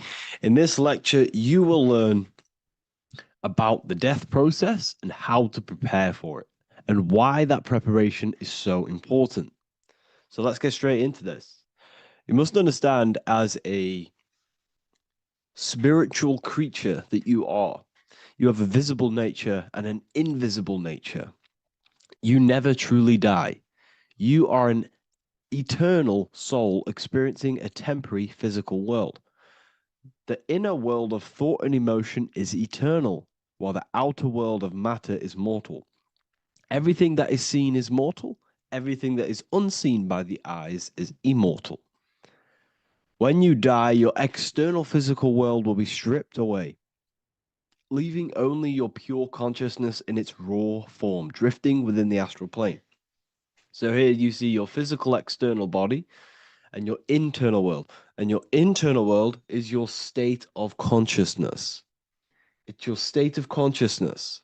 Your thought and emotion is one overall state. Okay? So you must understand these planes. You have the physical body, the etheric double, an astral body, a mental body, and the Buddhic body. When you die, you leave the physical plane. Then you will more than likely leave the etheric plane, because the ether acts as like a portal. Everything comes out of the ether and returns back to the ether. I can break that down in another video in electromagnetism. But electromagnetism is ether, energy coming in and out of the ether. You will, every single day you die, every single day. There's a cycle of life and death occurring all the time. Every single day, you go to sleep, you go back, your consciousness slips back through the ether, and then when you wake up, your consciousness comes back through the ether into the physical plane. Death is just a bigger macrocosm of the microcosm cycle of life and death. So you will return back to the astral, which is the realm of imagination, infinite possibilities, and this is where thought forms start to manifest. Okay, so depending on how advanced you actually are mentally and emotionally, will depend how long you stay in the astral. Now, what we must understand is that there is many different components to the astral. We have the higher astral, the middle astral, and the lower astral. These are all vibrational states. So if your mind and soul is operating in lust, lust, desire, hate, food, physical addiction, smoking addictions, then these are quite heavy. These are quite heavy attachments to your consciousness, and they're quite low level desire, which means they have a low vibration. You will manifest in the lower astral when you're stripped from your physical body. The lower astral is not inherently evil. However, there's just low vibrating things going on there. Low vibration does not mean evil. Okay. So just like bad doesn't mean evil. Okay. In the lower astral, you are going to see lower astral beings. You're going to see spirits, souls with low level desire. Okay. People who are attached to the physical plane, people that lust, people that do these things. Technically, this is hell, but you can escape it by escaping yourself. Now we're going to break all this down. I'll break all this down properly once you understand the full context. So depending on your level of desire, you will manifest in a corresponding layer of the astral plane. If your mind is still attached to the low physical desires, you will find yourself in the lower astral realms. But if you have few desires and have detached from the worldly attachments while you are encased in a body, then you will rise into a higher or middle astral plane, mainly the middle. Okay. The higher astral plane is very formless. So as I broke down here, this is, well, the physical plane is the lowest dimension. This is the most form, the most matter. It's quite heavy. The higher you go, the lighter it becomes, the more fluid, the more formless it becomes. So you see here, it says denser down and lucidic up. So this is more lucidic in these higher realms. This is more dense in the lower realms. So this is why the ancient Egyptians were always talking about, I'll show you this. This is showing you death. So first of all, we have Anubis, which represents death. Here you have the heart, which represents the soul. And here you have a feather. And this is a scale. You see how this is a balanced scale? So what this is symbolizing, this represents death. This represents your heart, and this is a feather. So when you die, your heart must be as light as a feather, which means your emotions, your soul, should have no attachments to the world. It should be light. It should be detached. This is why the word light and light are the same. Light is in heavy and light is in very bright. Because when you're less attached to the things, your soul shines. You're authentic. You're light. You're very bright soul. And you have no attachments. Your light is in not heavy. So you must detach from the worldly desires. We have to detach from the smoking, the food. This is why we should fast. Smoking, this is why we should detox. We should also meditate. We should also be able to sit with ourselves for long periods of times. Okay, I'm going to break all this down properly. But that's why the Egyptians show you the symbolism here. Okay. So you're stripped of your material body. So that state of consciousness you're in right now, your inside world, if you shut your eyes, that state you're in, that is what you're going to experience when you die. Okay. And you're going to be manifested into the astral. In the physical plane, you can mask or hide almost anything. But in the spiritual realm, you cannot. The astral body, your thoughts and emotions directly shape your spiritual body, your astral body, revealing your true inner state. So your desires that you can hide in the physical plane, your emotions, your thoughts, you can't hide any of that in the spiritual plane, in the astral plane. That will directly shape who you are, your color of your astral body, and your astral body as a whole. So here we have Kim Kardashian. If you could see this lady's astral body, you would run so far that you would be horrified for the rest of your life. If you could see their spirit, their astral form, it would be horrific, because their mind is so attached to, physical things, so attached to desire, money, fame, worship, power. These people do not want to die. These billionaires and millionaires will never want to die. They will do whatever they can to stay alive, because they understand what when they die, they have to face themselves. They have to face their inner world. And their astral body, their true authentic self on the inside, is horrible and horrific and so low vibration. So this is where it comes in. You must be as light as a feather. This is what the Egyptians are showing you in their artwork. Your soul must be as light as a feather. In order for the soul to ascend to a higher plane and not look at that physical plane and say, I want to go back, or I want to desire things down there, you must detach now and prepare for death. Hell is not a place. It's your own personal suffering born from within. If your mind and soul are deeply attached to mental fixations, emotional wounds, and physical addictions tied to the material world, that pain will follow you into the astral. This is your true judgment day. You judge yourself when you die. You see your authentic self. There's no hiding. Right. Imagine right now that you that everything you cling to was stripped away. No matrix, no electricity, no food, no TikTok, no phone, no possessions, no distractions, no one else. Could you sit alone with yourself for just 1 hour? Could you sit alone with your thought and emotion? That moment of truth is what you must begin to prepare for. Could you sit alone with yourself? Can you sit alone for long periods of time and just think? And if you cannot, then you're running from your internal world. You're running from your thoughts. You're distracting yourself from your thoughts. This is what we must address.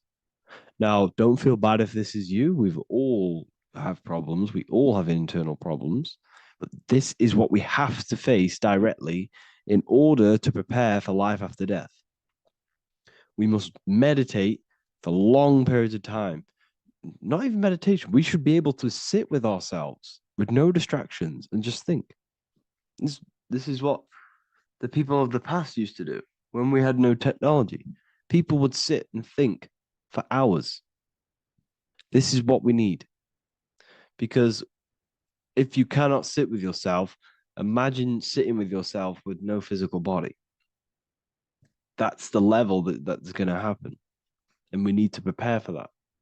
The soul and mind must become as light, as weightless, as radiant as a feather to ascend to a higher plane and move beyond the physical life. To rise, they must release heaviness, attachments, burdens, fears, and desires. The lighter and brighter your inner being becomes, the more freely it can rise into a higher state of existence. Ascension is not about going somewhere, it's about becoming something pure, clear, and luminous. Okay, this is very important. Very, very important. We must detach from the worldly things.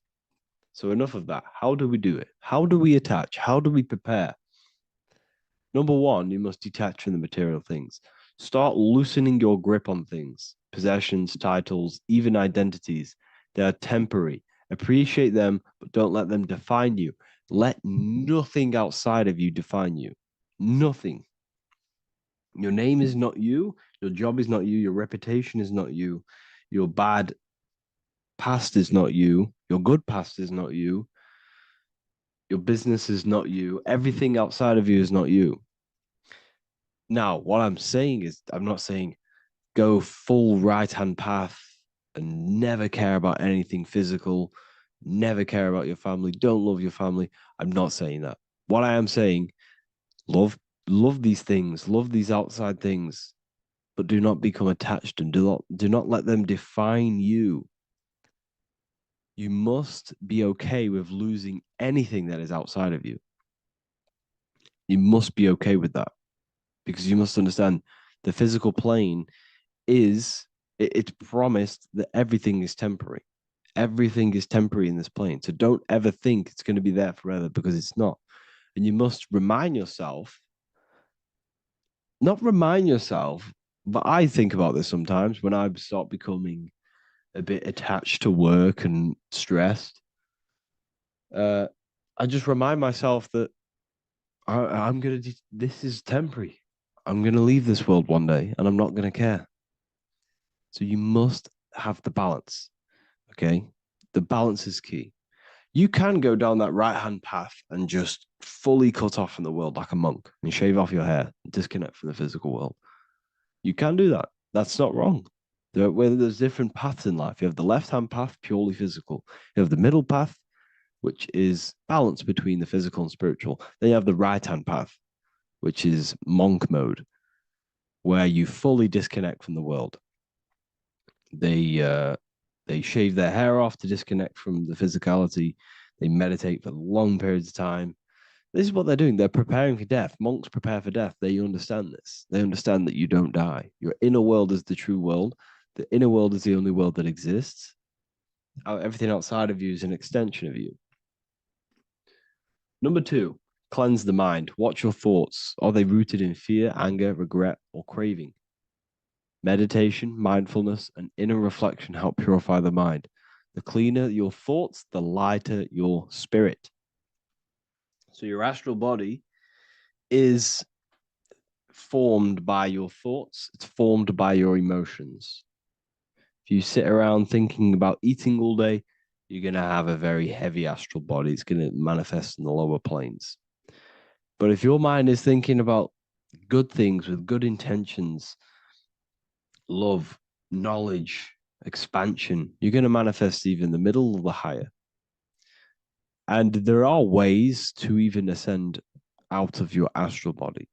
Yes, you can ascend out of your astral body and out of the mental body, but that's all very advanced, and I'm not going to teach that yet. I'll make another video on that, but you can ascend from them bodies. The astral plane is not the end. You can keep ascending as a soul until you're left with just the pure essence of the soul. But we're going to, anyways, cleanse the mind, reprogram the limiting belief systems, let go of mental attachments. And the way you do this is by getting a piece of paper and writing down every single attachment that you have. And you're going to realize, dude, there's more than you think. Okay. We have to detach from these. We have to. 4, practice presence. Can you sit in silence with yourself? The more at ease you are with your own inner being, the less you'll feel death. The afterlife is just an extension of your inner world. It's so important. This is so, so important. Can you sit with yourself? If you cannot sit with yourself, you have some inner work to do.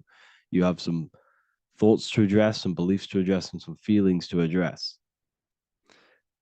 Okay, so practice sitting in the present, meditation, or just literally sit there and try and be okay with yourself. And if you can't be okay with yourself, then there's something you need to address, whether it's a belief system, whether it's an emotional trauma, or something. This is what we must reshape, refine, and let go of.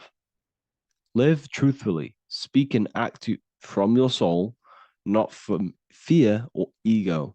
The more authentic you are, the more aligned you become with your true self, which carries beyond this life. The ego is your mind's perception of itself while being incarnated in this world. It's been shaped by your experiences, your thoughts, your beliefs, and your emotions. So your ego is basically this false thought form that you've created. It's a false layer of yourself that sits on top of your true authentic self. It's basically your physical character. When you were young, you had no ego. You were pure. You had a pure consciousness. But then as you grew older, your ego started to grow, and it still is growing because it was shaped by experiences, things you've gone through, things you said, things you believe, things you think. It's created by you, by your mind. And the ego is close to the word echo. The ego is the echo. It's an echo. It's a layer. It's a false identity. It's a false layer that sits on top of your soul. And if you don't get rid of that ego, if you don't know how, well, not get rid of it, but balance it. If you don't know how to rise above that ego and you die, it's that ego that's going to be pulling down when you die. It's that ego that's going to be your suffering. Okay. 7, connect with the divine, whether through prayer, meditation, tune into something greater than yourself. The connection is the soul's compass beyond this world. If you can meditate and rise above them clouds of thought, that's the soul, that's the observer. We must connect with that. Okay, this will definitely help with just allowing yourself to connect with your true self. Meditation's great because you can just fully detach from the world. And the more you meditate, the more you can prepare for death. A powerful way to cultivate detachment is through daily detachment meditation, done either at night or in the morning or the first breath upon waking. Or do this as many times as possible per day. Start by physically grounding yourself in the present moment. Say out loud, I am here right now, nothing else matters. Let that phrase draw your awareness into the now. Just keep saying it until you're present. Then begin to slowly list everything you identify yourself with, one by one. I am not your body. I am not my body. I am not my name. I am not my possessions. I am not my house. I'm not my children. I'm not my everything. I am not my thoughts. Release each layer gently. Imagine, if you want to, if you have a good imagination, imagine placing these things into a big box. Placing your body, placing your name, placing your possessions, placing your house, your car, your thoughts, your beliefs into a box, and then shut that box. If you have a good imagination, do that. That can help. And you'll be left with yourself. And you're not even that. It goes even deeper. Eventually, you'll reach the mind itself. Detach from the language that the mind is even using. Now, that's very difficult. And not many people have ever thought about that, and they've ever even been there. Detach from the language that the mind is using. Think about that for a second. Your mind is not what you actually think. It goes very deeper. Your mind is not that little voice. It's that voice that the language is using. So even the language is a spell on your mind. Okay, it's an attachment. Eventually, you'll reach the mind itself, detached from the language it uses, the voice in your head, the need to define. What remains is something beyond thought and beyond words. I can't even describe what's left because words, once the language is gone, it's purely metaphysical. All I can say it is pure awareness, and it's symbolized. This is why symbols are so amazing, because they can symbolize things that are beyond words. A flame, it's just a flame. And you won't be able to understand that until you've been there. It's just a flame. It's pure cause. Words can't describe it. You'd have to experience it. Connect with this essence daily. This is truly who you are. So this is a great way to detach. We can do these detachments every single day during meditation. This will definitely help over long periods of time. Of course, you're not going to be ready tomorrow for death, but just try and prepare for these things. This is the whole reason people used to meditate. It's the whole reason why people do these spiritual practices, because they understood that this plane is temporary and your soul moves on from this plane. And you'll never truly believe in the soul until you experience it. So I can show you these things, but you must go out and experience it. The soul is real, but you won't understand unless you cast off everything else. Okay. So I hope this video helps. It's a very deep video. I'm going to be making more of these stuff, of more self-mastery. And of course, we've made the self-mastery section now. So I'm going to be start filling up this place with lectures. And I think it's a great time to start this because a lot of people have been asking on how to master yourself, prepare to death. So hope this video helps. See you in the next one.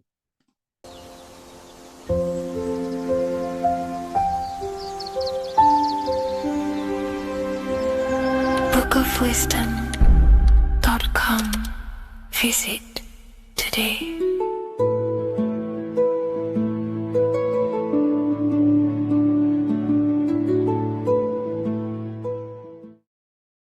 How are we all doing, people? It's Revival of Wisdom from the Wisdom Academy.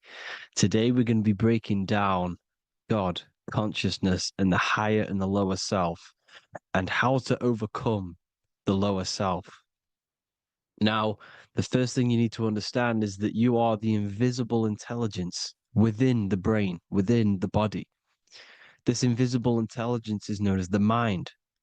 But you are not the mind. You are the observer of the mind, which is the soul, the invisible entity. The mind is your intellect, your intelligence. Now, the mind is, it's hard to put this in words, but the mind is something that gives you the ability to explore the universe.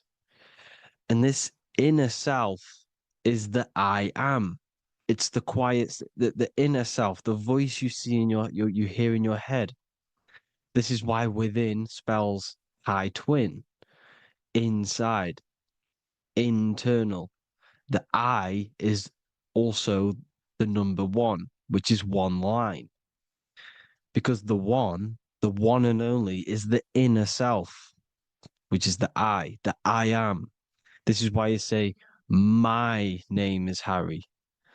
You are not Harry, you are the I, the inner self, the intelligence. Okay, this is why Jesus in French is I am. You look with the two eyes and you see with the inner eye. I and I, the same thing. Okay, because the I inside is what gives you the perception of what you're looking at. So when someone's trying to explain something and then you catch on saying, I see now, it's because you're seeing with your inner eye, the one that gives you perception, gives you intelligence, gives you the ability to understand things. This is the internal I, the invisible self, which the physical body is nowhere near as complicated as this inner self. Is in infinite potential. God, G-O-D, generator, operator, destroyer, soul, mind, and body. Brahma, Vishnu, Shiva, the Father, the Holy Spirit, and the Son. They're all, the reason why you see God is always a triad is because it represents yourself. Your invisible intelligence is God. Me and you are the same invisible intelligence. We are the invisible intelligence experiencing the program being run by the central nervous system and the brain. I always say this in my videos, but I have to, in order for you to understand the things that I'm going to say later on in the video, you need to understand this concept, is that you are the consciousness experiencing the nervous system, the tree of knowledge of good and evil, which is you here. You would be in this invisible intelligence right here in the center of the brain. Now, this is why the ancient Christians show God is in the brain. This is the brain stem. This is the brain. This is also the brain stem and the brain. The brain stem and the brain.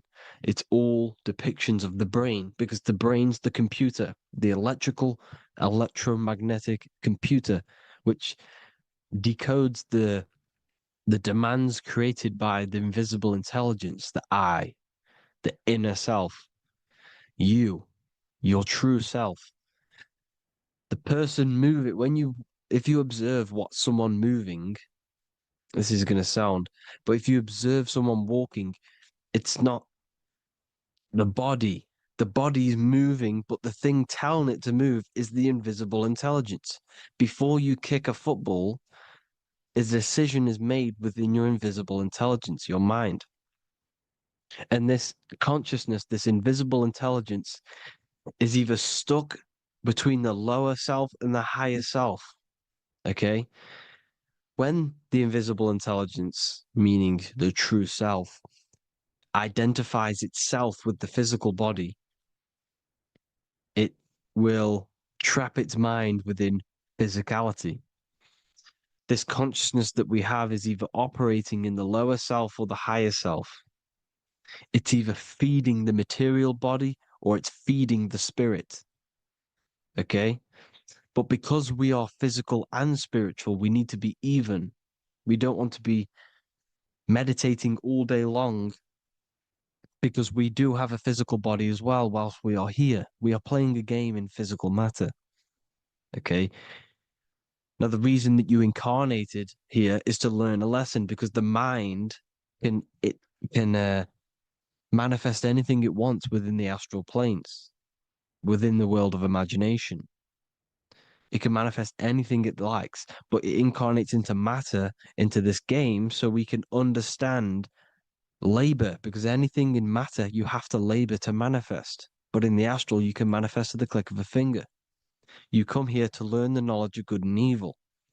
And your consciousness, I came out a bit off topic there, but your consciousness is experiencing the lower or higher self. The lower self is manifested in the lower parts of the body. Sex, food, and power, the lower three energy centers. These centers are like mini brains. You are literally thinking with these centers. And when your mind is stuck within these lower centers, you'll think, have you ever heard the term of thinking with your penis or thinking with your, you know what, as a man?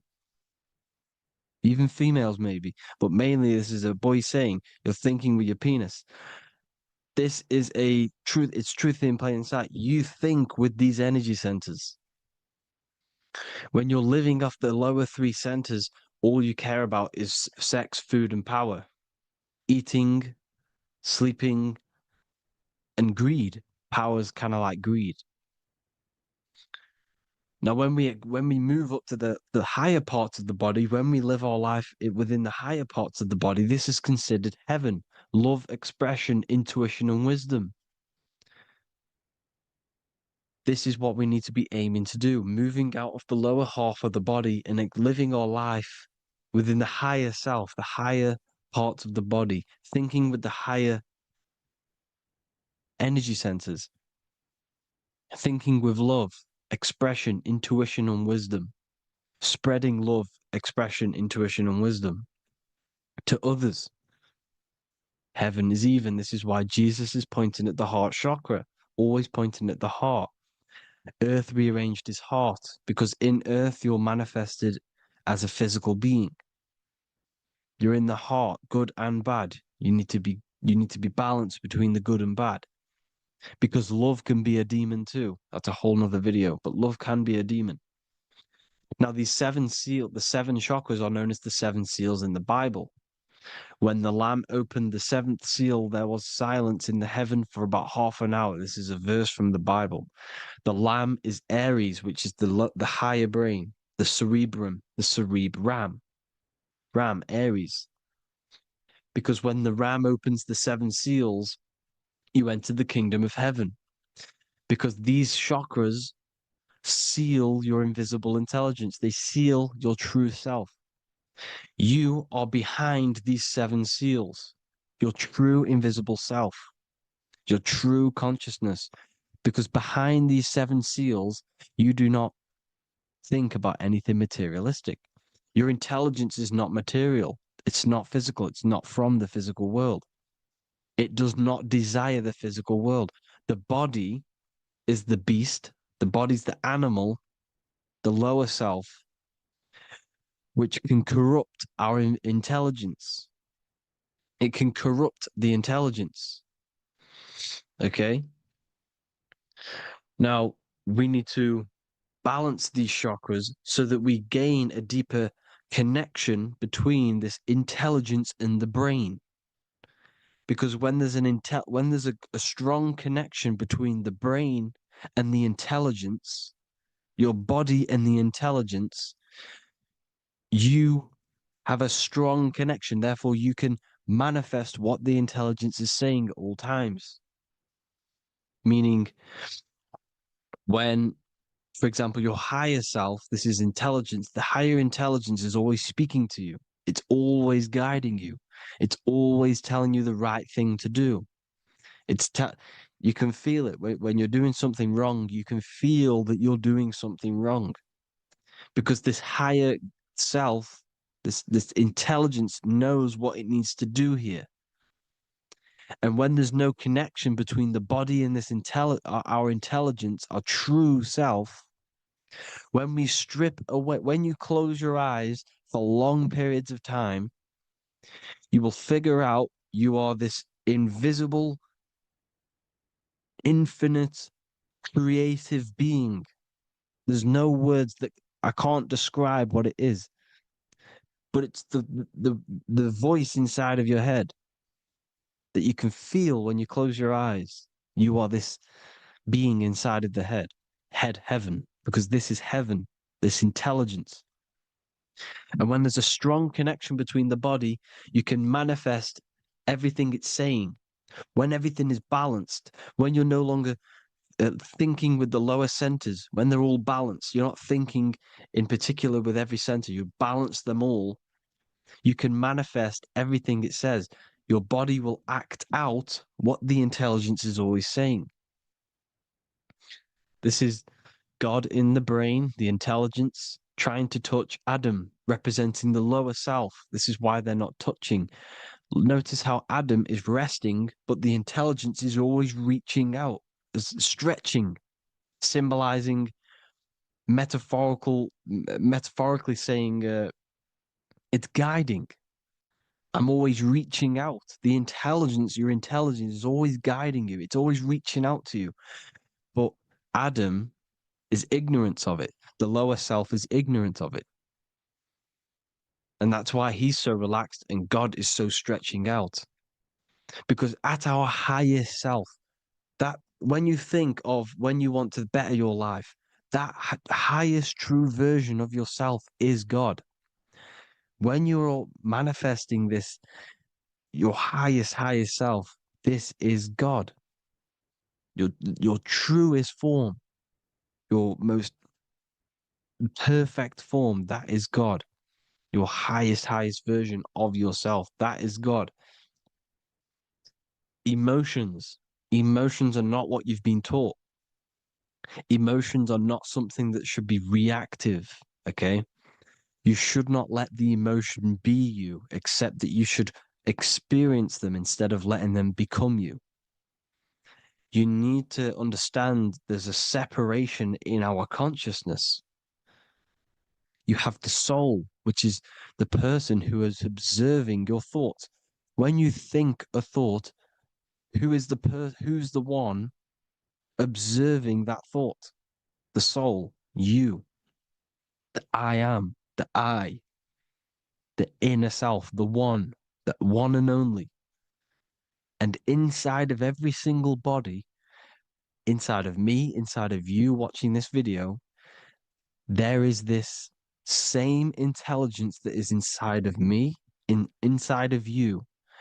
And it's the exact same intelligence, experiencing a different body. And this is what we mean by the universe is mental. We all are all sharing the same ball of consciousness in a different body. The animals, the fish, the cells, all expressing this one consciousness. Me and you are the same. This is why the golden rule is treat others like others should be treated, because I am you and you are me in a different body. Now, going back, you need to identify that there's different levels of consciousness: soul, mind, emotion, and body. Okay? Your emotions are on a separate layer than the body, the mind, and the soul. So when you identify there's a difference between all of these, you do not let them become you. You do not let your mind rule you, because your mind can be corrupted. Your soul is the one that is pure good, pure love, but your mind can be corrupted. Okay? Your emotions can be corrupted. The body can be corrupted, but the soul can never be corrupted, only layered on top. You can only throw piles of programs within the subconscious, layering the soul down, but deep, deep down inside of every single one of you, there is a loving being. Because love comes from the heart. Love is the universal emotion, expression. Now, your thoughts can become bondage, your emotions can become bondage. Now, what do I mean by bondage? By conquering the lower self, we need to conquer our own mind, because the mind is what's manifesting the lower self. When you're thinking with the lower half of the body, when you're becoming your emotions, you need to experience the emotion, not become the emotion. Do not let the emotion become you. Do not let your thoughts become you, because your thoughts are tools that you can manifest. Your thoughts are the idea. Your emotion is the energy that you can use to manifest that thought. Your emotion is energy in motion, emotion. You use emotion to manifest, to feel as if you already have the thought. Therefore, you become that vibration. Therefore, your emotions are actually a creational force that is given to you to manifest things, because you're a human, a manifester. You're here to manifest things. You're a creator. You are a god. Your inner self, your intelligence, your I am, the one and only inside of you, the inner self, the quiet one, the one that's deep down, the invisible intelligence, is it's creating things all the time. All the time. Speak no evil, see no evil, hear no evil. This is the astronauts, they're Freemasons, but they understand this, because thinking, seeing, and hearing can corrupt your mind. And when you have a corrupted mind, you'll have a corrupted subconscious. The subconscious will manifest into the body, because 90% of your behavior comes from the subconscious mind. So you got to speak, see, and hear no evil. But sin, what is a sin? To overcome our lower self, to overcome our lower self, the 7 deadly sins are not something that goes against an external God. A sin is something that goes against your inner guide, your inner conscience, the inner self that is always speaking to you. It's always telling you the right thing to do. A sin is something that goes against this inner guide. And this is why you can feel something where you can feel you're doing something wrong, because the inner guide is speaking constantly. And when you commit these 7 deadly sins, which are 7 internal states which keep your invisible intelligence bound to your physical body. Because evil, right? Evil love bondage. This is why they stay in this realm and they control this realm, because they love the bondage of the body. They like matter. They want to stay in matter for eternal life. They don't want to ascend back into the heavenly realms where you do not have a physical body. You can explore the universe within the astral planes. They stay bounded to the body, bounded to the 3D construct of the physical world. They have greed, lust, envy, gluttony, wrath, sloth, pride. They want all of this. And if you want that, that's okay. But deep, deep down, you don't want that because your soul is always telling you the right thing to do. Your soul knows what to do to get out of here. It needs to detach from the external world, detach from all of these 7 internal states which bound you to your lower self, your lower centers. That's what a sin is. You know, you have a left and right brain. The left brain is always analytic. The right brain is metaphorical. So the right brain is producing a holistic view of reality. Now, what do I mean? And not view, perception. When you see, because your eyes are parts of the brain, sorry, when you look at something and you look, that image is produced in the back of the brain in the visual cortex. And then the right brain produces a perception, a holistic, it breaks down what you're seeing into a holistic image, a holistic perception. So, for example, if you're in a woods, the right brain sees the whole woods as one big woods. The left brain is breaking that perception down into individual trees, branches, and leaves. So the left brain's to do with duality, the right brain's to do with wholeness, unified. The left brain's dualistic, analytic. This is necessary so that we can pick things up and manipulate them and break things down. We need the left brain, we need the right brain. I'm not saying any of them's bad, but the left brain, sinister in Latin, means left. Because when you're left-brained, you see everything in dualistic. You see everything is dual, when everything's actually one. We need to be focusing and strengthening our right hemisphere. I'm not saying sit in the right hemisphere all the time, but we need to be strengthening our right hemisphere. And this is why left is sin and right is right. Because when you focus on the right hemisphere, you see the holistic perception of creation. The right hemisphere sees humanity as one unified consciousness. The left hemisphere sees everyone as individual persons and egos. Because the left hemisphere is dualistic. And this is why the Bible says, cast the net onto the right side of the ship and ye shall find. John 21:6. What does that mean? Cast your energy, cast your perception into the right hemisphere of the brain, and ye shall find unified consciousness. You shall find your higher self, the one and only. If then you have been raised with Christ, seek the things that are above, where Christ is seated at the right hand of God. Wow. Powerful.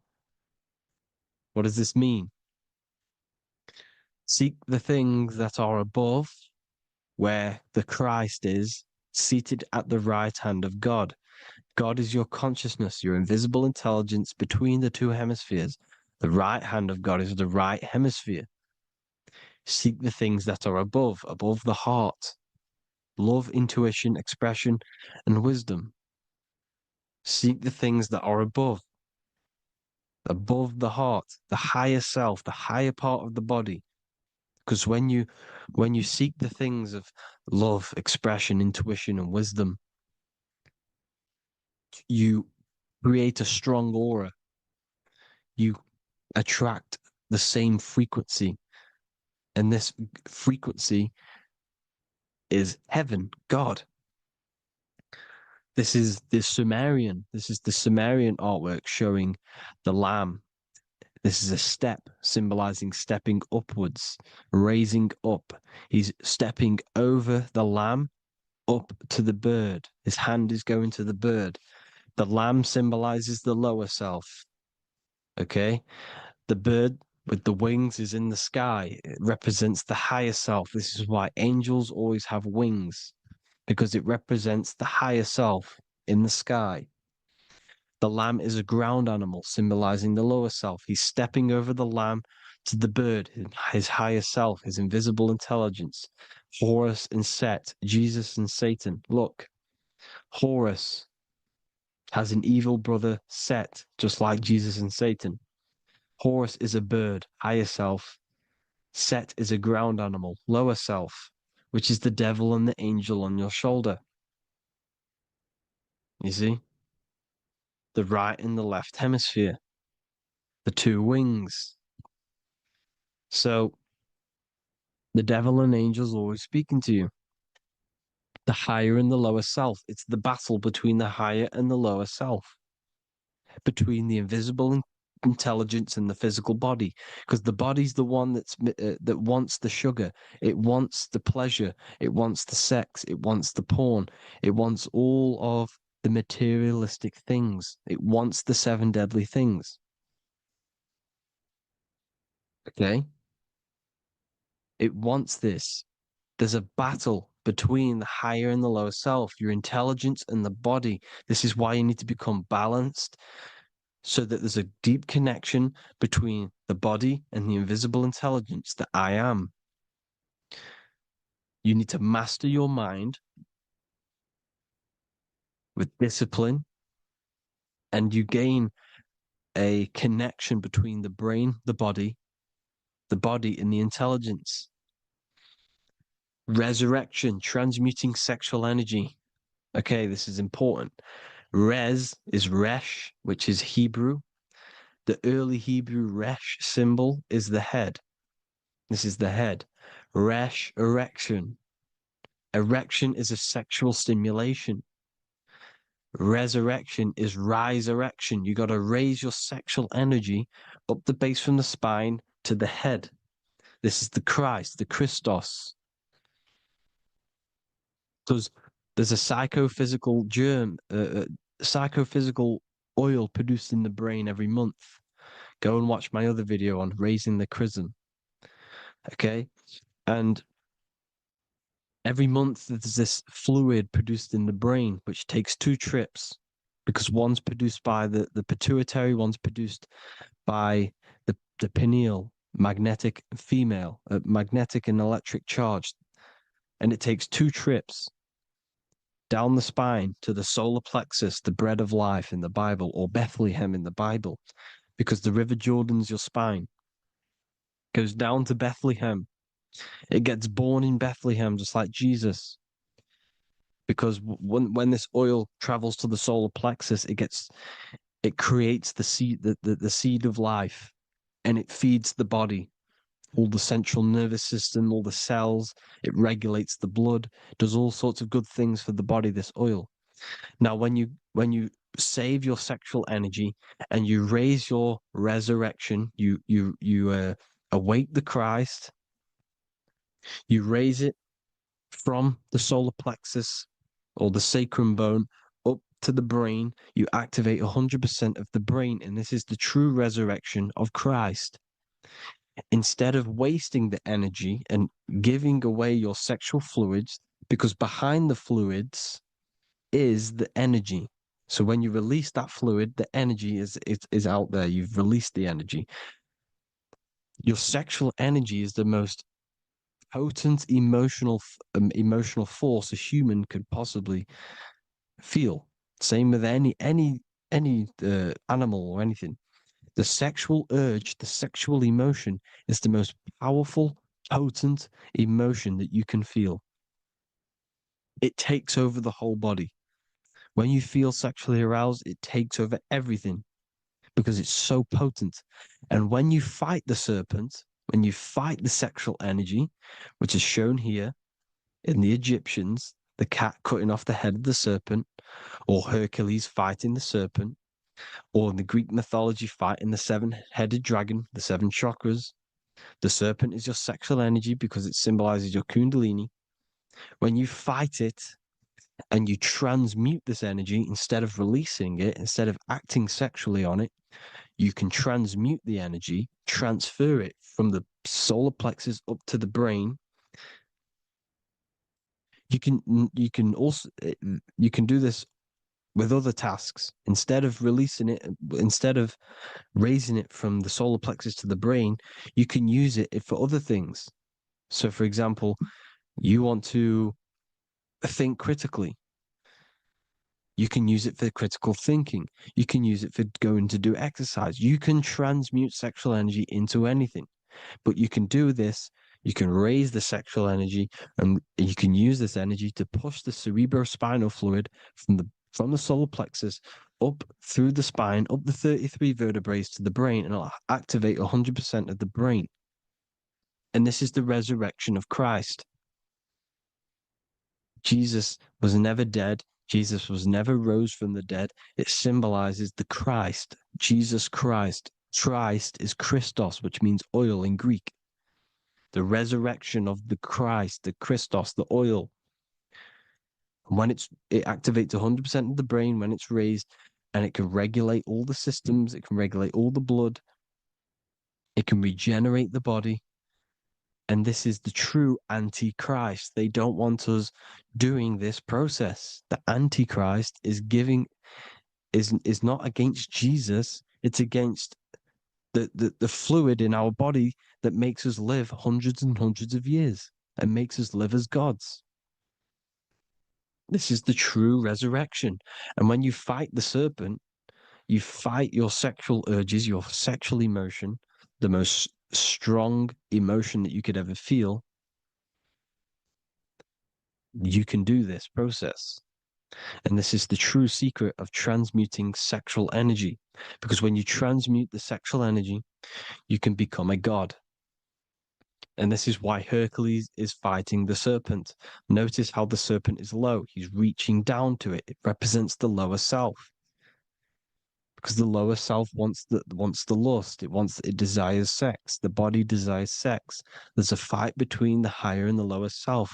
But when there's balance, there's even. Heaven is even. When there's evenness between these, this is the kingdom of heaven. This is when heaven is on earth. So at our highest levels of ourselves, the highest level of our intelligence, this is God. God is something that we manifest. We need to achieve Christ consciousness by battling the body. There is no battle outside of the physical body. It's an internal battle. Jesus and Satan have been externalized. Nothing exists outside of you, because I explained in the beginning how you are the consciousness experiencing the central nervous system. Therefore, there is nothing outside of you. It's all internal. Jesus and Satan have been externalized. Why? Because it's business. The church is a business. It's all a business. They've created these figures to be historical when they're not historical. The Bible's not historical. It's all externalized. It's called exoteric, when the truth is esoteric, internal teachings. So anyways, people, balance the chakras, balance the two hemispheres of the brain, balance the conscious and the subconscious. Balance is perfect, the yin and yang. You are spiritual and physical. You live in day and night. You need to be balanced. Oneness. Seek oneness. And this is the true kingdom of heaven. And when we all realize that we are all the same intelligence, the same consciousness expressed in different bodies, when we all realize this, we all realize we're all one. Doesn't matter what race you are. It doesn't matter what race you are, where you're from, your nationality, because none of you are actually from here. None of you are from the physical world. You're manipulating the physical world through the physical body. You are the I am. We all have a soul. Every single one of you has a soul. We all have souls. The reason why they say some people don't have souls is because they're trying to suppress your mind. They don't want you to know that you have a mind. That sounds crazy, I know. But a lot of people haven't realized that they have an infinite intelligence called a mind. And behind that mind, if you can observe your thoughts, the person who is observing the thoughts, you have a soul. Everyone has a soul. Don't listen to all these people saying some people don't have a soul, some people do. We all have a soul. Every single one of us. So anyway, you need to break the lower nature of yourself At our highest levels, we are gods.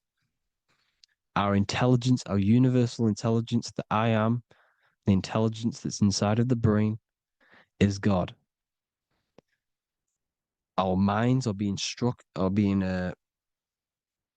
corrupted within believing that you are the body, and by the result of this is a society like today, because everyone thinks they're the body, and everyone's living in the lower nature of self, where everyone only cares about themselves.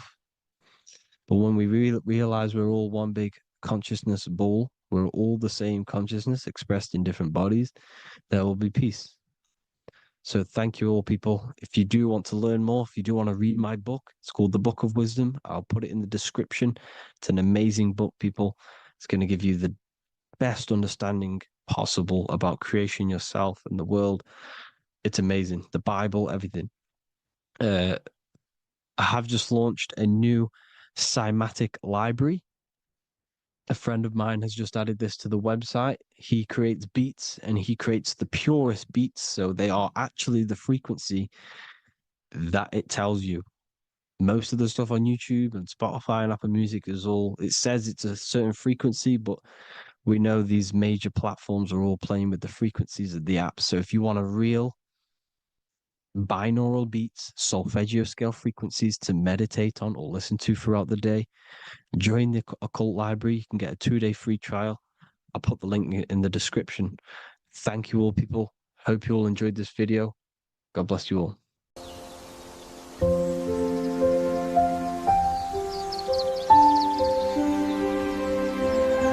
bookofwisdom.com. Visit today.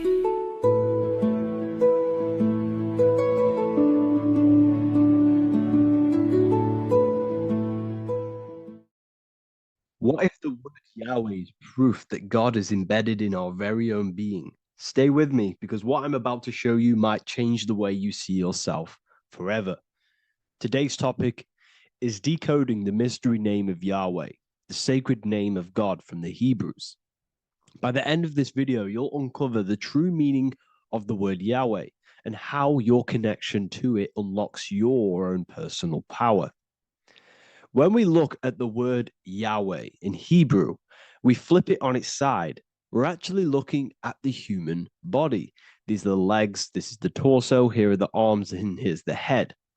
So if we actually switch this on its side, we see the human body. The Hebrew name Yahweh often translates to I am. The I am. Now, what is the I am? The I am, when you say I, you're referring to your highest self. Everything with the letter I in the beginning, most of them words are referring to our inner self, inside, intelligence, internal, in. The I represents the inside self, the invisible self. You cannot see the I am, because this is the spirit, this is our consciousness. It's the intelligence controlling the human body.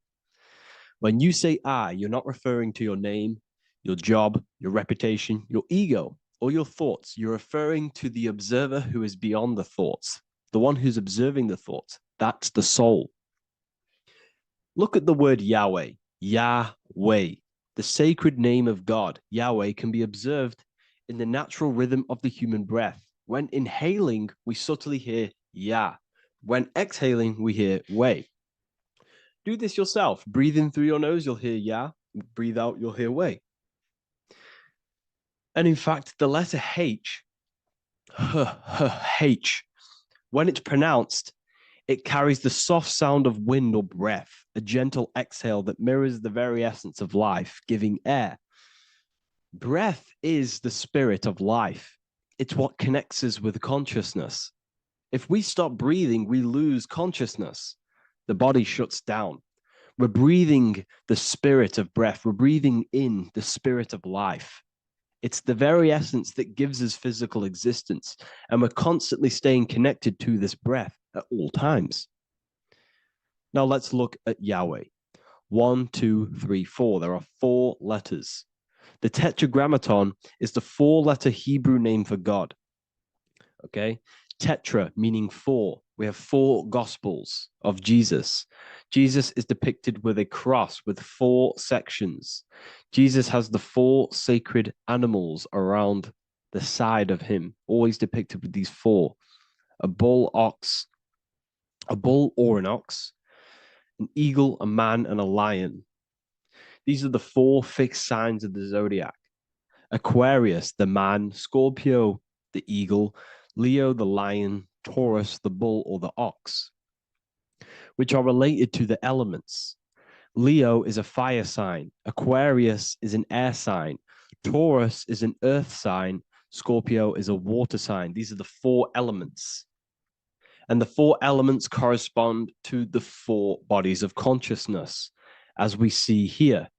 This is fire, this is air, this is water, this is earth.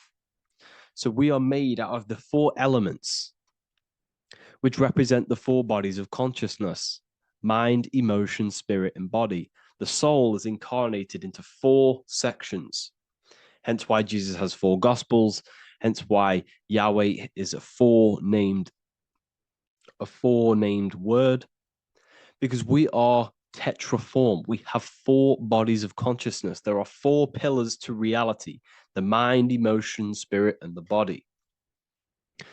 So what we're actually looking at here is the name of the very essence of the self. Yahweh represents the universal consciousness that we're all tapped into, because the body is like a radio.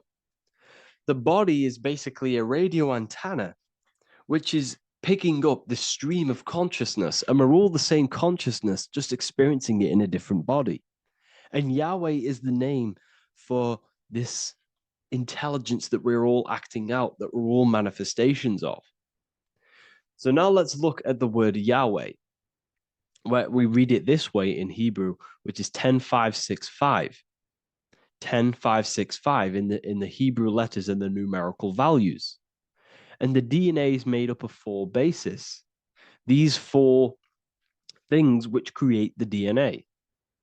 This basis is the genetic code for all living things. Each DNA strand is held together by sulfur bridges that appear in a repeating pattern of 10565.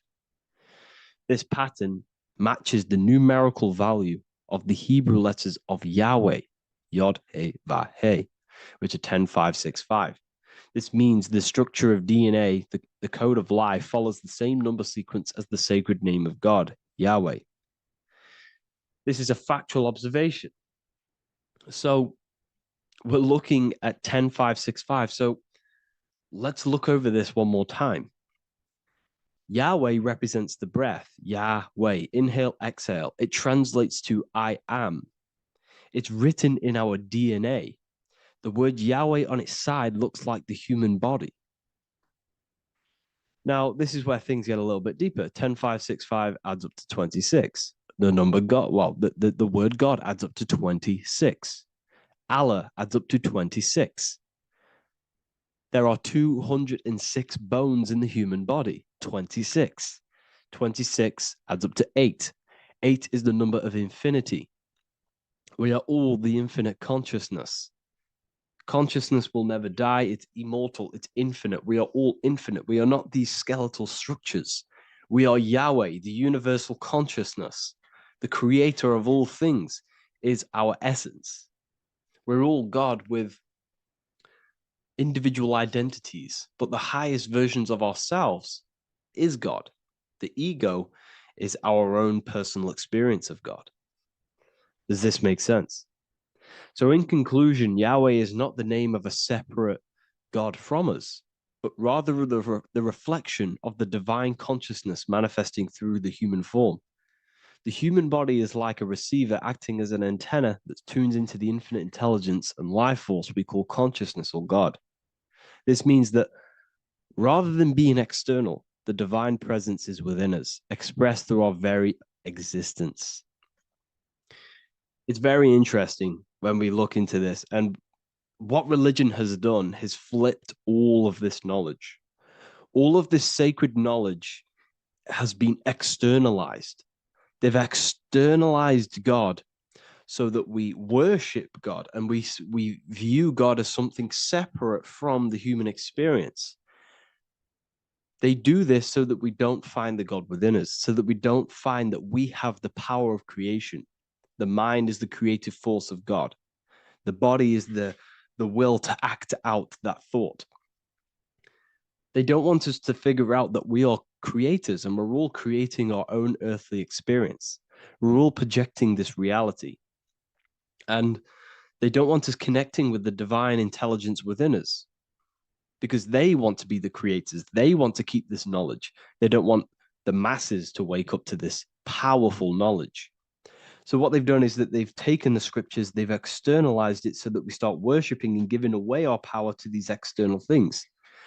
And when God is external, we start to fear God, because we start to think that God has power over us. He can send us to hell or heaven. So this is what's going on. They've been externalizing this for thousands of years to keep us in a suppressed state. Okay? Humans are very advanced because we possess self-awareness. We possess the ability to move our awareness and our thoughts outside of the instinctual nature. For example, a cat or a dog. These things can only live in their instinct. They live based on instinct. They smell, they eat. That's pretty much what they do. But humans, we have the ability to rise above that nature and turn to our infinite selves, our higher selves. We can move beyond our instinctual nature and create very advanced things. That's why humans are made in the image of Yahweh. We are literally God in human form. So this is what we all need to realize. And I hope this video has helped. Please leave a like, a comment on inside of the description. I'll have some links to my books and my university. The people who have read them have just absolutely changed their lives. You could probably see that in the comment sections if someone leaves a review of the book. We also have Trustpilot. But yeah, I thank you all. And I'll see you in the next one.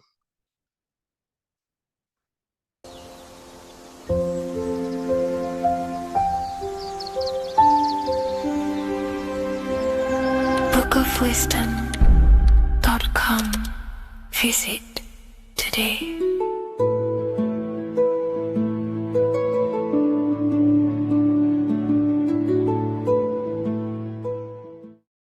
Welcome to Revival of Wisdom. What is good, people? Is Revival of Wisdom. We're back with another video. Today we're going to be talking about the importance of Saturn and the occult. Let's jump straight into this. So Saturn is the god of the earth, right? It's the time of God, change, destruction, physical matter. He creates and destroys, because the energy of Saturn is the key to crystallization. It wraps things in physical matter, right? He creates everything, all life forms, and he takes things back, because the day that you're born, that's the day that your expiry date is coming. The time is ticking until Saturn takes your life. This is why he's known as the Reaper. Okay? As he's personified as eating his child here in this ancient Roman painting. As you can see, he's eating the child. We are all children of Saturn, right? He creates physical matter, our physical bodies, right? He's the god of time because he's the slowest moving celestial body. He's the Lord of the Rings, as you can see here. He's the last one on the ring. He's the slowest one moving, okay? So he is the Lord of time, of destruction and creation, okay? This is why his name is Saturn, Satan. He's the devil, okay? But I'm not saying Saturn's evil, guys. It's a part of life. Everything lives and dies, right? He's the key to crystallization. Now, as we have the clock here, our God Saturn, or Chronos in Greek, just means time. He's also the god of time, as I've already said. 60 seconds in a minute, 60 minutes in an hour, 24 hours in a day. Add 2 plus 4 equals 6. 60 seconds, 60 minutes, 2 plus 4 equals 6. That's 666. Okay? And as you see on the clock, 6 take away 12 equals 6. 7 take away 1 equals 6. 9 take away 3 equals 6. 6 is the number of Saturn. It's associated with Saturn, right? He's the god of time, of justice. Everything goes back to the Reaper in the end. Everything lives and dies. Now, the artwork of him, he's always got the Reaper staff. You see, it's personifying death. Now, when you see this, the Romans were not saying Saturn was a real person, a real god in human form. No, this is personification. This is what the ancients always did. They personified, just like the Bible. It's all personification. So the personifying Saturn eating its children because it eats, it's the Reaper. No one can escape the Reaper. No one can escape death. Now, Saturn is 666, which is in the Bible, the number of the beast, right? The number of the beast, Satan, 666, right? So on the North Pole of Saturn, you have a hexagon, which makes a cube, right? Now this hexagon, when you join up all the corners, creates the 6-pointed star known as the Star of David, right? In the Jewish religion. Now, as you can see, the 6-pointed star has 6 points, 6 mini triangles, and a 6-sided hexagon. That makes 666. And also, you have Saturday is named after Saturn, the 6th planet, the 6th day of the week, and has a 6-sided polygon in its north pole. That's also 666. Now, this Star of David, this symbol goes back thousands of years, and it originates from Saturn. It's not the Star of David, right? It originates from Saturn. It symbolizes the physical and spiritual aspect combined into one, which makes us humans, right? Also symbolizes the male and female combined into one. These two sacred energies create the human. We consist of both male and female energy, also known as the Seal of Solomon. And we all know if Solomon was a real person, he talks about communicating with 72 demons. He could apparently in the text, he could communicate with 72 demons, and this is sorcery. This is black magic. Now, this symbol is associated with hexing people. When you place a hex on someone, that is a form of witchcraft, which a hex is just a curse. When you're cursing someone, this is black magic. Now, the black magician would stand in the middle of the symbol and cast his spells onto other people. Now, this symbol is obviously on the $1 bill, twice on the $1 bill. And it's very, very ancient symbol. And it originates from Saturn. And let's keep going. So the cube. So I've just said how you see the cube on the North Pole of Saturn, right? The cube is limited. It's a 3D shape. It symbolizes limitations to the physical 3D dimension, the third dimension, the physical realm which we are in. Now, as you can see, the color associated with Saturn is black, right? Black is infinite potential. Black is the creation of all things before there was light. Light is born out of blackness, darkness, okay? Now, black is physical matter. And as you can see, the black cube, black symbolizing physical matter, the cube being limited, as the physical realm that we are in is limited. It's not like the fourth dimension where everything can exist in a thought. The third dimension is limited, right? And this is what Saturn is. It limits you to the 3D 666. Your body limits you to your physical body. Now these black cubes are placed everywhere, as you can see: Australia, Denmark, Manhattan. There's one in New York. As you can see, the Apple have a cube. The Nintendo GameCube, Trump Tower is a black cube. This is worshipping the energy of Saturn, the god Saturn.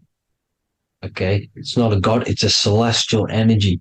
However, it rules over Earth because it pretty much created the physical realm. Now, as you see, when you go to a funeral, you wear black, a black suit symbolizing Saturn, which is the color associated, black. And as you see in Mecca, they walk around the black cube in rings. As you can see here, they're stood around in rings, like the Saturn, the rings of Saturn.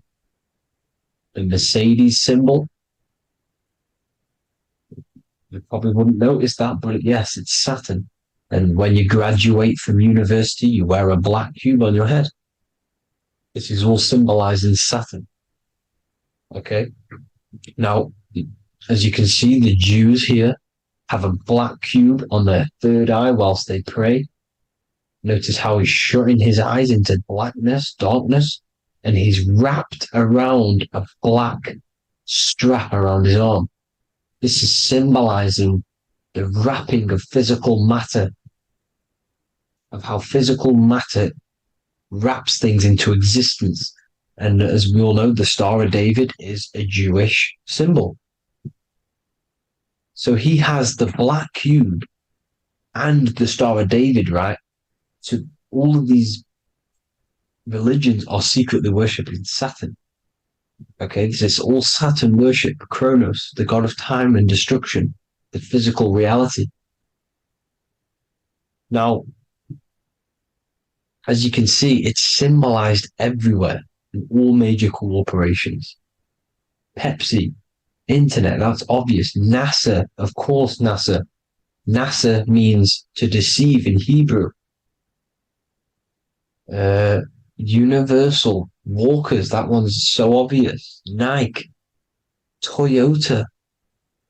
So many different ways they symbolize it. You either see the rings of Saturn or the black cube, as I just showed you here, the Nintendo and the Mercedes, right? It's absolutely everywhere. Now, they also use 666 to symbolize it, as I've just broken it down to you. 666, the World Economic Forum. We all know how they're trying to enslave us into this new world agenda. Google Chrome, CERN, Disney, Coca-Cola, Cadbury's, all of these have 666. Now, every UPS barcode has a www. www is Hebrew for 666, as you can see here. Monster. It's the same Hebrew letter. It means 666. Drake, 6 God. That's his God, Saturn. Why? Because they love physical realm. They love the physical dimension, the third dimension. Because they can rule here through riches. They can build an empire here. It's not like the fourth dimension. They don't want to ascend. They want to stay down here in the physical realm. Okay? Now, this is why they're cloning. They can move their consciousness into other clones to live forever. This technology exists. This is why they love the third dimension. As you can see, all of these sellouts here, Drake, Leonardo DiCaprio, you know, all of these people doing 666 because this is their God. This is their God. They love the physical realm. They sold their souls for wealth, and fame in this physical realm. So why would they leave? You see? Now, this isn't all just evil, okay? So you have 7 chakras, right? You have 7 days of the week, 7 solfeggio scale notes. These are frequencies, the solfeggio scale. Now, it's called the Saturn moon matrix because the moon symbolizes your mind, because you're created out of the Holy Trinity, which is body, mind, and spirit, right? That's the triangle, the equal triangle, body, mind, and spirit. Now, the 3 main celestial bodies are Earth, Moon, and Sun. The Earth being your physical body, the Moon being your mind, and the Sun is your soul, hence why it's called solar. It's a solar soul. Now, these symbols are alchemical symbols. So when you're doing alchemy, you use these symbols to obviously symbolize what we're talking about. Now, as you can see, these are all the symbols of the planets. Of Saturn is created out of the moon on top, the moon on the bottom and the earth on top, as you can see here.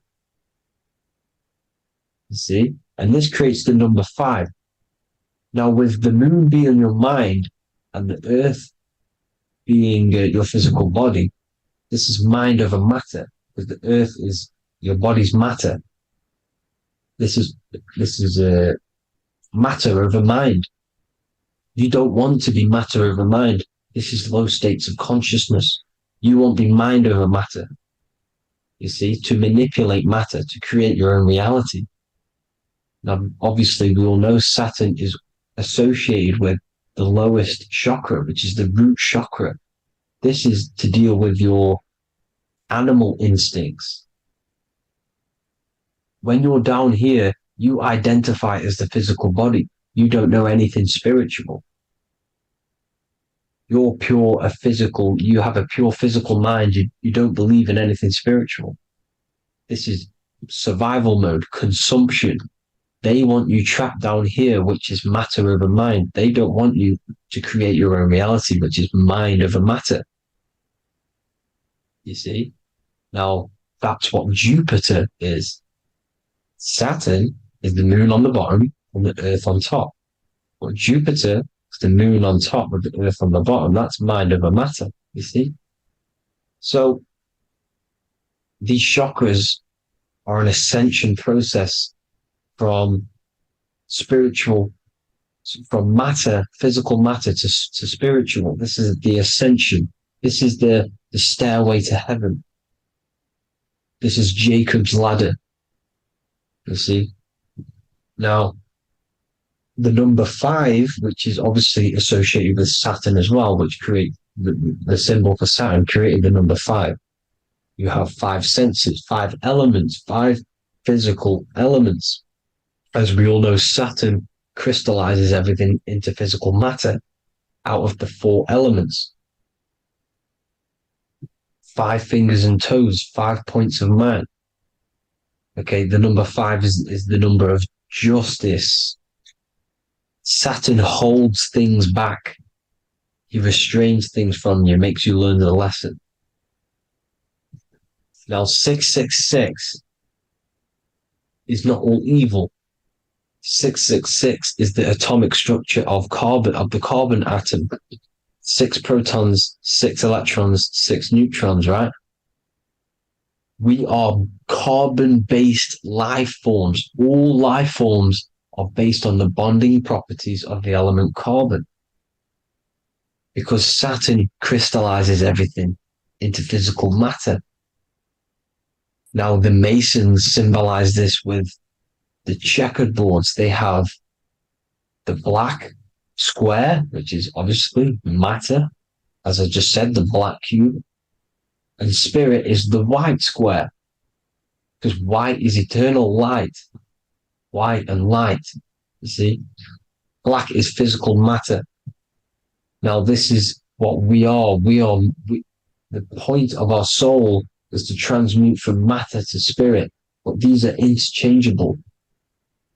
This is the constant cycle between spirit and matter, spirit and matter.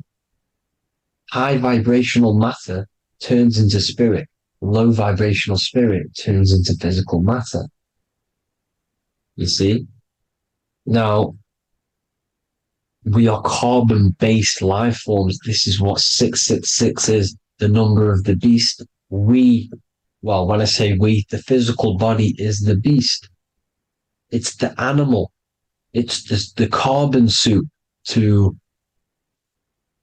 operate in this physical dimension, in this physical realm.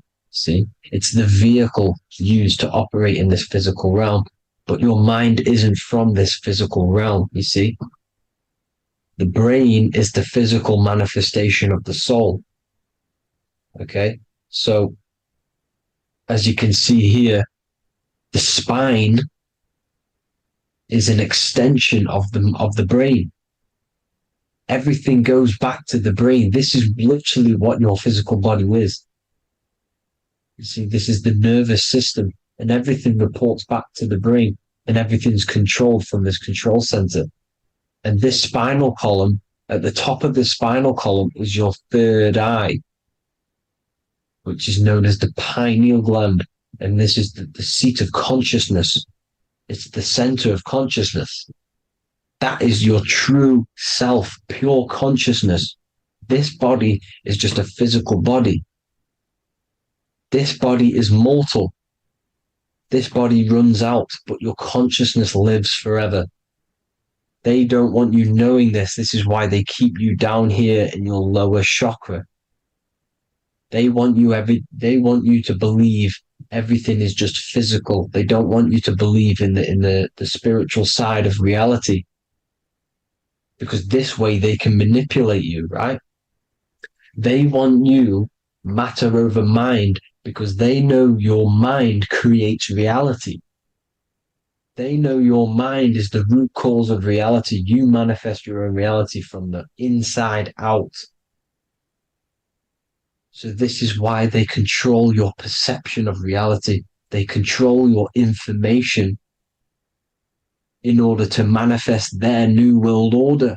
You, who are ignorant to knowledge and wisdom, you who are ignorant are manifesting their agenda because you accept their information and their perception of this reality. Now, this is why they tell you the globe model, the heliocentric model, to trap you into physical matter. Now, if you understood about this true form of this realm, you'd understand that there's a spiritual side behind everything. The spiritual side, something has to exist. The root cause of reality is higher planes of existence. It happens in the mind before it happens on the physical plane. You see? They don't want you knowing this. They want you matter over mind, which is the symbol for Saturn. Moon over Earth. The Holy Trinity.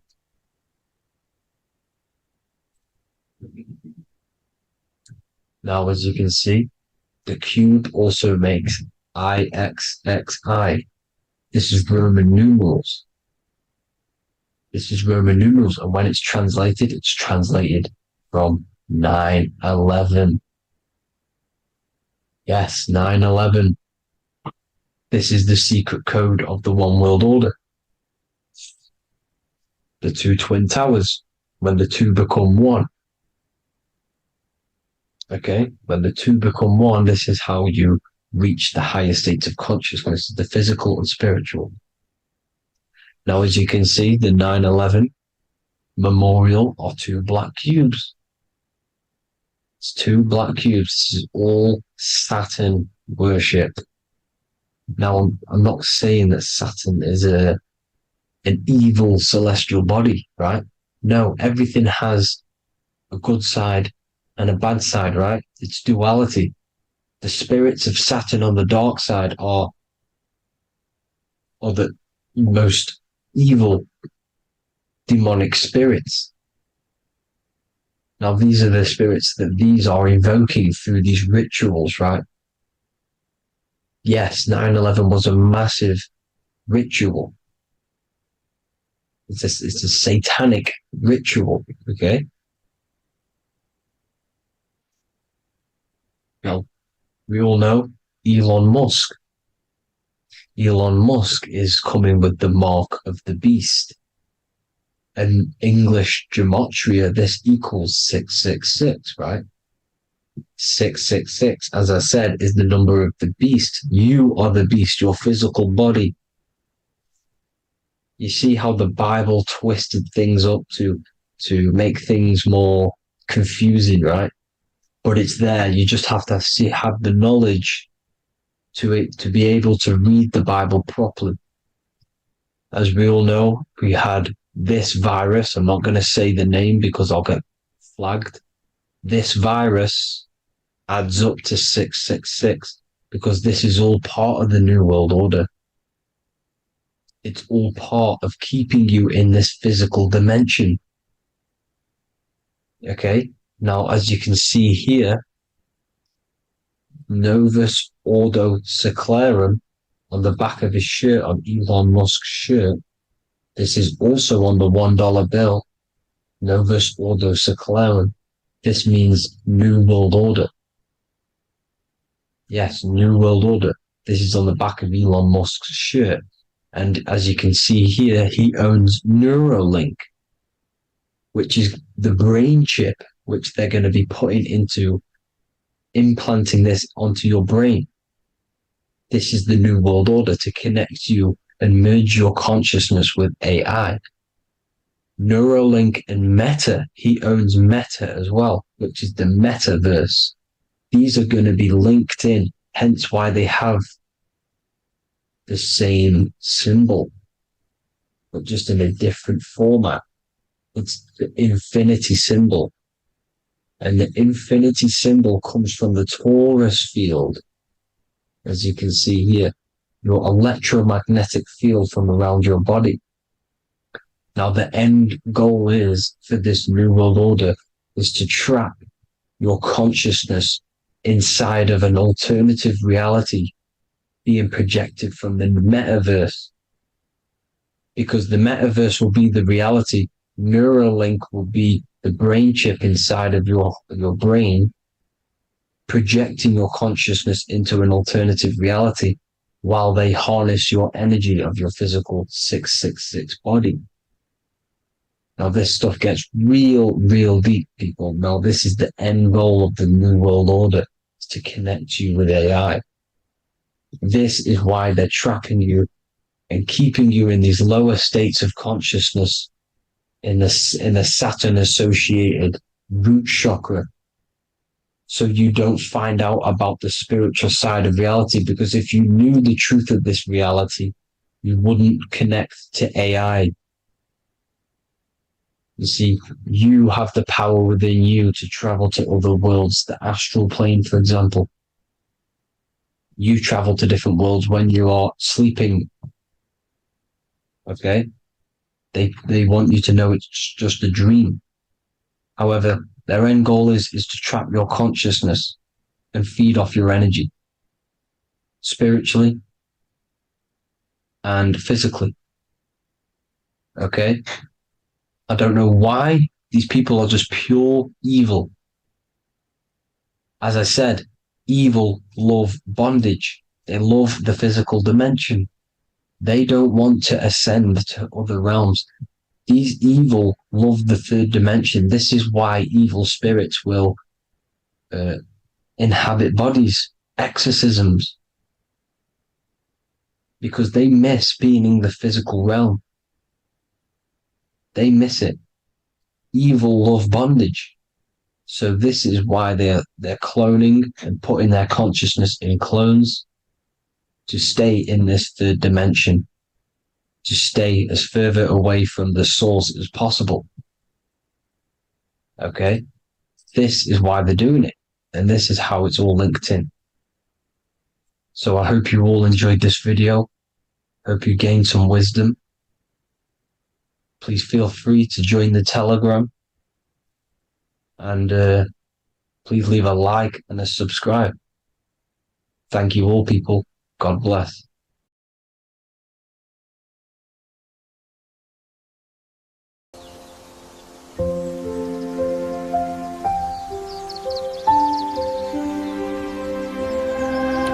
worldofwisdom.com. Visit today.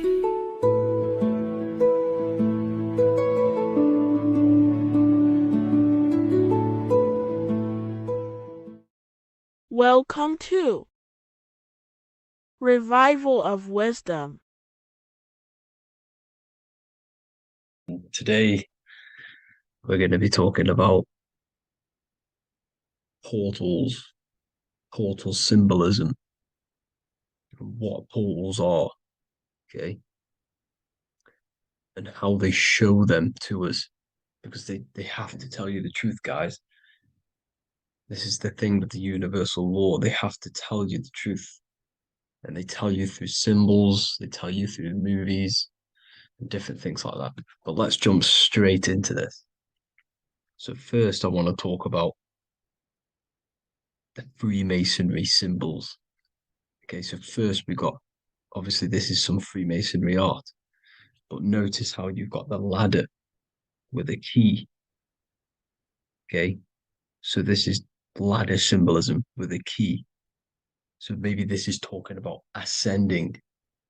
Okay, because look, because this is ascending into the heavens, because it's a ladder with humans going up it with a key. In order to ascend, you must have the key. Okay, so what else do we have with a key? Well, the Netflix show Lock and Key, which is all about portals and keys. Because what the keys do, they open doors, gateways. Okay, so what's interesting about this is that they've got this key here, which represents the Kundalini energy rising up the spine. Okay, but we'll come back to this. But it's that same portal key symbolism. We've also got the Vatican. The Vatican is in the shape of a key. Okay, so you can see the start of it here and the end. So this is key symbolisms. Keys open doors. And notice how it's got the 8-pointed star. Okay, what is the 8-pointed star? Okay, we'll come back to this. This all ties in, guys. I'll break it all down for you. But then you've also got the god Janus. Janus, okay, is known as the god of the doorways. He's an ancient god of Rome, and they worshipped him. However, he's not a god, he's more like a high-level ranked demon. Because he is the god of the doorways. And notice how he's got two faces. Because doorways always have two sides. You're going into somewhere, there's always two sides of a door. And he's always depicted with two sides of a face and a key, because he holds the key to the doorways, to the portals, to other worlds and realms. Okay, as you can see, he's always got two faces and a key. Okay, so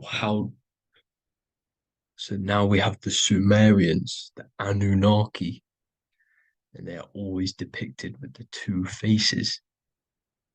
Why do they have the two faces? Because they're symbolizing doorways, and the Anunnaki come to Earth through doorways and portals. So these are what these gods are symbolizing in their artwork. But they always have the 8-pointed star. Okay, what is the 8-pointed star? You see how they always have, look, let me try to find another one.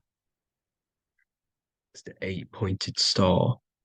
This 8-pointed star is Polaris. Okay, Polaris, just like the Vatican has the 8-pointed star with a key. Polaris is the center star.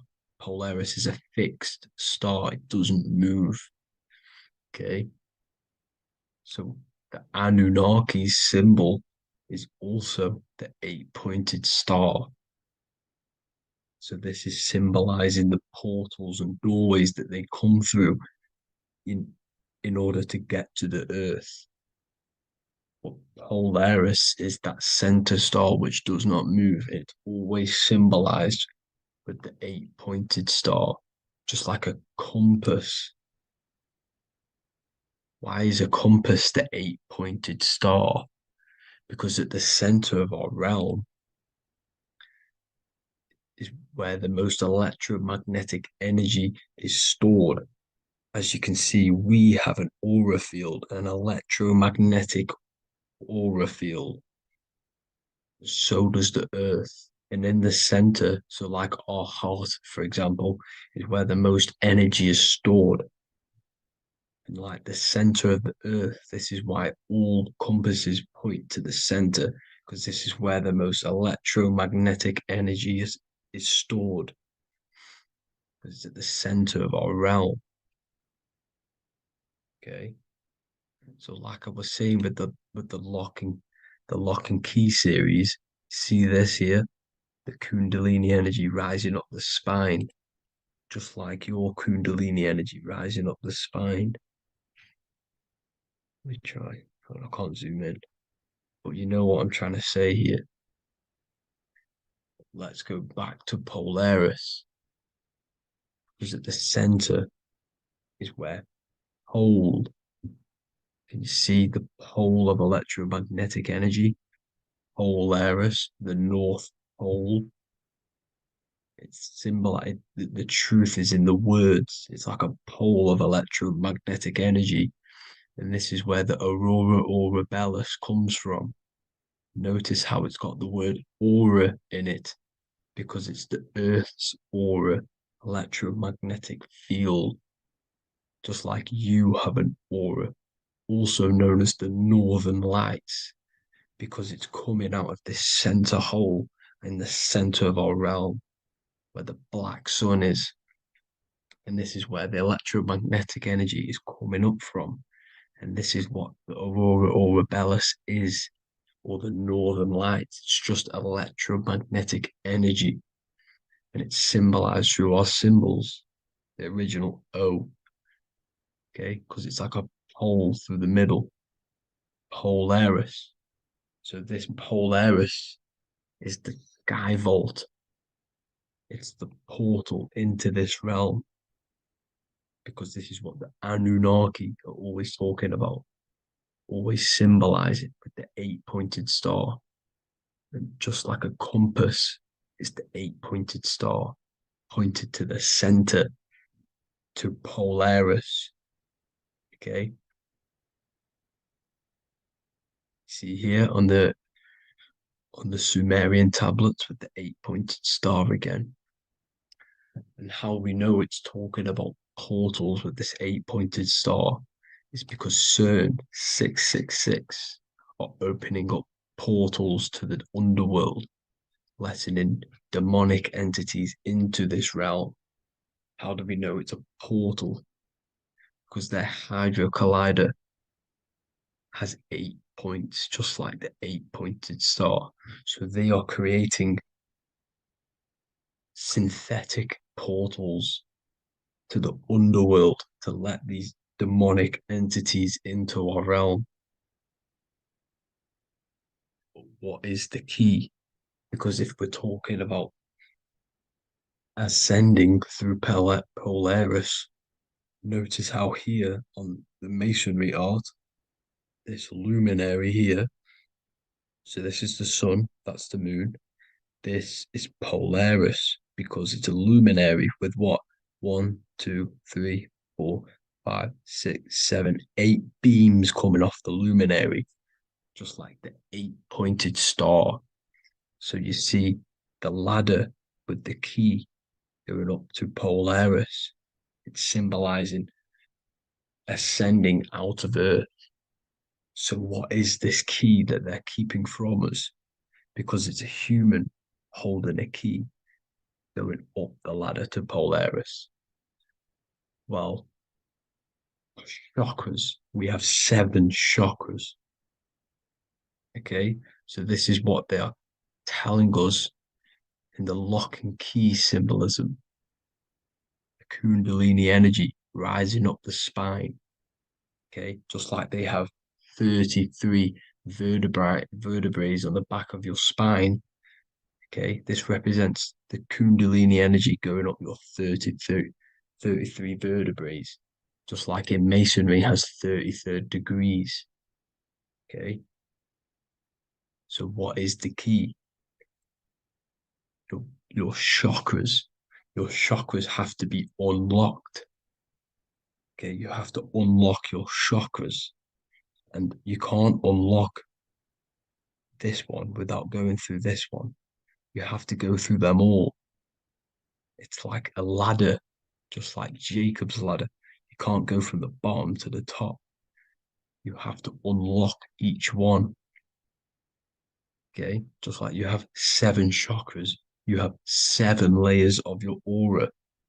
Okay, you have to unlock your chakras to the highest point in order to reach Christ consciousness. And this is the key that they're talking about. They're symbolizing the organic portal within each and every one of us to ascend out of this realm. Okay, so this is the key that they're talking about, and they're holding back this knowledge to keep us trapped in this 3D realm. Okay, so like I was saying with the 33 vertebrae and the Kundalini energy coming up the spine, 33 vertebrae, you can see this sort of symbolism going up to the light, because it's the light.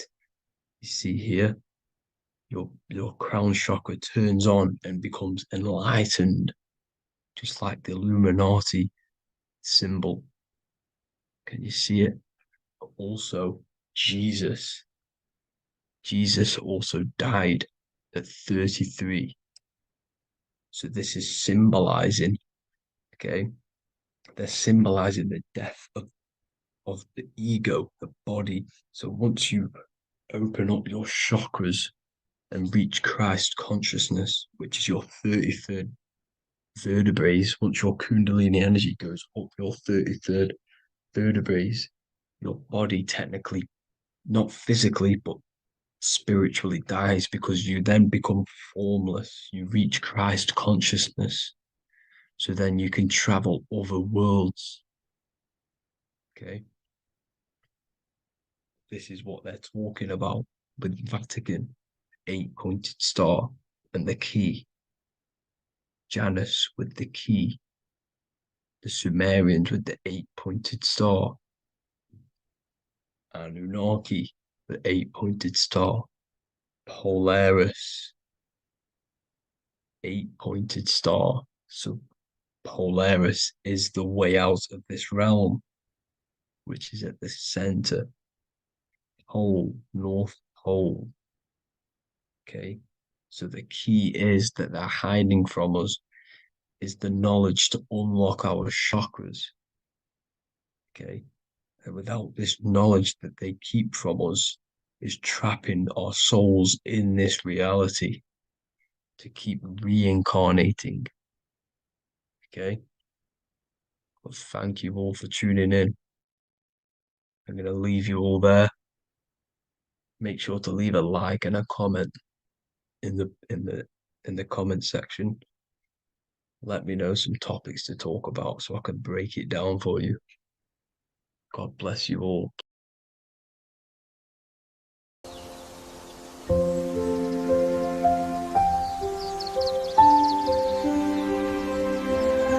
bookofwisdom.com. Visit today.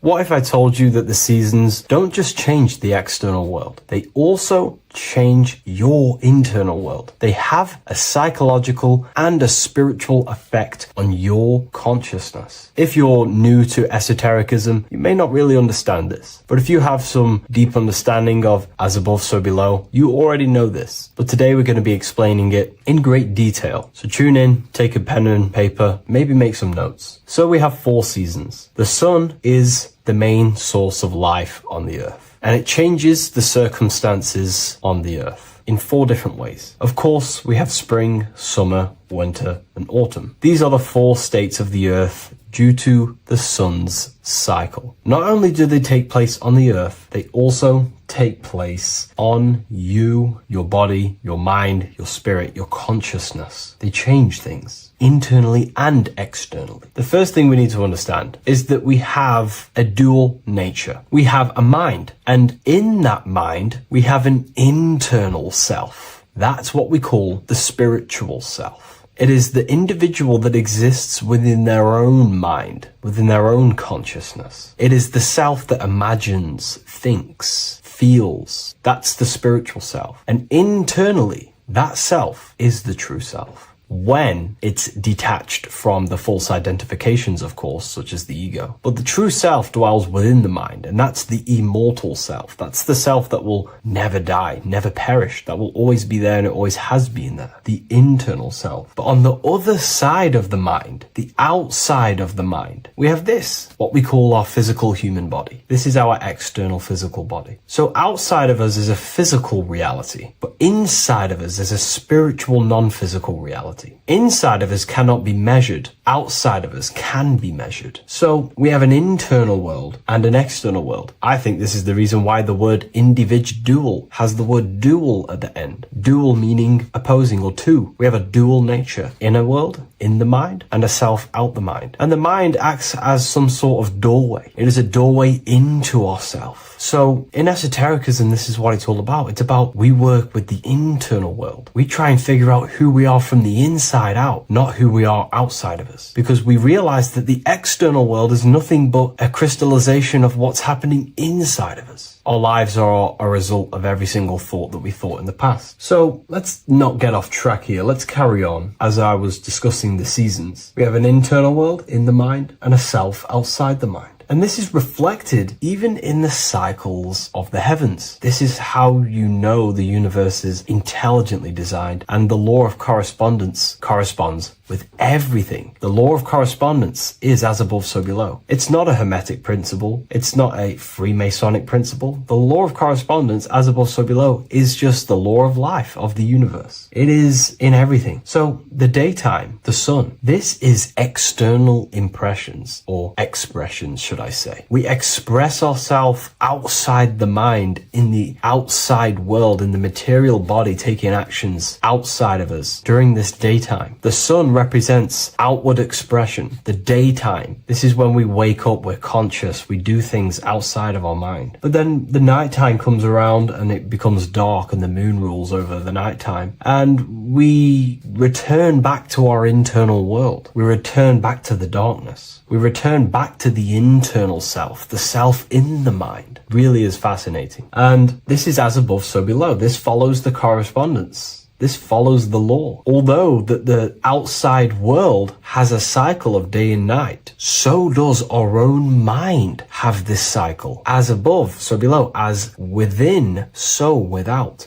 What's happening outside of us is also happening inside of us. The mind is also going in a cycle. Because in the daytime, the mind wakes up and we express things externally. But when the sun goes away and the electromagnetic rays of the sun are not very strong, our brainwaves decreases, our body activity decreases. It slows down and we return to the internal self. The body switches off and we return to the internal self in the mind. We enter in the doorway of the mind and return to the internal, the spiritual self. And when the body is less active, this is when we are more connected to the internal world, our spiritual true self. So as above, so below corresponds with the day and night, the sun and the moon. The moon represents our internal world, the world inside our mind, the self inside the mind. And the sun represents the external self. in the external world. So not only are these cycles happening in nature, the darkness outside of us when the sun goes away is the same darkness that we go within ourselves when we go to sleep. It's the same cycle. Our bodies are in the cycle of the external world also, as above, so below. But then we can even take this even further. This fractal fractals down even further. If we look at the cycle of the yearly cycle of the sun, which is what we call the 12 zodiac signs, we notice that these 4 seasons also take place in every single cycle of the day. So a yearly cycle can be seen as a big version of a daily cycle, or a daily cycle can be seen as a smaller version of a yearly cycle. For example, if we look at Aries, which is spring, this is when the sun springs everything back to life in the spring. This is when the crops start to spring up and start to grow again. But we could see that at 6 a.m. in the morning, when the sun rises and just cracks over the horizon and starts to bring light into our day. Aries is associated with the morning time also as spring. Morning time is a smaller version of spring. Then we look at the summertime. The summertime is midday, when the sun is at the top of the middle of the sky. This is when the sun is most powerful, most radiant in our day. This could be seen as the summertime. Then when the sun starts to set, this is associated with autumn. Autumn time is the sunset. Then the winter time is associated with the nighttime, the midnight, when everything's very dark. So a daily cycle is basically a smaller version of a yearly cycle. And just how I explained how the cycle of the sun outside of us also happens inside of us with our consciousness falling asleep when the sun goes away, is also happening to us on a yearly cycle also. So the daytime is associated with the summer and the nighttime is associated with the winter. The winter is like the inhale. The summer is like the exhale. It's the breath of the universe, just like how we breathe in and out of our lungs. Everything takes this rhythm and polarity, okay? So winter is associated with the self and the world inside of ourselves, inside of our mind, the spiritual self, the internal. Because the winter is when the sun's rays, electromagnetic rays, are not very powerful. And this decreases brainwave activity, making us more connected to our internal world, inside the mind. But the summer's the complete opposite. The summer is when the sun is very, very powerful.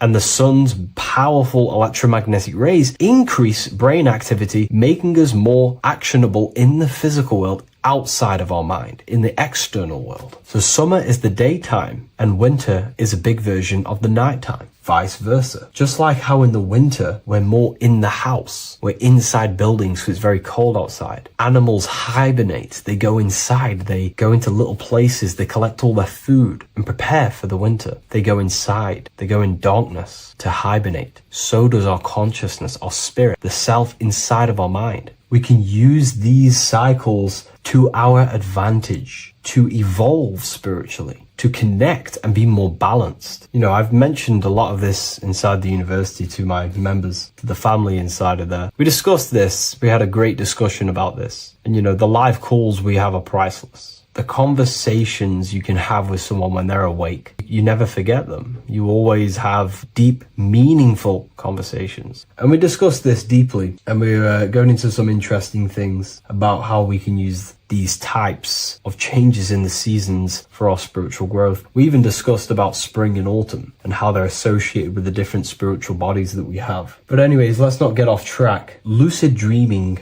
dreaming itself, and astral projections, I find are more easily accessible during the winter and the night times. Like I said, because the brain activity is decreased due to the sun being not powerful, we are more reconnected with the self inside the mind, the spiritual self, the immortal self. Wintertime is a great time to work on yourself, to start to gaining discipline, to meditating, to really working on the subconscious. Because spiritual work is harder than any physical labor. You really got to dig deep within yourself and be honest and true with yourselves. I think this is the reason why, you know, a lot of people convert to spirituality from religion. They come into spirituality and then they go back to religion because they realize spirituality is it's difficult. You have to be honest with yourself. You have to really face the traumas, the negative aspects of yourself, the dark side of yourself, and bring it to light and transform it. And that sort of work is a lot more difficult to do than any physical labor. So the winter time is the time that we go inside ourselves. We reflect a lot more. We need to work on ourselves, on our mind, on our negative habits, on our dark traits, on our things that we have been pushing away and not controlling. The winter time is that time we can really start to connect with the internal self, work on our imagination, work on our mental willpower, work on all of these things like lucid dreaming, astral projections, and purifying ourselves, removing any mental barriers, any negative belief systems that may be subconsciously holding us back. It's easier to access the subconscious in the nighttime and in the winter, especially the winter. That's why I made this video, because we're in autumn now. We're transitioning into the winter. So I thought I'd share this with you all. And it's important to understand that you are a microcosm of God. Like I said, the law of correspondence associates with everything in the universe, people. Everything. And that's the best thing with the law of correspondence. And I've been using this for the past 3 to 4 years, right? The law of correspondence has determined and filtered out so many lies that was given to me, that's given to you, that's given to everyone in the world. The law of correspondence is like a filter. If someone gives you a piece of information, for example, gravity, and it does not apply with the law of correspondence, then you know it's a lie, because it's a universal thing. What happens inside of me also happens outside of me. What happens in my astral world happens in my material world, more than likely. As above, so below corresponds with everything. The same structure in my veins, in my nervous system, is the same structure in the trees, in galaxies, in everything. As above, so below, the universe is a fractal universe. Therefore, the point that I was getting at is that you are a microcosm of God. The same mind that God manifested things through thinking. He thought the stars, the earth, nature, the human body, designed everything with the God mind. He thought everything into existence. And that mind then powers that God used to manifest everything into physical existence through the power of thought is the same mind that you possess, but on a smaller scale. God manifested the macrocosm through thought, as the universe is a mental universe. Everything you see around you was thought, then manifested into physical reality. God manifested the macrocosm, the world, through thought, and that same force of thought you use to create the microcosm, to create your own world. You think your life into reality, your world into reality. Your body is a microcosm, a miniature universe. Every thought you think commands 50 trillion cells in your body, and your cells religiously execute on every command that you give it. You're in charge of 50 trillion cells. You're literally commanding a whole civilization inside your body. And this is how you are a reflection of the divine. The God mind created the macrocosm, the world, and you create your own world inside that world using the same power as thought. Very powerful. So everything that happens outside of you is also happening inside of you. The law of correspondence is the most important, the law that you could possibly learn, because it makes everything so clear for you in the universe. Makes life so clear. You see reality for what it truly is. It's a reflection of the higher dimensions. Just like how reality right now is a reflection of what's happening inside of people's minds and consciousness. We can't blame the elites for all the negative things that's happening in reality, because all the negative things that's happening in reality is the negative things that's happening in people's minds. We need to take control of ourselves. So with that being said, thank you all, everyone. If you wish to read more, 90% of you watching this video have already got this book. I want to say thank you for your support. It means the world to me. It makes me research more and write more books. And the book of Symbolism is coming very soon. So thank you, everyone. I'll leave a link in the description for the university, for the live calls, and for the book if you wish to join. Have an amazing day.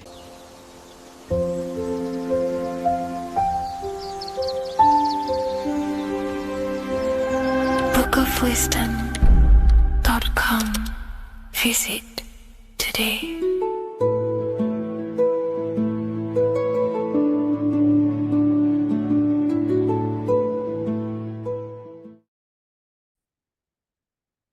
Hello, Seeker. Welcome to Revival of Symbolism, a channel devoted to the language of esoteric symbolism, guiding you to discover yourself and expand your consciousness into deeper realms of thought.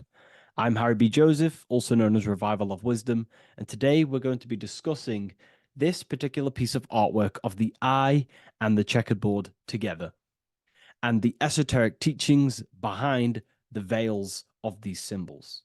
So the first thing we must look at is, of course, the eye, The eye being a symbol of consciousness, the eye is the inner witness inside of ourself. This eye is referring to the internal eye of perception inside of our mind, the mind that gives us the ability to perceive and to understand things internally. This is also the eye we use to vision things through our internal vision, what we like to call imagination. The screen in our mind that allows thoughts to be projected into a particular form.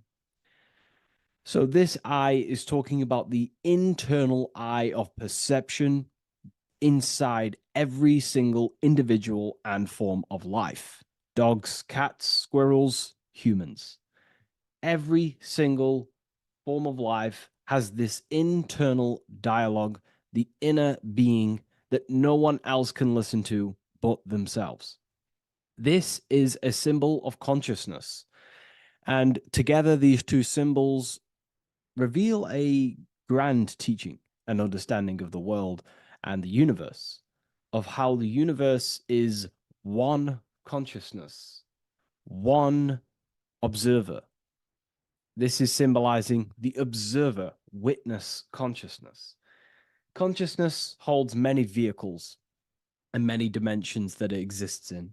As I've talked about previously in my previous lectures, we have a physical vehicle of consciousness, which expresses physical actions through the physical body.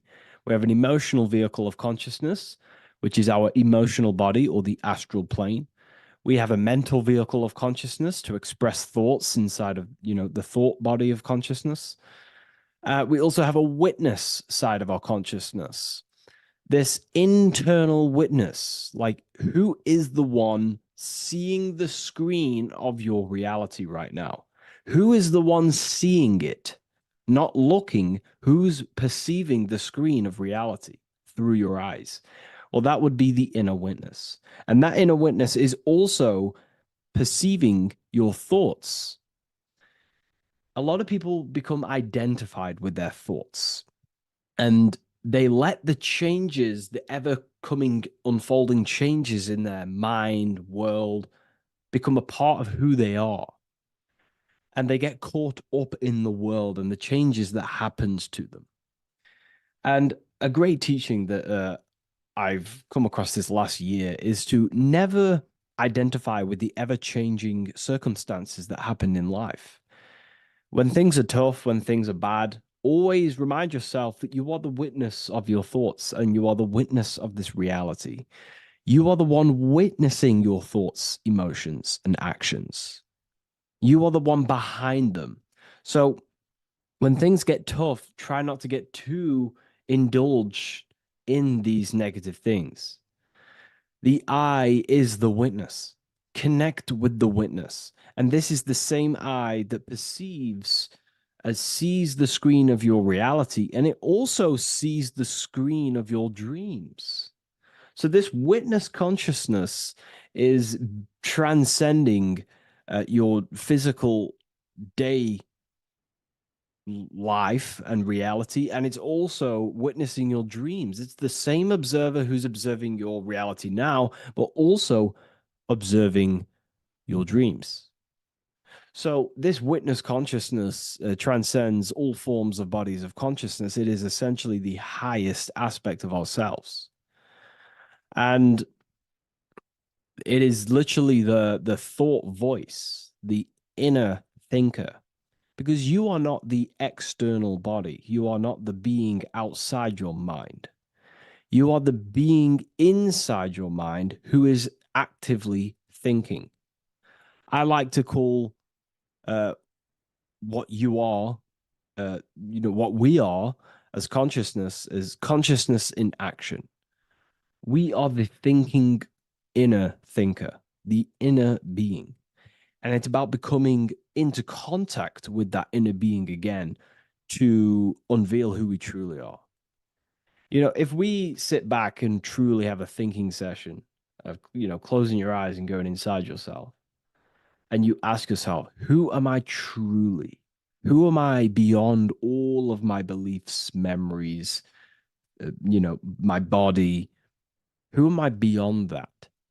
And it will lead you to the inner voice, the inner dialogue. But again, you are not the voice. You are the one hearing the voice. You are the silent, invisible one, the one behind the veil. So this is ultimately what the eye is representing. It is representing the inner self shining, looking down upon the earth, upon duality, right? But this also reveals a great teaching as well, is that consciousness is universal. It is not something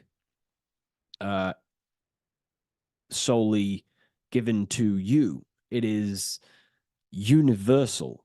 It is a part of a greater whole.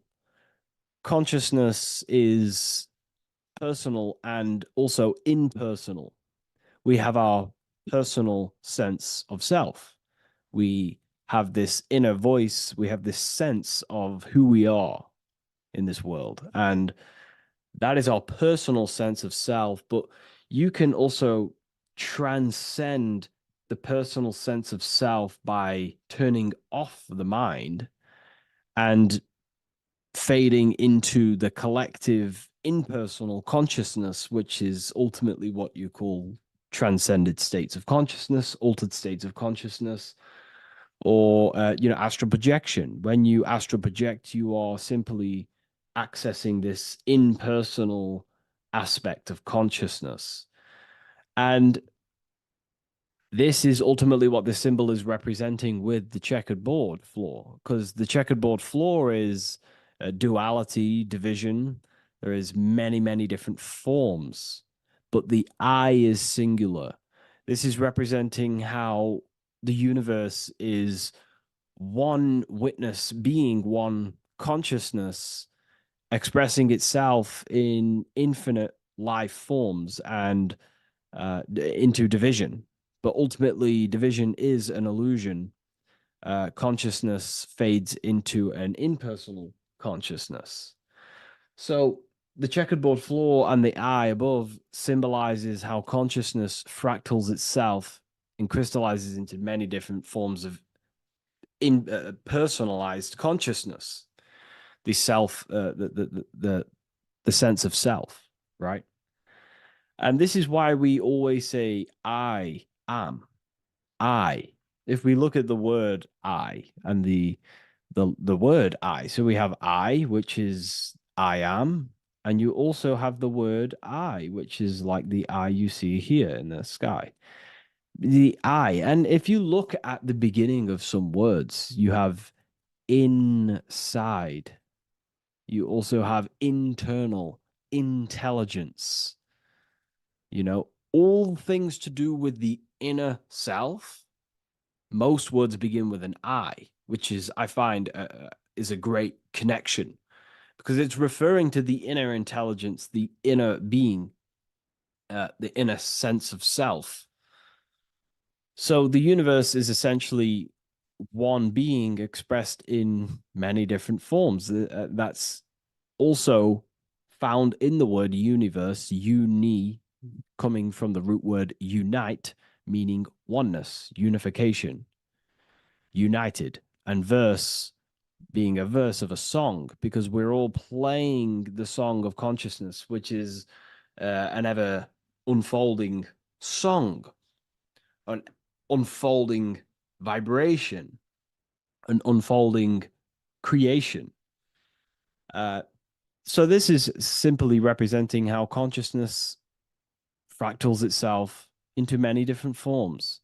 And when we identify with our self-consciousness, our sense of self, we no longer realize that we're a part of a greater whole. We're part of a unified field of consciousness. And there is only actually one true being in the universe, and that is the inner witness. And that inner witness is inside of every living form. And in order to truly process that, it takes a lot, you know. You have to disintegrate who you truly think you were before you wake up to this universal truth. Before you understood this, you just think, I am me, you are you, and everyone is divided and everyone is their own being. When in fact, we're all not. We're all one consciousness expressing itself infinitely. And it's kind of like a social system. Consciousness is always interacting with itself. You know, when you interact with someone else, you're interacting with yourself. It's a very mind-boggling concept to truly understand. But again, in order to truly understand this, you have to let go of who you thought you were. And when you do no longer identify with your personal consciousness and you identify with the witness consciousness, you become unified with the whole, with the greater, with the collective consciousness. And this changes the way you think, you feel, and act, because you then realize that we're all playing a part of creation on this earth. You know, we're all contributing towards the building project of Earth. And your thoughts, emotions, and actions also hold a great impact on the building project, your contribution towards humanity and the collective. And you start to have empathy for other people and you start to care for other people naturally by understanding this concept. And it's a very important concept, because if the whole world truly understood this, you know, we would live in a better reflection in the material world. The world would be reflecting a better place, because the world is simply just a reflection of consciousness. And the world today is so bad because people's thoughts and consciousness is not in the greatest state of mastery, of self-realization, and people don't understand who they truly are. And a religion plays a massive part in this. Our whole lives, we're stuffed with someone's going to come and save us. Jesus will return and save the whole world. It's, to me, to be honest, it's complete utter nonsense. We have free will. We are the ones holding we hold responsibility for the creation that unfolds on the earth. Us as a collective consciousness are God, manifesting, unfolding this creation and steering it in the present moment. And that's another thing. Reality was never created thousands of years ago.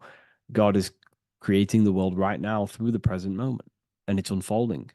It's in a continuous state of becoming, just like you are in a continuous state of becoming.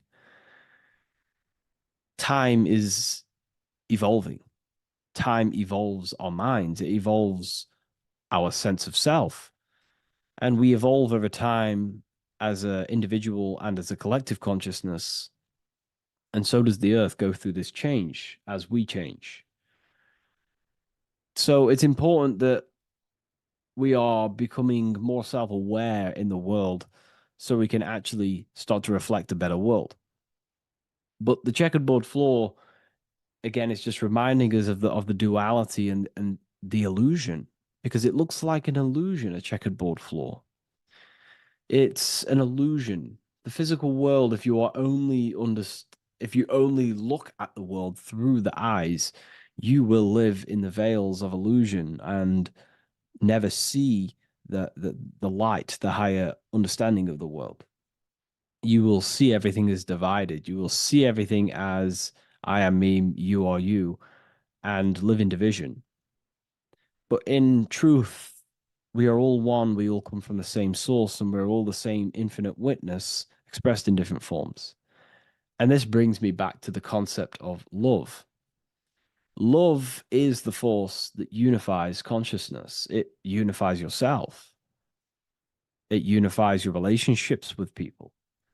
If you love your partner, you love your brother, your sister, whoever it is in your life, it unifies. If you have a care for someone, it brings you together and you grow the relationship by expressing care into the other person, and it grows. So love is a very expanding, it allows things to grow, and it unifies things. And when you start to love yourself, you start to unify with yourself. And when you start to love nature, you start to unify with nature. So if we understood this, the world would be a better place. And love is the force that unifies the collective consciousness. If we truly hold love for ourselves, for others, other individuals, nature, then the world will become more unified. It unifies consciousness. This is the force of love. It's a very, very powerful, powerful force. And I do truly believe and come to understand now that love is the reason of all creation, which is the generative principle. All action is coming from a place of love or care. We only take action on what we care about.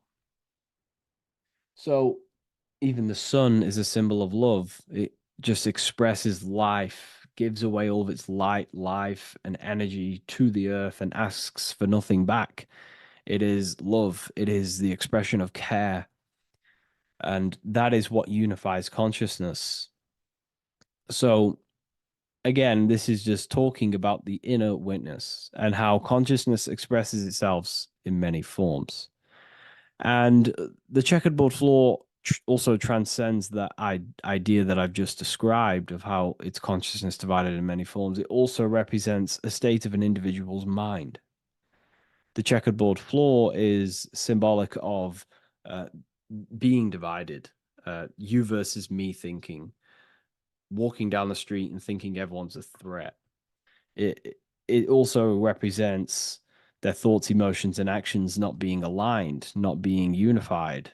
Their thought, emotion, action are scattered, and they're not creating things consciously. It also represents many, many different personalities in our minds, the divided personas and personalities in our mind that we have. And the eye represents the unification of that. It's about unifying our mind pretty much to not have all of these different characters and sides to ourselves and actually being a whole mind, becoming conscious of the unconscious aspects of ourselves and transmuting them. And when we become conscious of something, we then hold the power to change it. If we have an unconscious part of ourselves, and we never truly realize it, we don't change it, and that unconscious thing can actually seek to control our thoughts, emotions, and actions from that place of the unconscious mind. So ultimately, that's what darkness to light represents. Darkness symbolizing things we are unaware of, because when something is in dark, you cannot see it. Most people are in darkness of their imagination. They don't realize the power of their imagination. They're unconscious of it. They don't use it. And to become conscious of that is to put it into light. Shedding light on something reveals something. If I shine a torch on an object, it's going to reveal it. It's the truth. So it's about becoming conscious of the aspects of ourselves that we may be unconscious of, and actually using them and transforming them as tools. And again, we have the eye with light, with white and black. This is duality. You are also the witness consciousness, as previously mentioned, and the witness consciousness thinks in duality. We think we are the hater and the lover. We are the deceiver and the truther. The truth is that consciousness thinks within duality, and within the mind, beyond the witness, there is duality in thought. But in truth, you are not either. You are neither the positive or negative thought. You are the witness of it. There's a great saying in the Gospel of John, and I can't remember exactly the words, but it goes something along the lines of, lift the wood, I am there. Lift the stone, I am there. It's basically saying that everything is the I am, everything is the same consciousness. No matter where you go in the universe, you're talking to self. You're talking to the same thing. You're seeing the same thing. It is the same consciousness that is everywhere. So consciousness thinks within duality, and it is the light and the dark, and we have the ability to transform between them. And some people think that, you know, darkness is all evil. Darkness is not inherently evil. Darkness is not inherently evil. There are dark aspects of the world that help you actually progress into the light. Without the darkness, consciousness can't move into the light, into knowingness. Without bad, there is no evil. They are needed. Both of them are needed. So, in order to understand the light, you have to understand darkness. And there are some forces of some forces of darkness in the universe that are purposely there to cause certain things to then push you and activate the good or the light. Some Gnostic texts talk about how there are beings that, very powerful beings, that purposely descend themselves into darkness on purpose to make things happen in certain people's lives, so it actually pushes them towards the light, towards the good. So, you know, this is ultimately what the whole allegory of Satan is. You know, Satan was created by God, and Satan is necessary, which is symbolic of darkness. It's symbolic of evil, the evil forces of the universe, because the universe is simply just one force of consciousness, and that one force can express itself in good and evil. The power of the mind can be used to kill, or the power of the mind can be used to create amazing things. So there is only one force in the universe, symbolized by the one eye, the one force of consciousness, and that one force can be used for light and dark, which is the checkered board. It's also symbolic of the checkered board being on the ground, symbolizing the earth, which is base awareness, duality thinking, base consciousness, stuck in division consciousness. And the one eye symbolizes unification of the mind, a balanced internal perception. We're rising from the ground to the sky, symbolizing from heavy to the light, from darkness to light. The eye is also symbolizing perception, what we perceive, and this is ultimately the end goal of all occult and esoteric research, is to gain more light, to gain a higher perception of the self, to gain a higher eye, a higher perception. That's why the eye is always raised above, symbolizing you're chasing the eye, you're chasing a higher perception of yourself and reality and the universe. It also reveals the teachings of the eye that is always watching you. There is an eye always watching you, and then that eye is the laws that governs consciousness. Consciousness, or your mind, is governed by certain laws that your mind cannot escape, such as cause and effect, vibration, mentalism, correspondence, rhythm. The 8 universal principles that pretty much crystallize consciousness into a reality. Your mind cannot escape the law of cause and effect. That force is too powerful to escape. Therefore, this is the eye watching you. This is the eye that has governance over you. It is the laws. But then again, on a negative context of the eye can then become a symbol of surveillance. Hence why certain organizations and companies in the world use the symbol of the eye, symbolizing surveillance, gaining, manipulation and surveillance over humanity and certain things and data. So there's light and dark of every symbol. It's just depending on how you use it. But ultimately, that is the teachings of the checkered board and the eye in the sky. If you wish to learn more about yourself, because that is the only thing that matters in the world, learning about yourself. The only thing you take with you after death is the knowledge that you hold in your mind. You can't take your car, you can't take your possessions, you can't take your money. The only thing you take is your consciousness, your level of mastery, and the things you know. With that being said, I'll see you inside Ethereal University if you decide to join, and I'll see you in the next video.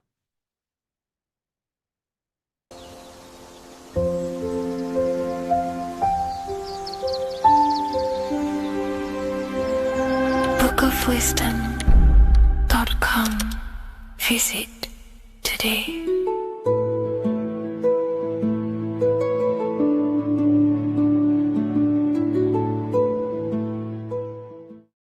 Hello, Seeker. Welcome to Revival of Symbolism, a channel devoted to the language of esoteric symbolism, helping you discover yourself and expand your consciousness into new realms of thought. I'm Harry B. Joseph, also known as Revival of Wisdom. In this video, we're going to be breaking down the occult and esoteric meaning of the tarot card, the Magician. This contains many layers of symbolism. Let's get straight into this. So if we look at the card of the Magician, the first thing we notice is this gesture, his hands. We have one hand up, one hand down. This corresponds to the teaching and the principle of the universe called the law of correspondence, also known as above, so below. As above, so below pretty much corresponds with everything in the whole world and life. Everything functions underneath this law. It teaches that everything below in the material plane does not exist on its own. Physical life does not create itself. It is not independent. It cannot sustain itself. Everything below in the material plane has its spiritual counterpart within the heavenly realms of higher consciousness dimensions. Everything above manifests that which is below. It's simply representing how reality is dual and you are dual. You have a self outside the mind, which is the physical body, and a self inside the mind, the spiritual self. While most people are fixated on the external self, the physical body, they never give attention to their internal self, the self inside the mind. The self inside the mind is limitless, has infinite potential, and is not bound to any true form or identity. The internal self is the immortal self, the higher self. It is the self that can turn anything, any thought into a form within the realm of imagination. This is what we call the astral plane. The astral plane being a plane or a dimension that sits just above the physical plane, and it's the realm of imagination, emotion, and desire. Because in order for us to imagine something, we have some sort of emotion or desire to create it. Therefore, it is the astral energy, the desire and the imagination of something above in the higher realms and dimensions of consciousness that make it possible and physically created within the material realm. It is the astral forces of desire manifesting the actions of the physical body, because the physical body only moves to what we care about or we have a passion or desire. These forces, what we call passion and desire, are not just chemical reactions in your body. They are astral forces directly coming from your astral body. We think with thought. This is the beginning of all creation. We think, we imagine, we desire, then we act. It is the higher realms first, then the external realm, the material. Higher dimensions over the lower dimensions. This fits in perfect with the magician, because a magician is not someone, like Harry Potter shows you with wands casting spells. This is fantasy. The real magic is about changing consciousness at will, because consciousness above creates that which is below, the material. As within, so without. Reality is created from the inside out. So the magician understands that by changing consciousness, we change our external circumstances. You see this reflected in your life, and I've seen this reflected in my life. When you change your consciousness, for example, you start to spiritually awaken. You start to think differently, see the world differently. What happens to your external reality? Notice Your friends start to say you've changed. You may not fit in with your current friendship circle. Your friends will change and you will outgrow them, and you will have to seek to find new friends that fit with your new internal state of consciousness. This is teaching that the internal world rearranges the external world. While most people stay in a cycle of trying to change the external world, not realizing that they must first change the internal. This is what magic is about. Magic is about changing consciousness at will. Because when a magician holds the ability to direct all forces of their consciousness to a specific reality within them, to create that form and reality within the internal self, they can actually start to produce change in the external reality. We have masculine forces of consciousness, feminine forces of consciousness. The feminine forces of consciousness are imagination, intuition, emotion. The active masculine forces of consciousness are willpower, actions, and intellect, thinking. When we combine the imagination, seeing the reality within our mind, forming the reality within our spiritual vision, the internal vision of the soul, because imagination is the expression of the soul. It is creating with astral light, astral vision. Freemasons, occultists call imagination spirit vision. When we see that reality with our spiritual vision, this is why we have to increase our ability to vividly see within our imagination or the astral plane. If we do not develop these faculties of consciousness, we will struggle. This is what the esoteric is about. We have to increase and develop every part of our consciousness to develop spiritually, to try and reconnect with the internal world, while our whole past life we've been focusing on the external. When we combine the soul's vision of imagination with a feeling and a desire of creating that reality, that's then the internal world pretty much sorted. Then we have to combine that with willpower and actions. The masculine and feminine come together to give birth to a child. The masculine and feminine come together in your consciousness to give birth to a reality. It's about changing what's inside the self to produce change below. This is what true magic is. Look at the word magic, magi, and the word imagination, imagination. Imagination is about working with the forces of the soul and the forces of consciousness, producing change in consciousness at will to produce change in the external. This is what this represents. Changing above so we can change below. No point trying to change the external world, because the external world is already formed. It is a form, it is an effect. So to produce true change in the external world that lasts long term, we must first gain control over ourselves and produce change internally. This is why the magician is called to gain mastery in every element of their being. They have to gain control over every aspect of consciousness and develop every faculty of the soul. This includes developing strong imagination, developing a very strong willpower. We can do this through exercises such as imagination exercises, holding one specific vision for a long period of time, meditation, thinking on one specific thing for a very long period of time. This will increase the willpower. It's also about gaining control over the subconscious impulses, the subconscious thinking patterns that seek to control us. It's about gaining control over every aspect of our consciousness. This is what a true magician is. And this is what the true spiritual path is. Developing every faculty of consciousness. It's a never-ending journey of self-mastery. If we look at the magician, we see this infinity symbol rising just above his head, symbolizing the mind being filled with higher knowledge, the mind aware of higher dimensions.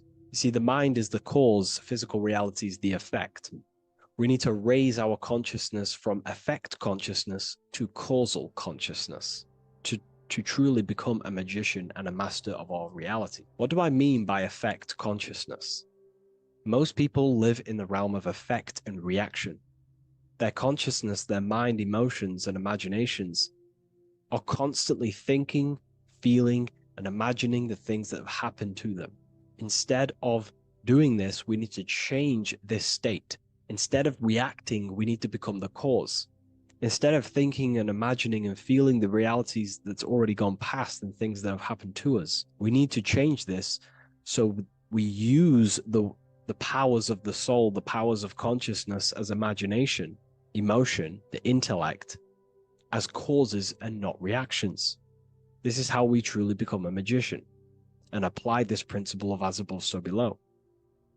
We need to think, feel, act, imagine, and use all the faculties of consciousness and the creative powers of the soul to cause things, to create a better future, to imagine a better outcome, instead of dwelling in reactivity, because reactivity will create a constant cycle of negative manifestations.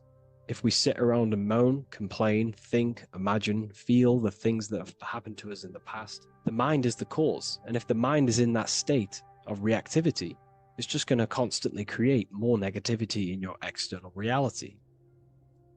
This is what it's all about, as above, so below. You can see the sword here. The sword cuts through the air. The air is one of the 4 physical elements. Fire represents the spiritual body of consciousness. Water represents the emotional body of consciousness. Earth represents the physical body of consciousness. Air corresponds to the mental body of consciousness. So this sword is a symbol of a sharp mind. The mind needs to become very sharp and very disciplined and very controlled, both consciously and subconsciously. What does this mean? We have to gain control over the mind. We have to become more conscious of the thoughts that are happening inside our mental field, because the mental field of consciousness is pretty much the birth of all creation. We think, imagine, feel, then act. So we must gain a sharp intellect, a sharp mind, a sharp, powerful mind. The sword is also a symbol of power. So this is a symbol of a powerful mind, a mastered mind. This is your sword. This is your tool to create, because you are a co-creator. As above, so below literally tells you that you are God itself. The same powers God used to think everything into existence, such as nature, the stars, the human body, the macrocosm, the world. God thought the world into existence. We live in a mental universe. All creation is first thought, then manifested physically. The same powers of thought God used to create the world is the same power that you use to create your world. You are cut of the same fabric of God. You are a microcosm, as above, so below. God is the macro, you are the micro. What is the wand? The wand is not real. This is not a real wand you cast spells with, but a symbol. The symbol of the wand represents direction of consciousness, willpower, and attention. We have 2 spiritual currencies which pretty much create our experience and reality: time and attention. That's why we say we spend time and I pay attention. These are your currencies. These are how you create and generate reality. Moving on to Jesus and Satan, we see there's an exact same symbolism within the ancient paintings. Jesus pointing up, Satan pointing down. Satan is the egoic force within one's consciousness. He is a symbol. Satan is not a real identity or being or entity. He is a symbol of a personality and a force within one's consciousness. Satan represents the negative forces of the ego that tells you to do things that is wrong. In your heart, you know what is morally right and wrong. Let's say you're thinking, you get a random thought of stealing an old lady's purse. You, in your heart, know that is wrong. But Satan is the force inside of you that says, do it anyway. Don't listen to the heart. Get the personal gain. I want the money. That's Satan. Jesus is the higher mind, the aspect of our consciousness that dwells above the ego. It's the part of our heart that desires the spiritual. Our heart is the generator of our reality. And whatever we desire is what we generate. You only take action and generate your life on what you care about or what you feel. If someone's talking about something you don't care about, you say, oh, I don't care about that. But if you care, you will listen. If you care about something, you take action towards it. If your heart desires the material, you have been taken over by the egoic force of Satan. Not a real entity, a part of your consciousness, a part of your nature. the dark side of yourself. Jesus represents a heart that desires the spiritual wisdom, the things that cannot be seen. The heart must desire the things that can't be seen, because this is what gives true satisfaction to ourselves. We feel void when we chase material things, because nothing material can satisfy our hearts. So this is as above, so below. Jesus is the higher mind, Satan is the lower mind. We must place our hearts on the higher things and give our hearts and desires to knowledge, the things that we cannot see, because this is what gives us true fulfillment. We also see the symbolism in the Baphomet, as above, so below. The material realm below, and the fire up here. The fire symbolizes spirit, the spiritual made manifest in the physical. This is all the same symbolism. It corresponds to everything. You can use as above, so below to determine truth. If someone tells you something, tries to make you believe it, and it does not correspond with the law of correspondence, then you know it's a lie. You can use as above, so below to manifest things. You can use as above, so below to see the world as a reflection of God. We are in God's kingdom. This is God's world, and you are creating in the world through the same powers of God, thought. You are a small version of God, co-creating a world and reality in earth. You yourself are an earth. Your body's the earth. Your consciousness is God and heaven. So I hope this video helps. The occult goes deeper than you could possibly imagine. If you wish to go even deeper, join our community, Ethereal University. Please leave a like, share, comment on this video for more.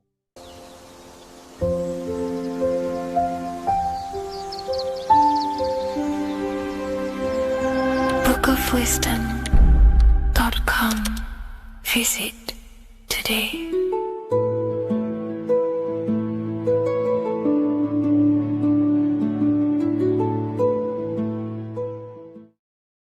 Hello and welcome to another video, people. Before we start, please like, comment, and subscribe if you wish to see more content. Today we're going to be talking about the mental universe and how everything is mental. This is the #1 law on the Kabbalion. If you've never read that book, it's called The Kabbalion. A very good book. It's the first law, because this is the most important thing you need to understand, is how everything exists within the mind. Behind every single one of these eyes is the same consciousness expressed in different bodies. The mind is what gives perception to what you're experiencing.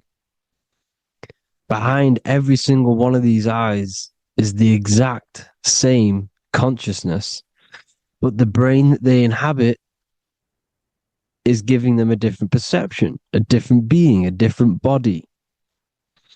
Now, this is the difference between humans and animals. Humans possess a advanced consciousness, an advanced mind that gives us the ability to be aware of ourselves mentally, physically, and spiritually. We can reflect on ourselves.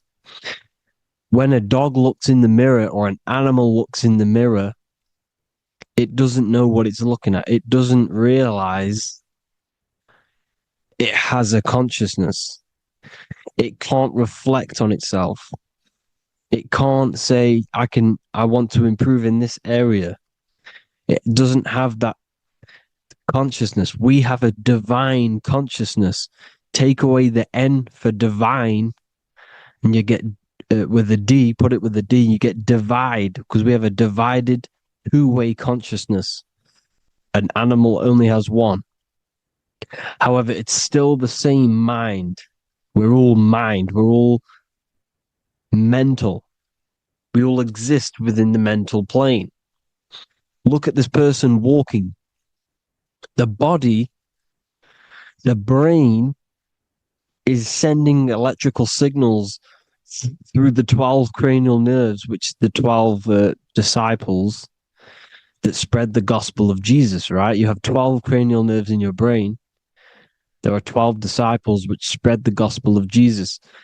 Jesus represents the mind, the intelligence, the invisible intelligence that we all are, the same intelligence, the same exact consciousness. which then sends a command into the brain. Then the brain sends these 12 electrical signals through the 12 cranial nerves to control the rest of the body through the nervous system. This person walking is not, the body is not walking. The mind is telling it to walk. And the brain is it's a supercomputer which is decoding these demands given to it by the mind. Because the pineal gland will have something to do with the ether, because the ether is physical and non-physical. The mind is sending the commands through the ether to the pineal gland, which is then getting broken down into electrical codes within the brain and sent throughout the nervous system to control the body. And this is why in the Sims simulation, because the body's the simulation, it's a false reality. It's the fake reality. It's not the real you. You are formless. There is no form. But the third dimension is a dimension within your mind. Matter, mind, light is all a product of your mind. It's all in the mind. Now, this is why the Sims has this green little diamond on top of the head. Because this is you. This is your invisible intelligence controlling the character. Okay? It's controlling the character. And this character is in the world. Your consciousness isn't in the world. The world exists within you, but the body is a vehicle for that realm that you land in.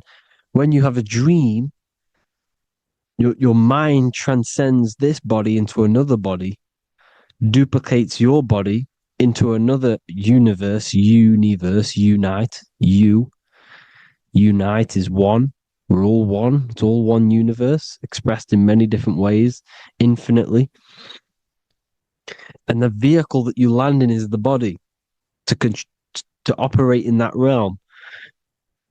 This is the all-seeing eye, as you see here. The eye, this is all the intelligence. This is the ball of consciousness, God, expressed in different bodies. We're all this same one in different bodies, as you can see here. And this intelligence is expressing infinitely throughout the universe, an infinite universe. There's no beginning, no end. There was no beginning of the universe. There is no end. It's infinite, always has and always will. But the mind is what gives you the ability to explore the universe, to make perception of it. We are God in disguise. We are God in disguise. We are God in flesh. But the body can become attached to the mind, can become attached to the body if the mind is not aware of itself. When the mind is that blinded by matter, and we lack knowledge and understanding of what we truly are, a formless, infinite being, a traveler. This is why Freemasons are called Freemasons. Mason means traveler. Free. You're a free traveler because your consciousness is a traveler of the universe. When we lack understanding, our mind bounds to the body because we don't separate the body with our different layers of consciousness. When we separate them and identify that we are mind, body, emotion, you then can apply this knowledge to when you want to astral travel and explore the different realms of your mind, because the mind is the universe. People, this is what we need to understand. The mind is the universe. I am you and you are me. This is the Egyptians showing you this. The Ankh is the symbol of life. This is the one ball of consciousness, mind, giving it the Ankh life to all the different life forms. The cows, the birds, the snakes, and the big Ankh given to the humans, because the humans are the most intelligent. We have the most advanced consciousness. We have the most advanced consciousness. This is why the one is giving a big Ankh to the humans here. Here you see it again. This is not the sun. This is also showing Ankh giving out its life to all things infinitely. And this is the Most High. We are the Most High in disguise. When we strip off the body, we strip off the desires for the physical world, we strip off all these fake identities that the mind gets attached to. That is God. The universe. You are the universe experiencing itself. I and I. The letter I and the number 1 is just one line. The letter I is the number 1. Because your I am, when you refer to yourself as I, every single one of you who's watching this video refers to yourself as I, which is the one. We are all the one. We are all intelligence. We are all invisible. We are all the one. 1 is the only number. 1, 2, 3. Everything goes up in ones because there is only one. Doesn't matter how far you go down the line with numbers. All of their numbers are created by 1 because there is only one. It's me and you are the exact same consciousness expressed in different bodies. Mind. Cause. There is only one cause. There is only one mind. There is only one being. But because we lack understanding of this, we think we are the bodies. And this causes division because the physical world is the most illusionary world. It's an illusion. It's all an illusion. Now you see with the two, you look with the 2 eyes, but you see with the inner eye, the mind. Okay? The mind is the mental plane is a shared plane. And it gives perception to what you're looking at, the mind. I'm affecting you when I speak because the mental plane is shared. We all share mind. We all express mind. When I'm speaking to you, I'm affecting you because we are mind. So the words that I'm saying, which are being manifested from my mind, are being manifested through my body into vibration, is affecting you. I'm affecting you with what I'm saying. And these words are having an effect on your mind because we're all mind.